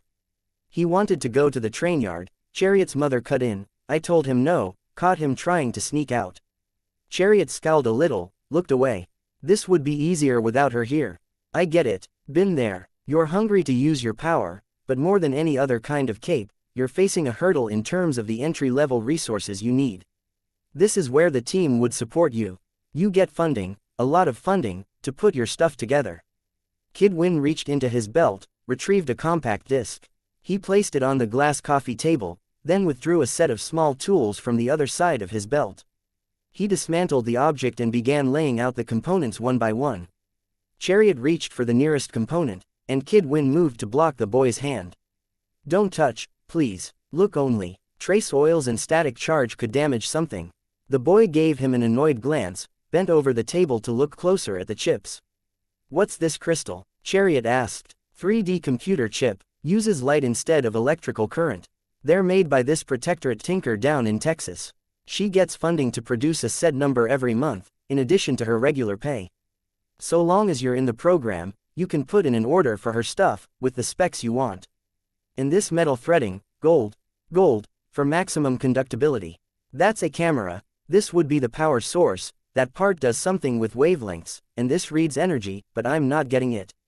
What does this do? Kid Win quickly slipped the pieces back together, turned the compact device over, then pulled out his smartphone. Touching the screen, he activated the compact device. It floated above the coffee table. He turned his smartphone around to show them the image it was streaming from the device's camera. "So much effort, for a video camera." Chariot's mother commented. "My tax dollars are going towards this." The dumbfounded look Chariot gave his mother put Kid Win in the awkward spot of having to suppress a smile. "This is a point for me. If I asked him again, what would he say? 5, 6. You join the wards, you get exactly what you need to reach your full potential as a tinker." A small lie there. "Not like I've reached my full potential. And anything you make, the PRT buys the rights from you." If you're willing to give up that much, you can do well for yourself. You're talking money. That had piqued Chariot's interest. He leaned forward, elbows on his knees. I maybe shouldn't, but I'm going to tell you what I'm getting out of it, because it's almost definitely going to be the exact same for you. I get paid, but the money goes straight into a trust. I've made enough to pay for my college education, and every dollar I earn beyond that is going to be waiting for me as a cash award, if and when I graduate from a 4-year post-secondary program. I'm getting $400 in allowance each month, just to mess around in my workshop. All my materials are paid for, and I currently have about $2,000 sitting in the bank, right? Now, from that, once I turn 18, I make more. It automatically transitions to a job with good pay, working with the Protectorate, and the hours will be totally flexible around any classes I take. But he's risking his life, Chariot's mother spoke. Chariot frowned. He is. There are responsibilities, but honestly, there's zero way he's going to be able to go out and try out any of the stuff he's made without running into trouble. People are going to pick fights, just because he has powers. If he tries to hang out in a workshop he establishes on his own, they're going to find him, strong-arm him into putting something together for them. Not just villains, either. Heroes too. Being a tinker doesn't just make you a target. It makes you a resource. It's why pretty much every tinker out there is a member of a larger, more powerful team. Then Trevor could just not use his powers. She spoke. Sure. Kid Win folded his arms, leaning back against the back of the couch. What do you think, Chariot? You think you could keep from using that power of yours? Be normal. Chariot frowned, looked down at his scratched-up hands. No. Kid Win nodded in agreement. It's a part of you, Chariot, a part of how you think, now. I'm telling you this is the best option. The safest. Having a team means you're protected, free to do what you need to do. Chariot's expression indicated clear interest. Then he frowned. I don't want to give up my stuff to others. It's mine. Something struck Kid Win as off about the reply. What was it? It was out of tune with the flow of the conversation, didn't quite match up with Kid Win's own experiences being recruited. Maybe it sounded forced, but why would Chariot fake reluctance? He pushed forward. Anyways, I get that, really. But it's only given away in name. You still get to use it, you just can't give it away or sell it to others. The benefit is that you gain access to all the stuff and plans other PRT tinkers have made. I can't show you any more of that than I have, but the fact is, you'd be able to look at my blueprints as easily as I could look up yours, get inspiration, or you could look at the sort of stuff Dragon makes. Chariot's eyes lit up. Tell me you're not interested, now. I'm kind of interested. Again, that vibe. Pretending he's not as interested as he is. They can't force you to join, but they do want you on the team. There's no negotiating. You'd get the same I get, pretty much, so if you're holding back or trying to fake like you don't want to join when you do, you're just wasting your time and mine. I'm not, Chariot replied, defensive. It's only, this is a big deal. It is, so take my card. Call me if you have any questions, or if you want me to pass on word that you're joining the team. Kid Win fished in his belt and then handed his card to the boy. Black with white lettering and his starburst gun emblem on the back. Okay, Chariot replied. Talk it over with your mom. Get back to us. Thank you, Chariot's mother spoke, standing. Kid Win stood as well. He shook her hand again. Not a problem, Kid Win replied. He punched the boy lightly on the shoulder as he stood. Join. It'd be good to talk shop with someone else that gets this stuff. Chariot nodded. The mother led Kid Win to the door, and he headed out the building. The fat man from the stairwell was gone, and only the Hispanic boy by the front door was still in the hallway. Kid Win stepped outside. Something's off with this scenario. He tapped his foot a second, then stepped around the building and into the alleyway. He retrieved his smartphone, and used it to send the hovering camera up to the 3rd floor, checked in the windows where the apartment would be. The boy was leaving the bathroom, going into his room. Kid Win moved the camera to the next window over. The boy was sitting down at his computer, turning it on. Straight to the computer. Kid Win pocketed the hovering camera, then turned his attention to the smartphone. According to the phone, there were 3 wireless modems in the building. One was named with a string of violent swear words, the other was on its default settings. Both were unlocked. He chose the third, locked connection, clicked a button on the screen to have his phone decrypt the password. 15 seconds later, he could see someone online. Kid Win watched the white text scroll by with details on the connection's activity. Google Docs, pages of technical stuff. The boy was adding notes on gold wiring, short-form notes on anti-gravity, 3D crystals.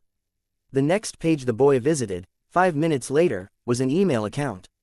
20 seconds later, an email was sent to C1,298,475,739 at Cryptmail.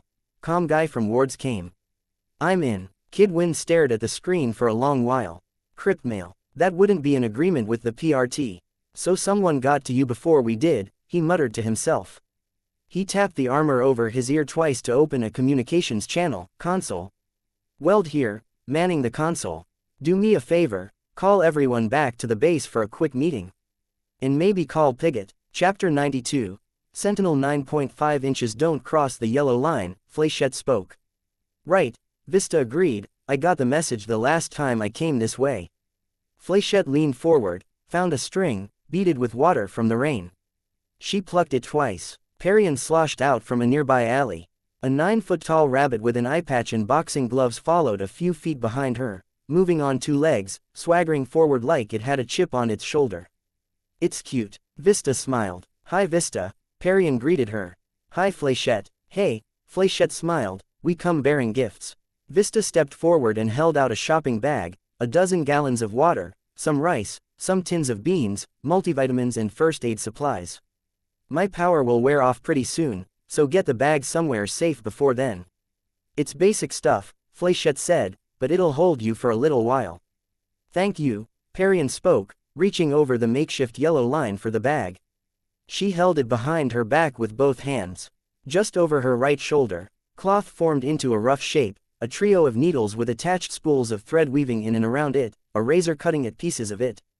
How are you managing? Flechette asked. Some kids came through around noon, roughed up the mother of one of my friends. I told you to call me if there was trouble. I handled it, kind of. They ran when they saw my rabbit. According to my friend's mom, they were trying to get someone to tell them where they could get food, and she was afraid they'd take everything if she told them where we have our stuff.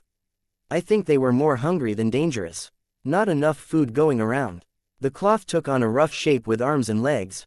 That makes it sound like I'm blaming you guys. You're right, Flechette interrupted. We're not doing a good job of getting supplies to everyone. We can't. Anytime we try to distribute it, a group like Hookwolf's gang or the merchants try to seize it. Even if the heroes on duty fend them off, the citizens get scared away. I suppose we're lucky to have this haven, here. So far, I dunno how long before someone I can't scare off comes through. You have my number. Vista turned away as a third voice sounded in her ear. She stepped away from the conversation, shook her head a little to shake off the water that the steady rain was depositing on her. Vista squeezed the earbud. Sorry. I didn't catch that. Weld here. Kid Win has something to report. Asked everyone to come in. Can you make it back here quickly? Okay. She hurried back to Flechette's side and waited a few seconds for a break in the conversation. When none was forthcoming, she put a hand on Flechette's arm. What's up? Weld wants us back ASAP. A look of disappointment crossed Flechette's face. I'll see you later, Parian asked. I'll stop by later, unless I'm done with patrols for the night, Flechette shrugged. I'll look forward to it, Parian replied. She turned to Vista. Here. Vista accepted her gift. A stuffed rabbit, made in the last minute or so. It was finely detailed, wearing a fancy dress with lace trim. The fur had a softness that indicated high-quality material, despite being wet. She would have been delighted with the gift, were she 4 years younger. It was still a really nice gesture. She suppressed her annoyance at the child's gift and offered a smile instead. Thank you, Parian. Let's go, Flechette spoke. Back to headquarters. Back to headquarters. Come on, we'll take my shortcut. They walked 2 blocks east to reach Lord Street.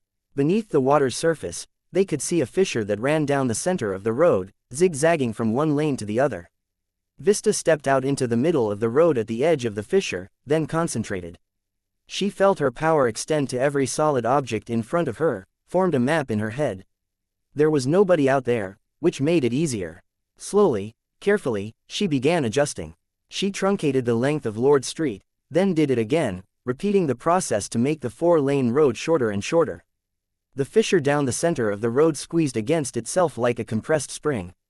This is disorienting, Flechette spoke, as she gazed at the scene.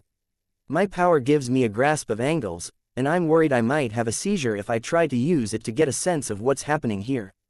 It's not that complicated. Everything's like wet clay, and I'm smudging it around. Vista deemed her work done, started walking forward.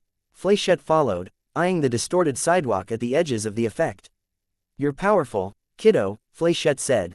Kinda. You could be one of the top dogs in the Protectorate, in 5 or 6 more years. Vista frowned. They said the same thing about Dauntless. One of the Protectorate members who got killed, if I remember right. Vista nodded. Flechette frowned. That's unexpectedly dark, coming from you. Where did that come from? What we do is dangerous. Sometimes we die. I don't see why I should worry about what happens 5 years from now when I might not even be here. Are you having second thoughts about being on the team? Vista gave Flechette a look. No. Not in the slightest. But if you're concerned about risking your life, I didn't say I was concerned, Vista said, a note of exasperation in her voice, just that, hey, it might happen. I'm being realistic. I can't tell if you're being amazingly mature about the topic of death or if I should be really concerned about you. Amazingly mature. They had reached the PRT building. A trip that had taken them 30 minutes on the way out had taken them 4 on the way back, with the aid of Vista's power. Flechette held the bulletproof glass door open, raised a hand in greeting to the PRT uniform who stood alert on the other side. You know what I mean. Vista had to bite her tongue. Pointing out that people were being condescending had a way of making her look petulant, which only compounded the problem. Yes, because any maturity on my part is something special. Doesn't matter that I have 9 months of seniority over Kid Win, being 13 means everyone expects me to be squealing over Justin Bieber or the Maggie Holt books, or dressing in pink, or her train of thought stopped dead when her eye fell on the portraits on the wall above the front desk. 3 feet high and 2 feet wide, the 2 pictures were black and white, bordered by foot-wide black frames. The pictures themselves were head and shoulders shots of Aegis and Gallant, both in costume, masks on. She knew from her own experience that the pictures would have been taken in their first week on the team. Gallant looked so young. He had still been so young when the tidal wave had smashed into him and caved in his chest. Only 17. She looked at her own picture. In contrast to the boys, it was vibrant, filled with color. Her eyes, costume and the frame of the picture were a high-saturation blue-green, the background of the image a sunset orange to highlight her blonde hair. Vista was young in that picture too. Her photo had a missing fang tooth on the bottom row, which created a small, dark gap in her awkward smile. She'd been just a month shy of turning 11, then. She hated that picture. She hated it all the more because she couldn't help but wonder if the time would come when that picture would be hanging over the front desk in black and white, smiling that guileless goofy smile that was everything she didn't want people to remember about her. Hell, were they even doing Gallant justice?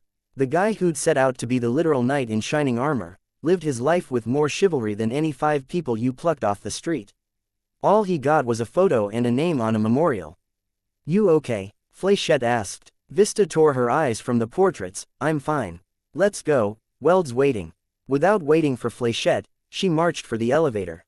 Flechette fell in step behind her. Everyone else was sitting in the meeting room, except for Director Piggott, who stood with her arms folded.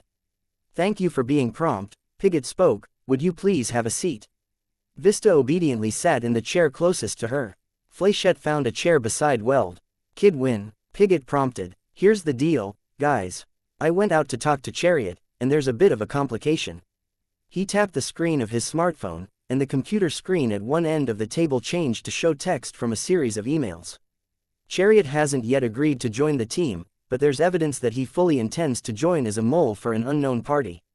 This evidence was assumed using legal methods, of course, Piggott spoke. Of course, Kid Win grinned in a way that left no doubt for anyone present that he was lying through his teeth. We believe this unknown party is Coil.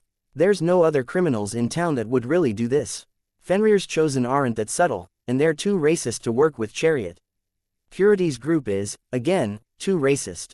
The Undersiders aren't well funded enough. It doesn't fit the Traveler's mo.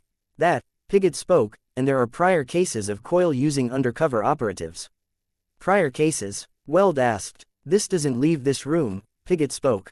Vista nodded alongside everyone else. We know there are 3 agents employed in this very building who are working for Coil. Seriously? Clockblocker asked. As in, right now?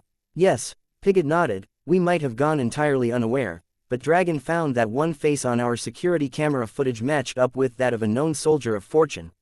On investigation, we found 2 more capable gunmen, each with a wide array of skills ranging from facility with computers to multiple languages. Very much the type Coyle would employ. We might have arrested them, but I spoke with people with higher credentials and clearance than myself, and we came to the unanimous agreement that it would be ideal to keep those mercenaries employed here. It allows us to keep a close eye on them for knowledge we could use, and we occasionally feed them bad or misleading information, obviously with a great deal of consideration each time. Which brings me to the primary subject of this meeting, Pigott informed them. I would like to do the very same thing here, with Chariot. He would work alongside you, quite likely see you unmasked. You would socialize with him, and you would pretend not to know that he is passing on information to his employer. For the risks you would be undertaking, I require your express permission. Kid Win whistled. Dealing with the relationships between team members is difficult enough to begin with, Weld spoke, and you want to add this into the mix. I wouldn't ask you to do it if I didn't think you could handle it. What if we say no? Clockblocker asked. If only 1 or 2 of you disagreed, out of fear of your civilian identities being used against you, I would propose splitting up your team's schedule so you did not share any shifts with Chariot. Ideally this would coincide with each of you returning to school, so your busy schedules could serve as sufficient excuse for why you do not cross paths with the boy. Given how complicated this becomes, I would much prefer that all of you were on board. I have no problem with it, Weld spoke, but I have no secret identity, no friends or family here to watch out for. I totally, 100% understand if anyone else has objections. Not a local or a long-term member of the team, here, Fléchette said, my vote probably shouldn't count, but I'm okay with it, if it's what the PRT needs to do. Good, Pigott spoke, and the rest of you. Shadow Stalker was next to agree, followed by Kid Win, Vista and then a reluctant Clockblocker. Pigott offered them a rare smile. Good. For your information, the earpiece communication channel, the computers at this console, the spare laptops and the spare smartphones will all be continually monitored by a team upstairs. Your own laptops and smartphones will be free of this prying. This makes it doubly important that you do not lose these possessions or let him gain access to them. He's a tinker, Kid Win pointed out, he might be able to figure out he's being watched. Admittedly true, but I have assurances from Dragon that the programs and devices she has put together are sufficiently discreet. She clasped her hands together. Thank you, Wards, for your cooperation. Your service since the start of the Endbringer event has been exemplary. Trust me when I say I will find some way to make it up to you. She moved to leave, stopped, and Kid Win. Good work. Kid Win smiled broadly. The Wards watched in silence until the moment the elevator door closed. It's really freaking creepy when Piggy acts human, Clockblocker commented. There were chuckles from the rest of the group. Vista's own titter was tinged with relief. The crack was a sign that Dennis was putting out an effort, acting more like his old self. All right guys, Weld spoke, clapping his hands together once, generating a muted clink. We needed to be ready with a response in case Chariot replied, I'm sorry about interrupting your nights. Lily, could I have a word with you before you head out again? Fléchette nodded and followed Weld to the far corner of the room. Vista went to get a sports drink from the kitchen in one of the alcoves. Kid Win was sketching in a notebook. If he was feeling inspired, it would be best to leave him alone. She stood behind him at enough of a distance to avoid distracting him, and watched the comedy on the TV, sipping her drink. She felt a hand on her shoulder, turned to see Weld. Weld spoke quietly, you look like you could use a shower. Go warm up, then get yourself dry and in comfortable clothes. Clockblocker is replacing you on your patrol, you can come with me in a few hours. She nodded, come see me when you're done. I want to have a chat. Nothing bad. She nodded again. So Fléchette said something. She headed into the bathrooms, detoured into the adjacent girls' bathroom with accompanying showers. She kicked off her boots, removed her body armor, and hung the armor on one of the drying dummies. She removed the dress and peeled off the stockings, and hung the clothes on a second dummy, where they would be subjected to a steady, gentle flow of warm air. Her boots were placed upside down on the heating vent below the dummies, propped up against the wall. She removed her underwear last, putting it in a basket with the rabbit Perian had made, and grabbed a towel. It felt strange, removing her costume. It was like she wasn't herself. When had she started seeing herself more as Vista than as Missy Byron? When her parents divorced, and she started taking extra shifts to get away from the oppressive atmosphere. After 1 year on the team, too, she hung the towel up and stood under the spray of hot water, rinsing off the dirt and the grime that had come with the damp, dirty water that was everywhere outside, now. It didn't take long to soap up and rinse off, but she spent a long few minutes leaning there with her hands against one wall of the stall, letting the water run over her, not thinking about anything in particular. She cranked the water off and walked over to the sink to look at herself in the mirror, her towel around her shoulders. The water had removed most of it, but there was a line of dried blood flecks on her throat from where the wire had pulled against it. She had another, similar, mark on her left arm, by her elbow. She picked the flecks away with one fingernail, then rinsed her finger clean with a spray of water from the faucet. Only a pink line remained. Neither serious enough to warrant worrying about. There was bruising on one of her knees, the thigh and around the side of her pelvis where the bone was closest to the skin, from where rubble had fallen on her, green-yellow in color. There were older injuries too. Small scars on her hands, tiny cuts on her legs, the bump of a dime-sized keloid scar on the top of one foot. The one that caught her eye was on the right side of her chest, 1.5 inches down from her collarbone. 1 inch wide, the scar puckered inward a bit. It had been the result of an altercation with Hookwolf as the villain escaped the scene of a grisly attack on a grocer, a year ago. A blade on the villain's arm had punctured her armor as he'd knocked her aside. She'd felt the pain of her skin being penetrated and she'd kept quiet about it out of a desperate need to shake the label of being the team baby. She didn't want to be seen as the one always in need of help and protection. It would have been embarrassing to ask for medical attention, only for it to be a scratch. It had only been later that she'd seen how serious it was, how much it had been bleeding into the fabric of her costume, underneath her breastplate. She'd stitched it up herself, here, in the showers. She'd done as best as she was able, worked with a kind of grim determination. Not the most competent job, in the end. She kind of regretted that series of decisions, now. She was a late bloomer, looked younger than she was, but when she did eventually have the sort of cleavage she could show off, the scar would be there, plain as day. It might even be worse, when that time came, depending on how the scar stretched as her chest grew. Vista might have tried asking Panacea to fix it, but hadn't been able to summon up the courage. Now, as she thought about it, she thought maybe she didn't really want to get rid of it. A part of her took a perverse kind of pride in the fact that she had a scar, as though it was some kind of proof to herself that she was a good soldier. It was a sort of validation of the philosophy she'd been outlining to Fléchette. Why stress about a scar on her chest when some villain could kill her before it became an issue?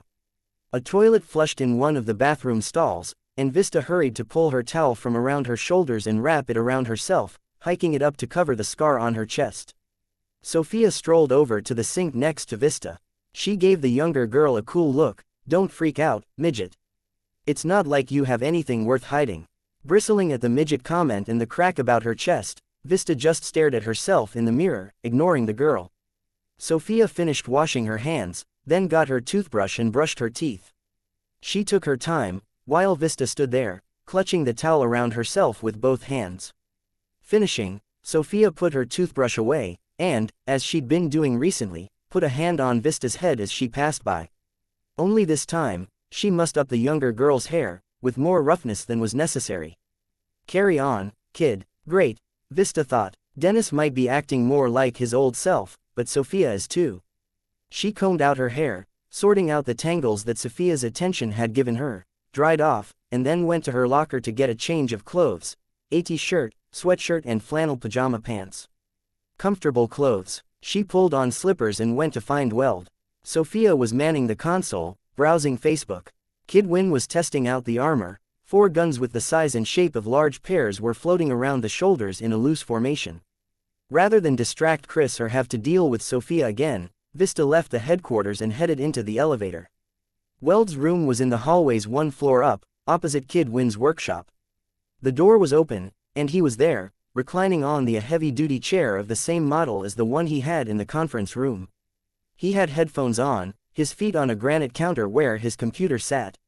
She'd never been in his room. Looking around, she saw rack upon rack of CDs, DVDs and vinyl records.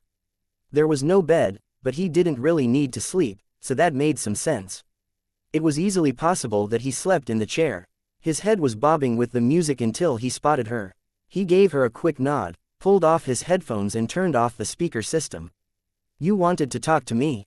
She asked. I sent Flechette on patrol with you because she's got an objective perspective on the team, and I wanted to see if her thoughts on you echoed my own. True enough, you were only out for a short while, and she's already expressed concerns. Okay, tell me straight up, are you doing okay? People keep asking me that. I'm fine. Flechette said you were sounding pretty fatalistic when you were on patrol, a little while ago. I know you were fond of Gallant, that you were pretty inconsolable when you were in the hospital, at his bedside. Vista looked away, and now you're acting like nothing phases you, even the idea of you maybe dying in the near future. I have to know, Missy, do you have a death wish? Are you going to be putting yourself in unnecessary danger? No, she said. When his expression didn't change, she repeated herself, louder, no. You saw me against the travelers. I don't think I did anything stupid there. You didn't. I just want to do a good job as a member of this team. Carry on their memory. Act like they would want me to act. I can work twice as hard, be twice as tough, twice as strong, if it means making up for them being gone. That's a pretty crazy burden to be shouldering. It's fine, and it could go somewhere problematic. If you get frustrated, let it consume you, alongside this blasé attitude towards death you seem to be adopting. I can deal. Weld sighed. Maybe, maybe not. You know what I think. Vista shrugged. I think you should let your teammates take some of the responsibility there. Trust them to help carry on the legacy. She shook her head. Nobody else seems to care as much. Weld raised a hand. Stop. Let me finish. Remember that your teammates have their individual strengths to their personalities. I don't know enough about Aegis or Gallant to say for sure, but I think maybe Clockblocker is stepping up to become more of a leader, in Aegis's absence. It could be part of why there's friction between him and me, even if he doesn't fully realize it. Gallant was sort of preparing to be the team leader, for when Aegis graduated, Vista said, her voice quiet. Weld nodded. The impression I've picked up, and forgive me if I'm off target, is that Aegis was the head of the team, the leader, strategist and manager. Gallant, maybe, was the heart. The guy who tied you all together, kept the interpersonal stuff running smoothly. Would I be wrong in assuming he was the one who handled Sophia best? Vista shook her head. A lump was growing in her throat. Okay, with all this in mind, I have one suggestion and two orders. My suggestion, stop trying to be everything they were. Be what you're good at, a caring, sweet young woman who everyone on the team likes. My professional opinion is that you have it in you to fill some of that void Gallant left. Use that empathic nature of yours to help others with their own struggles. Be the team's heart. Her eyes started watering. She blinked the tears away. In my orders, order number 1 is that you go see the PRT's therapist. If I can clear it with Director Piggott, figure out a way to make the patrol schedules work, I'm going to try to get everyone to go. I'm honestly kind of flabbergasted that nobody higher up than me has mandated it already.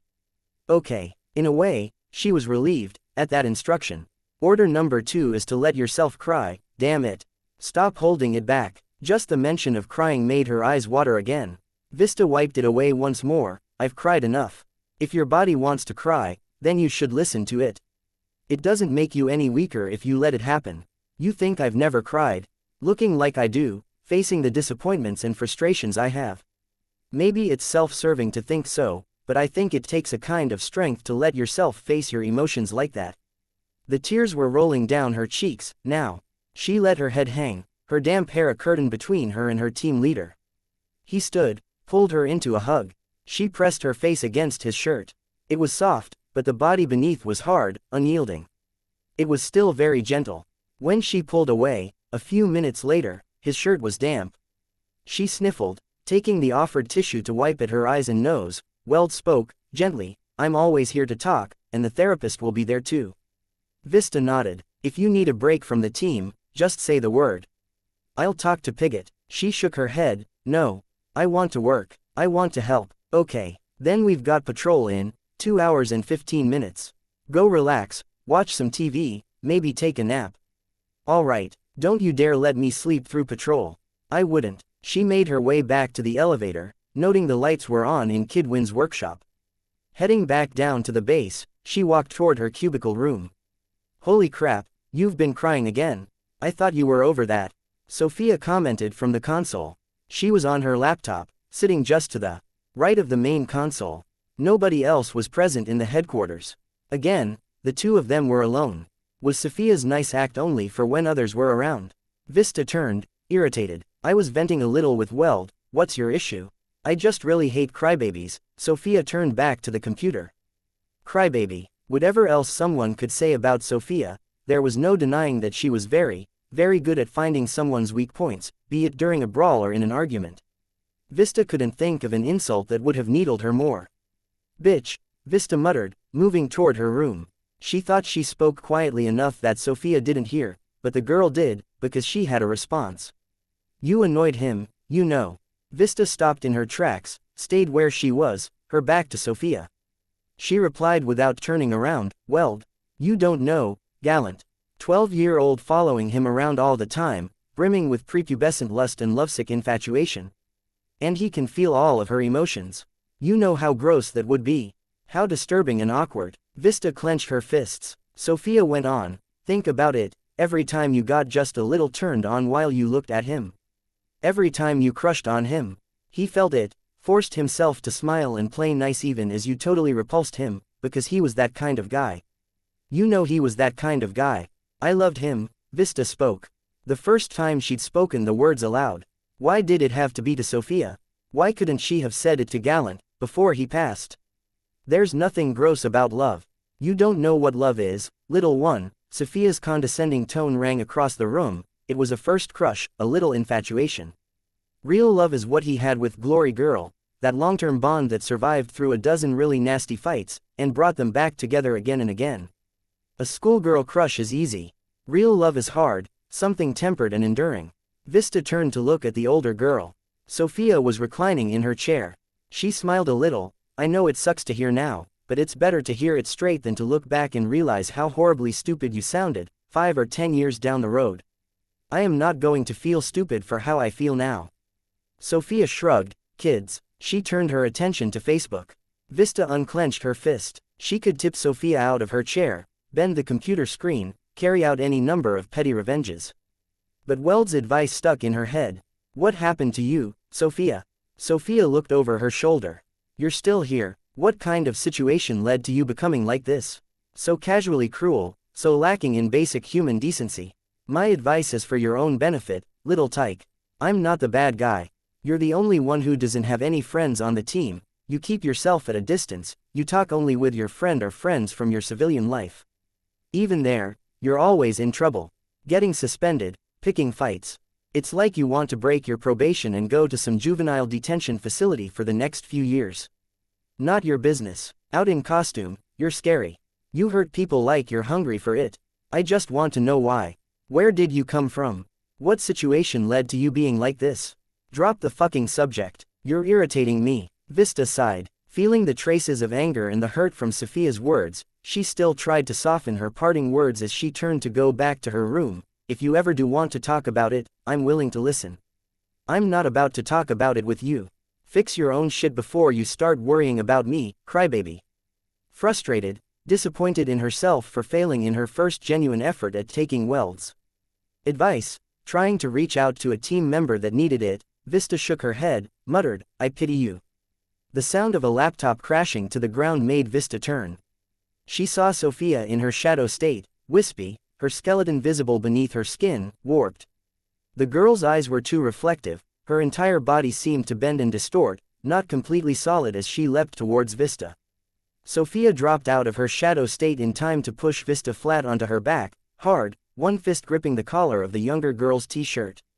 She shook her pity, feeling strangely calm despite the pain that radiated through the back of her head, where it had struck the ground. Vista spoke. Weld said it takes a kind of strength to face your emotions. Are you really that scared, Sophia, that you'd attack me instead of talk to me? Sophia raised a clenched fist. Vista screwed one eye shut, anticipating the hit. It would almost be worth it if she hit me and violate the conditions of her membership on the team, to have her gone. But we need all the help we can get, right now. The security cameras are watching us right now. Sophia dropped her hand, stood, and stalked over to the far side of the room. She gathered her costume in her arms. I'm going on patrol. It's not your shift, Vista spoke, sitting up. Don't fucking care. If Weld asks, I'm doing a double shift. And then Sophia was gone, having used her shadow state to disappear through the elevator door.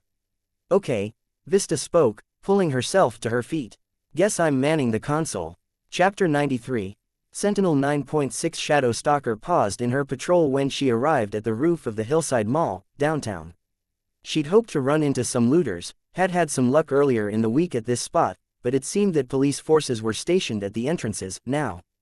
Annoyed, she walked over to the corner of the roof, so the toes of her boots were just at the brink. She got her smartphone and dialed Emma. The phone automatically made the wireless connection to her earbud.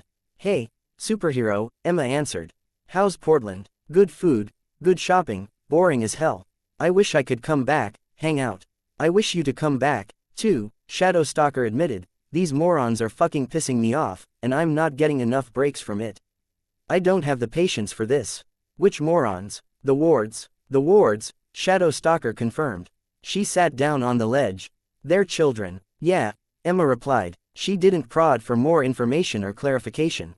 Shadow Stalker had gone over this before enough times, in one variation or another. That didn't stop her from returning to the subject. Sure, some of them are older. Some have more time in the field than me. Maybe, but they're still children, living in their comfortable, cozy little worlds. I dunno if you've seen what the city's like now. I saw some on the news. Emma interjected. Right, damaged, destroyed, fucked up. This is a place those kids visit, and they're still convinced they can fix it. I've lived with this all my life.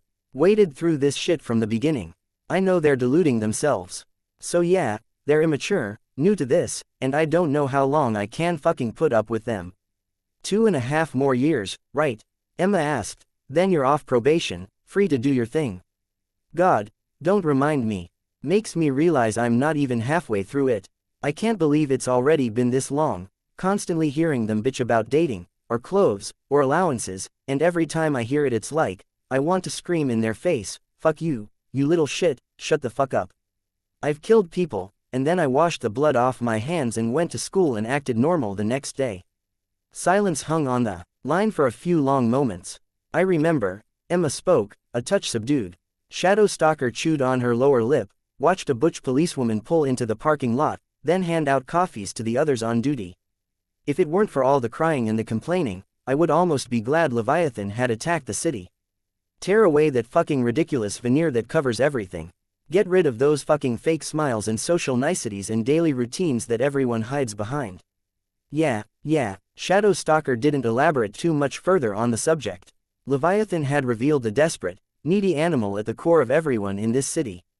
He'd made things honest. Most were victims, sheep huddling together for security in numbers, or rats hiding in the shadows, avoiding attention. Others were predators, going on the offensive, taking what they needed through violence or manipulation. She didn't care what category people fell into, so long as they didn't get in her way, like Gru had a habit of doing. Worse yet were those who seemed intent on irritating her by being lame and depressing, like Taylor or like Vista had been this past week. They weren't all bad. The victim personality did have a habit of pissing her off, but she could let them be so long as the person or people in question stayed out of sight and out of mind, accepting their place without fight or fanfare. There were some predators, she could admit, that were even useful. Emma came to mind. The girl went a long way towards making life out of costume tolerable, and there was Director Piggott, who had kept her out of jail thus far, because she fit into the woman's overarching agenda of PR and the illusion of a working system. There was a need for that kind of person in society, someone willing to step on others to get to the top, do what was necessary, so they could keep the wheels spinning.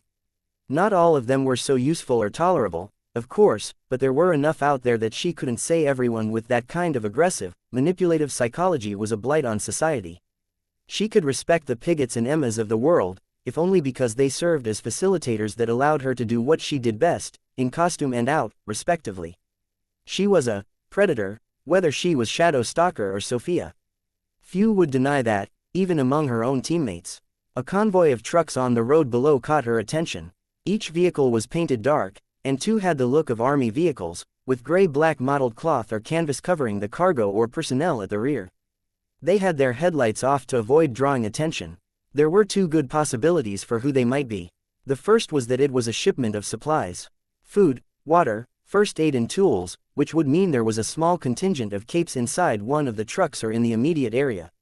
The second option was that it was Coyle and his troops. She realized she was still holding the phone, and the noise of a television or music told her Emma was still on the other line. Something's going on. Going to see if it leads to anything interesting. Call back when you're done, give me the recap. Right. She hung up. Leaping into the air, she entered her shadow state, every part of her body shifting gears in the span of a half second. Her lungs automatically stopped taking in air and her heart stopped beating. She was suddenly hyper-aware of changes in the atmosphere, movements of air as it passed through her body. She had enough solidity for her body to seize the air molecules as they passed through her, and in this manner, each of her cells nourished itself. It was strange, to feel so still. She lacked even the most basic processes and routines that normally kept the body going, things people rarely gave a second thought to. There was no near silent roar of blood in her ears, no need to blink, no production of saliva in her mouth or movement of food and water in her gut. She just existed, but the movement of air through her body made her feel just as alive, more alive, in a very different way. The material and gravel of the rooftop were still warm from the day's sunlight, even submerged beneath a thin layer of water from the rain. This rising, heated air from this surface offered her an almost imperceptible added buoyance. The rest of her ascent was carried out by the momentum from her leap and the fact that she was nearly weightless. Jumping 15 feet in the air to a rooftop 1 story above her was almost effortless. She turned solid long enough to land. Changing back brought a sudden, thunderous restarting of her heart, a shudder running through her entire body as her bloodstream jerked back into motion. It only lasted the briefest of moments as she bent her knees and threw herself forward.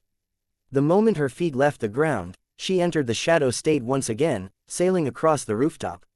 She used one wispy foot to push herself out further as she reached the roof's edge, so she could glide just above one rooftop without even touching ground. In this fashion, she kept pace with the trucks, which weren't moving slowly but weren't going full bore either, likely because of the condition of the roads. It was 5 minutes before trouble arrived. It was Menja that made the first move, stampeding out of a nearby alleyway, standing at a height of 20 feet tall. She drove her spear into the engine block of the lead truck, stepped in front of the vehicle and wrenched her weapon to tip the truck over and arrest its forward momentum. The truck immediately behind tried to stop, but the flooded pavement made it impossible to get enough traction. It skidded and collided into the back of the foremost truck. Miss Militia was climbing up out of the lead truck's passenger door in an instant, hefting a grenade launcher to blast Menja 3 times in quick succession. The giantess stumbled back, raised her shield, her sister's shield, to block a 4th shot. Hookwolf, Stormtiger, and Cricket all joined the fray, followed by their foot soldiers. On the PRT side, the trucks emptied of PRT troops and one more Cape, assault. They mobilized to defend, and the noise of gunfire rang through the night air. Shadow Stalker crouched at the corner of the roof, loaded her crossbow and fired a shot at Cricket. It passed a half-foot behind the woman. Her second shot was on target, and Cricket dropped a few seconds later, tranquilized.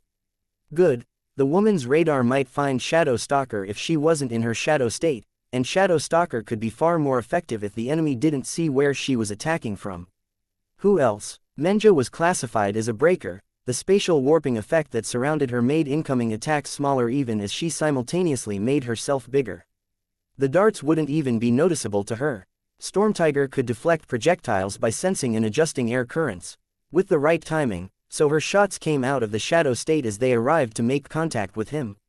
Maybe, but he was engaged in a fist fight with Assault, and she'd be risking tagging the hero. Hookwolf, no point. He was currently in the shape of a gigantic wolf made of whirring metal blades. Even if the dart did penetrate something approximating flesh, which it wouldn't, his entire biology was so different that she doubted he would be affected. Instead, she settled for targeting the clusters of Hookwolf's troops. Fenrir's chosen, each of the thugs had white face paint extending from forehead to cheekbone to chin, in a crude approximation of a wolf's face. She began dropping them at a steady rate, aiming for the biggest, the most aggressive and the ones who looked like they were in charge of lesser troops, the captains. As the troops began falling, Hookwolf's forces became unsettled, hesitating to advance. Hookwolf reared up on 2 legs, pointing and howling orders, likely demanding they attack. His words were incomprehensible from the rooftop where Shadow Stalker crouched, but the tone left no mistake that he was threatening them to drive them back into the fight.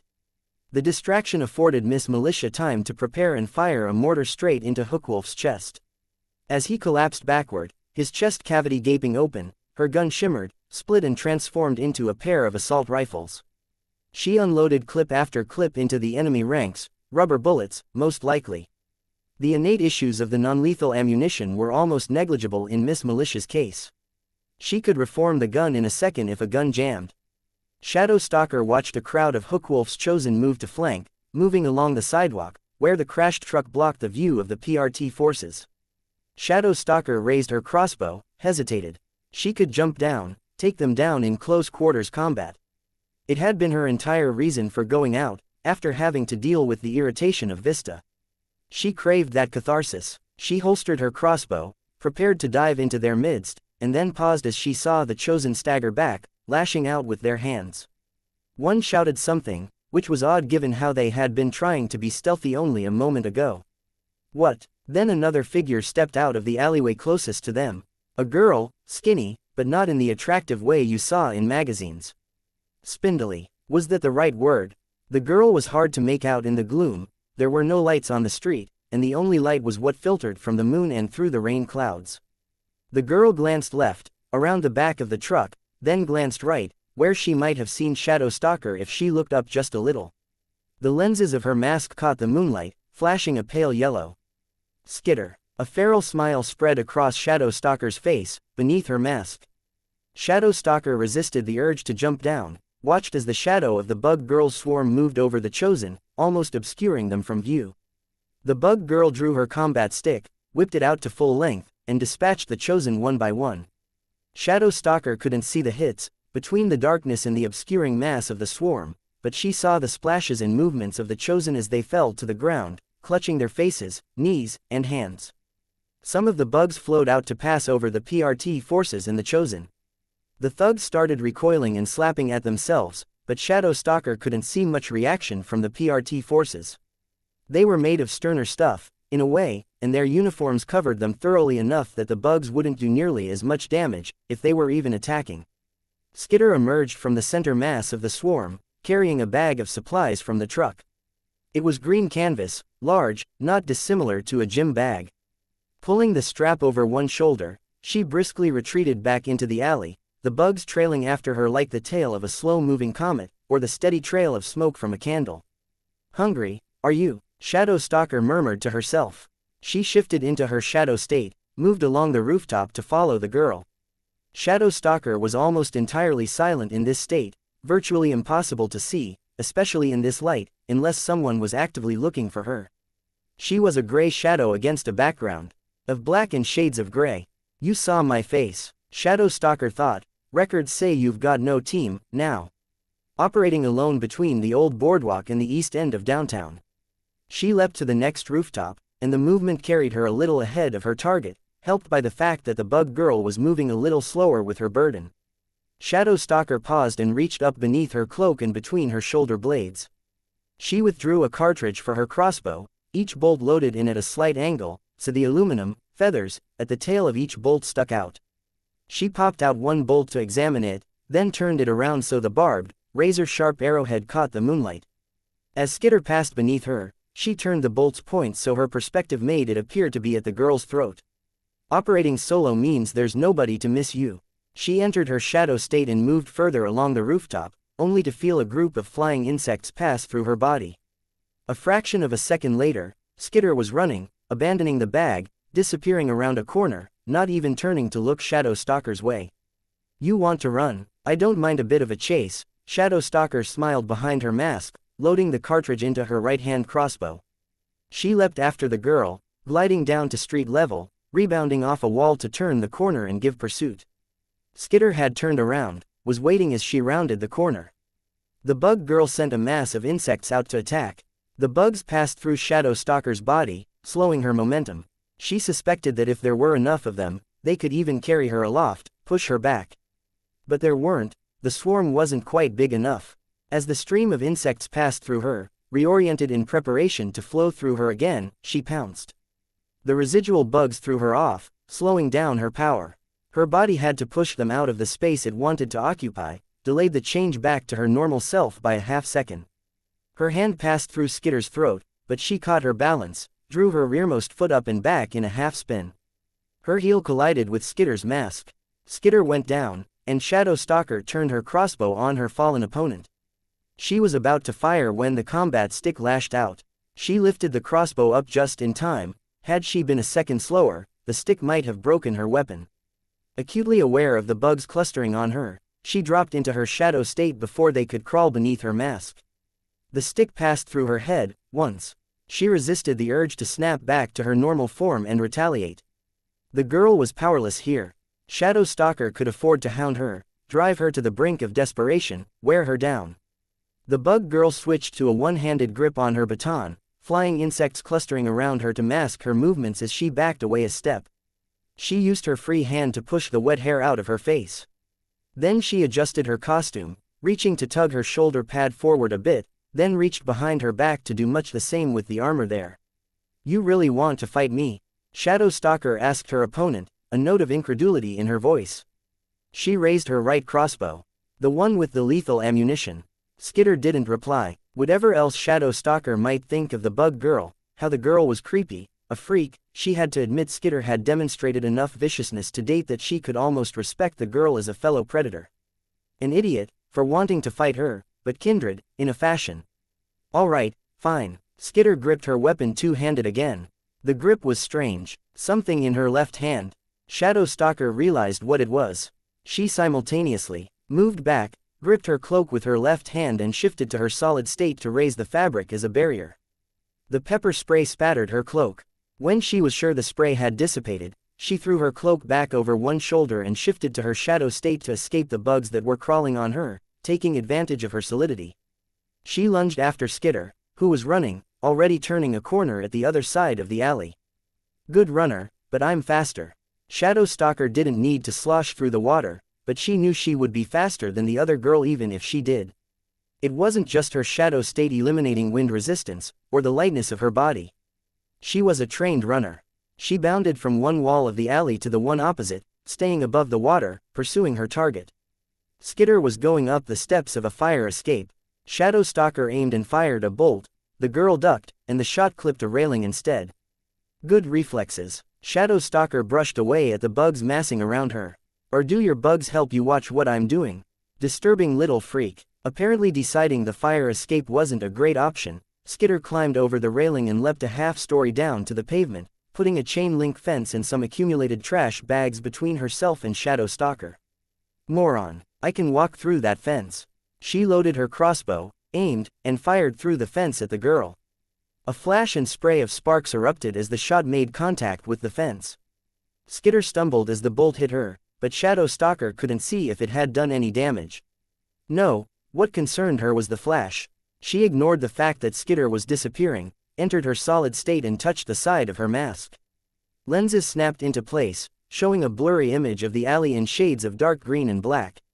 The chain-link fence, however, was lit up in a very light gray. Similarly glowing, a wire was stapled to the brick of the building next to the fence, leading to a large, pale blob inside the building. A generator. The fence was electrified. Shadow Stalker snarled at what had almost been a grave mistake, entered her shadow state and leapt up and over the fence, being careful not to touch it.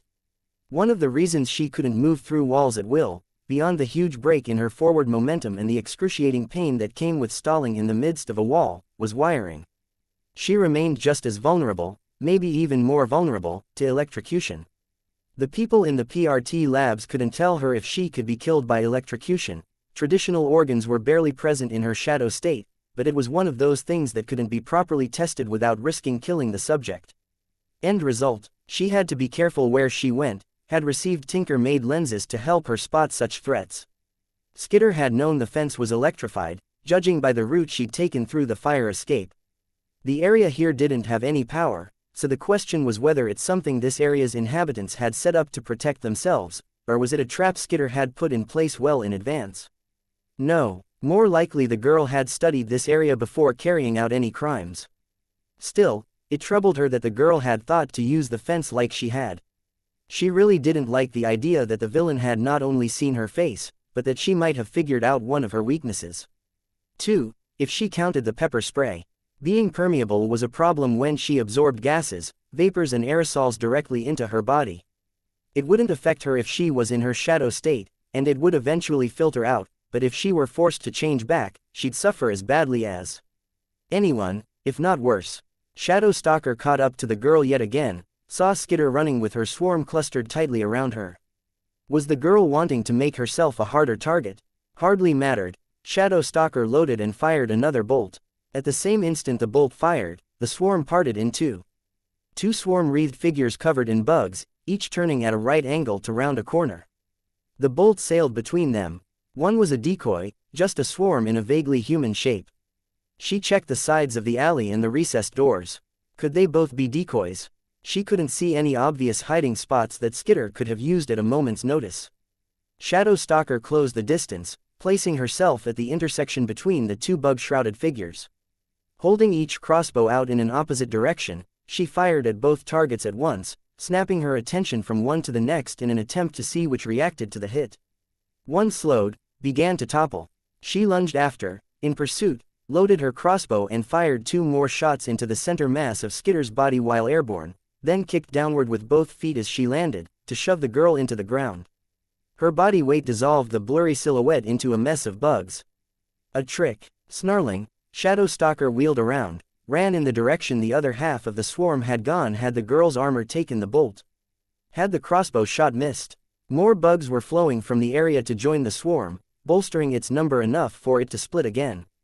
She wasn't close enough to be sure of a hit, and she didn't want to waste her good arrows, so she delayed, leapt forward to close the gap. The swarm split once more, making for four vaguely human figures in total, each cloaked in a cloud of flying insects. Shadow Stalker snarled a curse word. One figure turned on the spot, moved as if to slide past Shadow Stalker. She lashed out, striking it in the throat, failed to hit anything solid. She loaded her crossbows, fired at the figure on the far left and the far right of the trio. No reaction. She dove after the remaining one. She made contact, drove the bug girl's face down into the water. She shifted into her shadow state, straddling Skitter. The girl turned over of her own volition, easy enough, as Shadow Stalker was barely solid, but when Skitter tried to stand, Shadow Stalker resumed her normal form for a second, just long enough to force the girl back down. Picking one of her non-tranquilizer bolts from the cartridge, she held the point of the ammunition to Skitter's throat like a knife. Game over, you little freak. Skitter cocked her head a little, as if analyzing Shadow Stalker from a different perspective. What are you looking at? Shadow Stalker spat the word, nothing to say. No last words, no begging, no fucking apologies. Skitter went limp, letting her head rest against the ground, the water lapping over most of her mask. Dark curls fanned out in the water around her, swaying as the water rippled. Guess I don't need to worry about the villain who saw my face, now. Shadow Stalker went solid and drew the razor-sharp tip of her bolt across Skitter's throat. The fabric didn't cut. Skitter struggled to get free, but Shadow Stalker's body weight was too much for her to slide free. She gripped the girl's wrists with her hands, pinned them to the ground. Irritating, she spat the word. She could always go into her shadow state, stick the arrow inside the girl and then return to normal. The problem with going that route was that it left a very characteristic imprint in the victim. She would need a way of covering up the evidence. Something she could hit Skitter with afterward that would make the wound too messy to analyze for evidence. While she craned her head to one side to the next to search for something useful, her surroundings were plunged into darkness. It took her only a moment to realize what that meant. She climbed off Skitter, moved to run. The darkness was oppressive, sluggish in moving through her, unlike ordinary air. She was slower, wasn't taking in enough oxygen. Against her will, her power instinctively adjusted, shifted her into a middle ground between her regular self and her shadow state. It left her slower, heavier. She baited me. A massive shape tore through her, dissipated her entire body. She pulled back together, but it was hard, painful and uncomfortable on an unspecific, fundamental level. It left her breathing hard, feeling like she'd just put her body through 5 hours of the hardest exercise of her life. Enervating, was that the right word? Bugs were gathering inside and around her body, making it a little harder and a little more time-consuming to pull together. Then, before she had succeeded in pulling herself all the way together, it happened again, another large form striking from another direction, passing through her lower body. She sagged, gasped out in pain as another shape passed through her head and shoulders. The darkness absorbed her cry so it barely reached her own ears. It was only seconds later that the darkness dissipated. She was on her hands and knees, barely had the strength to move, let alone fight. She tried to raise her right crossbow, but her hand seized up, no longer under her own control as it bent to a pain like a bad Charlie horse. Her fingers curled back, and the crossbow tumbled from her fingers. She still had one in her left hand, but she was using the heel of that hand to prop herself up. Her opponents were revealed as the shadows passed, arranged in a rough ring around her. Hellhound and her dogs took up half the clearing, in front of Shadow Stalker. She held a metal ring in each hand, with 2 chains extending out from each ring. The chains, in turn, were connected to harnesses around the heads and snouts of the dogs, each animal only a little smaller than a refrigerator. They were monstrous, with scaly, horned exteriors and exposed muscle. Not as big or ugly as they could get, Shadow Stalker knew. The smallest one was barking incessantly. 3 of the 4 were pulling on the chains, hungry to get at Shadow Stalker, clearly intent on tearing her apart. Hellhound's sharp pulls on the chains contracted the bindings around their snouts, which made them stop before they could get too close. Gru stood to her left, arms folded, almost indistinguishable from the darkness behind him. After her first humiliating loss to him, she'd made it a mission to drive him out of this city. He'd stubbornly refused. A girl Shadow Stalker didn't recognize stood just behind him, wearing a black scarf and a pale gray mask with pointed horns arching over the top of her head. The eyes of the mask had lenses that were black from corner to corner, stylized to look fierce, more animal than human. Rounding out the group were Tattletale, Regent and Skitter. Tattletale smiled, her hands clasped behind her back, while Regent twirled his scepter in his fingers. Skitter stood between the 2 of them. The bug girl bent, then crouched until she was almost at eye level with Shadow Stalker. A laugh escaped Shadow Stalker's lips, building until she couldn't balance her upper body on her weakened arm. She bent so one shoulder hit the ground, rolled onto her back, arms at her sides. She looked up at Skitter. All that drama, all that fucking nonsense about allegiances, betraying your team, was it a trick, some joke? Skitter shook her head slowly. Shadow Stalker tried to rise, but the growling of one of the dogs intensified. It was the only one that wasn't pulling on its chain, the largest and most monstrous of the 4, with one empty eye socket. Between the threat of the dog and the lack of strength in the arm that Regent wasn't fucking up, Shadow Stalker gave up and let herself slump down. Well, she spoke, her tone sarcastic, how wonderfully fucking nice for you, that you guys patched things up. You even have a new member, congratulations. I guess everything's back to normal for you freaks. No, Skitter spoke, and the bugs around her chirped, buzzed and droned to match the pitch and tone of her words. The villain hadn't done that when the Undersiders attacked the fundraiser, she remembered. Her voice was quiet, which only made it more eerie. The girl held out her hand, and Regent passed his scepter to her. Things are different now, Skitter finished. Skitter drove the scepter into Shadow Stalker's body. It was everything Shadow Stalker could do to stay solid as she felt the tines of the crown stick biting through the fabric of her costume and into her stomach. She resisted the instincts that 2.5 years of exercising her powers had lent her, because she knew what came next. It'll be worse if I'm in my shadow state, maybe lethal. Being tased didn't hurt as much as she'd expected.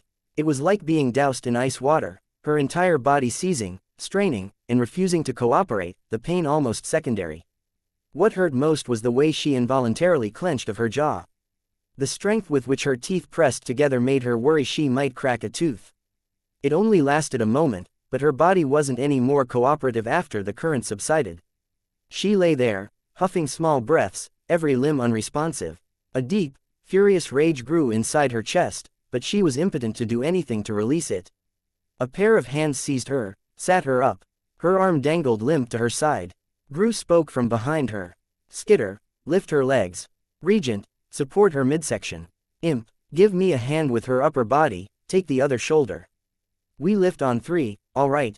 Right, someone said. 1, 2, 3. Chapter 94. Parasite 10.1 Creepy crawlies riddled the building's interior, and I hadn't even used my powers to bring them here. No power meant the building was dark. The city, and consequently the building, were flooded, which meant it was moist. With exceptions for some of the luckier areas, pretty much every service was suspended, which meant no mail and no trash pickup. Trash bags were accumulating anywhere that people lived, here included, and when they had run out of trash bags, people had started littering, throwing their trash out the windows or leaving it in hallways instead. To top it off, the weather was getting warmer. For bugs, all of these converging details made the city into a paradise. I walked in the lead of the group, with Imp a step behind me and to my right. The two of us held flashlights, but Imp was barely paying attention to hers. She held a knife much like mine, and she dragged the point against the wall as we walked down the hallway, carving a groove into the paint. Her flashlight spent more time pointed at her feet than in front of us, leaving me the burden of lighting our way. I stopped, turned the flashlight on an open apartment door. Here, maybe, Gru grunted, adjusted the position of the unconscious body he had draped over one shoulder. Scout it. Bitch nodded, letting Angelica off the chain, pointing at the door. Of the 4 dogs she had with her, only Angelica was still under the influence of her power, standing 3 times her usual size. Despite the invigorating effects of Bitch's attentions, the dog moved slowly as she loped into the apartment. It was painful to look at her. She was moving as though she were 10 years older than she was. The other dogs pulled at their chains, wanting to follow. Bitch made angry clucking noises, then ordered them to sit. They were slow to obey, but I think something about the look in Bitch's eyes told them they'd better listen. One of them reared back as I sent more bugs into the interior to investigate. Bitch had been short-tempered lately. The loss of 2 of the dogs she was closest to. It played a large part in that. She'd lost 8 dogs in total, and Angelica had only lived because she had been too hurt to be brought along. Problem was, Angelica wasn't recovering from those injuries, and from what I gathered, she might not ever recover completely. Bitch was forced to rely on a single crippled, obedient dog and 3 dogs that were in the peak of health, but impatient and untrained. Of course, I couldn't deny that a big part of her attitude was me and the fact that I was here.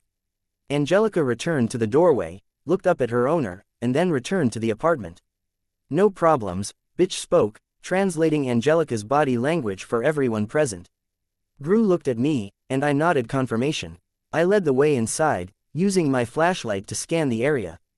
The apartment had been ransacked, but it wasn't the kind of ransacking that suggested the looters had gotten to it.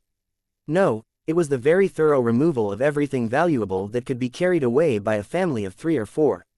There were 2 bedrooms, a bathroom, and a kitchen with room for a small table and accompanying chairs. There was a smaller bed in one room and a king-sized bed in the other. Dresser drawers, cabinets and bedside tables were all open, clothes strewn around the rooms. The occupants had left in a hurry, and I was guessing they probably hadn't expected to come back or find much of their stuff here when they did. Tattletale grunted as she dropped one box beside the couch, where it landed on something with a crunch. Cities trying to restore order one area at a time, maybe doing more harm than good. This building's been declared uninhabitable, which isn't exactly doing anyone any favors, because most places in the city are just as bad or worse, and a lot of people don't have anywhere else to go. Anyways, they're kicking everyone out, trying to clean up as best they can, get rid of that trash, do what they can about the infestation of rats and bugs. Might still be a few people around, but I doubt anyone's going to be poking around enough to find us before 11 or so tomorrow morning. Then we have time to do what we need to do, Gru spoke. He used one foot to drag one of the dining room chairs out from beneath the table, placing it in the center of the kitchen. I hurried to his side to hold the seat in place as he hefted the limp body from over his shoulder and set it down. Shadow Stalker nearly tipped over, but together we caught her and leaned her back. Her head lolled. Regent put down a second, smaller box next to the one Tattletale had brought. I switched positions with Tattletale. She began searching Shadow Stalker, removing crossbows, cartridges of ammunition and 2 small knives. She found a phone with a touch screen, then reached beneath the unconscious girl's hood to pluck a wireless earbud from the girl's ear. After rubbing it on Shadow Stalker's cloak to clean it, she put it in her own ear and started fiddling with the smartphone. After a few seconds she pronounced, "GPS hasn't been activated.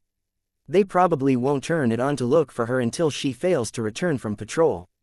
Can you stop them from activating it?" Gru asked. "Or maybe we could have Skitter's bugs or a dog carry that piece somewhere else." Tattletale shook her head. "I can turn it off.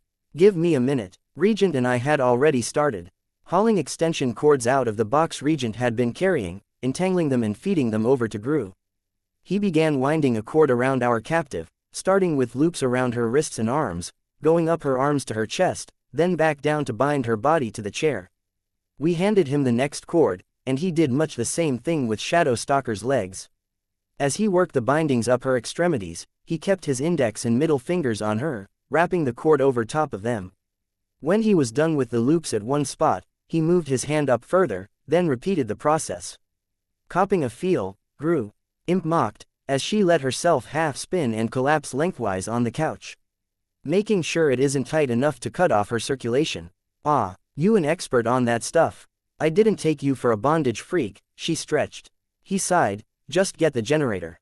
"I just lay down, so stand up and then get the generator," he ordered. She made a show of slowly standing and, with exaggerated motions, dragging herself over to the box Tattletale had brought. She retrieved a black plastic portable generator that wasn't much bigger than a microwave oven. She acted like it was 10 times heavier than it was as she hauled it over toward the spot where Sophia sat. Gru, for his part, ignored her. Once the wires were in place, he used duct tape to secure them, then he got 2 more chairs, laid them on their sides and taped them to her chair. He was almost done when Imp finally concluded her charade with the portable generator. The LEDs at the ends of the extension cords lit up as we plugged each cord into the generator, glowing a dim orange. Gru stood, then pushed the refrigerator away from the wall so he could unplug it and plug the appliance into the generator. I couldn't be sure if it was to ensure a steady current through the wire or because he wanted a working fridge.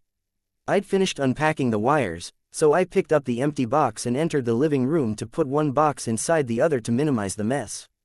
Bitch had claimed the sofa for herself, reclining with 2 dogs up beside her. She was rubbing her forearms, which were probably strained from controlling the more unruly dogs with the chains. She glared up at me, and there was something ugly in her expression. I couldn't blame her for being angry. Her dogs, some of her closest friends in the world, had died because she had been saving me, only for her to find out shortly afterward that I had been a traitor. Maybe saving me hadn't been her primary motivation, but it seemed she'd used the past week in an unhealthy dose of simmering anger to revise her perception of things, so I was to blame for what had happened. It wasn't getting better, either. She seemed to get angrier with every hour spent in my company, and I was worried I'd have to face the brunt of it very soon. "She's awake," Tattletale called out. I hurried to the kitchen, leaving Bitch where she was. Our captive hadn't budged an inch. She's sitting there, pretending to sleep in the hopes that we'll say something. "It would be clever, might even work, if I wasn't here," Tattletale said, with a bit of a wry tone. Shadow Stalker's head rose and swiveled as she surveyed the full extent of her bindings. Then she glanced at us. After a long pause, she spoke. "Electrical cords. Strongly advise you to avoid using your power to pass through them," Tattletale answered, "and in case you're thinking of dropping straight down through the floor, don't. We've got extra lying under the chair." The heroine leaned hard to one side, looked down. You'll be a little groggy." Tattletale grabbed the last remaining chair from beside the kitchen table to sit down opposite the vigilante, heroine. "The fight took a lot out of you, and we tased you, and I took the liberty of sticking you with one of your own tranquilizer bolts. You don't hold back," Shadow Stalker commented, seemingly unfazed by her circumstances. "She tested the strength of her bonds, experimentally. Says the person who tried to slit my teammate's throat," Regent spoke. Shadow Stalker looked at me, the eyes behind her mask moving to my throat. "Tough costume. She doesn't even deny it. I can't believe I've gone to high school with this lunatic." I resisted the urge to respond, shrugged instead. Too easy to get into an argument, too easy to let something slip and reveal who I was. "Well, you fuckers got me," she cocked her head to one side. "What's next?" We all turned to look at Regent. Regent, in turn, gave Shadow Stalker a serious look. He ran his fingers through his dark hair. Tattletale stood from the chair, and Regent sat, putting himself 4 feet away from the heroine. His mask was a plain white, a half-smile perpetually frozen on the smooth, unadorned face. Her eyes went wide behind the eyeholes of her mask, and she pulled hard against her bonds. "No. Fuck, have you seen his files?" "You don't know, we have an idea," Tattletale interrupted. "Fuck you," Shadow Stalker shouted. "Guys, do me a favor," Regent asked, not taking his eyes off Shadow Stalker. He smacked his scepter into the palm of one hand. "Gag her, then give us some privacy."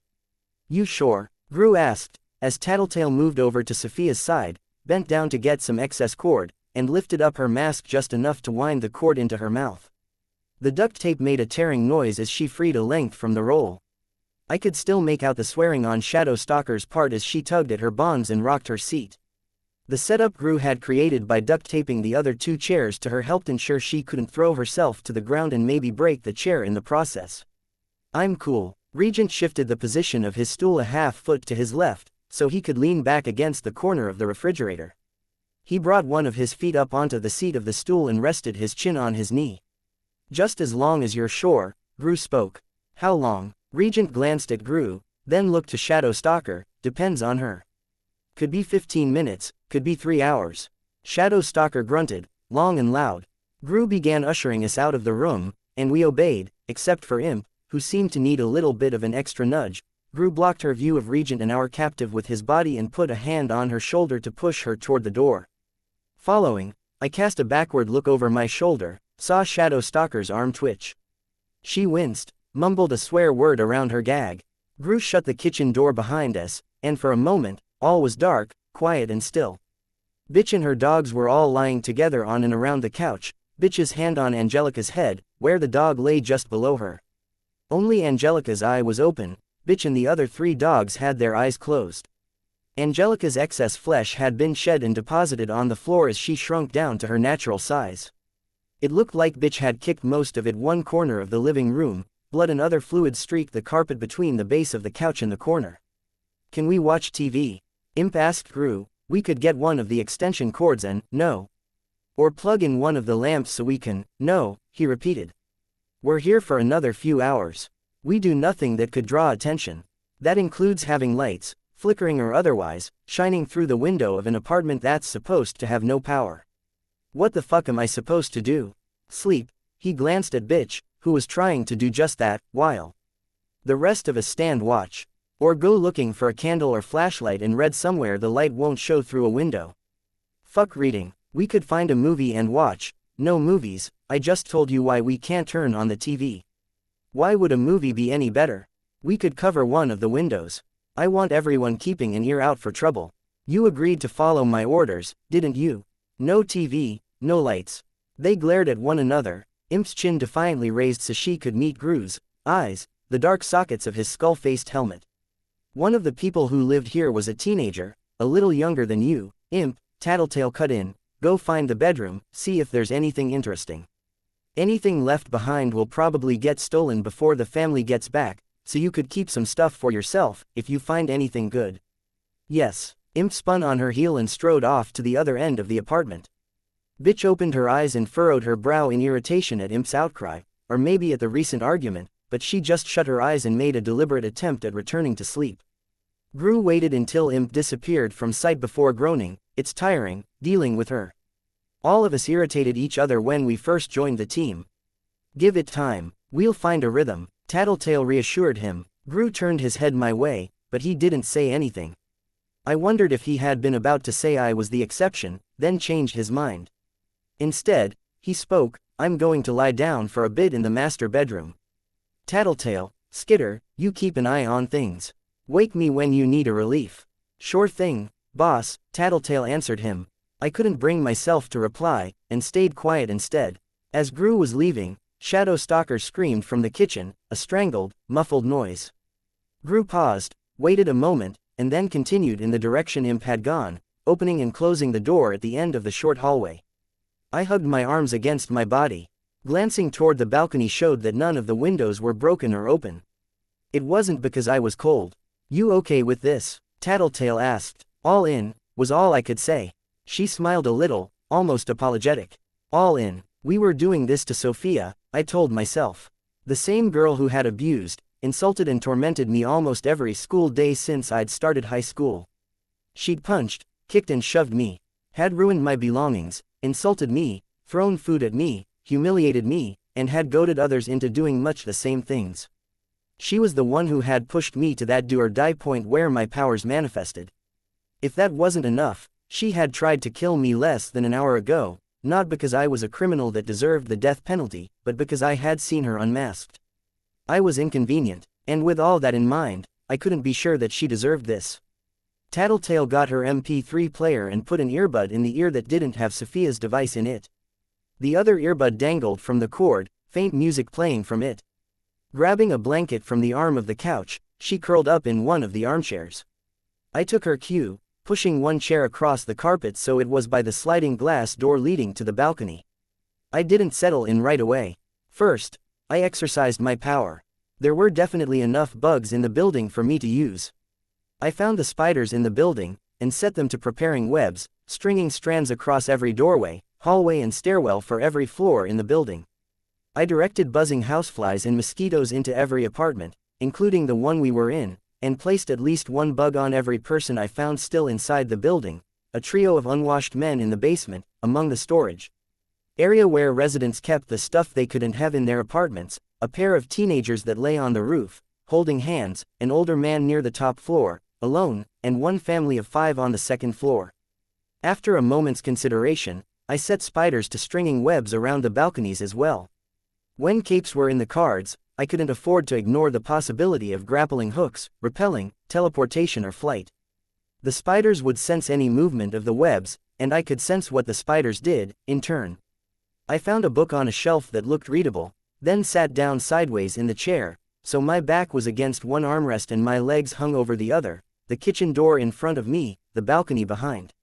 There were no lights in the apartment or out on the street, but the heavy clouds weren't blocking the moonlight for the time being, which afforded me the opportunity to read, looking up after every page or two to double-check that things were quiet and still. It might have been peaceful, if not for Shadow Stalker's occasional grunt or scream from the direction of the kitchen. On occasion, she went into her shadow state for a fraction of a second, then reverted back before the wires passed through her. Regent hadn't called out, so I assumed all was well. Bitch's bulldog, Bentley, was lying on the couch with his head nestled in Bitch's armpit. I was on chapter 3 of my book when he began snoring, surprising me with how steady and loud the noise was. Sirius, the lab I'd met on a prior occasion, lay between Bitch's legs, his head lying across her belt buckle. A setter was curled up at the base of the sofa with Angelica, I couldn't remember its name. Bitch looked so peaceful, here. It was strange seeing her relax and rest so easily when, day to day, even before recent events, she seemed to be on edge to a degree that would drive most people to insanity. It wasn't aggression or anxiety, exactly, but some combination of the two. Tattletale was playing some game on her MP3 player, I saw. The mosquitoes I'd placed discreetly on Brian's back told me he was turning over constantly. He was as restless and agitated in relaxation as Bitch was when awake. Imp, I could sense, was taking apart the teenager's room, finding CDs and DVDs and holding them up by the window, maybe to see them in the light, as I was with my book. I hadn't known her to rest in the 3 days I'd known her. I could almost believe she was one of the capes that didn't need to sleep, but the theory would have felt a lot more tidy if I could connect it better to one of her powers. I turned my attention back to my book, looked up again when I heard a bang from the kitchen, a grunt and a scream. The bugs I'd placed on Regent didn't show anything amiss, but I couldn't really get anything from the contact with Shadow Stalker. She was violently flickering in and out of her shadow state, now, and the slow speed with which she was returning to normal seemed to suggest she was fighting the urge to use her power. Regent was standing, but he hadn't called for help, so I started to read again. When I'd read the same page 4 more times and realized I hadn't actually taken in any information, I dog-eared the page and closed my book. I focused on each person in the building in turn, followed by a double-checking of the spider webs, the others here in the apartment. I stopped short. Regent was sitting, unmoving, and in the last 10 seconds or so, Shadow Stalker had disappeared from the chair. Fuck, I shouted, standing. How? Bitch climbed up off the couch, and Tattletale stood, looking to me, eyes wide. When I realized why her eyes were wide, I let the bugs flow from beneath the panels of my costume. I knew in an instant that Shadow Stalker was behind me. Deftly, she grasped my wrist, knocked me to the ground, and then pointed her crossbow straight at my eye, the arrowhead clinking against the lens of my mask. Which definitely wasn't bulletproof or arrowproof. For several long seconds, we remained there, unmoving. Brian and Imp appeared in my peripheral vision, but they stopped when they saw Shadow Stalker. Shadow Stalker started laughing, then stood, holstering her crossbow. I felt Regent stand in the other room. When the kitchen door opened, he was laughing as well, the exact same cadence as Shadow Stalker. He ran his fingers through his hair, and Shadow Stalker moved one hand, as if to do the same thing, but the hood she wore stopped her. She stepped away, and her movement seemed uncannily out of character, maybe a bit of a slouch, a bit of swagger, that hadn't been there before. Her eyes met mine. Totally got you, dork, she chuckled. Chapter 95. Parasite 10.23 Days ago I drew in a deep breath, then exhaled, long and slow. I got your back, Lisa told me. I nodded. With a push, the door swung wide open. The inside of the building didn't match the exterior. It was situated in one of the low-lying areas of the docks, where the flooding had yet to fully dissipate. The buildings around here were in such bad shape that nobody was willing to use them for shelter or venture inside to take things. On the inside, however, the place was reinforced with girders and beams. Pieces of sheet metal sat between the thick metal shafts and the exterior wall, with holes cut to accommodate the windows. Handles on the metal shutters suggested that the plywood could be moved aside in a pinch.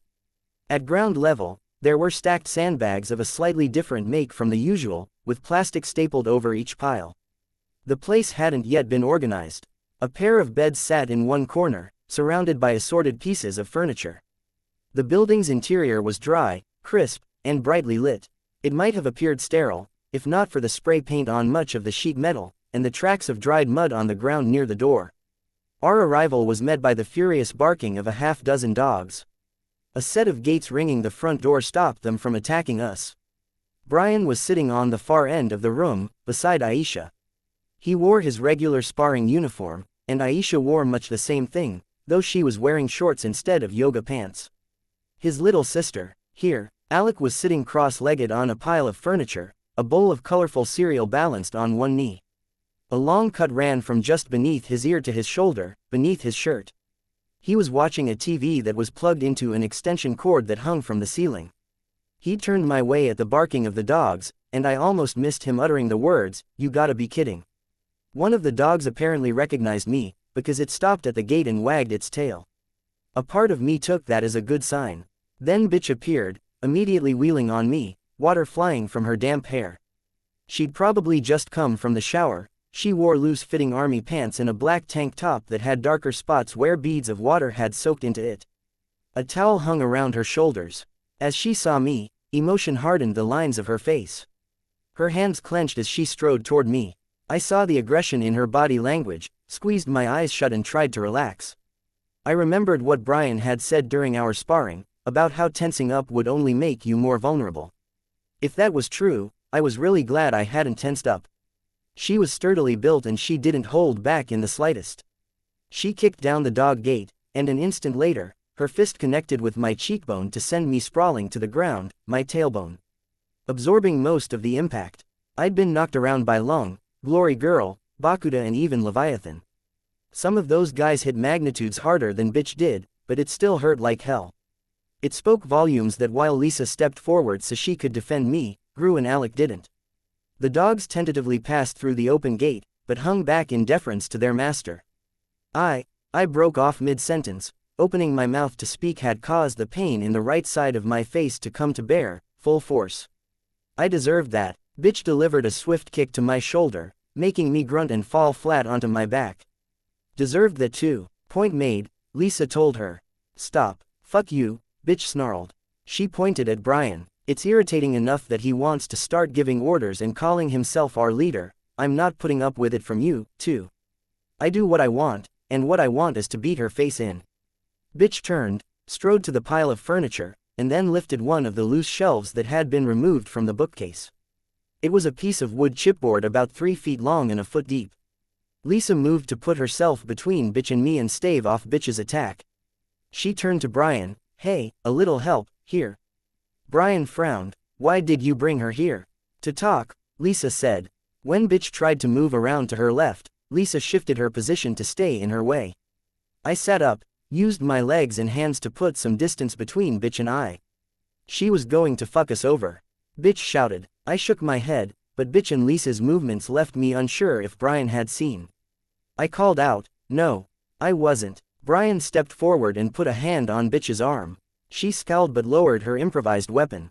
He leveled a serious look at me. Lisa said you were, and when it comes down to the two of you, I'm going to choose her. What Armsmaster said made too much sense, and a few of the little things about you suddenly made a lot of sense. No, I mean, I was going to betray you. I'm going to fucking kick her teeth in. Bitch shouted. Past tense. I raised my voice, I changed my mind. Bitch made a deeper noise, low in her throat. Aisha and Alec approached, which contributed to the loose half-circle of people and animals around Lisa and me. Tension hung heavy in the air. You changed your mind. Brian didn't sound as though he believed me. Dealing with Armsmaster, realizing what an asshole he was. It was kind of a wake-up call. I'd already begun to think of you guys as my friends. And what we were doing, it wasn't so bad. Most of our fights were against Lung's gang, barring Lisa and Aisha. Every set of eyes on me was glaring. I climbed to my feet, flinched a little as Bitch shifted position, fearing another attack. My cheek was radiating pain, like someone was driving a nail into it. My shoulder didn't hurt half as much, but it wasn't exactly fun, either. I changed my mind after we raided the fundraiser and talked to Coil. I went home, and when I started thinking about sending that email to the Protectorate, I realized I couldn't. It would have meant explaining things to my dad and leaving you guys. I couldn't do either. That wasn't all that long ago, and it sounds pretty thin to me. I raised my arms, in a bit of a helpless gesture, then let them flop back to my sides. It's the truth. I'm not good at this, at talking to people or convincing them. All I can do is tell you how things were from my perspective and hope you'll see I'm sincere. He folded his arms. Is that all you came to say? I drew in a deep breath, then sighed, and I'd like to be back on the team if you'll have me. Please. His eyebrows rose. I seem to recall you leaving in a huff after our last conversation with Coil. What's changed? You have to understand, I was angry at myself as much, more than I was angry at you guys. For letting that thing with the little girl happen, for not connecting the dots. But I've thought about it, talked to Lisa, and I'm open to talking about it if you're willing. And why should we believe you, in all this? He challenged me. I can vouch. Lisa started to speak. Taylor can answer for herself. Brian cut her off. I floundered for an answer. I got the distinct impression that they wouldn't be satisfied if I couldn't provide one. A knot of ugly emotions gathered in my stomach, building as I felt the condemnation of these people I'd been so close to, not so long ago. Realizing that much gave me an idea. It wasn't much, though. I turned to Brian. You remember when we were on the way to your apartment, what happened? Which? That thing with the bully, or, after that? The, awkward conversation. Hey, dork, Alec cut in, he's not the only one you have to convince. You can't omit details and leave us in the dark here. Yeah, Aisha added. Brian gave her an annoyed look. I looked at him, then looked down at the ground, feeling heat spread across my face. The flush in my cheeks made the side of my face throb. I hated feeling humiliated, felt way too many ugly emotions rising in a long-conditioned response, a spark of anger at the forefront of them. Stiffly, I replied, I let Brian know I was interested in him. Romantically. It was the truth. Ah, Alec responded. I knew it, totally knew it from the second I saw you at his apartment. Aisha cackled. I stole a glance at Brian and saw his expression hadn't changed in the least. When he spoke, he did it with a small shake of his head. You could have been doing that to get me to let my guard down. Bullshit, Alec retorted. What? Brian turned toward Alec. I said bullshit, Alec repeated himself. Taylor said it herself. She sucks ass when it comes to lying and being smooth. She lied well enough when she was keeping her undercover act a secret. I didn't lie, exactly, I said, quiet, I just didn't tell you. Nobody answered that statement. I felt dumb for saying it, however true it may or may not have been. Alec added to his earlier comment, I don't ever pay attention to that team drama shit, and I picked up on the fact that she liked you. It was so obvious it was irritating. It was strange. Alec was standing up for me. He was insulting me while he did it, but he was still backing me up. That could have been an act, Brian stressed. And even if it wasn't, it doesn't mean anything in the end. You don't really believe that, Lisa replied, you're pissed at us. I don't blame you. I'd be pissed at us, too. But you're only calling her a liar because it's a hell of a lot easier to be angry at her if you think the person you befriended was a fake. Brian sighed, loudly. Don't turn your power on me. Who says I am? Chancing a look at bitch, I saw she was pacing back and forth, each set of paces short and restless. She didn't seem to have calmed down any. I wasn't feeling much better myself. I said as much, all I want is for things to go back to the way they were. It's not that easy, Brian replied. When I met his eyes, he looked away, his brow furrowing. When had things been good? What point in time was I so eager to return to? where I hadn't been racked by guilt or nervousness. By the time I got over my fear of getting caught, I'd run away from home and cut ties with my dad. Then, before I could come to terms with that, I'd found out about Dinah, which had affected me more than anything else. I'd terrorized hostages, maimed a supervillain, hurt superheroes, but it was Dinah that left me lying awake at night, feeling helpless, feeling like I was the scum of the earth, and I couldn't help her from the outside. That, more than anything, was why I was here. I wasn't strong enough to fight Coil on my own. I couldn't go to the heroes and rely on them to handle it, not with Coil's power giving him 2 attempts to escape, 2 attempts to any counterattacks, 2 attempts to track down the person who'd informed on him and deal with her, and take his pick of the outcomes he wanted. That wasn't even getting into the more complex uses of his abilities, only using one of his concurrent realities to try something, doing it over and over again until he got a result he wanted to keep. I couldn't beat him in any kind of confrontation. Lisa had convinced me I would only solve this by getting in Coil's good graces, talking to him as someone he could respect and listen to. I couldn't do that without convincing these guys to let me back on the team. No, I answered Brian, you're right. It's not that easy, but if you'll have me, I'm willing to work my ass off to make it up to you. I'm pretty good as a member of this team, you know it. If you want to monitor my every move, fine. Any restrictions you want to put on me, fine. I'll even give up my pay from Coil in any jobs we do. Whatever you want. He shook his head, then asked me, why? Why come back? Because I've been to the shelters, I've walked the streets and seen what the merchants and Chosen are doing out there. I want to resolve this thing with Dinah. Whether I like it or not, I know that the fastest way to get to that point where everything's okay again is working with Coil. Lisa spoke, I want her back on the team, obviously. If we're voting, that's where my vote is going. Mine too, Alex said. You're wound up, Brian. Maybe it's Taylor being gone, maybe it's Aisha and your dad getting attacked, maybe it's the general situation with the city, but it's getting miserable to be around you. Taylor was always the one who was on the same page as you. She'd be someone you can work with and talk to, at least. You'll be happier in the long run if she's around. And we'll be happier if you're not so fucking crabby. Besides, if she's giving up her pay, then it doesn't even cost us anything. It costs us a lot, Brian said, his voice low. If mistrust and tension fucks up our team chemistry, especially if we start fucking up in the field, because of it. So you're voting no? Lisa pressed him. Do I get a vote? Aisha cut in, before he could respond. No, Brian and Lisa refused her in unison. Aisha made a face, but didn't seem too bothered. I don't want her on the team, bitch spoke. Brian shook his head. I don't know what to tell you, Rachel. Alex right, for once. We need her. We need the firepower, out there, at the very least. Looking at this objectively, I think I'd have to say we should keep her. Which is 3 votes for, 1 against, Regent noted. Bitch threw the piece of chipboard she was carrying into the wall, hard. One of the dogs started barking in response or in alarm.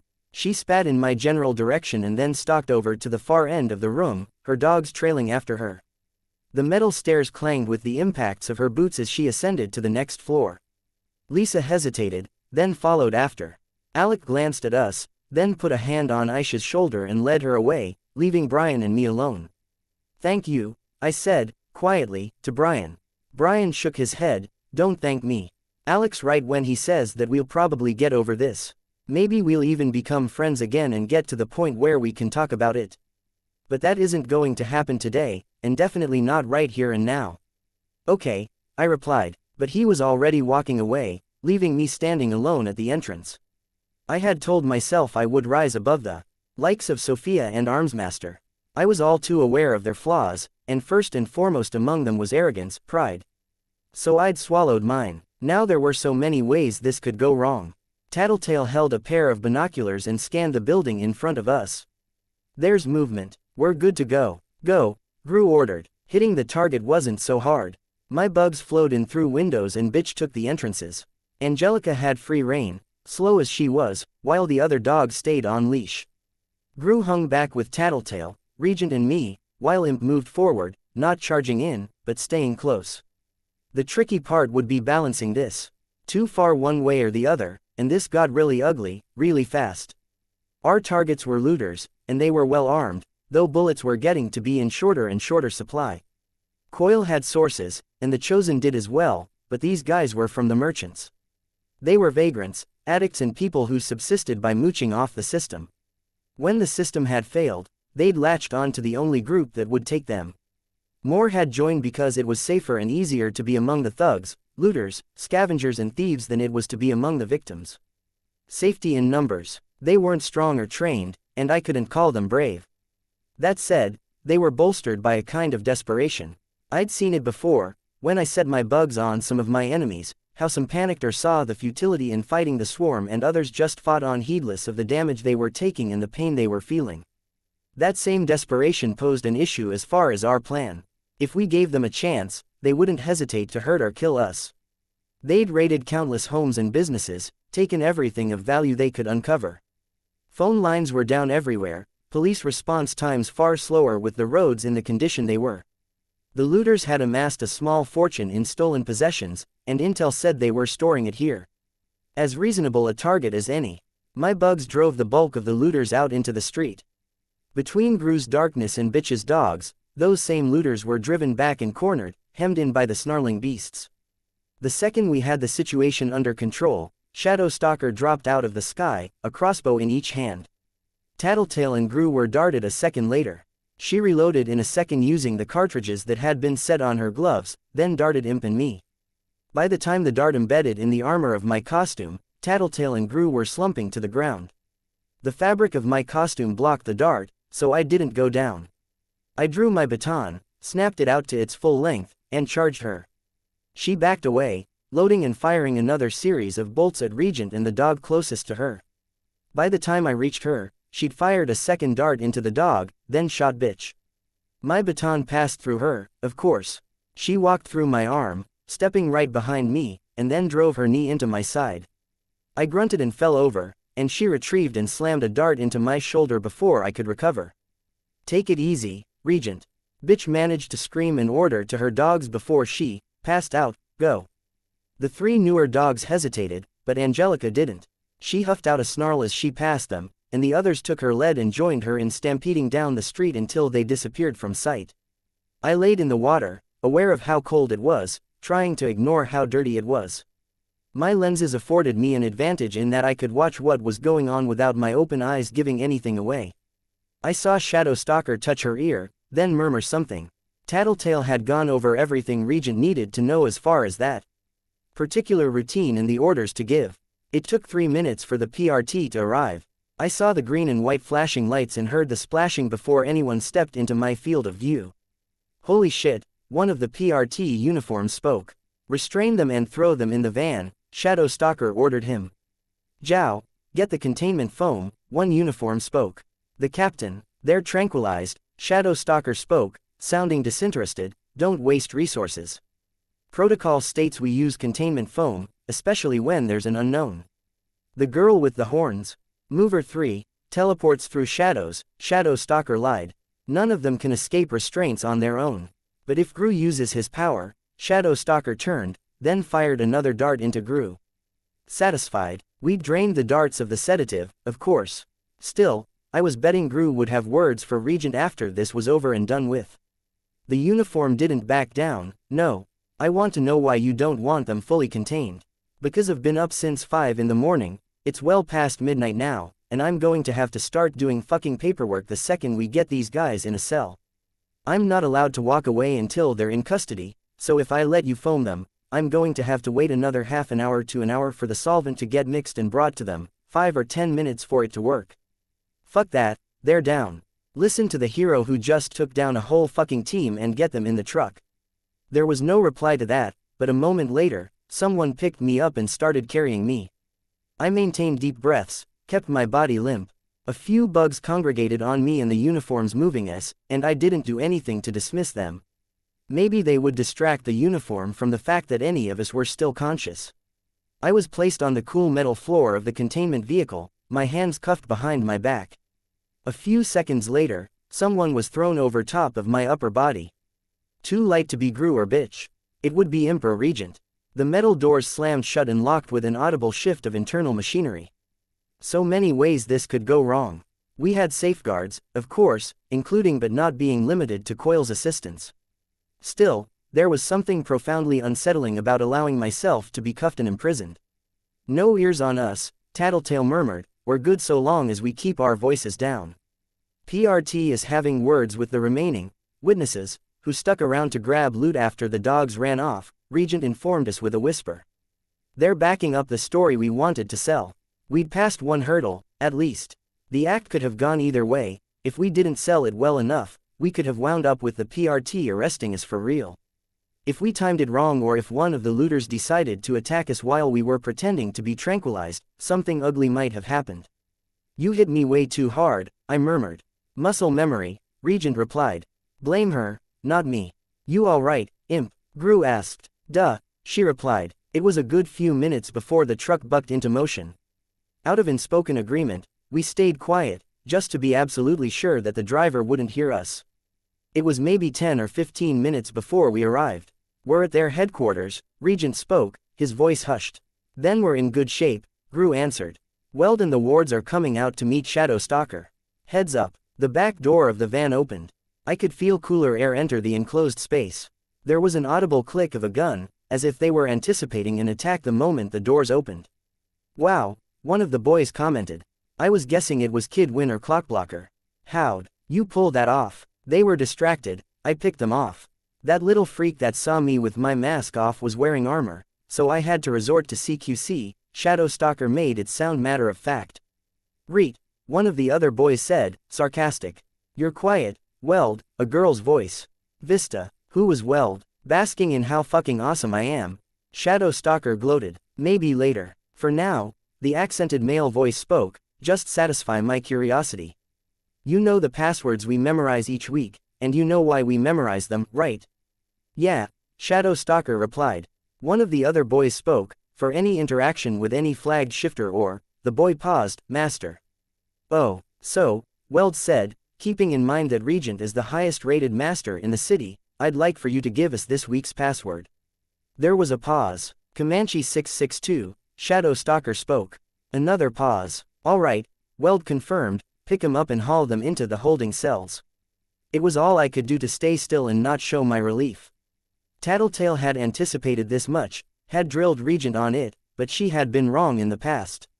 Imp was lifted from on top of me, and Tattletale was picked up next, from right beside me. I was among the last to get lifted off the floor of the truck. Shadow Stalker held me until a pair of PRT uniforms could haul me to my feet and lift me by my armpits, my feet dragging on the ground, my head hanging. I chanced a partial opening of my eyes, knowing my lenses would hide them, to sneak a sidelong peek at this, Weld. Metal skin, metal hair, and a strange melted junkyard texture to his shoulders. I'd crossed paths with him before the Endbringer event. He spoke, his voice quiet enough that it was probably intended for just him and Sophia. Where are the dogs? Tranquilize them, they didn't go down. Ran when Hellhound dropped. Weld nodded. This is good work, but it doesn't excuse or make up for what happened earlier. Whatever, Shadow Stalker replied. No, this is serious. You assaulted a team member. I'm not about to let that slide. On one level, I wasn't surprised to hear that. I knew, cognitively, that she had that kind of personality. But emotionally, I hadn't really believed it. It caught me off guard to hear she was that big a problem in the wards, as well. A few seconds passed before she finally asked, what are you going to do? After these guys are securely in custody, we're going to have words with the director. She wants you on this team, for whatever reason, so I don't expect your probation will be broken, but there's going to be consequences. Fuck, Shadow Stalker said. And you're going to apologize to Kid Win. I don't ever want you assaulting him again. Shadow Stalker paused. Stop fucking testing me. I'm too tired for this. It wasn't Kid Win. Weld nodded. I blinked a few times in surprise. Tattletale hadn't gone into this, hadn't anticipated it. Weld had just tried to trip up Regent, Shadow Stalker, and Regent had anticipated it. A bullet dodged. I saw we were passing by a front desk. I'd never been in the building, but I had passed by it a few times. It was surprisingly empty. There weren't many PRT uniforms around, either. Who was it, then? Weld asked. It took me a second to parse what he meant. Shadow Stalker groaned, fuck off. It's me. Hey, he turned, putting one hand on her shoulder to stop her mid-stride. Who was it? She glanced at the group. Clockblocker, Kid Win, Vista, and the girl from the Endbringer fight who called herself Flechette. Clockblocker, she guessed. Weld didn't move an inch, and my gut told me Regent, Shadow Stalker, was off the mark. My heart sank. Clockblocker and Kid Win stopped walking and looked our way curiously. Heads up, trap, Weld shouted. Chapter 96. Parasite 10.3. We burst into action the moment Weld called out his warning. Bitch drove her shoulder into the PRT uniform that held her back, then back towards the front desk. Weld had already changed his hand into what looked like a baseball bat with 4 sides to it, long enough to reach from his wrist to the ground. Studs the size of golf balls ran down each of the 4 faces, with a blunted spike on the end. Weld and Fléchette were variables we hadn't planned for. It was unfortunate, but Weld in particular was also very well equipped for the task of keeping us from retreating back to the front door. Weld swung at Shadow Stalker, but his club passed through her. Fearless, she stepped close and punched the metal arrowhead of one of her crossbows into his right eye. He stepped back a few steps, one hand going to his eye, and she threw herself at him, bringing her knees to her chest and then kicking out. Her feet slammed into his chest, and pushed him further back. Weld only staggered back a short distance, and it was Shadow Stalker who landed hard on her back. Kicking a 5'9" block of metal had to hurt, but Regent doesn't exactly have to be careful with Shadow Stalker's body. Bitch slipped past the pair of them, reaching the front door. I could hear her whistle at a volume that I doubted I could scream. Gru and Regent were already free of their cuffs, the 3 PRT uniforms closest to them lying down on the ground. Tattletale was grinning at the 4 wards at the end of the hall closest to the elevator, Kid Win, Clockblocker, Fléchette and Vista. The laughter didn't belong to Tattletale, however. It was cackling, sounding like someone having way too much fun. Fléchette shouted, "They've got someone with the stranger classification." We did. The wards recovered fast enough. Vista was working to distort the ends of the hallway, the front doors, and the elevator at the end of the hall into impassable terrain. Fléchette fired a shot at Gru, pinning him to the ground, quickly loaded and fired a second, rooting his feet to the ground. Fléchette was loading for a third shot when a girl in black clothing with a horned demon mask and black scarf struck her weapon with a fire axe, splitting the metallic string and knocking it from her hand. The girl with the horns was on our side. Wait, I could almost remember her. Some relation to Gru. Then it slipped from my recollection, and I was distracted by the fact that Fléchette was disarmed, her weapon broken. How had that happened? I couldn't afford to worry about it. I had to focus on contributing. I released the bugs from beneath my costume, drawing them out from beneath the panels of my armor in the compartment at my back where I kept my equipment and weapons. I'd known I wouldn't be able to bring many bugs, and that it would be difficult to get more on site with a clean, sturdily built structure like this one. I could gather a swarm, but it would be a few minutes before the bugs arrived en masse.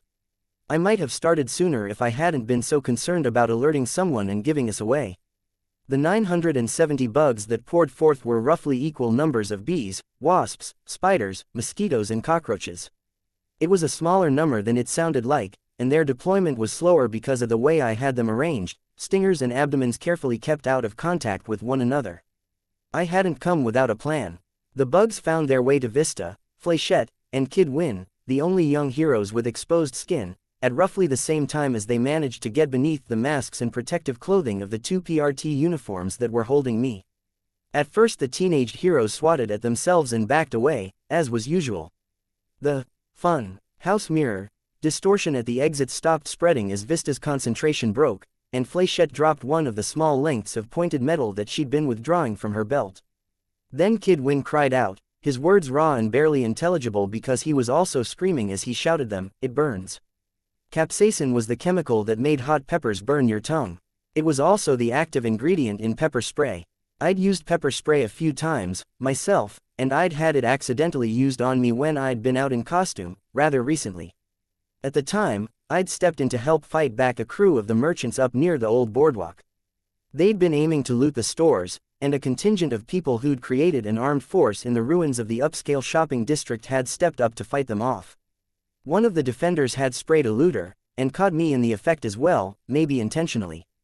I'd stepped back and let my bugs do the work while I recovered. After the fight had wrapped up and I'd headed back to a shelter in my civilian guise, I'd been left to consider the fact that my bugs were vulnerable to the pepper spray. By all rights, I should have been alerted to that fact the night I sprayed Velocity at the fundraiser, but I hadn't been able to keep that many bugs on him, then, and I'd had many other distractions at the time.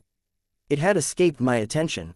While sitting up all night at the shelter, with kids crying and wailing and assholes making noise to intentionally piss off the other 100 people in the room, I'd had time to think. The next morning, I'd woken up, donned my costume and started experimenting to see if I could protect my bugs somehow. Pepper spray was only one thing. I was bound, sooner or later, to go up against someone who used some kind of bug spray or gas on my tiny minions. Had I found a solution? Not so much. I had discovered that I could use hairspray to coat the abdomens and stingers of my bugs, and then dip said abdomens and stings into some of the capsaicin. With a bowl of each in liquid form and 2 single-file lines of bugs, I could dose a fair number before I went out in costume. It did wind up killing some of the less durable ones eventually, either through the hairspray obstructing breathing or the capsaicin getting on the bug, but the end result was that I'd stumbled onto a weapon while trying to experiment with defenses. I had figured out how to use my bugs as a delivery mechanism, smearing pepper spray onto fresh stings and bites. I could jam their abdomens into people's noses, mouths and eyes to cause intense burning and pain to the point that it made them nauseous. Fléchette screamed, falling to her knees, her hands to her face. One of the PRT uniforms that was holding me let me go to stagger blindly toward the front desk. I struggled to get away from the other one, but he held me tight even as he bent over, threatening to topple to the ground with me beneath him. So yeah, it worked. Clockblocker had been in the lead of the group as we'd all headed toward the elevator, and had been delayed by the fallen PRT uniforms and his collapsing teammates. His costume covered his entire body, preventing the bugs from getting to him, so once he got past his allies, there wasn't much to get in his way. He charged straight for Gru, and Gru responded by shrouding his immediate vicinity in darkness, though he couldn't do much else. One of Fléchette's bolts had nailed the sides of one of his boots to the ground, the other shot had missed, maybe because she couldn't see his foot and hadn't wanted to put a spike through his actual flesh. Clockblocker closed the distance and plunged into the darkness after Gru. He emerged out the other side, and the darkness dissipated behind him, revealing Gru, frozen in time. Even the shadows smoldering around Gru's body faded, revealing his motorcycle leathers and the helmet with the skull face molded into it. Which was bad. It could be up to 10 minutes until Gru was back in action, and we couldn't necessarily afford to babysit his body until he reanimated. The other PRT officer that was holding me broke away when a girl with a horn mask drove the wooden end of a fire axe into his shoulder. Regent made Clockblocker stumble, and the horned girl shoved the PRT officer into the boy. They both fell in a heap. Hey, a girl shouted. I looked and saw a horned girl crouched by one of the fallen PRT officers, holding the foam sprayer. Imp. Right, it was Imp. She looked at Tattletale. It won't fire. Tattletale hurried over, grabbed the fallen officer's arm, and lifted it over to the handle of the gun. She put his finger on the trigger and aimed the gun at Clockblocker, unloading spray on top of his upper body just as he managed to heave the fallen officer off of himself. Fléchette threw a dart into the foam canister, and both Imp and Tattletale backed away as foam began spilling out of the hole, rapidly expanding to partially cover the uniformed officer. After a moment's pause, she threw a spike of metal into every other canister on the other fallen guards. One even erupted into a pressurized spray, jetting up at an angle to hit the wall, creating a growing barrier a few feet in front of me, partially blocking me from reaching the rest of the combatants. Before Fléchette could turn her darts on us, Regent reached out, causing her to fumble and drop it. A second later, he grunted and fell to all fours. Nothing I could see had touched him. A backfire, so easily. I was already turning to check when a primal scream tore its way from Shadow Stalker's throat.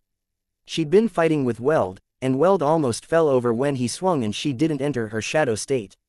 He couldn't stop all of his momentum, but he stepped close and let his upper arm hit her instead. They stumbled together, Shadow Stalker continuing to scream like she was trying to empty her lungs of every last trace of oxygen. She raised her crossbow in my general direction, then moved, almost staggered, one step to the side. From her new vantage point, she targeted Regent. Her movements weren't fluid, and her shot flew past him. It hit Tattletale instead with a glancing blow, raking across her collarbone to penetrate her shoulder at a shallow angle.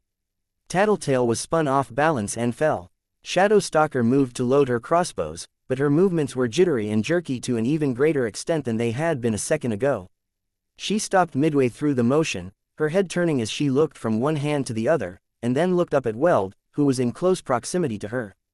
Help, she stuttered. A fraction of a second later, Regent was in control again, and Shadow Stalker was attempting to repeat her maneuver from earlier, driving an arrowhead into Weld's other eye, moving quickly and with as much grace as ever. He swatted her hand aside, and she entered her shadow state to avoid his follow-up swing with his club. A series of crashes and the sound of breaking glass showering onto tile announced the arrival of Bitch's dogs. They had barreled their way through the bulletproof glass that led into the lobby. Weld spun to face them, and Shadow Stalker abandoned her fight with him, using the opportunity to finish reloading her crossbows and fire one at Vista, who was hunkered down on the floor, my swarm all over her. At least the girl wouldn't be in further pain from what my bugs had done. I could inflict pain if it meant getting a job done properly. That didn't mean I liked doing it. Shadow Stalker is conscious in there, Weld shouted, his back to us, attention on the three advancing dogs. None of the dogs were as big as they could get, Bitch couldn't manage them if they were too large, but it was still the equivalent of 3 rather agile bears or 3 unnecessarily burly jungle cats joining the fight, each with some added natural protection in the horned growths of bone and calcified muscle. Since a little while ago, Regent answered. That was disturbing. I didn't have a better way of putting it. I'd almost been paralyzed by Leviathan in the Endbringer attack, but even before that, the idea of being left conscious but unable to move of my own volition had always spooked me. I'd never had a relative in the hospital suffering from anything like that, and I couldn't remember seeing any movies or shows on television that might have put the idea in my head at an impressionable age. Still, it was one of the first places my mind went when I thought about worst-case scenarios and horrific fates. It had been in my thoughts more over the past 2 or 3 years, and the idea had been showcased in more than one nightmare over the past 2 weeks. Maybe it was more general than that. Not a fear of paralysis, specifically, but of helplessness. The dogs started fighting with Weld, and it didn't seem to be a fight they would win. They were faster, they had the advantages of numbers, I even suspected they were stronger. Despite that, when it came down to it, Weld was a walking, talking statue. They could hit him hard enough to knock him down, but they couldn't set their teeth into his flesh or deal any lasting damage. When Weld hit them, by contrast, the hits were most definitely felt. Still, their intervention did allow us to turn our focus to the others. Vista was out of action, as was Clockblocker. Help Skitter, Tattletale ordered, sounding urgent as she turned her attention to the remaining wards that stood between us and the elevator. Who was she talking to? Then I felt hands at my back. I flinched, but they held firm. A second later I felt my cuffs come undone. Imp, right. I was getting the distinct impression that it was easier to recall her and react as if she were present if I hadn't been actively trying to pay attention to her. It was almost as if actively trying to commit her presence to memory had the opposite effect. Except how was I supposed to put that knowledge into practice, if acting on that knowledge counted as recognizing her presence? I didn't get a chance to work it out, because Imp was gone from behind me a moment later, and we were faced with the issue of dealing with Flechette and Kidwin and the fact that our movements were getting more and more limited by the growing piles of adhesive, nigh indestructible foam. Kidwin had pulled himself together enough to draw a small blue pistol from his waist. I tensed, bending my knees and shifting my weight to the balls of my feet so I could move the instant he aimed at me. He didn't fire it, though. Instead, he slapped his chest, and the armor there opened up, revealing a circular depression. He slammed the little blue gun there, where the weapon stuck like it was glued in, or maybe because of a magnet. The chest portion of his armor closed up. He staggered to his feet, swatted at his face, then looked like he immediately regretted doing that, judging by his pained grunt and gritted teeth. His costume started to light up, glowing with a silvery light where it had been gold before. 2 pear-shaped pieces of metal that had been attached to the armor on his shoulders raised into the air, floating. Abruptly the pieces of metal jerked so the smaller ends pointed at us, and they each belched out blue sparks the size of softballs. Imp appeared as she ducked out of the way of one, while Regent avoided the other. Tattletale was still on the ground, one hand to her shoulder, and the shots passed well over her. I didn't see the need to dodge, the shots weren't fast-moving, and both seemed ready to collide with the walls on either side of me. What I didn't expect was for their trajectory to slow, then stop altogether, before they hit the wall. Picking up speed, they headed back toward Kidwin. Heads up, I shouted. Imp and Regent turned just in time to avoid the boomeranging projectiles, but the distraction nearly cost them as the guns above Kidwin's shoulders blasted off another 2 sparks. What the hell? Imp shouted. The returning sparks had fallen into a lazy orbit around Kidwin. 2, then 4, then 6 sparks orbited him, with more joining the mass. As the 7th and 8th sparks joined the ring that spiraled around Kid Win, arcs and flashes of electricity began to dance between them, making it into a loose ring that encircled him. He advanced a few steps. My bugs were dying in droves with the residual electricity, but Kid Win, at least, was largely incapacitated, his eyes swollen nearly shut, with some bugs gathered over and around his eyes to further obscure his vision. I'd read up on the wards. When I first got my powers, I knew they weren't allowed to use lethal weapons. Shadow Stalker had to use tranquilizer darts instead of real arrows, though she violated that rule often enough, and this device of Kid Win's, no matter how intimidating, wouldn't be allowed to do any sort of serious injury. Shadow Stalker, I shouted, charge Kid Win. Expendable assets, can't. She and Regent shouted in unison, it'll disrupt my control. Hearing that, Kid Win turned and fired a pair of sparks in their general direction. The sparks flew further and faster, and they reached far enough that I actually had to dodge those. One slammed into the spray of foam that the canister was blasting into the wall, while the other sailed toward Shadow Stalker, but stopped a few feet short and then looped back toward Kid Win. That left one option. Bitch wasn't around, which left it to me. I whistled, hard, getting the attention of the dogs. When the dog with the squarish, almost snoutless head turned my way. He'd be the bulldog puppy, Bentley. I took a step toward Kid Win, pointed at the young hero, then shouted, get him. A ragged, horn-encrusted tongue lolling out one side of his mouth, Bentley eagerly tromped past Weld, who lashed out with his club but only grazed Bentley's rear flank. Recklessly, the dog charged Kid Win, slamming into him, taking the full brunt of the ring of vibrantly blue electricity. The dog and the boy crashed to the ground together, and skidded far enough toward the elevator that they collided with Fléchette, who had retreated from the storm of blue sparks, her back to the elevator. Bentley stood, flashes of brilliant blue light crackling at the chain that was rigged around his muzzle. He limped strangely, but it wasn't due to any injury. From what I could tell, he'd stepped in some of the foam as he ran, and his foot was sticking to the floor. More foam had splashed his shoulder. In any event, the two teenage heroes were down, and it looked like the sparks had done more to incapacitate them than it had the puppy. Good boy, I called out, good Bentley. His tail, shorter than any of the other dogs, wagged at the attention. Shadow Stalker, Imp and the two remaining dogs had Weld on his heels, Imp doing her best to smack him in the face with the fire axe and have the metal obscure his vision. Bitch slipped past the melee. I looked away, tried to figure out a simple way to get by the spout of foam that was still sputtering out of the hole Fléchette's dart had made in the tank while still avoiding the flailing PRT uniform that was kneeling a short distance from me. The next thing I knew, I was being slammed into a wall, hard. For one moment I thought it was Weld, but I heard the snarling of the dogs and the noise of impacts. I knew Weld would have hit me harder. No, it was Bitch. You do not give orders to my dogs, she growled in my ear. You do not get a say in whether they are good or bad. Do that again and I will order them to chew you up and spit you out. Bitch, Tattletale shouted. I could almost see her out of the corner of my eye, cringing at the pain shouting caused her. She still had the crossbow bolt sticking out of her shoulder, not the time. Bitch made a feral noise as she broke away from me, releasing me from my position against the wall. I turned around to see her grabbing the flailing soldier and throwing him on top of the foam canister that was still spraying in fizzing spurts. She walked on him to head toward the elevator. Reluctantly, I followed. Tattletale got Imp's help in dragging Vista to the elevator door. Regent took over and helped Imp hold Vista there, their fingers prying her eyes open until the retinal scan finished, then dragged her inside. Come on, Tattletale urged us. I looked back at Gru. Bitch, the dogs and Shadow Stalker will be here to protect him, she called out. I considered a moment, then nodded. I joined the rest of the group in the elevator, and we headed down to the lowest floors.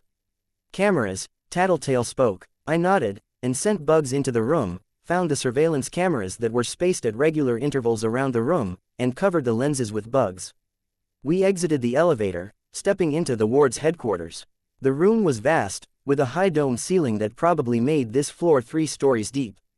A computer console with a dozen monitors sat to our right, and the far end seemed to be walled off into several smaller rooms. The signs at the doors to the left implied they led off to the bathrooms. To think that, if things had gone a little differently, I might have wound up here. Tattletale was at the computer in an instant, reaching into her belt pockets to retrieve a series of USB thumb drives, which which she slid into the available ports of the computer. The monitors went to a blue screen. As she typed, the word, JPIGGOT, appeared on each monitor. When that word disappeared from the screen, she typed a password, a row of asterisks appearing on the screens, 12 or 13 characters long. Then gibberish filled the screen. Some looked like code, much looked like random numbers, letters and symbols, even hearts, spades and smiley faces.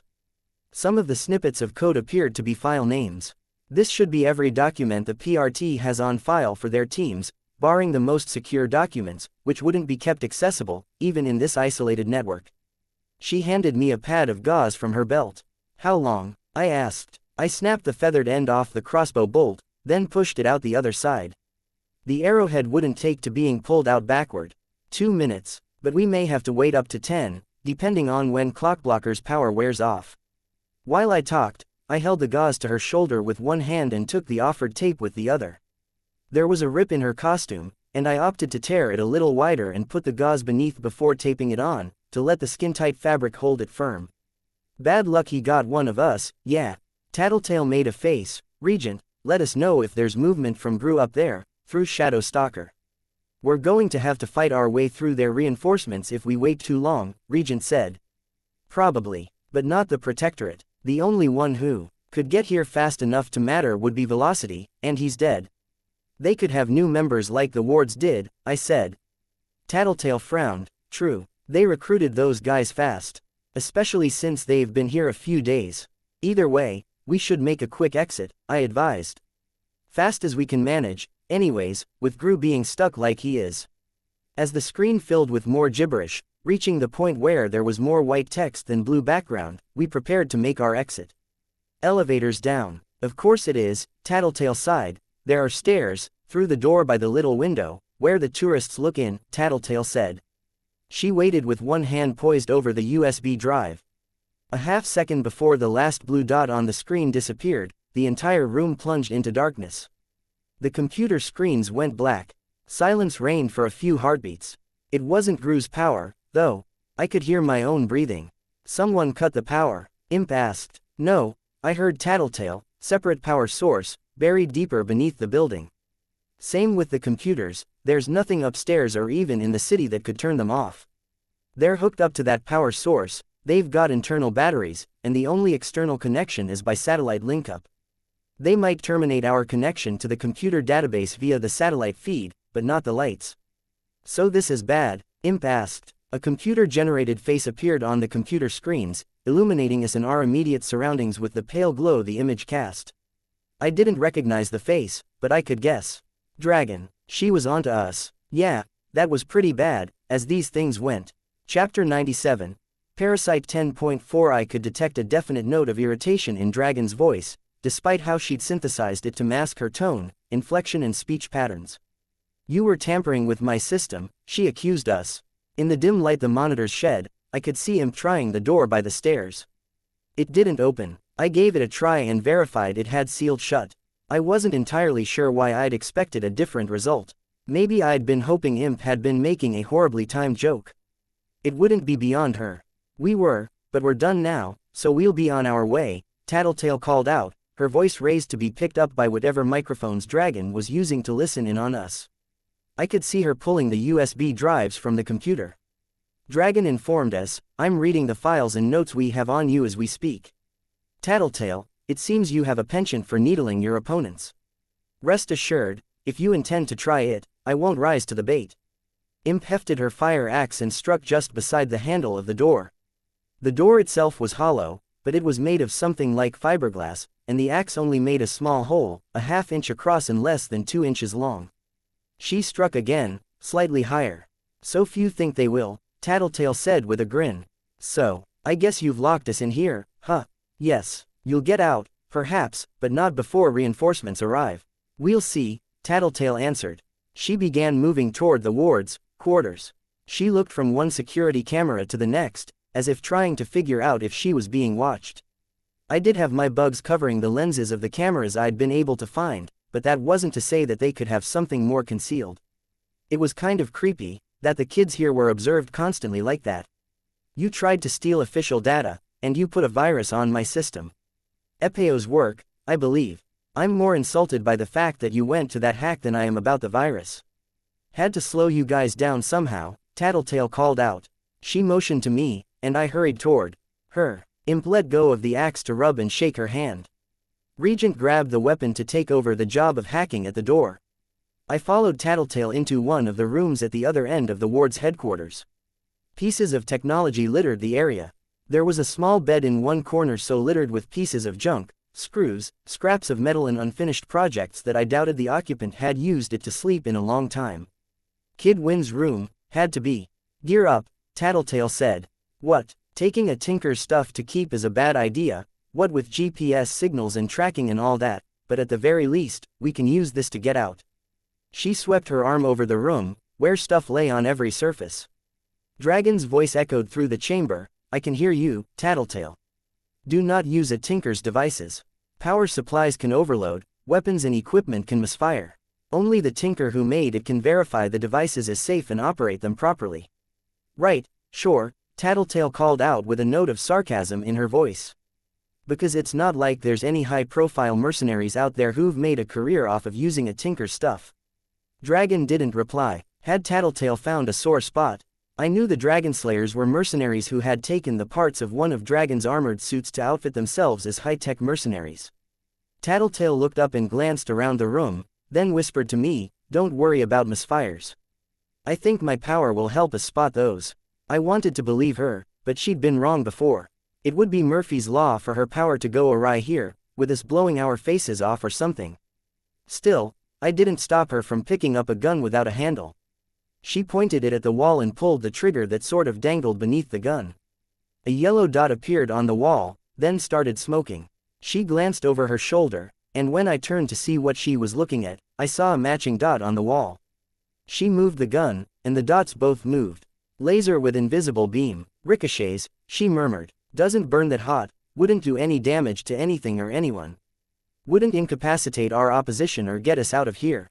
She put it aside. Look for something better. Dangers aside, borrowing Kid Win's stuff wasn't a bad idea. At the speed Regent and Imp were cutting through the door handle, I figured it would be minutes before they were through. We had to get out of here before the Protectorate arrived. Even with their numbers cut by recent casualties and injuries, that would be very, very bad for us. I uncovered 3 guns that looked like they might work. Tattletale looked them over. Non-lethal flamethrower that probably didn't pass review, some kind of force field barrier cannon and some kind of gun for fighting bigger foes. Nothing too dangerous, but don't point them at any of the rest of us until you've tested them out. Nodding, I lifted the one that was 5 feet long, needle-thin and spear-like. I worked to get it out of Kid Win's quarters and aimed it at the largest chair, by the computers. I depressed the trigger, and a blue flame the length of my forearm spat out the end, consuming the chair. The seat bent under the heat, melted plastic pooling on the floor, an acrid smell assaulting my nostrils. The flames that licked the remaining material cast some extra light on our surroundings. It was pretty thorough destruction for less than 2 seconds of sustained fire. How the hell is that non-lethal? I hurried over to the door, and both Imp and Regent backed away to let me fire. I pulled the trigger, nothing. He took the power and fuel supply from that to use for something else, put crap components in there instead.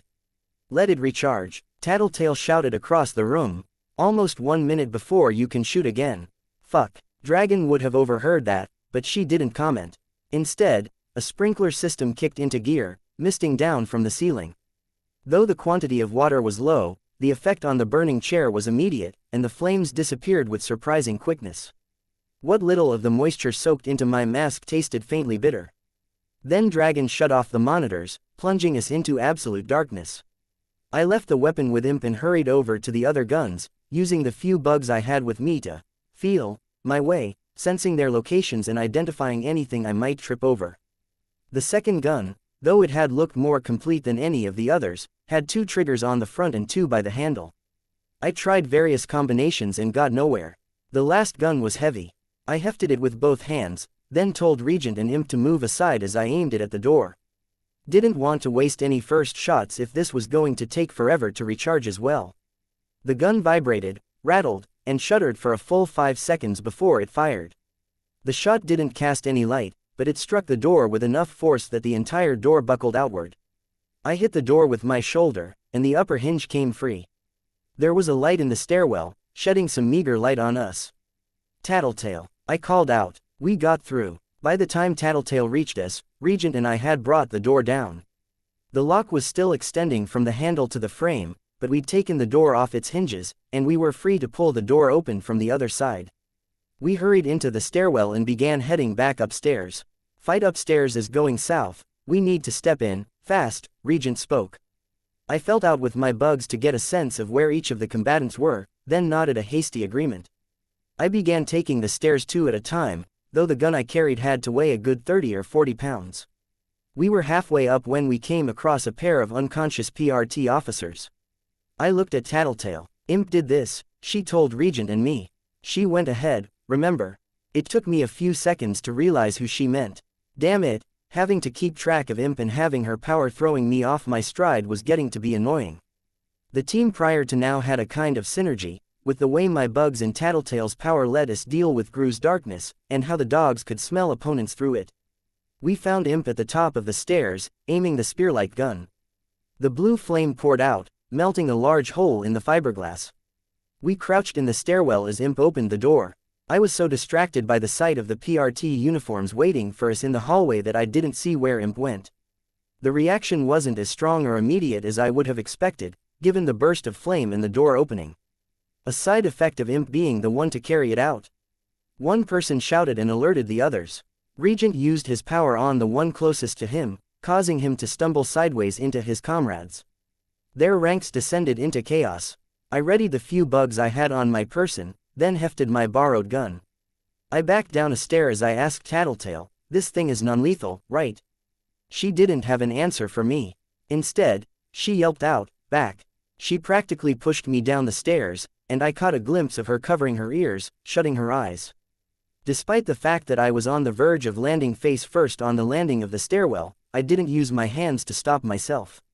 I turned to take the impact with my shoulder, tucked my chin to my chest and covered my ears. Regent jumped out of my way as I landed, his arms pressed against the sides of his head. It had to have been a grenade. The blast ripped through the upstairs hallway, and left me gasping even from inside the stairwell. Tattletale was up before I was, hauling me to my feet and up the stairs. Regent followed just behind us. The grenade had been of the non-lethal variety, but not quite a flashbang. The gathered soldiers were reeling, stunned, and Imp was crouched by the only one who was still conscious. She drew a taser from her sleeve, tagged him, then stood. She had one of the PRT's grenade launchers slung over one shoulder, the flamethrower thing in one hand, and the taser in the other. She handed off the grenade launcher to Regent, then put the taser away, holding the flamethrower.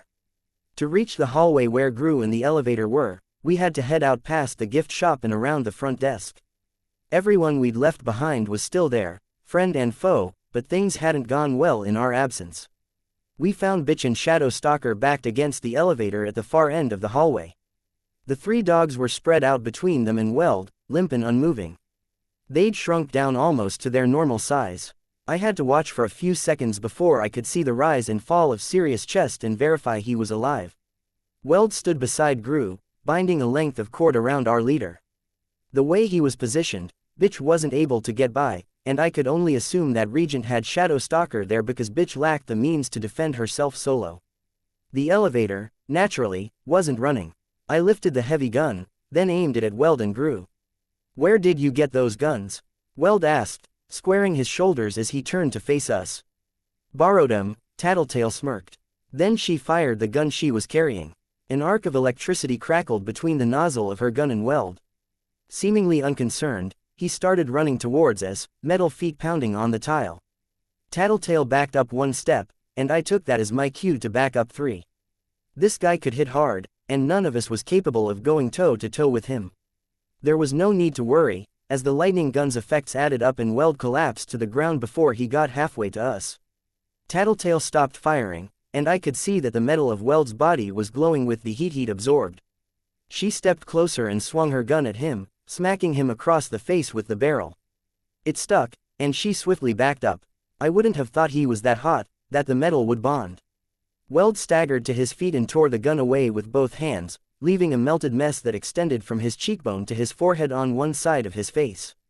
Gun removed, He started reforming his hands into sticks, 4 feet long, with the ends curved into blunted hooks. I raised the gun that had nearly knocked the door off its hinges and pulled the trigger, aiming it at both Weld and Gru. Nothing. Whether it was due to a lack of charge, a malfunction, or whatever, it just didn't work.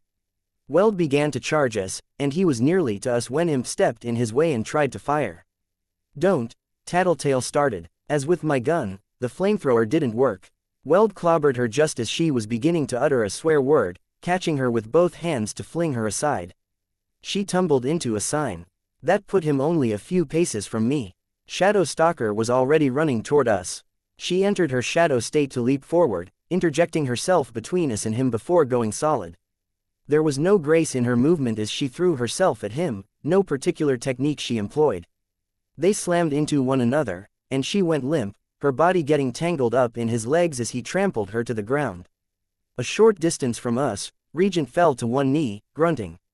Slightly. A backfire, or something else, more out of an attempt to minimize the damage to Shadow Stalker than actually being bowled over. Weld fell. I did as Tattletale had done before, and struck Weld with the metal of my gun's barrel. As I'd hoped, he was still hot enough that the gun bonded to the metal of his body. I could help to hamper his movements. Rather than hit him in the face, I struck him across one arm, so the gun made contact with both his forearm, where the hook hand started, and his bicep. My hope was that it would limit his range of movement. Tattletale, Weld and I hurried to back away as he began to climb to his feet, Tattletale recovering her lightning gun. I could see her debate striking him again, but she seemed to decide it would be better to keep her distance and hold on to it. I could see Shadow Stalker materialize behind Weld, with Bitch approaching from the other end of the hallway. One of the dogs, the setter whose name I couldn't quite remember, had climbed to her feet to join Bitch. Gru was still out of action. Weld started laughing, the noise just a little off, coming from someone who I suspected didn't even have to breathe. Tattletale caught some meaning in his laughter a second before Regent did. Tattletale, Regent and Shadow Stalker all simultaneously turned toward the front of the building.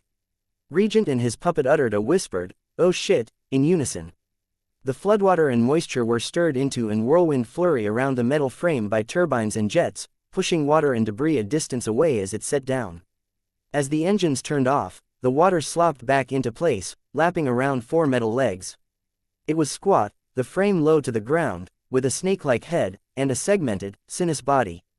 It had 4 legs and a long tail that trailed on the ground in a zigzagging shape, segmented much as the body had been. It would have been intimidating enough on its own, but the 4 engines that were mounted on its upper body, extending out of each of its shoulders in 2 places, were some combination of a weapons array and a propulsion system. They bristled with turrets and missiles. It opened its mouth briefly to vent off some vapor and I could see more weapons contained within. Foremost among them was some kind of massive cannon. That explained why Dragon had been so quiet. When she'd talked about reinforcements, Dragon had been talking about herself. "Okay," Tattletale spoke as she backed up, moving her gun to point it at Weld, then Dragon and then back to Weld again. "Good news, that's a model Dragon designed for speed, meant to get places fast. Like, say, if she wanted to get an armored suit from Toronto to Brockton Bay to personally take a hand in dealing with a group of teenage villains. It's not really that serious a combat model." I looked at the weapons that bristled from Dragon's shoulders. If I didn't know Tattletale's power, I wasn't sure I'd believe her. "Well, that's good," Regent replied, "except it can still totally kick our asses." Tattletale didn't disagree. "Best tinker in the world. Probably." I glanced behind us, where Weld was standing with excruciating slowness. He was already cooling off. The dog by Bitch's side was growling, now. Tattletale continued, "The bad news is that the Protectorate is about a minute away, Gru's still out of action, and there's pretty much no chance we're going to get out of here before then." Chapter 98. Parasite 10.5. The 4 engines mounted on the shoulders of Dragon's armor shifted position, each aiming at a different point within the lobby. Tattletale was the first of us to turn and run, the rest of us moving to follow as Dragon opened fire. All in all, Dragon unloaded 4 streams of containment foam into the lobby, each of the shoulder. Mounted turrets gushing like fire hoses. Only flecks of the spray struck us, but they expanded into blobs of foam the size of golf balls and softballs. Each blob was tacky, sticky, and any attempt to wipe it away just smeared it and exposed more surface area to the air, making it expand more. If we'd started running a fraction of a second later, we might have been screwed. Weld moved to block our retreat, but Shadow Stalker stepped up to fight him with one of the dogs, Bentley, joining her. It made for a pretty effective combination, as Weld couldn't swing hard enough to hurt the dog without risking hurting his teammate. The way Regent was having Shadow Stalker fight, there was no self-preservation or defense, which worked out to being a more effective combat style than anything else, in its own way. I was pretty sure Weld had never fought someone who was actively trying to get hit. I'd been drawing my bugs closer to the building since we arrived, and I brought them into the fray as Dragon continued to lock down the lobby with the spray. The first tactic I tried was blocking the spray with the bugs. I didn't intend to stop the spray, exactly, but I hoped that I could cause the bugs to catch it and drop down atop Dragon, sticking to her. It didn't work, the spray was too strong, and the bugs were blasted much too far away. Only one or two landed on her, and even then, I doubted the positions were that ideal. Instead, I adjusted my tactics. The idea was the same, but I didn't want to sacrifice bugs for the purpose of clogging her systems or blocking her guns if it would be that ineffective. I gathered some bugs on anything that looked like a sensor, glass panes or openings in the armored vehicle, and I set the rest to gathering on the shattered glass that littered the floor of the lobby. The feet of the insects and arachnids had setae, or small hairs, which branched further into setools. These fibers, in turn, harnessed Van der Waals' forces to cling even to surfaces as slick as glass. I'd been reading up. I didn't use this grip to stick to the surface, but instead employed it to collectively lift and pick up the glass. 6 or 7 bugs could lift a decent-sized piece of glass if they were on the ground, while anywhere from 12 to 30 could fly with one if I managed it right. I had a few hundred to employ, with more still arriving. With this glass, I did my best to catch and block the outlying flecks and drips of spray as it flew through the air, at the periphery of the streams. The spray knocked some pieces of glass from the air, and struck some bugs, causing the group to lose their collective grip and drop the glass. That was to be expected. Others, though, caught the foam on one of the flat panes of the glass. As more bugs rose with the glass between them, I organized them into loose walls and barriers, to maximize the area they were catching and to overlap so that less bugs were exposed to incoming spray. "She's got a disadvantage," Tattletale spoke, her voice low. "This suit is meant to fly to serious crises at a moment's notice, deal with dangerous foes. She's packing too many lethal weapons." "That's a disadvantage?" Regent asked. "She's not about to kill us." "Bad PR, especially for a notable hero traveling into another country to fight virtual unknowns like us. So we only have to worry about her non-lethal weaponry, and she doesn't have many." I nodded acknowledgement, but my focus was elsewhere.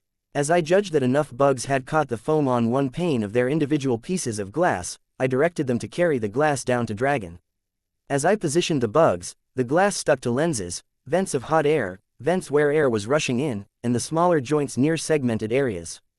Dragon didn't seem to notice or care. "Can she see me?" Imp asked. Tattletale started to speak, but stopped when one of the streams changed direction to spray closer to us, forcing us to retreat in a hurry. I glanced at the gift shop. Would it be a good idea to retreat in there? The walls were glass, which was both good and bad in that both Dragon and our group could break through it. The problem was that we risked being trapped if we headed in there. "No way she got here this fast," Tattletale spoke. "She's based in British Columbia, on the other side of the continent. This has to be remotely controlled, like the one she used to fight Leviathan, which means the only eyes on you are digital, and she's not," Regent interrupted. "What?" Tattletale asked him. "There's someone in there. I tried using my power on her, experimenting, and I felt some kind of nervous system. Too much material between me and it for me to do anything with it, and I wouldn't really try it while I'm controlling Shadow Stalker anyways. I'd probably backfire." Shadow Stalker was still fighting Weld.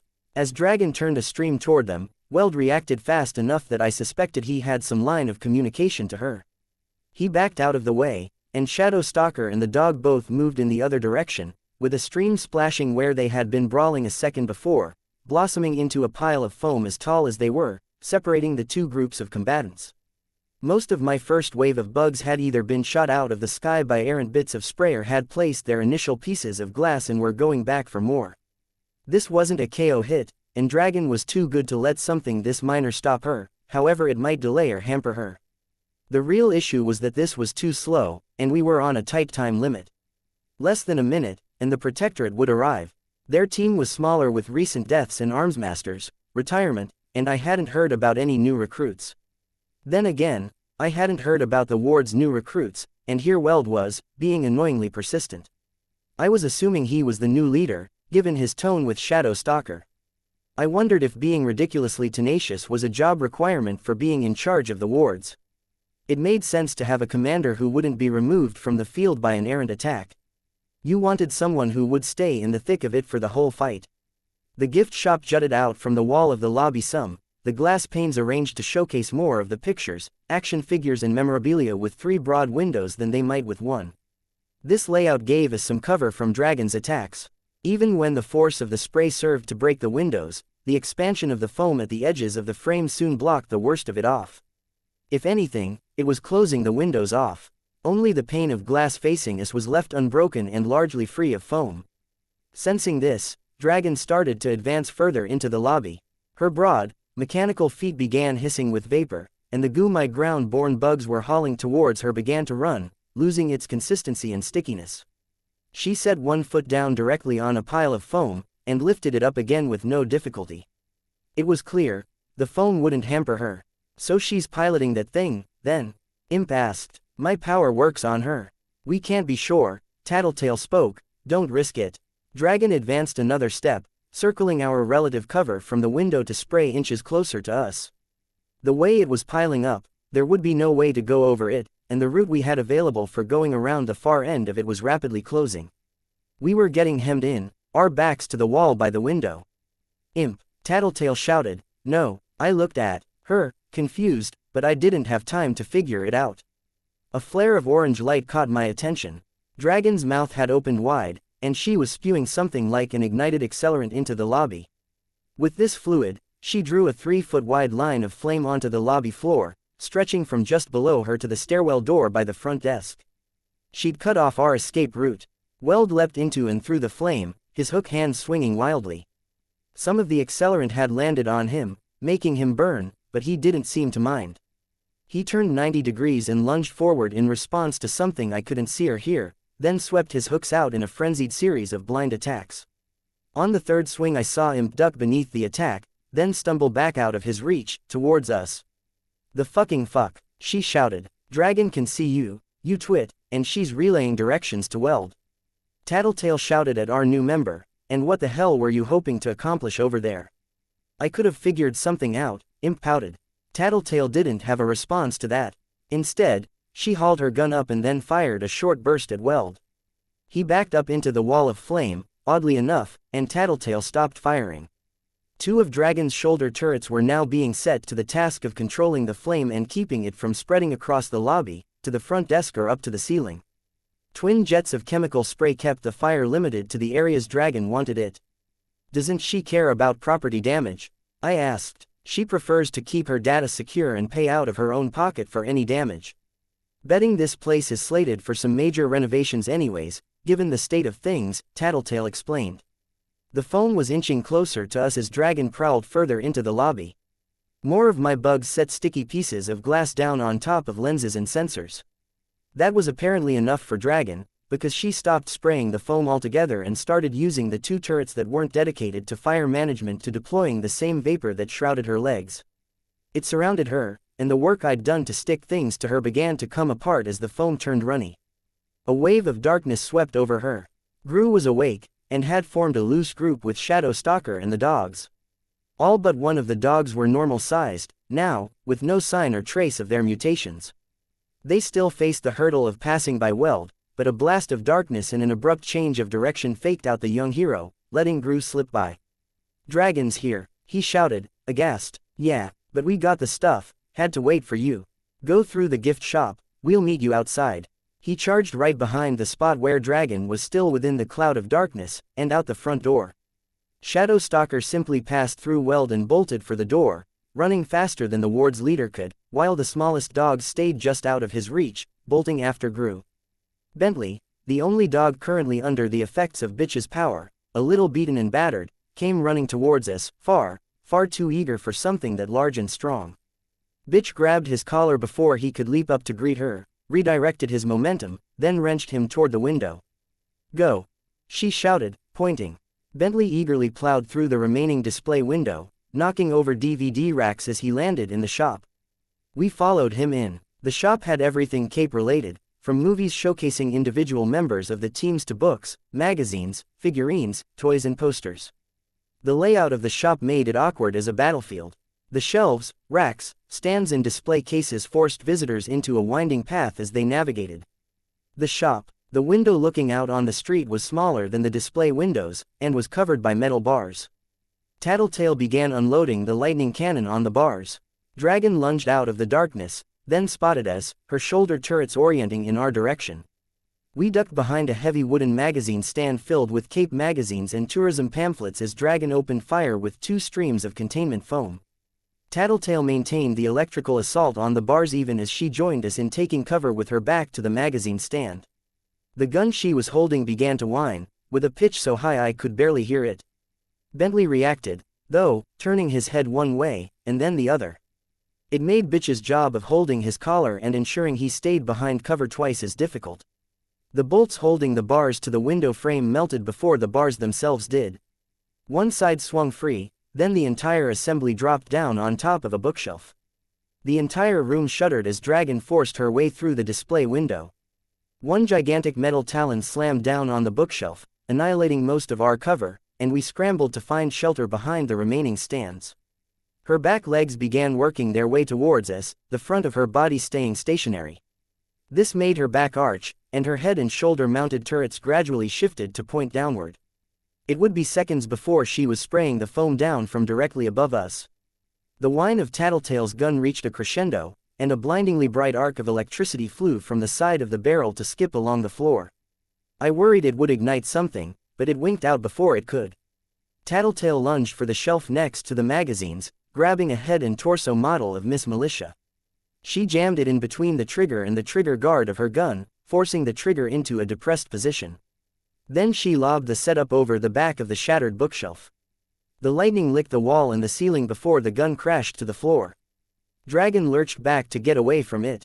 "Go!" Tattletale shouted, setting her feet below her, then leaping between the twin streams of foam that Dragon turned toward us. She came only an inch shy of making contact with the heap of foam that Dragon had created. Dragon heaved herself over and beyond the electrical surge the gun was still pumping out, chasing Tattletale, swiping with one mechanical claw. I got the sense she was pulling her punches to avoid murdering my teammate, because the attack was slow. Tattletale slipped past, stepping onto the bookshelf to clear the window. Or maybe it had something to do with the bugs I had gathered on her sensors. With Tattletale's escape, Bitch, Imp, Regent, and I were left in the gift shop. Dragon's lunge for Tattletale had put her directly in our path to the window, and an uneven pile of containment foam surrounded her, in the middle of the room. Regent and Imp made a break for it. Imp ducked around to the left, coming within a hair of being caught by the spray Dragon turned her way, then used the cover of the bookshelves to stay out of the line of fire as she ran for the window. Dragon half turned away from the rest of us in pursuit. Regent moved as if he were going to try to move beneath Dragon using the distraction Imp had provided, clearly intending to step on her metal foot. He changed his mind when a crackle of visible electricity flashed down the mechanical limb. He turned a hard right, picking up a piece of bookshelf, and used the wood to block the majority of the spray as he passed beneath one of the stray streams. From there, much as Imp had, he had a clear route. Dragon moved to bar more of the window with the bulk of her body, her back arching. Her upper body and head now pointed almost down at an angle, the streams from her shoulders reorienting to block off the escape routes available to Bitch, her dog and me.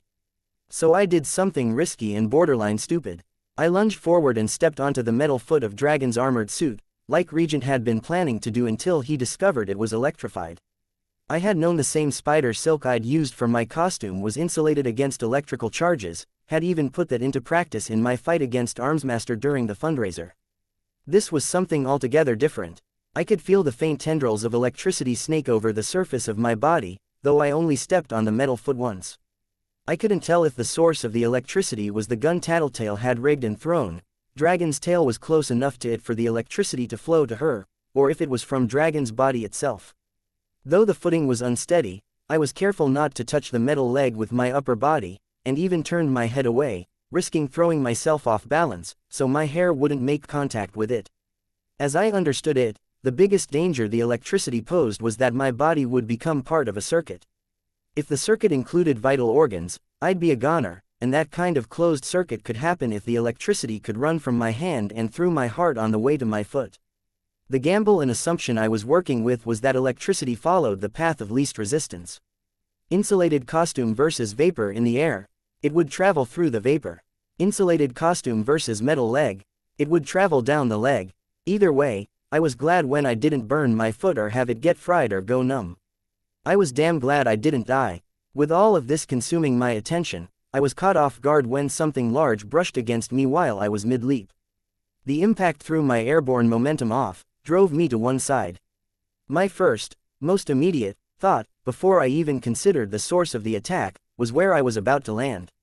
It was reflexive, but I sent a spray of bugs out from the armor near my glove, scattering them onto the area just in front of me. Before I had even figured out what my bugs were sensing, I reacted to their signals. I slammed my arm out, rigid, my hand splayed, and felt a jarring pain as I tried to absorb my entire body weight with one arm and force myself away. I felt a lack of traction as my hand made contact with something soft and squishy. My maneuver was too minor to make a real difference, but I managed to buy myself a precious few inches. My hand, arm and shoulder were caught in the containment foam. I tried to raise myself to see Dragon looming above, but the foam offered only a rubbery resistance. It had set with the contact, bonded to my costume. I was pinned face down on the ground. What I did see, as I raised my head as high as I was able. Bitch was astride Bentley, who'd grown large enough to ride, and they were standing near the window leading into the street. I could only see her eyes behind the plastic of her mask, and everything else was communicated through her bearing, her posture, the angle of her head. I'd seen something similar when I'd first met her. It hadn't been Dragon that knocked me into the foam. Dragon turned her upper body to strike at Bitch. As she moved, her back leg was close enough that some of the vapor was getting on me, slowly liquefying the foam. It was too slow to matter. Dragon had me. Her stainless steel jaws snapped for Bentley, but the dog was already slipping out the window.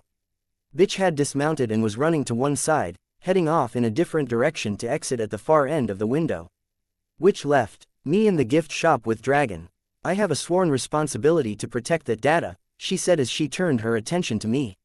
She sounded surprisingly normal. Her voice was clearly digitized, but it was still too human to match the massive metal frame. Can't help you there. One of my teammates has it. Where are they taking it? I stayed silent. Your teammates left you behind. I've read the file on what happened after the Endbringer attack. Hard feelings, something like that. If they aren't going to be loyal to you, why protect them? Because someone else was depending on it. But I wasn't going to say that out loud. The whine of the lightning gun increased by an octave. I saw Dragon's upper body shift in reaction. Move the insects away from my suit, now, Dragon ordered me. Why would I, now, she ordered, and there was an urgency in her tone that banished any suspicion on my part that there was a ruse or that somehow it might serve my interest to disobey. I withdrew my bugs, but I kept them poised to return if needed. Dragon moved back, and her body coiled around the spot where the gun had fallen, segments meeting to loosely interconnect with one another, forming a dome-shaped encasement. Two shoulder turrets began dispensing foam directly downward, into the dome. Count yourself fortunate, Skitter. I've never killed a criminal without explicit permission and all the filed paperwork, and I'm not about to start with you. I'll be in contact. What? I had to raise my voice to be heard over the high-pitched whine. I couldn't figure out what she meant. Think about what I said. Take a close look at those priorities of yours. The vapor had melted enough foam that I could pull myself free and stand. I got 5 paces away before the whine ceased. A second later, lightning began to spill from the gun in overtime. Dragon's body served to block the vast majority of it, but a few arcs slipped through the cracks in her body. The full meaning of her words struck me the moment the gun detonated. A large portion of her suit was destroyed, as was one of the limbs. Dragon fell to one side. She'd saved me. Regent had said Dragon was inside, piloting it, hadn't he? I stepped closer, trying to see if she was okay. Regent was right, there was something, in the suit of armor. It looked like a fetus, the features were crude, barely humanoid in any sense of the word. The eyes were half-formed, and it had no nose, only a beak-like mouth. The head was half again as large as the body below the neck. Wires wove in and out of orifices. It turned to look at me, then made a low mewling sound. The metal around it began to glow red hot, then white hot. Burns consumed the thing and the flesh changed to a charred black texture as the metal of the frame began to melt and dissolve. Whatever had happened with the Dragonslayers, it seemed Dragon was dedicated to eliminating all traces of her work when her suits were damaged. But was that Dragon? No. She'd seemed to know she was sacrificing her suit, but she'd also said she was going to get in contact with me in the future. I backed away, then ran for the window. So what the hell had I just seen? Had that been someone who was physically affected by their powers? I wasn't even sure if it was human. I had a growing, uneasy feeling that this wasn't related to powers and trigger events in the conventional sense. I pushed it out of my mind. I had something more pressing to focus on. I set my foot on the bookcase, then stepped up and through the window to exit the building. I could see the others dispatching 2 members of the Protectorate. Tattletale hurried towards me, said something about the explosion, that she thought I'd be out by now. I barely registered it. My attention was on one person. As I strode forward, bitch. Chapter 99. Parasite 10.6. The residual foam on my glove made my hand sticky as I reached into the compartment at my back and grabbed my baton. It took me 2 tries to get my thumb onto the button so I could whip it out to its full length. I strode towards bitch, weapon in hand. Tattletale hurried to catch up to me, turning to keep an uneasy eye on the ongoing fight with the Protectorate. Hey, Skitter. Tattletale grabbed my shoulder. I whirled to face her, hand clenching my baton. I could see the change in her expression as some peace fell in place for her. Shit, she swore. Hey, listen, she didn't get a chance to finish. White smoke billowed around us. My first thought was that our adversaries were using some sort of bug spray. The way today was going, it would be just my luck. I held my breath and hurried out of the cloud, Tattletale following, and searched for the source. Assault was taking on Regent and Imp, while Gru and Shadow Stalker were dealing with Battery and Weld. Bitch and her dogs, on the other hand, were facing down Triumph. Not the matchup I would have chosen, taking on the guy with the sonic shout using dogs with sensitive hearing. I almost went after bitch right then and there, but self-preservation won out over any desire for retribution. As Tattletale and I made our way around the cloud, I spotted Miss Militia. A black-green energy crackled in her hand, and she lobbed a grenade my way. I scrambled back, only for it to turn out to be another canister of smoke, billowing out between Miss Militia and me. Why the smoke? The bees I had in the smoke were acting funny. I was surprised to find out why. I'd known that beekeepers used smoke to pacify the bees before collecting the honey. My assumption had been that it acted as a tranquilizer, putting them to sleep. In reality, it was forcing them to revert to instinctual behavior. It made them want to eat and feed and to flee. For those near enclosed spaces or even the corners of walls or the foundations of buildings, it made them adjust their wingbeats to divert the flows of oxygen. If she'd been intending to use the smoke to screw with my insects, she'd underestimated my power. I cancelled out the instincts and sent the bugs through the smoke, blind, feeling out for her. I found her running towards us, through the smoke. She's coming, I shouted. In retrospect, that was a mistake. Much as I might have warned Tattletale and the others, I'd also informed Miss Militia on my location. I turned to run, but she was already raising her gun to fire with an ear-shattering crack. From the way it cut past my bugs, and the wake of disturbed air the pellets left behind them, I could only guess she'd just grazed me with a shotgun. I collapsed sideways to the ground, and the pain came a heartbeat later, radiating over half of my upper body, from my shoulder to my right butt cheek.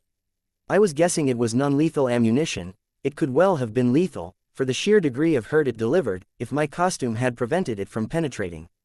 Before she could shoot again, I directed my bugs to her hands and eyes, hoping to incapacitate her. I still had a small few of the capsaicin-loaded bugs, and sent them all her way. As hard as it was to see in the smoke, there was still faint light. That light disappeared the instant Gru used his power. Miss Militia was staggering and reeling as her hands and face lit up with stings and burns. The gun wasn't in her hands anymore, which meant we weren't at risk of getting shot. I sent more bugs across to the other members of the Protectorate, to try to disable them. Tattletale fumbled around and found me in the darkness, clasped her hand around the same hand I held the baton with, and helped me to my feet. She gave me her support as we limped away. Nothing seemed to be broken, judging by what I felt. The darkness disappeared after we'd traveled across the street. Gru greeted us. Dragon, kaput. Thanks to Tattletale, I spoke. He looked back the way we'd come. Damn that smoke. Listen, Tattletale, head down this street, wait for us. Skitter and I are going back in to find and retrieve the others. I suppose that would be another benefit of using the smoke. If you didn't expect to be able to see, then it didn't hurt to deny your enemy that same privilege. Miss Militia had been thinking about this. If her team wasn't so sparse on members, she could have done a lot more damage. My bugs are telling me they're over there, there and there. I pointed in the direction of our teammates. That's all I can do for you. I kind of got shot, not sure I'm up to running around. His head snapped around to face me. Shot. I'm okay, it was non-lethal. I think, I assured him. Go. He did, glancing over his shoulder to look at me before disappearing back into the midst of the darkness. Tattletale and I made our escape. We got 3 blocks away before we found a spot to hide. Tattletale got out her phone and began sending messages, presumably to Gru and Coil. Our hiding place was the lobby of an apartment building.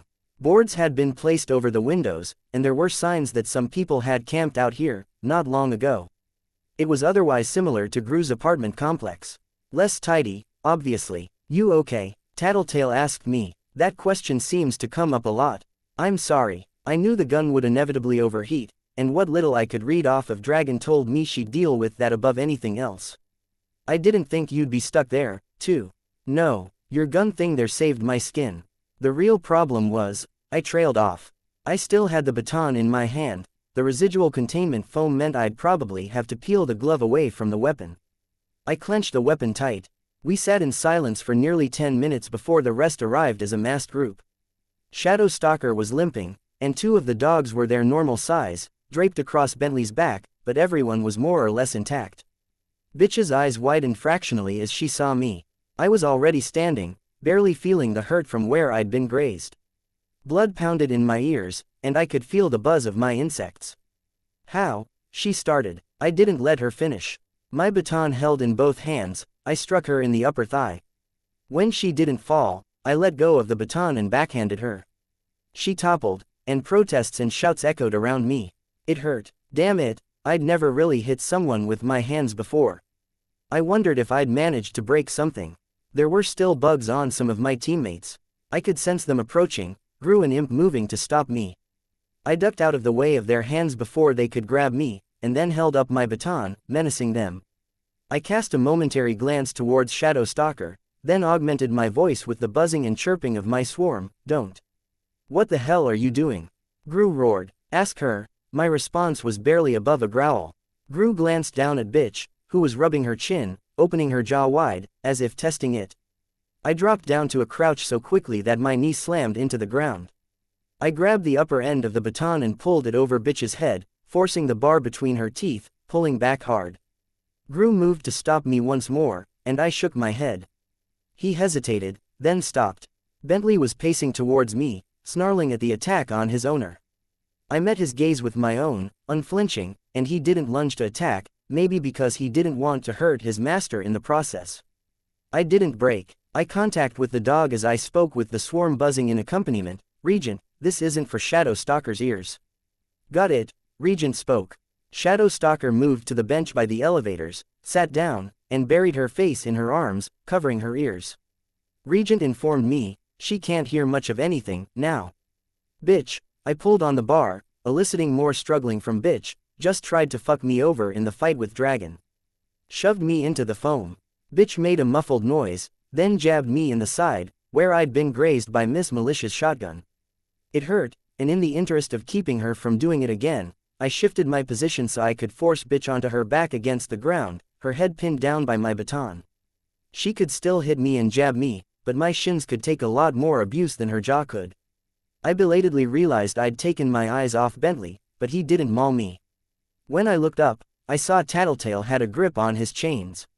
You're a coward, Rachel, I spoke, you just did the very same thing you hate me for almost doing.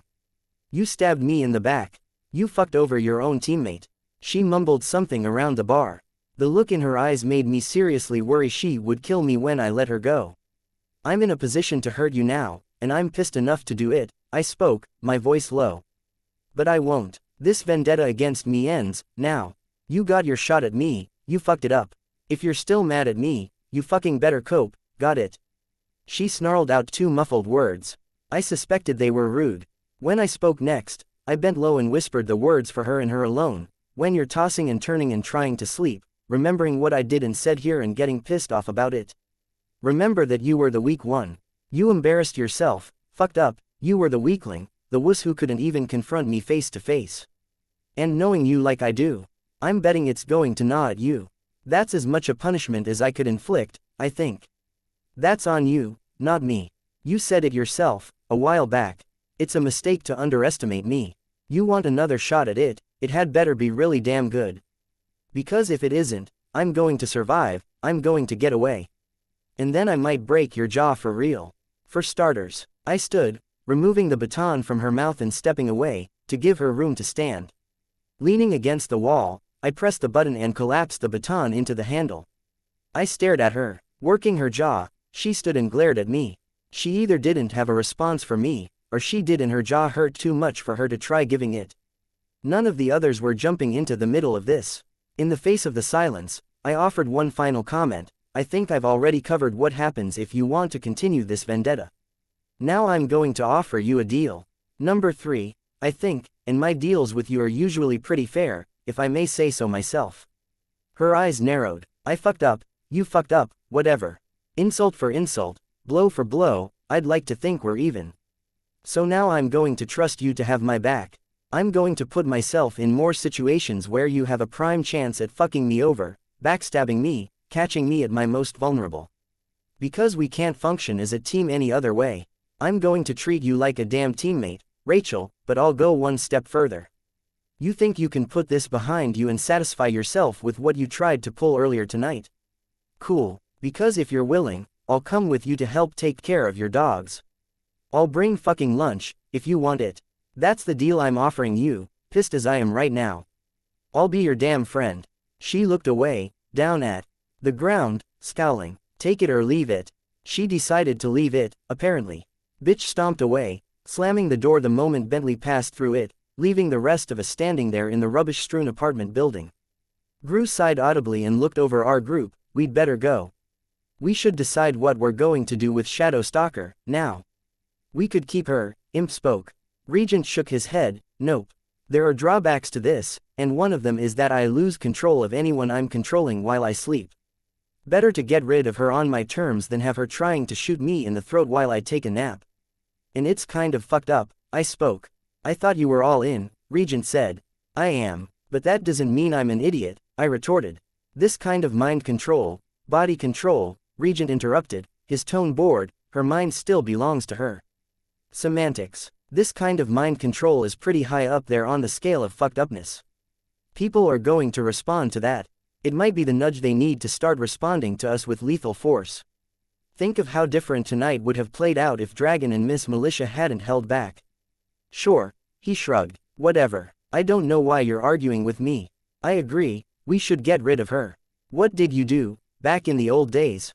Tattletale asked. Kept 3 people I used regularly, with my sister's help. But this is fine. Look, watch. Shadow Stalker stood, lowering her hands and arms from around her head, and walked over to the door. She faced Regent. I'm letting you go, he spoke. And then he did. She dropped to all fours on the ground, grunting. A second later, she was loading her bolt, spinning to point her crossbow at him. She stopped before firing. There's a catch, he spoke. My power. Once I've figured someone out, it's a lot easier to control them, after. Anytime you come near me, I can do this. I can use my power and retake control in the blink of an eye. He had her raise her crossbow and pointed at her temple. It was a tranquilizer dart, but the meaning seemed pretty damn clear. Next time I get control, I'm keeping you for a full day. Maybe 2, if I feel like pulling an all-nighter. And here's the funny part, there was no humor in his voice. I'm going to do it even if I'm in civilian clothes, if my power tells me you're in range. You won't even know when it's coming. You're now a liability to the wards, and you won't ever know when or where I'm going to get control again, unless you leave. Skip town. Join another team. She nodded, slowly. The movement was jerky, which was peculiar. Was he giving her limited control of her own movements? Now let's walk you off to the other end of the city before I release you. I don't think you're quite stupid enough to try and follow us, but I think my teammates would be more comfortable if they were sure. Shadow Stalker turned and walked through the door. Regent looked at us, shrugged. Good enough. She might be mad enough to come after someone else in our group, but yeah. Good, Gru said. Let's go deliver the stuff. We didn't meet Coil in the underground base, and the people surrounding him weren't all the same uniformed mercenaries that had made up his entourage in our prior meetings. The meeting place was at the south end of the docks, near the border to the downtown area, and it was closer in appearance to the refurbished, ramshackle building where I'd reunited with the Undersiders than anything else. The building was an old quadruplex, and it had been reinforced with metal panels, sandbags and plastic sheeting to keep the interior crisp and dry, much as the other building had. Small rooms with bunk beds filled half of the lower level, with a bathroom, kitchen, and living room taking up the rest. Finding the lower level empty, we headed to the second floor and found an open space supported by 2 metal pillars. There were a half-dozen mercenaries with Coil, as well as a collection of people who looked like they had come from every walk of life. Teenagers, professionals, and 2 guys that might have been capes, one thin, short guy with brown skin and a tattoo around his mouth, depicting a mess of sharp teeth penetrating the skin of his cheeks and lips. The other was burlier, shirtless, and wore a rusty, old-fashioned-looking mechanical rigging around his hands, with a bare trap jaw plate. The frame seemed set up to hold metal claws around his fingertips while allowing his hands the full range of motion. He had a spiked collar of much the same style. Coil sat in a black leather armchair, with a laptop set on the table beside him. Dinah was there, too. She sat at the base of the chair, on a cushion just beside Coil's feet, picking at the threads of her white dress with a dazed single-mindedness that told me she had probably received her candy pretty recently. Undersiders. Tattletale informed me you were successful, despite complications. May I see it? Tattletale stepped forward and handed Coil the USB thumbstick. He plugged it into the laptop, then turned the computer so the middle-aged man to his left could type away. Data's corrupted, sir. Looks like the download was interrupted at the 97% mark. Can you fill in the blanks? Coil asked him. Probably. Will take some time. There's encryption. Good encryption. Maybe a few days, with the full team working on it. Most likely it is Dragon's work, Coil spoke. Let's assume it'll take a week, minimum. Perhaps Tattletale will be able to assist. Yes, sir. Priority number 1, I want the data on the Slaughterhouse 9. I felt a chill, but didn't say anything. Was he intending to hire them? It would be a huge mistake in my book, if he was. Regent asked the question for me, the Slaughterhouse 9. At least some of their members have been seen in town, preying on the locals, disrupting recovery efforts. The recent chaos makes the city a playground for them, Coil spoke. One of my teams is bound to run up against them soon. How likely is it? Tattletale asked. She tilted her head in Dinah's direction. Can you ask her? I suppose. Coil put his hand on Dinah's head, stroked her hair, then slid his hand down the side of her face until he could place his fingertips under her chin, raise her head to look at him, pet. It was disturbingly intimate in a way I'd rather not think about. No, not intimate. That was the wrong word for the impression I was getting. Possessive. I looked away. Yes, Dinah asked. Likelihood that one of my groups encounters the Slaughterhouse 9. Who? He moved to take the laptop, and the middle-aged man stepped back to let him. He typed for a few seconds, then turned it around so Dinah could see. It was a gallery of images. Bonesaw. He spoke. The girl on the screen looked barely older than Dinah, maybe the same age as Aisha. The image showed her wide-eyed, a spray of dried blood painted her face at a diagonal. Shatterbird. A dark-haired, brown-skinned woman with a helmet covering the upper half of her face, in a beak shape. I was reminded of Iron Falcon, the boy I'd tried to help, who'd died in the Endbringer attack. From what I'd read, Shatterbird usually used her power as the 9 arrived in a city, to maximize panic and terror. I suppose they were flying under the radar for now. Fuck, I'd have to do something about my costume, just in case. Crawler. No portrait, this time. It was a still from a surveillance camera, a misshapen silhouette, not even humanoid, in a shadowy area. I'd come across stories about him when I'd been researching possible superhero names for myself. Not pretty. Mannequin. Another long-distance shot. The figure was standing by Bonesaw in the photograph, with other hulking figures within the shadows of the background. He stood almost twice her height, and he looked artificial. His body was in pieces, each section wrapped in a hard shell of ceramic or plastic or white-painted metal, I couldn't be sure. His joints were a mix of loose chains and ball joints. A tinker with a body modification fetish. I couldn't say how much of the transformation was his own power and how much was Bonesaw's work. The Siberian, a woman, naked from head to toe, her body painted in alternating stripes of jet black and snow white. She had gone up against the Triumvirate, Legend, Alexandria and Eidolon, on a dozen occasions, and she was still around to talk about it. Or around, at least. From what I'd read, she didn't talk. Bernskar, younger, maybe an older teenager or a young-looking 20-something. She looked almost normal, with her dark hair badly cut, but then I saw the vertical row of cigarette burns marking each of her cheeks, and a faint glow to her eyes. Hatchet face. This was one I hadn't even heard of. The man didn't wear a mask, and his head was shaved. He looked like he had been beaten, burned and just plain abused so often that his face was as much scar tissue than flesh, and he didn't look like he'd been handsome to begin with. Jack looked like someone on the attractive side of average, his dark hair cut short and styled with gel. His beard and mustache were immaculately trimmed so that each had a serrated edge, and his shirt was wrinkled, only half-buttoned so his hairless upper chest showed. He had kind of a Johnny Depp look to him, though he had more of a widow's peak, a longer face and lighter eyes. Good-looking, if you looked past the fact that he was a mass murderer. He held a small kitchen knife in the photo. There were parahumans who were fucked up before powers entered the picture, like Bitch, and there were parahumans who became monsters after they got their powers, like Bakuda. Then there were the really dangerous ones, the people who had probably been monsters before powers were even on the table, and then they got worse. And if that wasn't bad enough, you had Bonesaw, who was like some kind of artist, as psychopaths went. The sort of person that drew other lunatics to her, just because they wanted to see what she would do next. Even that wouldn't normally work as a dynamic, but as I understood it, Jack somehow managed to play them off one another and keep the group more or less intact. He was familiar enough with the psychology of his group and just plain charismatic enough to keep them from killing one another. Which wasn't to say they didn't. There were only 8 members in their group at present, and the turnover rate was pretty damn high, because they had a tendency towards recklessness, infighting and showy displays. They thought nothing of descending on an elementary school, just because they could. When the heroes came for them, they came with lethal force. Dinah said. What is it, pet? Coil murmured. It's him. Who? She pointed at the screen, at Jack / him. You're going to have to explain it to us, pet. What about him? He's the one who makes everyone die. I shivered. What? Everyone here? Dinah shook her head, her hair flying out to either side.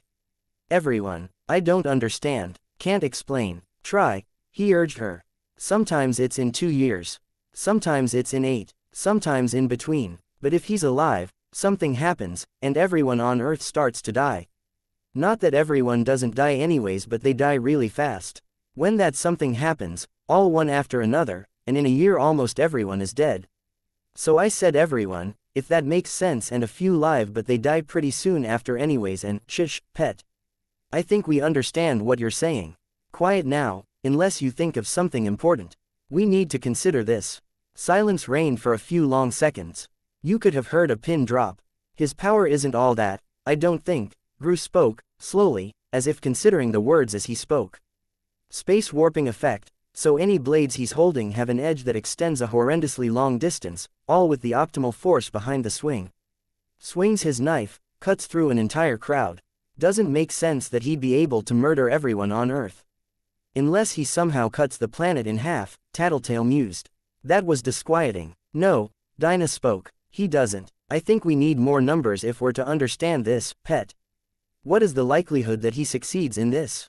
To 1 decimal point, 83.4%. You said if he's alive. What if we killed him? Now, to 1 decimal point, if I use my power. 31.2% chance someone kills him before he leaves the city, if you use your power. It doesn't happen until 15 years from now, if you do. So it still happens? Coil asked. Yes, always happens. Tattletale spoke up. He's the catalyst for something else, then. Is it always successful, pet? This something that kills everyone on Earth? She shook her head. Not always, not all the way. Sometimes more people live, sometimes hundreds, sometimes thousands, sometimes billions. But millions or billions always die when it happens. If I were to send the travelers, how likely would they be to kill him? My head hurts. Please, pet, this is important. To 1 decimal point, 22.6%. 30.9% chance some of them die. And the Undersiders, 11.9% chance they succeed. 55.4% chance they die if they fight those people. Coil sighed, then straightened. He looked at the middle-aged man, handed him the computer. I strongly recommend you get what information you can on the group. Any detail in the PRT records could be invaluable. Lose sleep if you have to. The man took the laptop, swallowed, and then offered a quick bob of his head. The others in the assembled group around Coil looked just as alarmed by what they'd overheard. We should contact the local heroes, Gru spoke. Let them know what's up. Coil nodded. Slowly, I'll look into it. That said, I think the numbers illustrate one thing. You are not equipped to fight that group. If you encounter them, 60%, Dinah muttered. 60%, Pet, 60% chance the Undersiders encounter some of those people. Coil turned to look at us. So you're likely to encounter them. When that happens, you run. Cede any territory, abandon any job. I would rather you were alive than successful in a job. Got it, Gru spoke. In the meantime, we move on to the next phase of my plan, Coil spoke. You may be wondering about this location, how it is similar to the new headquarters I provided you. I have outfitted these areas to be your stations, points from which you will operate, work to seize and keep territory. I have several more. If you're amenable, I would have each of you take one of these stations for yourself. Gru, this would be your station, shared with Imp, which I assume is alright. Gru looked around. Big place and a lot of beds for 2 people. More on that later. Rest assured, I can provide staff, help. I expect you'll wish to find and recruit people of your own. Contact me about funds. I will ensure that anyone you hire is paid well. Gru nodded. Regent, your territory is near Gru's, close to the water. Regent nodded. Bitch is absent. Interpersonal stuff, Gru replied. She'll be back. A shame. Your other headquarters, where I moved your collective belongings, that will be her station. Barker and Biter here showed up for the Endbringer fight, and I got in contact with them. They, alongside these 3 young individuals, he gestured to the 2 parahumans, and 3 college-aged kids who looked rather intimidated, will work under her. Barker and Biter profess to be fearless, and should have little difficulty managing the dogs, even when Bitch's abilities are at work. The men and the young lady I've provided have some degree of training in veterinary medicine or handling dogs. Let her know this. She is free to accept them or refuse them as she sees fit. Gru looked over the 5 people who would be Bitch's henchmen, nodded. Tattletale, I've set up quarters near Lord Street, in one of the ABB's old locations. I assume your teammates will want to be in contact, and this area is both accessible, and it can reach any other area readily. The area is already furnished with computers, and you'll find staff there, people who are capable at gathering information, be it from media, computers or the streets. You'll also find a small force of mercenaries that I've assigned to you, so you can act on that information where you see fit. Cool. Skitter, I have set up quarters near the south end of the boardwalk. Reconstruction and repair work is still ongoing there, but if you will be patient, it may well be one of the more lucrative locations when things are up and running again. I nodded. That wouldn't be far from my old home, close to our old hideout. Did that mean something? Did he know who I was, or had Tattletale suggested it? I felt uneasy about that. Regent, Gru, Imp and Skitter, I realize I have not detailed any employees to you to begin with. I leave it to you to start this task for yourself, to decide what you need and how you intend to operate. Once you have decided this for yourselves, let me know, and I will endeavor to help you fill in the blanks in your individual operations. As you leave, you'll receive emails on the locations of your individual headquarters. For the time being, all I require from you, for now, is that you establish order and assume some measure of control over your territories. There were nods all around. Your payment for tonight's job will be in your accounts shortly, with a bonus for the obstacles you faced. Any questions? Any topics you would like to raise for discussion? A few questions, but I figure I'll see what's up with this new role we're taking, Gru replied, then I'll ask them. Good. I've got something I'd like to talk to you about, I spoke, augmenting my voice with the swarm's noises to mask it. In private. Yes. That's fine, I was hoping to have a private conversation with you anyways. Anyone? Anything else before we part ways? Nobody had anything further to say. Gru and the others turned to leave, and the crowd around Coil followed them soon after. One of Bitch's henchmen, Barker, was it, leered at me as he passed, dug his hand into his groin in some sort of scratch or a lewd gesture. Lovely. He'd get along great with bitch. When the group had left the room, I could hear noises downstairs, as they moved about the house. Or maybe it was Gru, checking his new place. I was left alone with Coil and Dinah. I wasn't sure I liked that our group was being split up like this. The timing seemed bad. I'd sort of been hoping I could repair the divide, and that would be hard if we were each in our own territories, doing our own things. I'd cross that bridge when I came to it. I heard about the incident at the hospital, following the Endbringer attack. I nodded. Tattletale told me that I was fully informed about your true nature. Yeah, did she explain how? I shook my head. She'd told me about his power in confidence. Well, I suppose I may share that detail at some point in the future. You understand my desire to keep certain things private. Yeah, no, I get it. It makes sense, it's smart. He murmured. He turned to his pet, stroked her head like one might with a dog or a cat. She stared down at her dress, picked at a thread that was sticking out, stretching it out long. The thread snapped, and she let it drift from her hand to the ground. Then she started picking at another. Coil interrupted my observations. So, you wished to discuss something? Yeah, I've made a decision. Do tell. Before, back in the limousine, you asked me what I wanted out of all this, what I desired from my deal with you. Yes, I asked you to fix the city. You told me you planned on doing that anyways, that I should ask for something else. And you've decided. Yeah, I took a deep breath. Dinah, your pet, you want me to release her? I'm afraid. I hurried to cut him off. No. He stopped, tilted his head slightly. I swallowed, felt an ugly feeling in my gut. I know she's invaluable to you. I know how useful her talent is, and the lengths you went to in getting a hold of them. I don't like it, but I get it.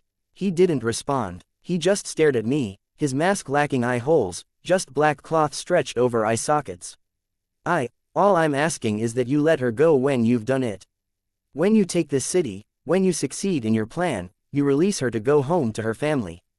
If you do that, I'll work for you. I'll try harder than anyone, to get this city under your control, and then I'll work for you for as long as you'll have me, afterward. I'm afraid, Skitter, that this deal doesn't quite balance out. I intend no offense, but my initial impression is that my pet is far more valuable to me than you are. No, my heart sank, but I can accept it, he spoke. Provided you prove to me that your talents are worth losing hers. I admit, the active assistance you can provide might prove more useful when the city is firmly in my grasp, when I have less to be concerned about in terms of day-to-day operations. I nodded, numbly. Anything else? I shook my head, then turned to leave, wordlessly. When I went downstairs, Tattletale and Regent were already gone. Maybe they were checking out their new places. Gru and Imp were in the living room, opening crates of stuff to see the supplies they had available. I wasn't up to talking to them, or explaining the recent conversation. Leaving the building without a word, I sloshed through the water. I realized my fists were clenched, and my glove was sticking to itself, thanks to the residual containment foam. Annoying. I wondered if I could scrub it off.